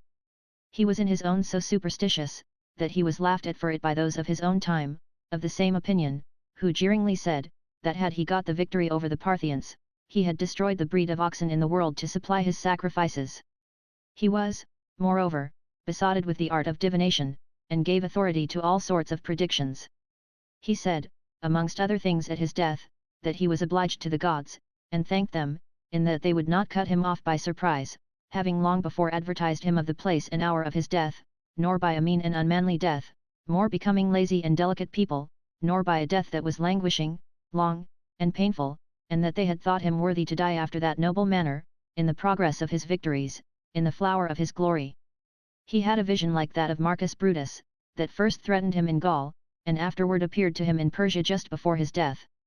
These words that some make him say when he felt himself wounded, "Thou hast overcome, Nazarene," or as others, "Content thyself, Nazarene," would hardly have been omitted, had they been believed, by my witnesses, who, being present in the army, have set down to the least motions and words of his end, no more than certain other miracles that are reported about it. And to return to my subject, he long nourished, says Marcel Linus, paganism in his heart, but all his army being Christians, he durst not own it. But in the end, seeing himself strong enough to dare to discover himself, he caused the temples of the gods to be thrown open, and did his uttermost to set on foot and to encourage idolatry.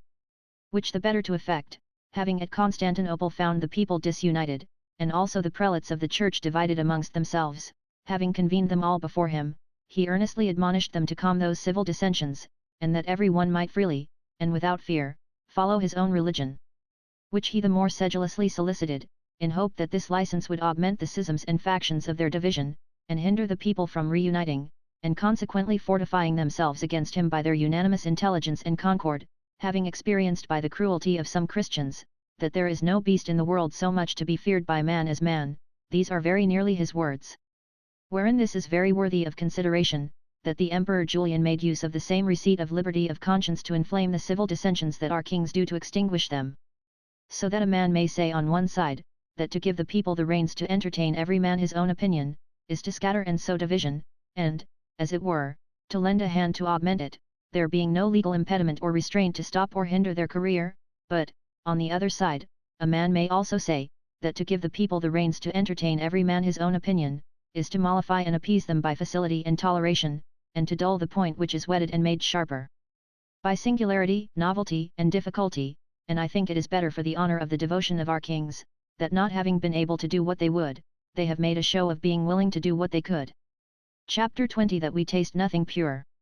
The feebleness of our condition is such that things cannot, in their natural simplicity and purity, fall into our use, the elements that we enjoy are changed, and so 'tis with metals, and gold must be debased with some other matter to fit it for our service. Neither has virtue, so simple as that which Aristo, Pyrrho, and also the Stoics, made the end of life, nor the Cyrenaic and Aristipic pleasure, been without mixture useful to it. Of the pleasure and goods that we enjoy, there is not one exempt from some mixture of ill and inconvenience. Medio de font leperum. Surgit amari alicid, quod in ipsis furibus angit. From the very fountain of our pleasure, something rises that is bitter, which even in flowers destroys. Lucretius, 4. 1130. Our extremest pleasure has some sort of groaning and complaining in it, would you not say that it is dying of pain? Nay, when we frame the image of it in its full excellence, we stuff it with sickly and painful epithets and qualities, languor, softness, feebleness, faintness, morbidezza, a great testimony of their consanguinity and consubstantiality. The most profound joy has more of severity than gaiety, in it. The highest and fullest contentment offers more of the grave than of the merry. Ipsa felicitas, esse nisi temperat, premit. Even felicity, unless it moderate itself, oppresses. Seneca, EP 74. Pleasure chews and grinds us, according to the old Greek verse, which says that the gods sell us all the goods they give us, that is to say, that they give us nothing pure and perfect, and that we do not purchase but at the price of some evil. Labor and pleasure, very unlike in nature, associate, nevertheless, by I know not what natural conjunction. Socrates says, that some god tried to mix in one mass and to confound pain and pleasure, but not being able to do it, he bethought him at least to couple them by the tail. Metrodorus said, that in sorrow there is some mixture of pleasure. I know not whether or no he intended anything else by that saying, but for my part, I am of opinion that there is design, consent, and complacency in giving a man's self up to melancholy. I say, that besides ambition, which may also have a stroke in the business, there is some shadow of delight and delicacy which smiles upon and flatters us even in the very lap of melancholy. Are there not some constitutions that feed upon it? Est quidam flir voluptas. 'Tis a certain kind of pleasure to weep. Ovid, Trist, 4. 3, 27. And one Attalus in Seneca says, that the memory of our lost friends is as grateful to us, as bitterness in wine, when too old, is to the palate. Minister Vetuli, pure, Falerni. Inger me calices amariores. Boy, when you pour out old Falernian wine, the bitterest put into my bowl. Catullus, XXVII. And as apples that have a sweet tartness. Nature discovers this confusion to us. Painters hold that the same motions and grimaces of the face that serve for weeping, serve for laughter too, and indeed, before the one or the other be finished, do but observe the painter's manner of handling, and you will be in doubt to which of the two the design tends, and the extreme of laughter does at last bring tears. Nullum sine octoramento malum est. No evil is without its compensation. Seneca, EP, 69. When I imagine man abounding with all the conveniences that are to be desired, let us put the case that all his members were always seized with a pleasure like that of generation, in its most excessive height, I feel him melting under the weight of his delight, and see him utterly unable to support so pure, so continual, and so universal a pleasure. Indeed, he is running away whilst he is there, and naturally makes haste to escape, as from a place where he cannot stand firm, and where he is afraid of sinking. When I religiously confess myself to myself, I find that the best virtue I have has in it some tincture of vice, and I am afraid that Plato, in his purest virtue, I, who am as sincere and loyal a lover of virtue of that stamp as any other whatever, if he had listened and laid his ear close to himself, and he did so, no doubt would have heard some jarring note of human mixture, but faint and only perceptible to himself. Man is wholly and throughout but patch and motley. Even the laws of justice themselves cannot subsist without mixture of injustice, insomuch that Plato says, they undertake to cut off the Hydra's head, who pretend to clear the law of all inconveniences. Omne magnum exemplum habet alicid ex iniquo. Quod contra singulos utilitate publics rependitur. Every great example has in it some mixture of injustice, which recompenses the wrong done to particular men by the public utility. Annals, 14. 44. Says Tacitus. It is likewise true, that for the use of life and the service of public commerce, there may be some excesses in the purity and perspicacity of our minds, that penetrating light has in it too much of subtlety and curiosity, we must a little stupefy and blunt them to render them more obedient to example and practice, and a little veil and obscure them, the better to proportion them to this dark and earthly life. And therefore common and less speculative souls are found to be more proper for and more successful in the management of affairs, and the elevated and exquisite opinions of philosophy unfit for business. This sharp vivacity of soul, and the supple and restless volubility attending it, disturb our negotiations. We are to manage human enterprises more superficially and roughly, and leave a great part to fortune. It is not necessary to examine affairs with so much subtlety and so deep. A man loses himself in the consideration of many contrary lustres, and so many various forms. Volutantibus residential inter se pugnans obtor purunt. Animi.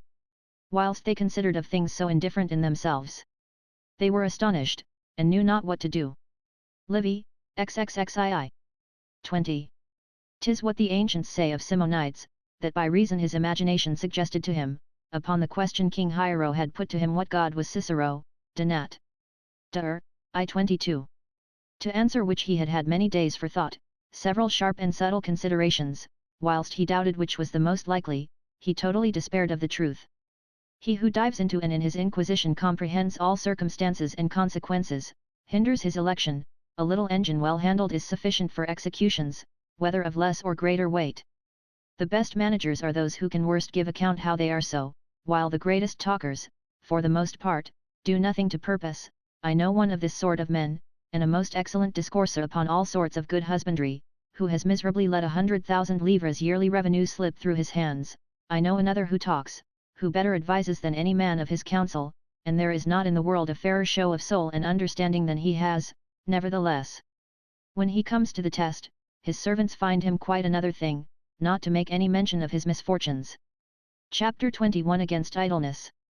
The Emperor Vespasian, being sick of the disease whereof he died, did not for all that neglect to inquire after the state of the empire, and even in bed continually dispatched very many affairs of great consequence, for which, being reproved by his physician, as a thing prejudicial to his health, an emperor, said he, must die standing. A fine saying, in my opinion, and worthy a great prince. The Emperor Adrian since made use of the same words, and kings should be often put in mind of them, to make them know that the great office conferred upon them of the command of so many men, is not an employment of ease, and that there is nothing can so justly disgust a subject, and make him unwilling to expose himself to labour and danger for the service of his prince, than to see him, in the meantime, devoted to his ease and frivolous amusement, and to be solicitous of his preservation who so much neglects that of his people. Whoever will take upon him to maintain that 'tis better for a prince to carry on his wars by others, than in his own person, fortune will furnish him with examples enough of those whose lieutenants have brought great enterprises to a happy issue, and of those also whose presence has done more hurt than good, but no virtuous and valiant prince can with patience endure so dishonourable counsels. Under colour of saving his head, like the statue of a saint, for the happiness of his kingdom, they degrade him from and declare him incapable of his office, which is military throughout. I know one probably Henry IV, who had much rather be beaten, than to sleep whilst another fights for him, and who never without jealousy heard of any brave thing done even by his own officers in his absence. And Solomon I said, with very good reason, in my opinion, that victories obtained without the master were never complete. Much more would he have said that that master ought to blush for shame, to pretend to any share in the honour, having contributed nothing to the work, but his voice and thought, nor even so much as these, considering that in such work as that, the direction and command that deserve honour are only such as are given upon the spot, and in the heat of the business. No pilot performs his office by standing still. The princes of the Ottoman family, the chiefest in the world in military fortune, have warmly embraced this opinion, and Bajazet too, with his son, who swerved from it, spending their time in science and other retired employments, gave great blows to their empire, and Amurath III, now reigning, following their example, begins to find the same. Was it not Edward III, King of England, who said this of our Charles V, there never was king who so seldom put on his armour, and yet never king who gave me so much to do. He had reason to think it strange, as an effect of chance more than of reason. And let those seek out some other to join with them than me, who will reckon the kings of Castile and Portugal amongst the warlike and magnanimous conquerors, because at the distance of 1200 leagues from their lazy abode, by the conduct of their captains, they made themselves masters of both Indies, of which it has to be known if they would have had even the courage to go and in person enjoy them. The Emperor Julian said yet further, that a philosopher and a brave man ought not so much as to breathe, that is to say, not to allow any more to bodily necessities than what we cannot refuse, keeping the soul and body still intent and busy about honourable, great, and virtuous things. He was ashamed if any one in public saw him spit, or sweat, which is said by some, also, of the Lacedaemonian young men, and which Xenophon says of the Persian, forasmuch as he conceived that exercise, continual labour, and sobriety, ought to have dried up all those superfluities. What Seneca says will not be unfit for this place, which is, that the ancient Romans kept their youth always standing, and taught them nothing that they were to learn sitting. 'Tis a generous desire to wish to die usefully and like a man, but the effect lies not so much in our resolution as in our good fortune. 1,000 have proposed to themselves in battle, either to overcome or to die, who have failed both in the one and the other, wounds and imprisonment crossing their design and compelling them to live against their will. There are diseases that overthrow even our desires, and our knowledge. Fortune ought not to second the vanity of the Roman legions, who bound themselves by oath, either to overcome or die. Victor, Mars Fabi, Reverter ex Ac, si fallo, juvem patrem. Gradavump martum aliasque iratos invoco deos. I will return, Marcus Fabius, a conqueror, from the fight. And if I fail, I invoke Father Jove, Mars grad ivus, and the other angry gods. Livy, 2. 45. The Portuguese say that in a certain place of their conquest of the Indies, they met with soldiers who had condemned themselves, with horrible execrations, to enter into no other composition but either to cause themselves to be slain, or to remain victorious, and had their heads and beards shaved in token of this vow. 'Tis to much purpose for us to hazard ourselves and to be obstinate.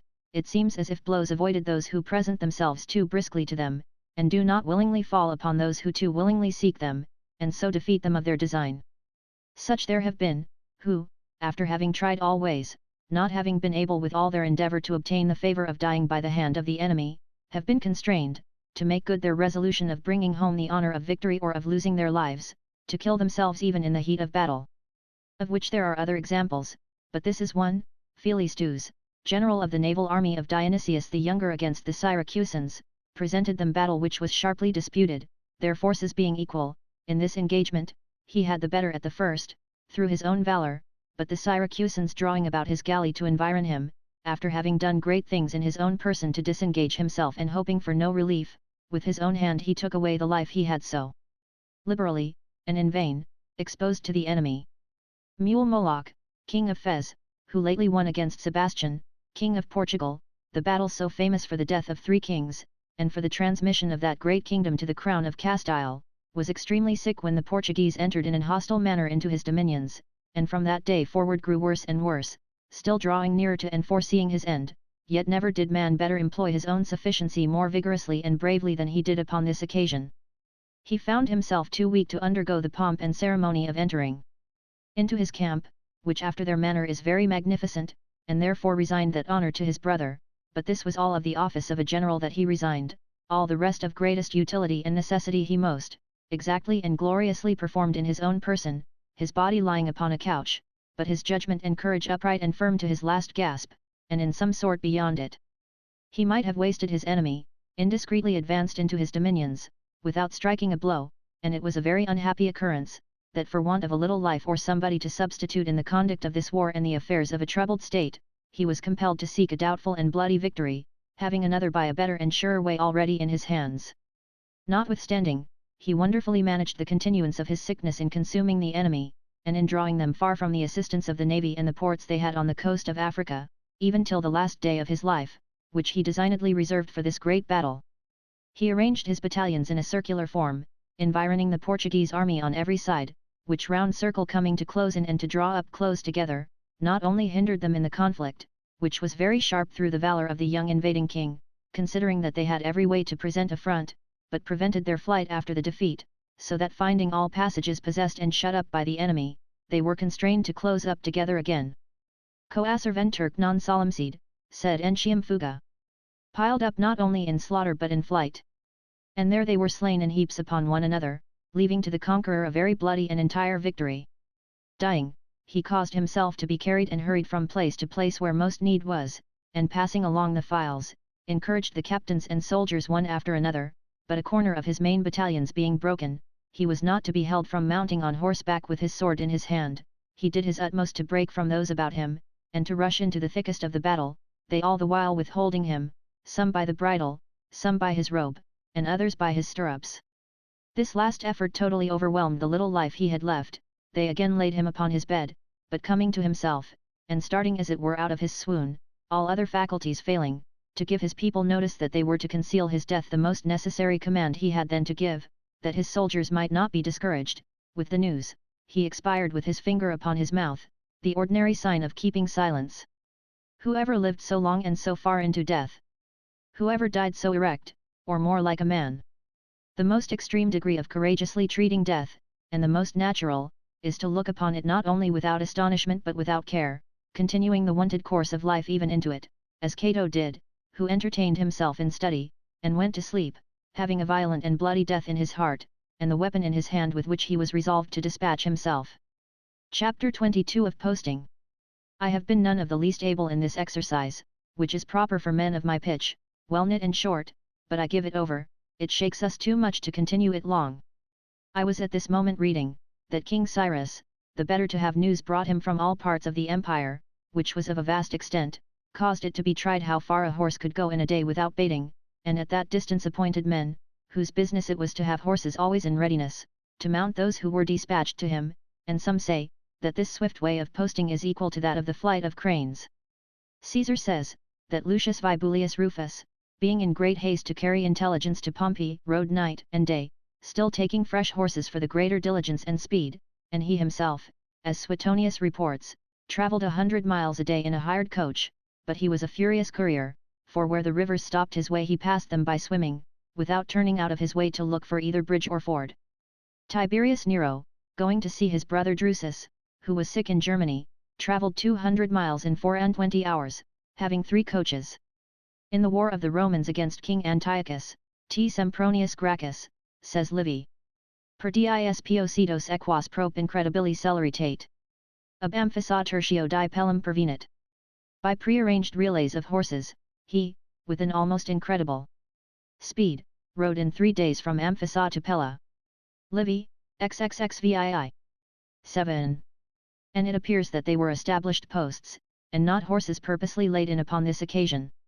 Cecina's invention to send back news to his family was much more quick, for he took swallows along with him from home, and turned them out towards their nests when he would send back any news, setting a mark of some colour upon them to signify his meaning, according to what he and his people had before agreed upon. At the theatre at Rome masters of families carried pigeons in their bosoms to which they tied letters when they had a mind to send any orders to their people at home, and the pigeons were trained up to bring back an answer. D. Brutus made use of the same device when besieged in Medina, and others elsewhere have done the same. In Peru they rode post upon men, who took them upon their shoulders in a certain kind of litters made for that purpose, and ran with such agility that, in their full speed, the first couriers transferred their load to the second without making any stop. I understand that the Wallachians, the Grand Signior's couriers, perform wonderful journeys, by reason they have liberty to dismount the first person they meet upon the road, giving him their own tired horses, and that to preserve themselves from being weary, they gird themselves straight about the middle with a broad girdle, but I could never find any benefit from this. Chapter 23 of ill means employed to a good end. There is wonderful relation and correspondence in this universal government of the works of nature, which very well makes it appear that it is neither accidental nor carried on by divers masters. The diseases and conditions of our bodies are, in like manner, manifest in states and governments. Kingdoms and republics are founded, flourish, and decay with age as we do. We are subject to a repletion of humours, useless and dangerous, whether of those that are good, for even those the physicians are afraid of, and seeing we have nothing in us that is stable, they say that a too brisk and vigorous perfection of health must be abetted by art, lest our nature, unable to rest in any certain condition, and not having whither to rise to mend itself, make too sudden and too disorderly a retreat, and therefore prescribe wrestlers to purge and bleed, to qualify that superabundant health, or else a repletion of evil humors, which is the ordinary cause of sickness. States are very often sick of the like repletion, and various sorts of purgations have commonly been applied. Sometimes a great multitude of families are turned out to clear the country, who seek out new abodes elsewhere and encroach upon others. After this manner our ancient Franks came from the remotest part of Germany to seize upon Gaul, and to drive thence the first inhabitants. So was that infinite deluge of men made up who came into Italy under the conduct of Brennus and others. So the Goths and Vandals, and also the people who now possess Greece, left their native country to go settle elsewhere, where they might have more room, and there are scarce 2 or 3 little corners in the world that have not felt the effect of such removals. The Romans by this means erected their colonies, for, perceiving their city to grow immeasurably populous, they eased it of the most unnecessary people, and sent them to inhabit and cultivate the lands conquered by them. Sometimes also they purposely maintained wars with some of their enemies, not only to keep their own men in action, for fear lest idleness, the mother of corruption, should bring upon them some worse inconvenience. Et patimur longi paces mala, si vior armis. Luxuria incumbit. And we suffer the ills of a long peace. Luxury is more pernicious than war. Juvenal, 6. 291.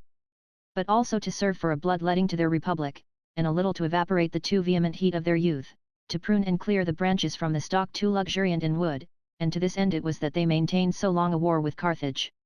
In the Treaty of Bretigny, Edward III, King of England, would not, in the general peace he then made with our king, comprehend the controversy about the Duchy of Brittany, that he might have a place wherein to discharge himself of his soldiers, and that the vast number of English he had brought over to serve him in his expedition here might not return back into England. And this also was one reason why our King Philip consented to send his son John upon a foreign expedition, that he might take along with him a great number of hot young men who were then in his pay. There are many in our times who talk at this rate, wishing that this hot emotion that is now amongst us might discharge itself in some neighbouring war, for fear lest all the peccant humours that now reign in this politic body of ours may diffuse themselves farther, keep the fever still in the height, and at last cause our total ruin. And, in truth, a foreign is much more supportable than a civil war, but I do not believe that God will favour so unjust a design as to offend and quarrel with others for our own advantage. Nil mihi tam vald placiat, Ramnasia Virgo. Quat temera invitus suscipiator Harris. Ramnasian Virgin, let nothing ever so greatly please me which is taken without justice from the unwilling owners. Catullus, Luxi 8th. 77. And yet the weakness of our condition often pushes us upon the necessity of making use of ill means to a good end. Lycurgus, the most perfect legislator that ever was, virtuous and invented this very unjust practice of making the Helots, who were their slaves, drunk by force, to the end that the Spartans, seeing them so lost and buried in wine, might abhor the excess of this vice. And yet those were still more to blame who of old gave leave that criminals, to what sort of death soever condemned, should be cut up alive by the physicians, that they might make a true discovery of our inward parts, and build their art upon greater certainty. For, if we must run into excesses, it is more excusable to do it for the health of the soul than that of the body, as the Romans trained up the people to valour and the contempt of dangers and death by those furious spectacles of gladiators and fencers, who, having to fight it out to the last, cut, mangled, and killed one another in their presence. Quid visani aliad sibi voltars impia ludi? Quid morts juvenum, quid sanguine posta voluptas? What other end does the impious art of the gladiators propose to itself? What the slaughter of young men, what pleasure fed with blood? Prudentius, contra Simicum, 2. 643. And this custom continued till the Emperor Theodosius' time. Aripe dilatum tua, dux, in tempora famam. Quod qui patris superest, successor laudis habito. Nullus in urbi cadat, cujus sit pona voluptas. Jam solus contenta feris, infamies arena. Nulla cruentatis homicidia ludat in armis. Prince, take the honours delayed for thy reign, and be successor to thy fathers. Henceforth let none at Rome be slain for sport. Let beasts' blood stain the infamous arena, and no more homicides be there acted. Prudentius, contra Simicum, 2. 643. It was, in truth, a wonderful example, and of great advantage for the training up the people, to see every day before their eyes 100, 200, nay, 1,000 couples of men armed against one another, cut one another to pieces with so great a constancy of courage, that they were never heard to utter so much as one syllable of weakness or commiseration, never seen to turn their backs, nor so much as to make one cowardly step to evade a blow, but rather exposed their necks to the adversary's sword and presented themselves to receive the stroke, and many of them, when wounded to death, have sent to ask the spectators if they were satisfied with their behavior, before they lay down to die upon the place. It was not enough for them to fight and to die bravely, but cheerfully too, insomuch that they were hissed and cursed if they made any hesitation about receiving their death. The very girls themselves set them on. Consurgit ad ictus. Et, quodies victor ferrum jugulo inserit, illa. Delicius et esse sues, pectus jacentus. Virgo modesta jubet converso palis rumpi. The modest virgin is so delighted with the sport, that she applauds the blow, and when the victor bathes his sword in his fellow's throat, she says it is her pleasure, and with turned thumb orders him to rip up the bosom of the prostrate victim. Prudentius, contra Simicum, 2. 617. The first Romans only condemned criminals to this example, but they afterwards employed innocent slaves in the work, and even freemen too, who sold themselves to this purpose, nay, moreover, senators and knights of Rome, and also women. Nunc caput in mortem vendunt, et funis arena. Ad costem sibi quisque paret, cum bella quiscunt. They sell themselves to death in the circus, and, since the wars are ceased, each for himself a foe prepares. Manilius, Astron, 4. 225. Hos inter fremidis novus glussus. Stat sexus rudis insius qui feri. Et pugnus capit improbus virils. Amidst these tumults and new sports, the tender sex, unskilled in arms, immodestly engaged in manly fights. Statius, Sylv, I6, 51. Which I should think strange and incredible, if we were not accustomed every day to see in our own wars many thousands of men of other nations, for money to stake their blood and their lives in quarrels wherein they have no manner of concern. Chapter 24 of the Roman Grandeur. I will only say a word or two of this infinite argument, to show the simplicity of those who compare the pitiful greatness of these times with that of Rome.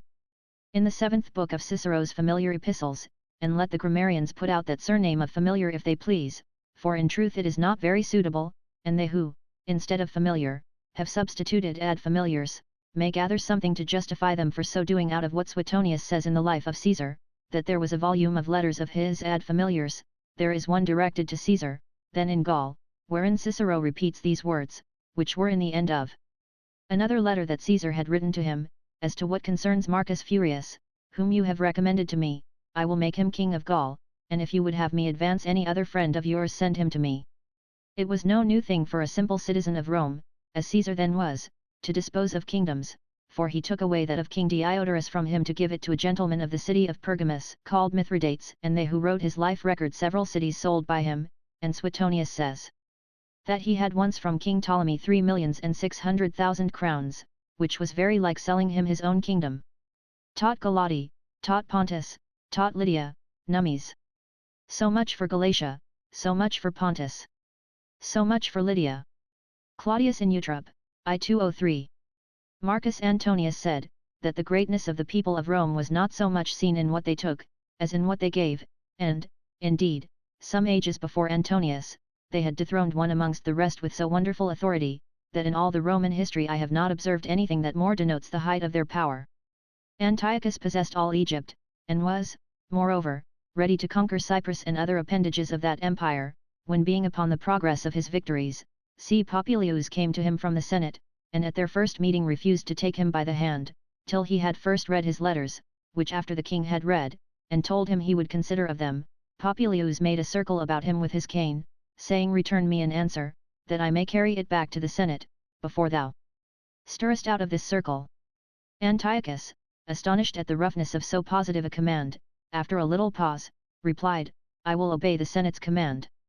Then Popilius saluted him as friend of the Roman people. To have renounced claim to so great a monarchy, and a course of such successful fortune, from the effects of 3 lines in writing.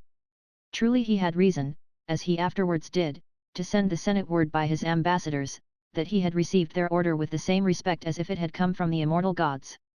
All the kingdoms that Augustus gained by the right of war, he either restored to those who had lost them or presented them to strangers. And Tacitus, in reference to this, speaking of Cogidunus, king of England, gives us, by a marvellous touch, an instance of that infinite power. The Romans, says he, were from all antiquity accustomed to leave the kings they had subdued in possession of their kingdoms under their authority. Ut haberent instruments servitudes et regis. That they might have even kings to be their slaves. Livy, XLV. 13. 'Tis probable that Soliman, whom we have seen make a gift of Hungary and other principalities, had therein more respect to this consideration than to that he was wont to allege, viz., that he was glutted and overcharged with so many monarchies and so much dominion, as his own valour and that of his ancestors had acquired. Chapter 25. Not to counterfeit being sick. There is an epigram in Martial, and one of the very good ones, for he has of all sorts, where he pleasantly tells the story of Caelius, who, to avoid making his court to some great men of Rome, to wait their rising, and to attend them abroad, pretended to have the gout, and the better to colour this anointed his legs, and had them lapped up in a great many swathings, and perfectly counterfeited both the gesture and countenance of a gouty person, till in the end, fortune did him the kindness to make him one indeed. Quantum curs potest et ars dolores. Diciat fingeri Caelius podagram. How great is the power of counterfeiting pain, Caelius has ceased to feign the gout, he has got it. Martial, EP. 7. 39, 8. I think I have read somewhere in Appian a story like this, of one who, to escape the proscriptions of the triumvirs of Rome, and the better to be concealed from the discovery of those who pursued him, having hidden himself in a disguise, would yet add this invention, to counterfeit having but one eye. But when he came to have a little more liberty, and went to take off the plaster he had a great while worn over his eye, he found he had totally lost the sight of it indeed, and that it was absolutely gone. 'Tis possible that the action of sight was dulled from having been so long without exercise, and that the optic power was wholly retired into the other eye, for we evidently perceive that the eye we keep shut sends some part of its virtue to its fellow, so that it will swell and grow bigger, and so in action, with the heat of ligatures and plasters, might very well have brought some gouty humour upon the counterfeiter in Martial. Reading in Froissart the vow of a troop of young English gentlemen, to keep their left eyes bound up till they had arrived in France and performed some notable exploit upon us, I have often been tickled with this thought, that it might have befallen them as it did those others, and they might have returned with but an eye apiece to their mistresses, for whose sakes they had made this ridiculous vow. Mothers have reason to rebuke their children when they counterfeit having but one eye, squinting, lameness, or any other personal defect, for, besides that their bodies being then so tender, may be subject to take an ill bent, fortune, I know not how, sometimes seems to delight in taking us at our word, and I have heard several examples related of people who have become really sick, by only feigning to be so. I have always used, whether on horseback or on foot, to carry a stick in my hand, and even to affect doing it with an elegant air.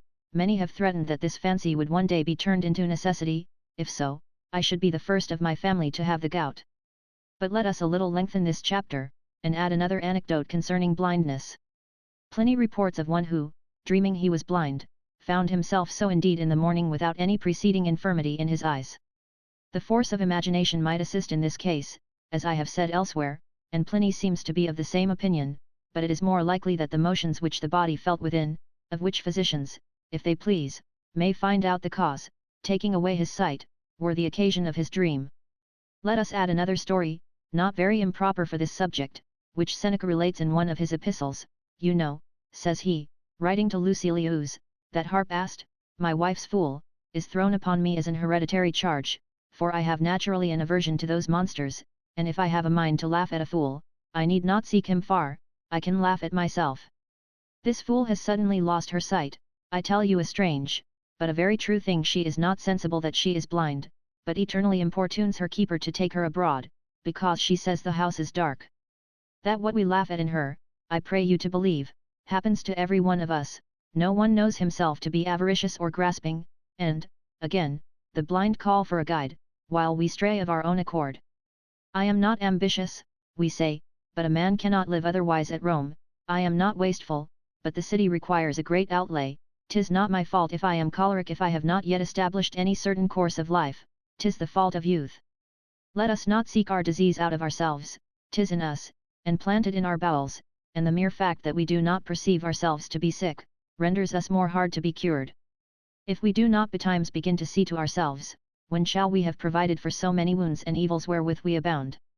And yet we have a most sweet and charming medicine in philosophy, for of all the rest we are sensible of no pleasure till after the cure, this pleases and heals at once. This is what Seneca says, that has carried me from my subject, but there is advantage in the change. Chapter 26 of Thumbs. Tacitus reports, that amongst certain barbarian kings their manner was, when they would make a firm obligation, to join their right hands close to one another, and intertwist their thumbs, and when, by force of straining the blood, it appeared in the ends, they lightly pricked them with some sharp instrument, and mutually sucked them.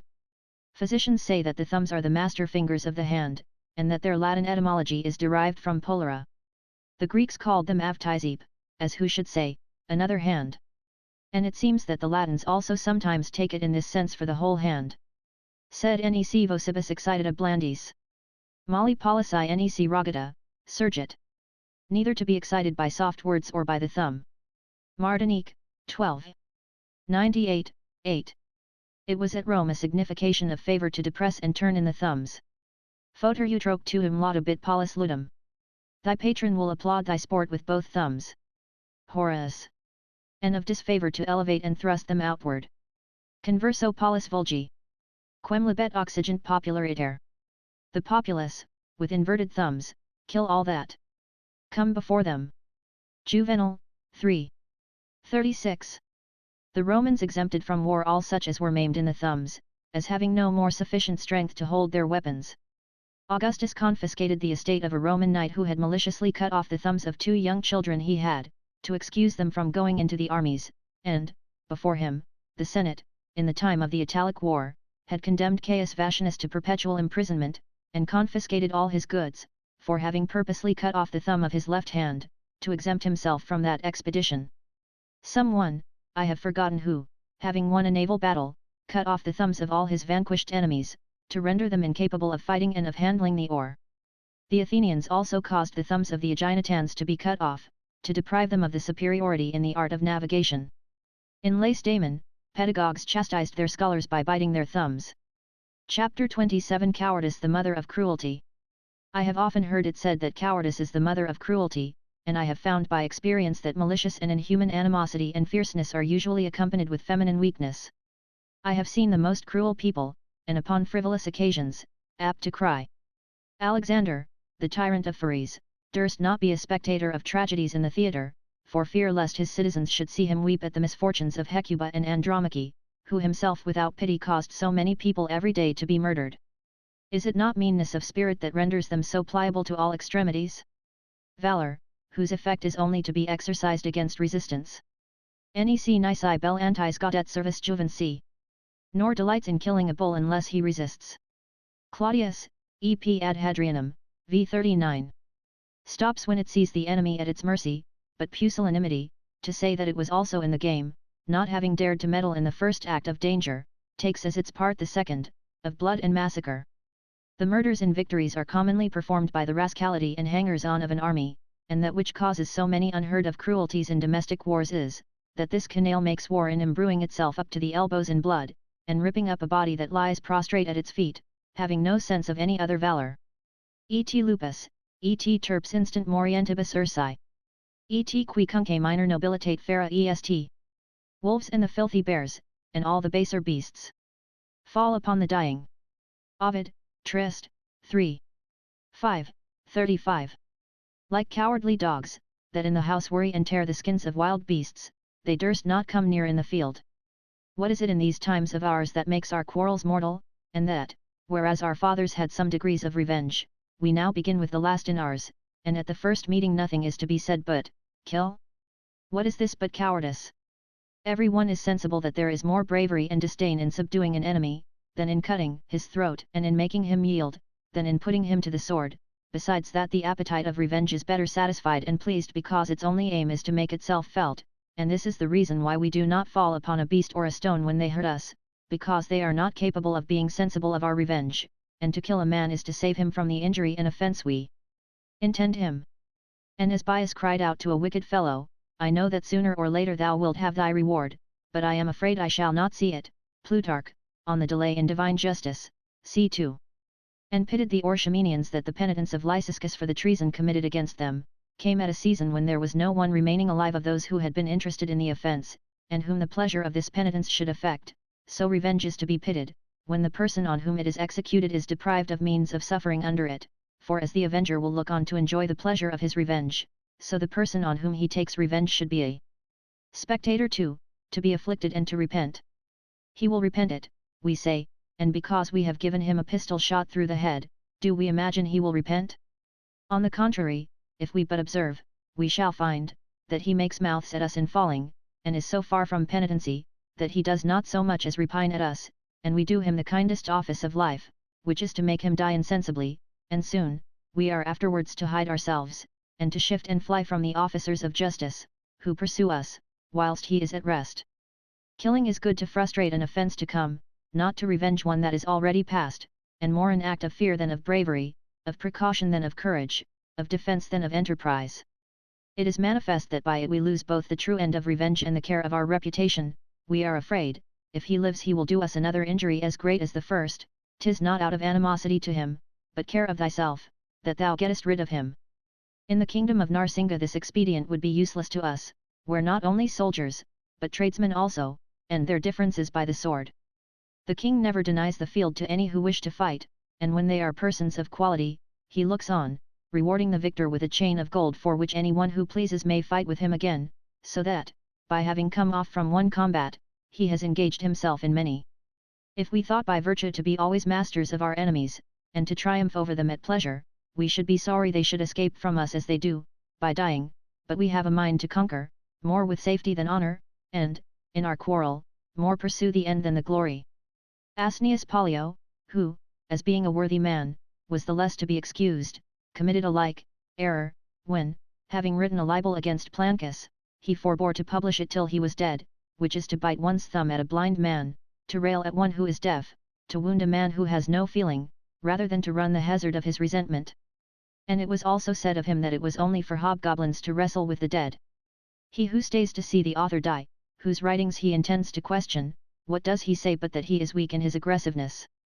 It was told to Aristotle that someone had spoken ill of him. Let him do more, said he, let him whip me too, provided I am not there. Our fathers contented themselves with revenging an insult with the lie with a box of the ear, and so forward. They were valiant enough not to fear their adversaries, living and provoked we tremble for fear so soon as we see them on foot. And that this is so, does not our noble practice of these days, equally to prosecute to death both him that has offended us and him we have offended, make it out? 'Tis also a kind of cowardice that has introduced the custom of having seconds, thirds, and fourths in our duels. They were formerly duels, they are now skirmishes, rencontres, and battles. Solitude was, doubtless, terrible to those who were the first inventors of this practice. Quim in esse quique minimum fiducia esset. For naturally any company whatever is consolatory in danger.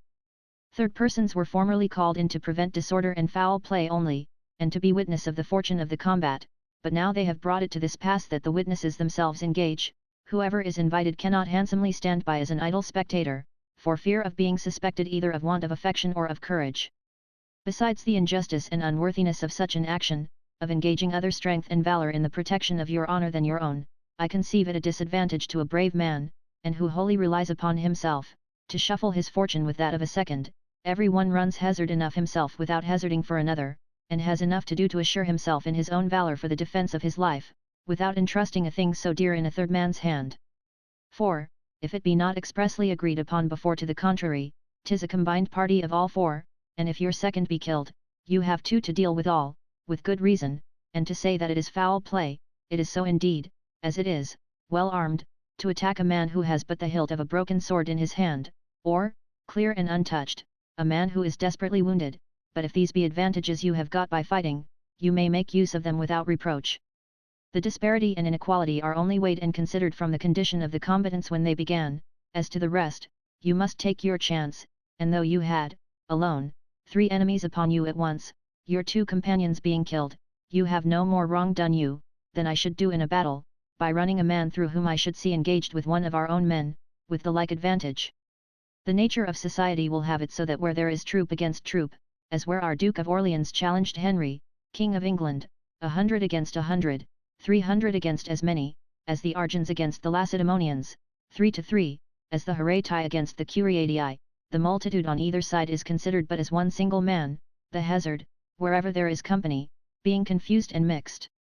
I have a domestic interest in this discourse, for my brother, the Sieur de Maticolum, was at Rome asked by a gentleman with whom he had no great acquaintance, and who was a defendant challenged by another, to be his second. In this duel he found himself matched with a gentleman much better known to him. I would fain have an explanation of these rules of honour, which so often shock and confound those of reason. After having dispatched his man, seeing the two principals still on foot and sound, he ran in to disengage his friend. What could he do less? Should he have stood still, and if chance would have ordered it so, have seen him he was come thither to defend killed before his face? What he had hitherto done helped not the business, the quarrel was yet undecided. The courtesy that you can, and certainly ought to shew to your enemy, when you have reduced him to an ill condition and have a great advantage over him, I do not see how you can do it, where the interest of another is concerned, where you are only called in as an assistant, and the quarrel is none of yours. He could neither be just nor courteous, at the hazard of him he was there to serve. And he was therefore enlarged from the prisons of Italy at the speedy and solemn request of our king. Indiscreet nation!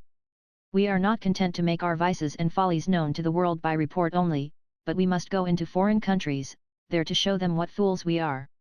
Put 3 Frenchmen into the deserts of Libya, they will not live a month together without fighting, so that you would say this peregrination were a thing purposely designed to give foreigners the pleasure of our tragedies, and, for the most part, to such as rejoice and laugh at our miseries. We go into Italy to learn to fence, and exercise the art at the expense of our lives before we have learned it, and yet, by the rule of discipline, we should put the theory before the practice. We discover ourselves to be but learners. Primiti juvenum miseri, bellici futuri.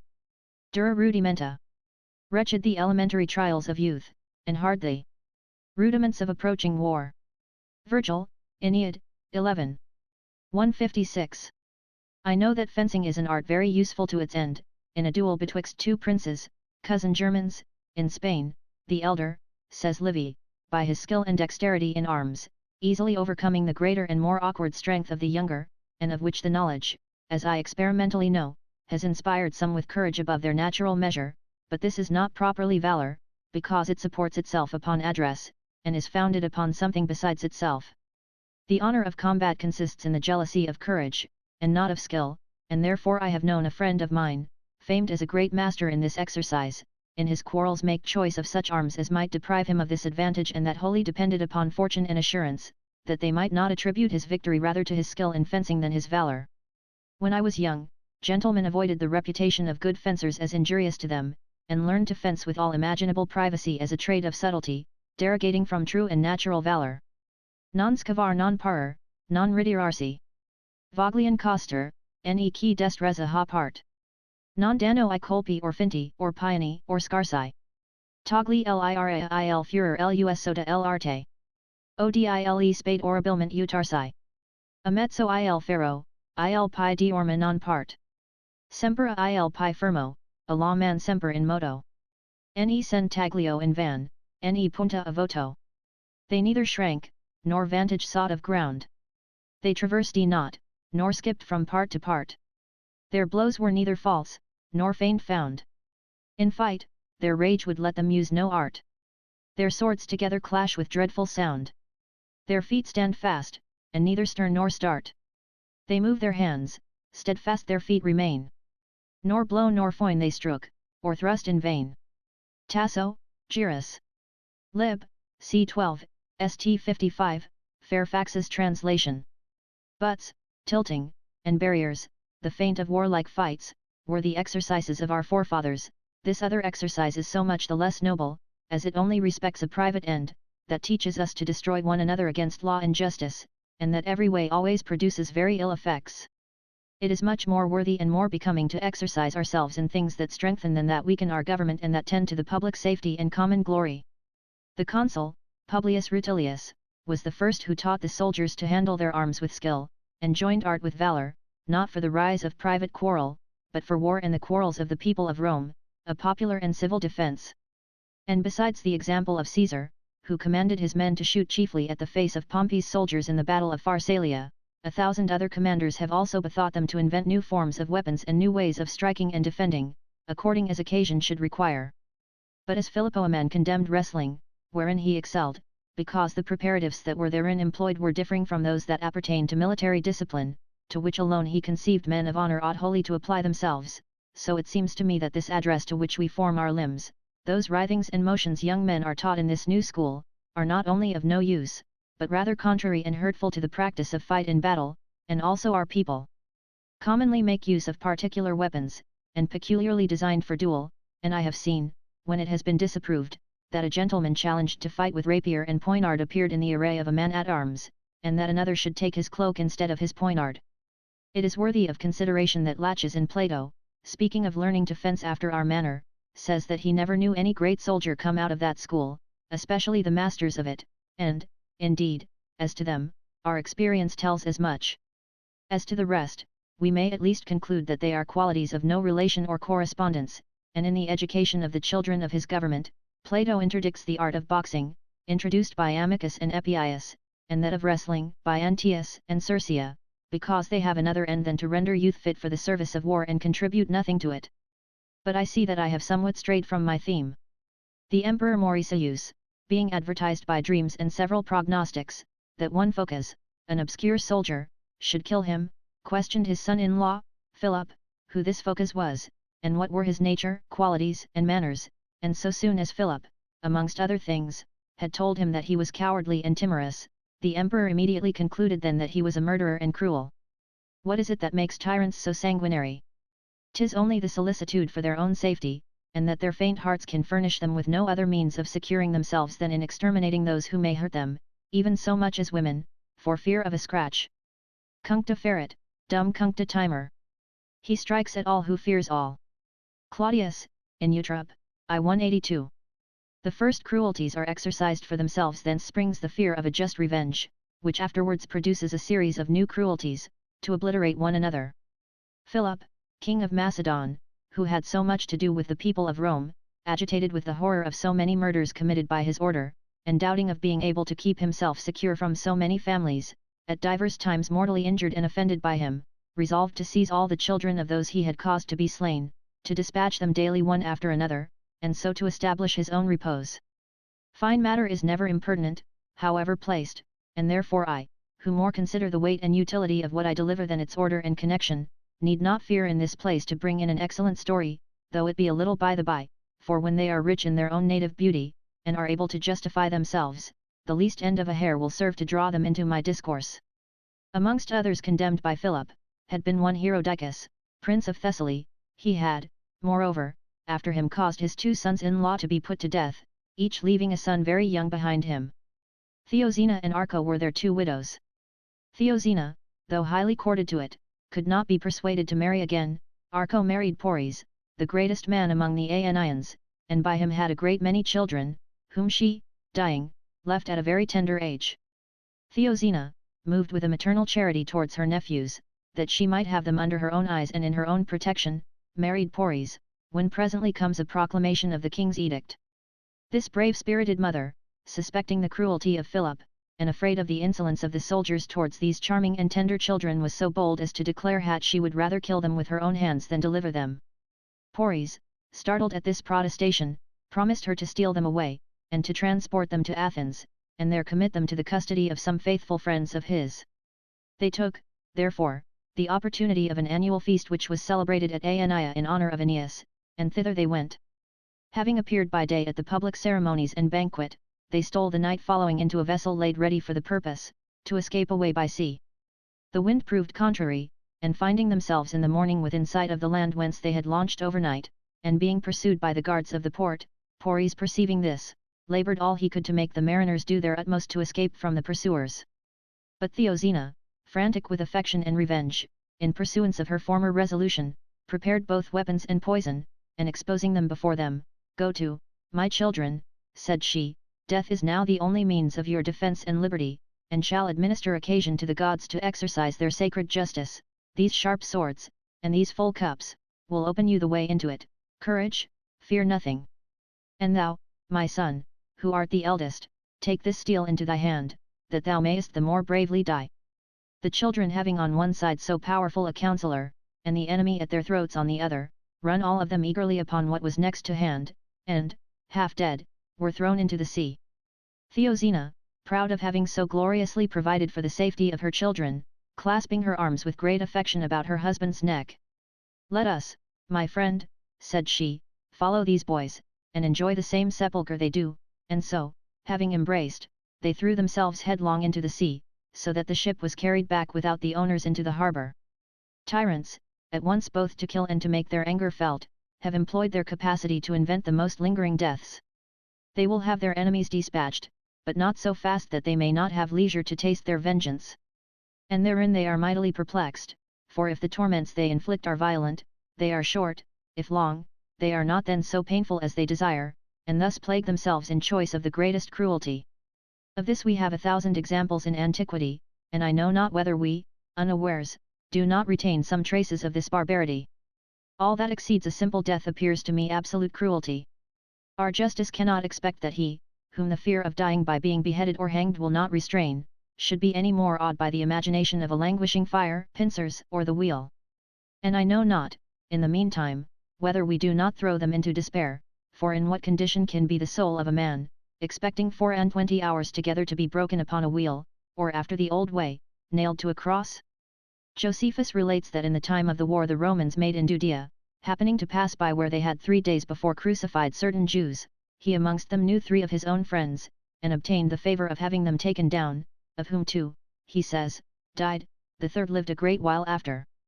Chalcondylas, a writer of good credit, in the records he has left behind him of things that happened in his time, and near him, tells us, as of the most excessive torment, of that the Emperor Mohammed very often practiced, of cutting off men in the middle by the diaphragm with one blow of a scimitar, whence it followed that they died as it were 2 deaths at once, and both the one part, says he, and the other, were seen to stir and strive a great while after in very great torment. I do not think there was any great suffering in this motion. The torments that are the most dreadful to look on are not always the greatest to endure, and I find those that other historians relate to have been practiced by him upon the Epirot lords, are more horrid and cruel, where they were condemned to be flayed alive piecemeal, after so malicious a manner that they continued 15 days in that misery. And these other 2, Croesus, having caused a gentleman, the favourite of his brother Pantaleon, to be seized, carried him into a fuller's shop, where he caused him to be scratched and carded with the cards and combs belonging to that trade, till he died. George Sichel, chief commander of the peasants of Poland, who committed so many mischiefs under the title of the Crusade, being defeated in battle and taken Bulat in the Voivode of Transylvania, was 3 days bound naked upon the rack, exposed to all sorts of torments that any one could contrive against him, during which time many other prisoners were kept fasting. In the end, he living and looking on, they made his beloved brother look at, for whom alone he entreated, taking on himself the blame of all their evil actions, drink his blood, and caused 20 of his most favoured captains to feed upon him, tearing his flesh in pieces with their teeth, and swallowing the morsels. The remainder of his body and his bowels, so soon as he was dead, were boiled, and others of his followers compelled to eat them. Chapter 28. All things have their season. Such as compare Cato the censor with the younger Cato, who killed himself, compare 2 beautiful natures, much resembling one another. The first acquired his reputation several ways, and excels in military exploits and the utility of his public employments, but the virtue of the younger, besides that it were blasphemy to compare any to it in vigour, was much more pure and unblemished. For who could absolve that of the censor from envy and ambition, having dared to attack the honour of Scipio, a man in goodness and all other excellent qualities infinitely beyond him or any other of his time? That which they report of him, amongst other things, that in his extreme old age he put himself upon learning the Greek tongue with so greedy an appetite, as if to quench a long thirst, does not seem to me to make much for his honour, it being properly what we call falling into second childhood. All things have their seasons, even good ones, and I may say my paternoster out of time, as they accused T. Quintus Flaminius, that being general of an army, he was seen praying apart in the time of a battle that he won. Imponit finem sapiens et rebus honestes. The wise man limits even honest things. Juvenal, 6. 444. Eudemonidas, seeing Xenocrates when very old, still very intent upon his school lectures, when will this man be wise, said he, if he is yet learning? And Philopoemen, to those who extolled King Ptolemy for every day inuring his person to the exercise of arms, it is not, said he, commendable in a king of his age to exercise himself in these things, he ought now really to employ them.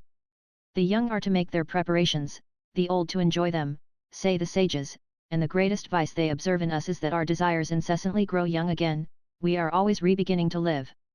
Our studies and desires should sometime be sensible of age, yet we have one foot in the grave and still our appetites and pursuits spring every day anew within us. Tu secundam armora. Locus sub ipsum funis, et, sepulchri. Imamar, struis domos. You against the time of death have marble cut for use, and, forgetful of the tomb, build houses. Horace, Od. 2. 18, 17. The longest of my designs is not of above a year's extent, I think of nothing now but ending, rid myself of all new hopes and enterprises, take my last leave of every place I depart from, and every day dispossess myself of what I have. Olim jam nec parat quic quam mei, nec acquiritur. Plus superest viatici quam viae. Henceforward I will neither lose, nor expect to get, I have more wherewith to defray my journey, than I have way to go. Or, hitherto nothing of me has been lost or gained, more remains to pay. The way than there is way. Seneca, EP. 77.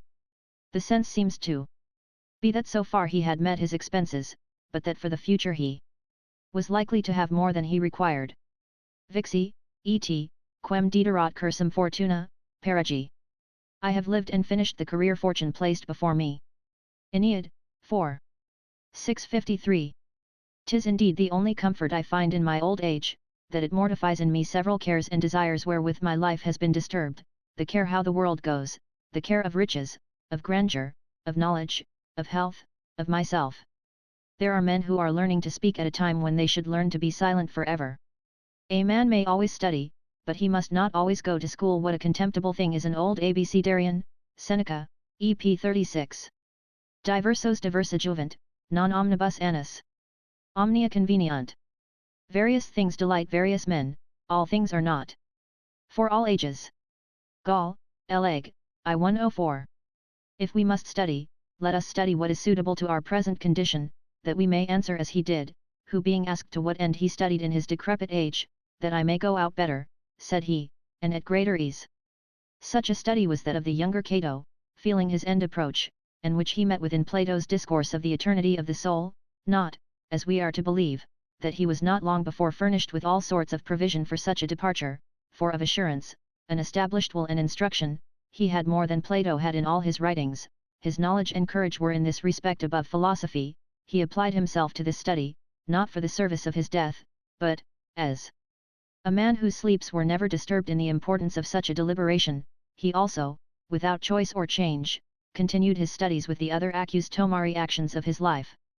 The night that he was denied the praetorship he spent in play, that wherein he was to die he spent in reading. The loss either of life or of office was all one to him. Chapter 29 of Virtue. I find by experience, that there is a good deal to be said betwixt the flights and emotions of the soul or a resolute and constant habit, and very well perceive that there is nothing we may not do, nay, even to the surpassing the divinity itself, says a certain person, forasmuch as it is more to render a man's self impassible by his own study and industry, than to be so by his natural condition, and even to be able to conjoin to man's imbecility and frailty a godlike resolution and assurance. But it is by fits and starts, and in the lives of those heroes of times past there are sometimes miraculous impulses, and that seem infinitely to exceed our natural force, but they are indeed only impulses, and 'tis hard to believe, that these so elevated qualities in a man can so thoroughly tinct and imbue the soul that they should become ordinary, and, as it were, natural in him.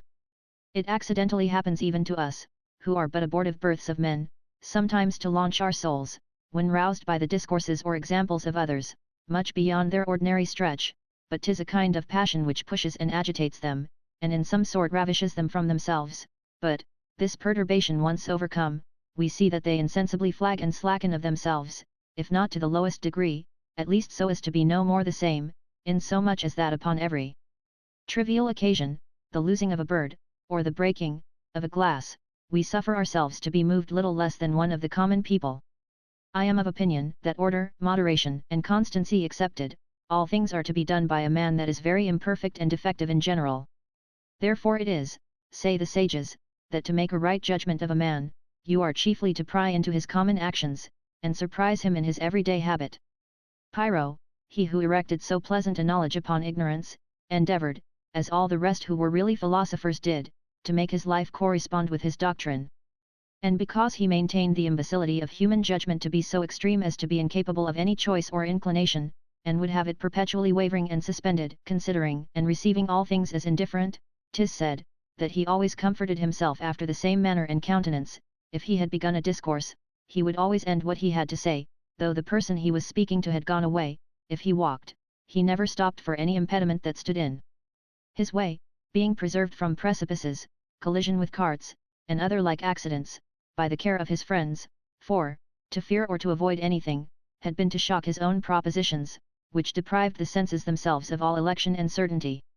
Sometimes he suffered incision and cauteries with so great constancy as never to be seen so much as to win ce. 'Tis something to bring the soul to these imaginations, 'tis more to join the effects, and yet not impossible, but to conjoin them with such perseverance and constancy as to make them habitual, is certainly, in attempts so remote from the common usage, almost incredible to be done. Therefore it was, that being sometime taken in his house sharply scolding with his sister, and being reproached that he therein transgressed his own rules of indifference, "What," said he, "must this bit of a woman also serve for a testimony to my rules?" Another time, being seen to defend himself against a dog, "It is," said he, "very hard totally to put off man, and we must endeavour and force ourselves to resist and encounter things, first by effects, but at least by reason and argument." About 7 or 8 years since, a husbandman yet living, but 2 leagues from my house, having long been tormented with his wife's jealousy, coming one day home from his work, and she welcoming him with her accustomed railing, entered into so great fury that with a sickle he had yet in his hand, he totally cut off all those parts that she was jealous of and threw them in her face. And, 'tis said that a young gentleman of our nation, brisk and amorous, having by his perseverance at last mollified the heart of a fair mistress, enraged, that upon the point of fruition he found himself unable to perform, and that nec viriliter iners senile penis extulit caput. The 19th or 20th century translators leave this phrase untranslated and with no explanation. D.W. Tibullus, Priape. Carm, 84. As soon as ever he came home he deprived himself of the rebellious member, and sent it to his mistress, a cruel and bloody victim for the expiation of his offence. If this had been done upon mature consideration, and upon the account of religion, as the priests of Cybele did, what should we say of so high an action? A few days since, at Bergerac, 5 leagues from my house, up the river Dordogne, a woman having overnight been beaten and abused by her husband, a choleric ill-conditioned fellow, resolved to escape from his ill usage at the price of her life, and going so soon as she was up the next morning to visit her neighbours, as she was wont to do, and having let some words fall in recommendation of her affairs, she took a sister of hers by the hand, and led her to the bridge, whither being come, and having taken leave of her, in jest as it were, without any manner of alteration in her countenance, she threw herself headlong from the top into the river, and was there drowned. That which is the most remarkable in this is, that this resolution was a whole night forming in her head. It is quite another thing with the Indian women, for it being the custom there for the men to have many wives, and the best beloved of them to kill herself at her husband's decease, every one of them makes it the business of her whole life to obtain this privilege and gain this advantage over her companions, and the good offices they do their husbands aim at no other recompense but to be preferred in accompanying him in death. Ubi mortifero jacta est fax ultima lecto. Uxorum fusis stat pia tubicomes. Et cert amen habent lethi, qui viva sequator. Congigium, puter est non liquis mori. Ardent victrices, et flammi pectora prebent. Imponent suis ora perista virus. For when they threw the torch on the funeral bed, the pious wives, with hair dishevelled, stand around striving, which, living, shall accompany her spouse, and are ashamed that they may not die. They who are preferred expose their breasts to the flame, and they lay their scorched lips on those of their husbands. Propertius, 3. 13, 17. A certain author of our times reports that he has seen in those Oriental nations this custom in practice, that not only the wives bury themselves with their husbands, but even the slaves he has enjoyed also, which is done after this manner: the husband being dead, the widow may, if she will, but few will, demand 2 or 3 months' respite wherein to order her affairs. The day being come, she mounts on horseback, dressed as fine as at her wedding, and with a cheerful countenance says she is going to sleep with her spouse, holding a looking-glass in her left hand and an arrow in the other. Being thus conducted in pomp, accompanied with her kindred and friends and a great concourse of people in great joy, she is at last brought to the public place appointed for such spectacles. This is a great space, in the midst of which is a pit full of wood, and adjoining to it a mount raised 4 or 5 steps, upon which she is brought and served with a magnificent repast, which being done, she falls to dancing and singing, and gives order, when she thinks fit, to kindle the fire. This being done, she descends, and taking the nearest of her husband's relations by the hand, they walk to the river close by, where she strips herself stark naked, and having distributed her clothes and jewels to her friends, plunges herself into the water, as if there to cleanse herself from her sins. Coming out thence, she wraps herself in a yellow linen of 25 ells long, and again giving her hand to this kinsman of her husband's, they return back to the mount, where she makes a speech to the people, and recommends her children to them, if she have any. Betwixt the pit and the mount there is commonly a curtain drawn to screen the burning furnace from their sight, which some of them, to manifest the greater courage, forbid. Having ended what she has to say, a woman presents her with a vessel of oil, wherewith to anoint her head and her whole body, which when done with she throws into the fire, and in an instant precipitates herself after. Immediately, the people throw a good many billets and logs upon her that she may not be long in dying, and convert all their joy into sorrow and mourning. If they are persons of meaner condition, the body of the defunct is carried to the place of sepulture, and there placed sitting, the widow kneeling before him, embracing the dead body, and they continue in this posture whilst the people build a wall about them, which so soon as it is raised to the height of the woman's shoulders, one of her relations comes behind her, and taking hold of her head, twists her neck. So soon as she is dead, the wall is presently raised up, and closed, and there they remain entombed.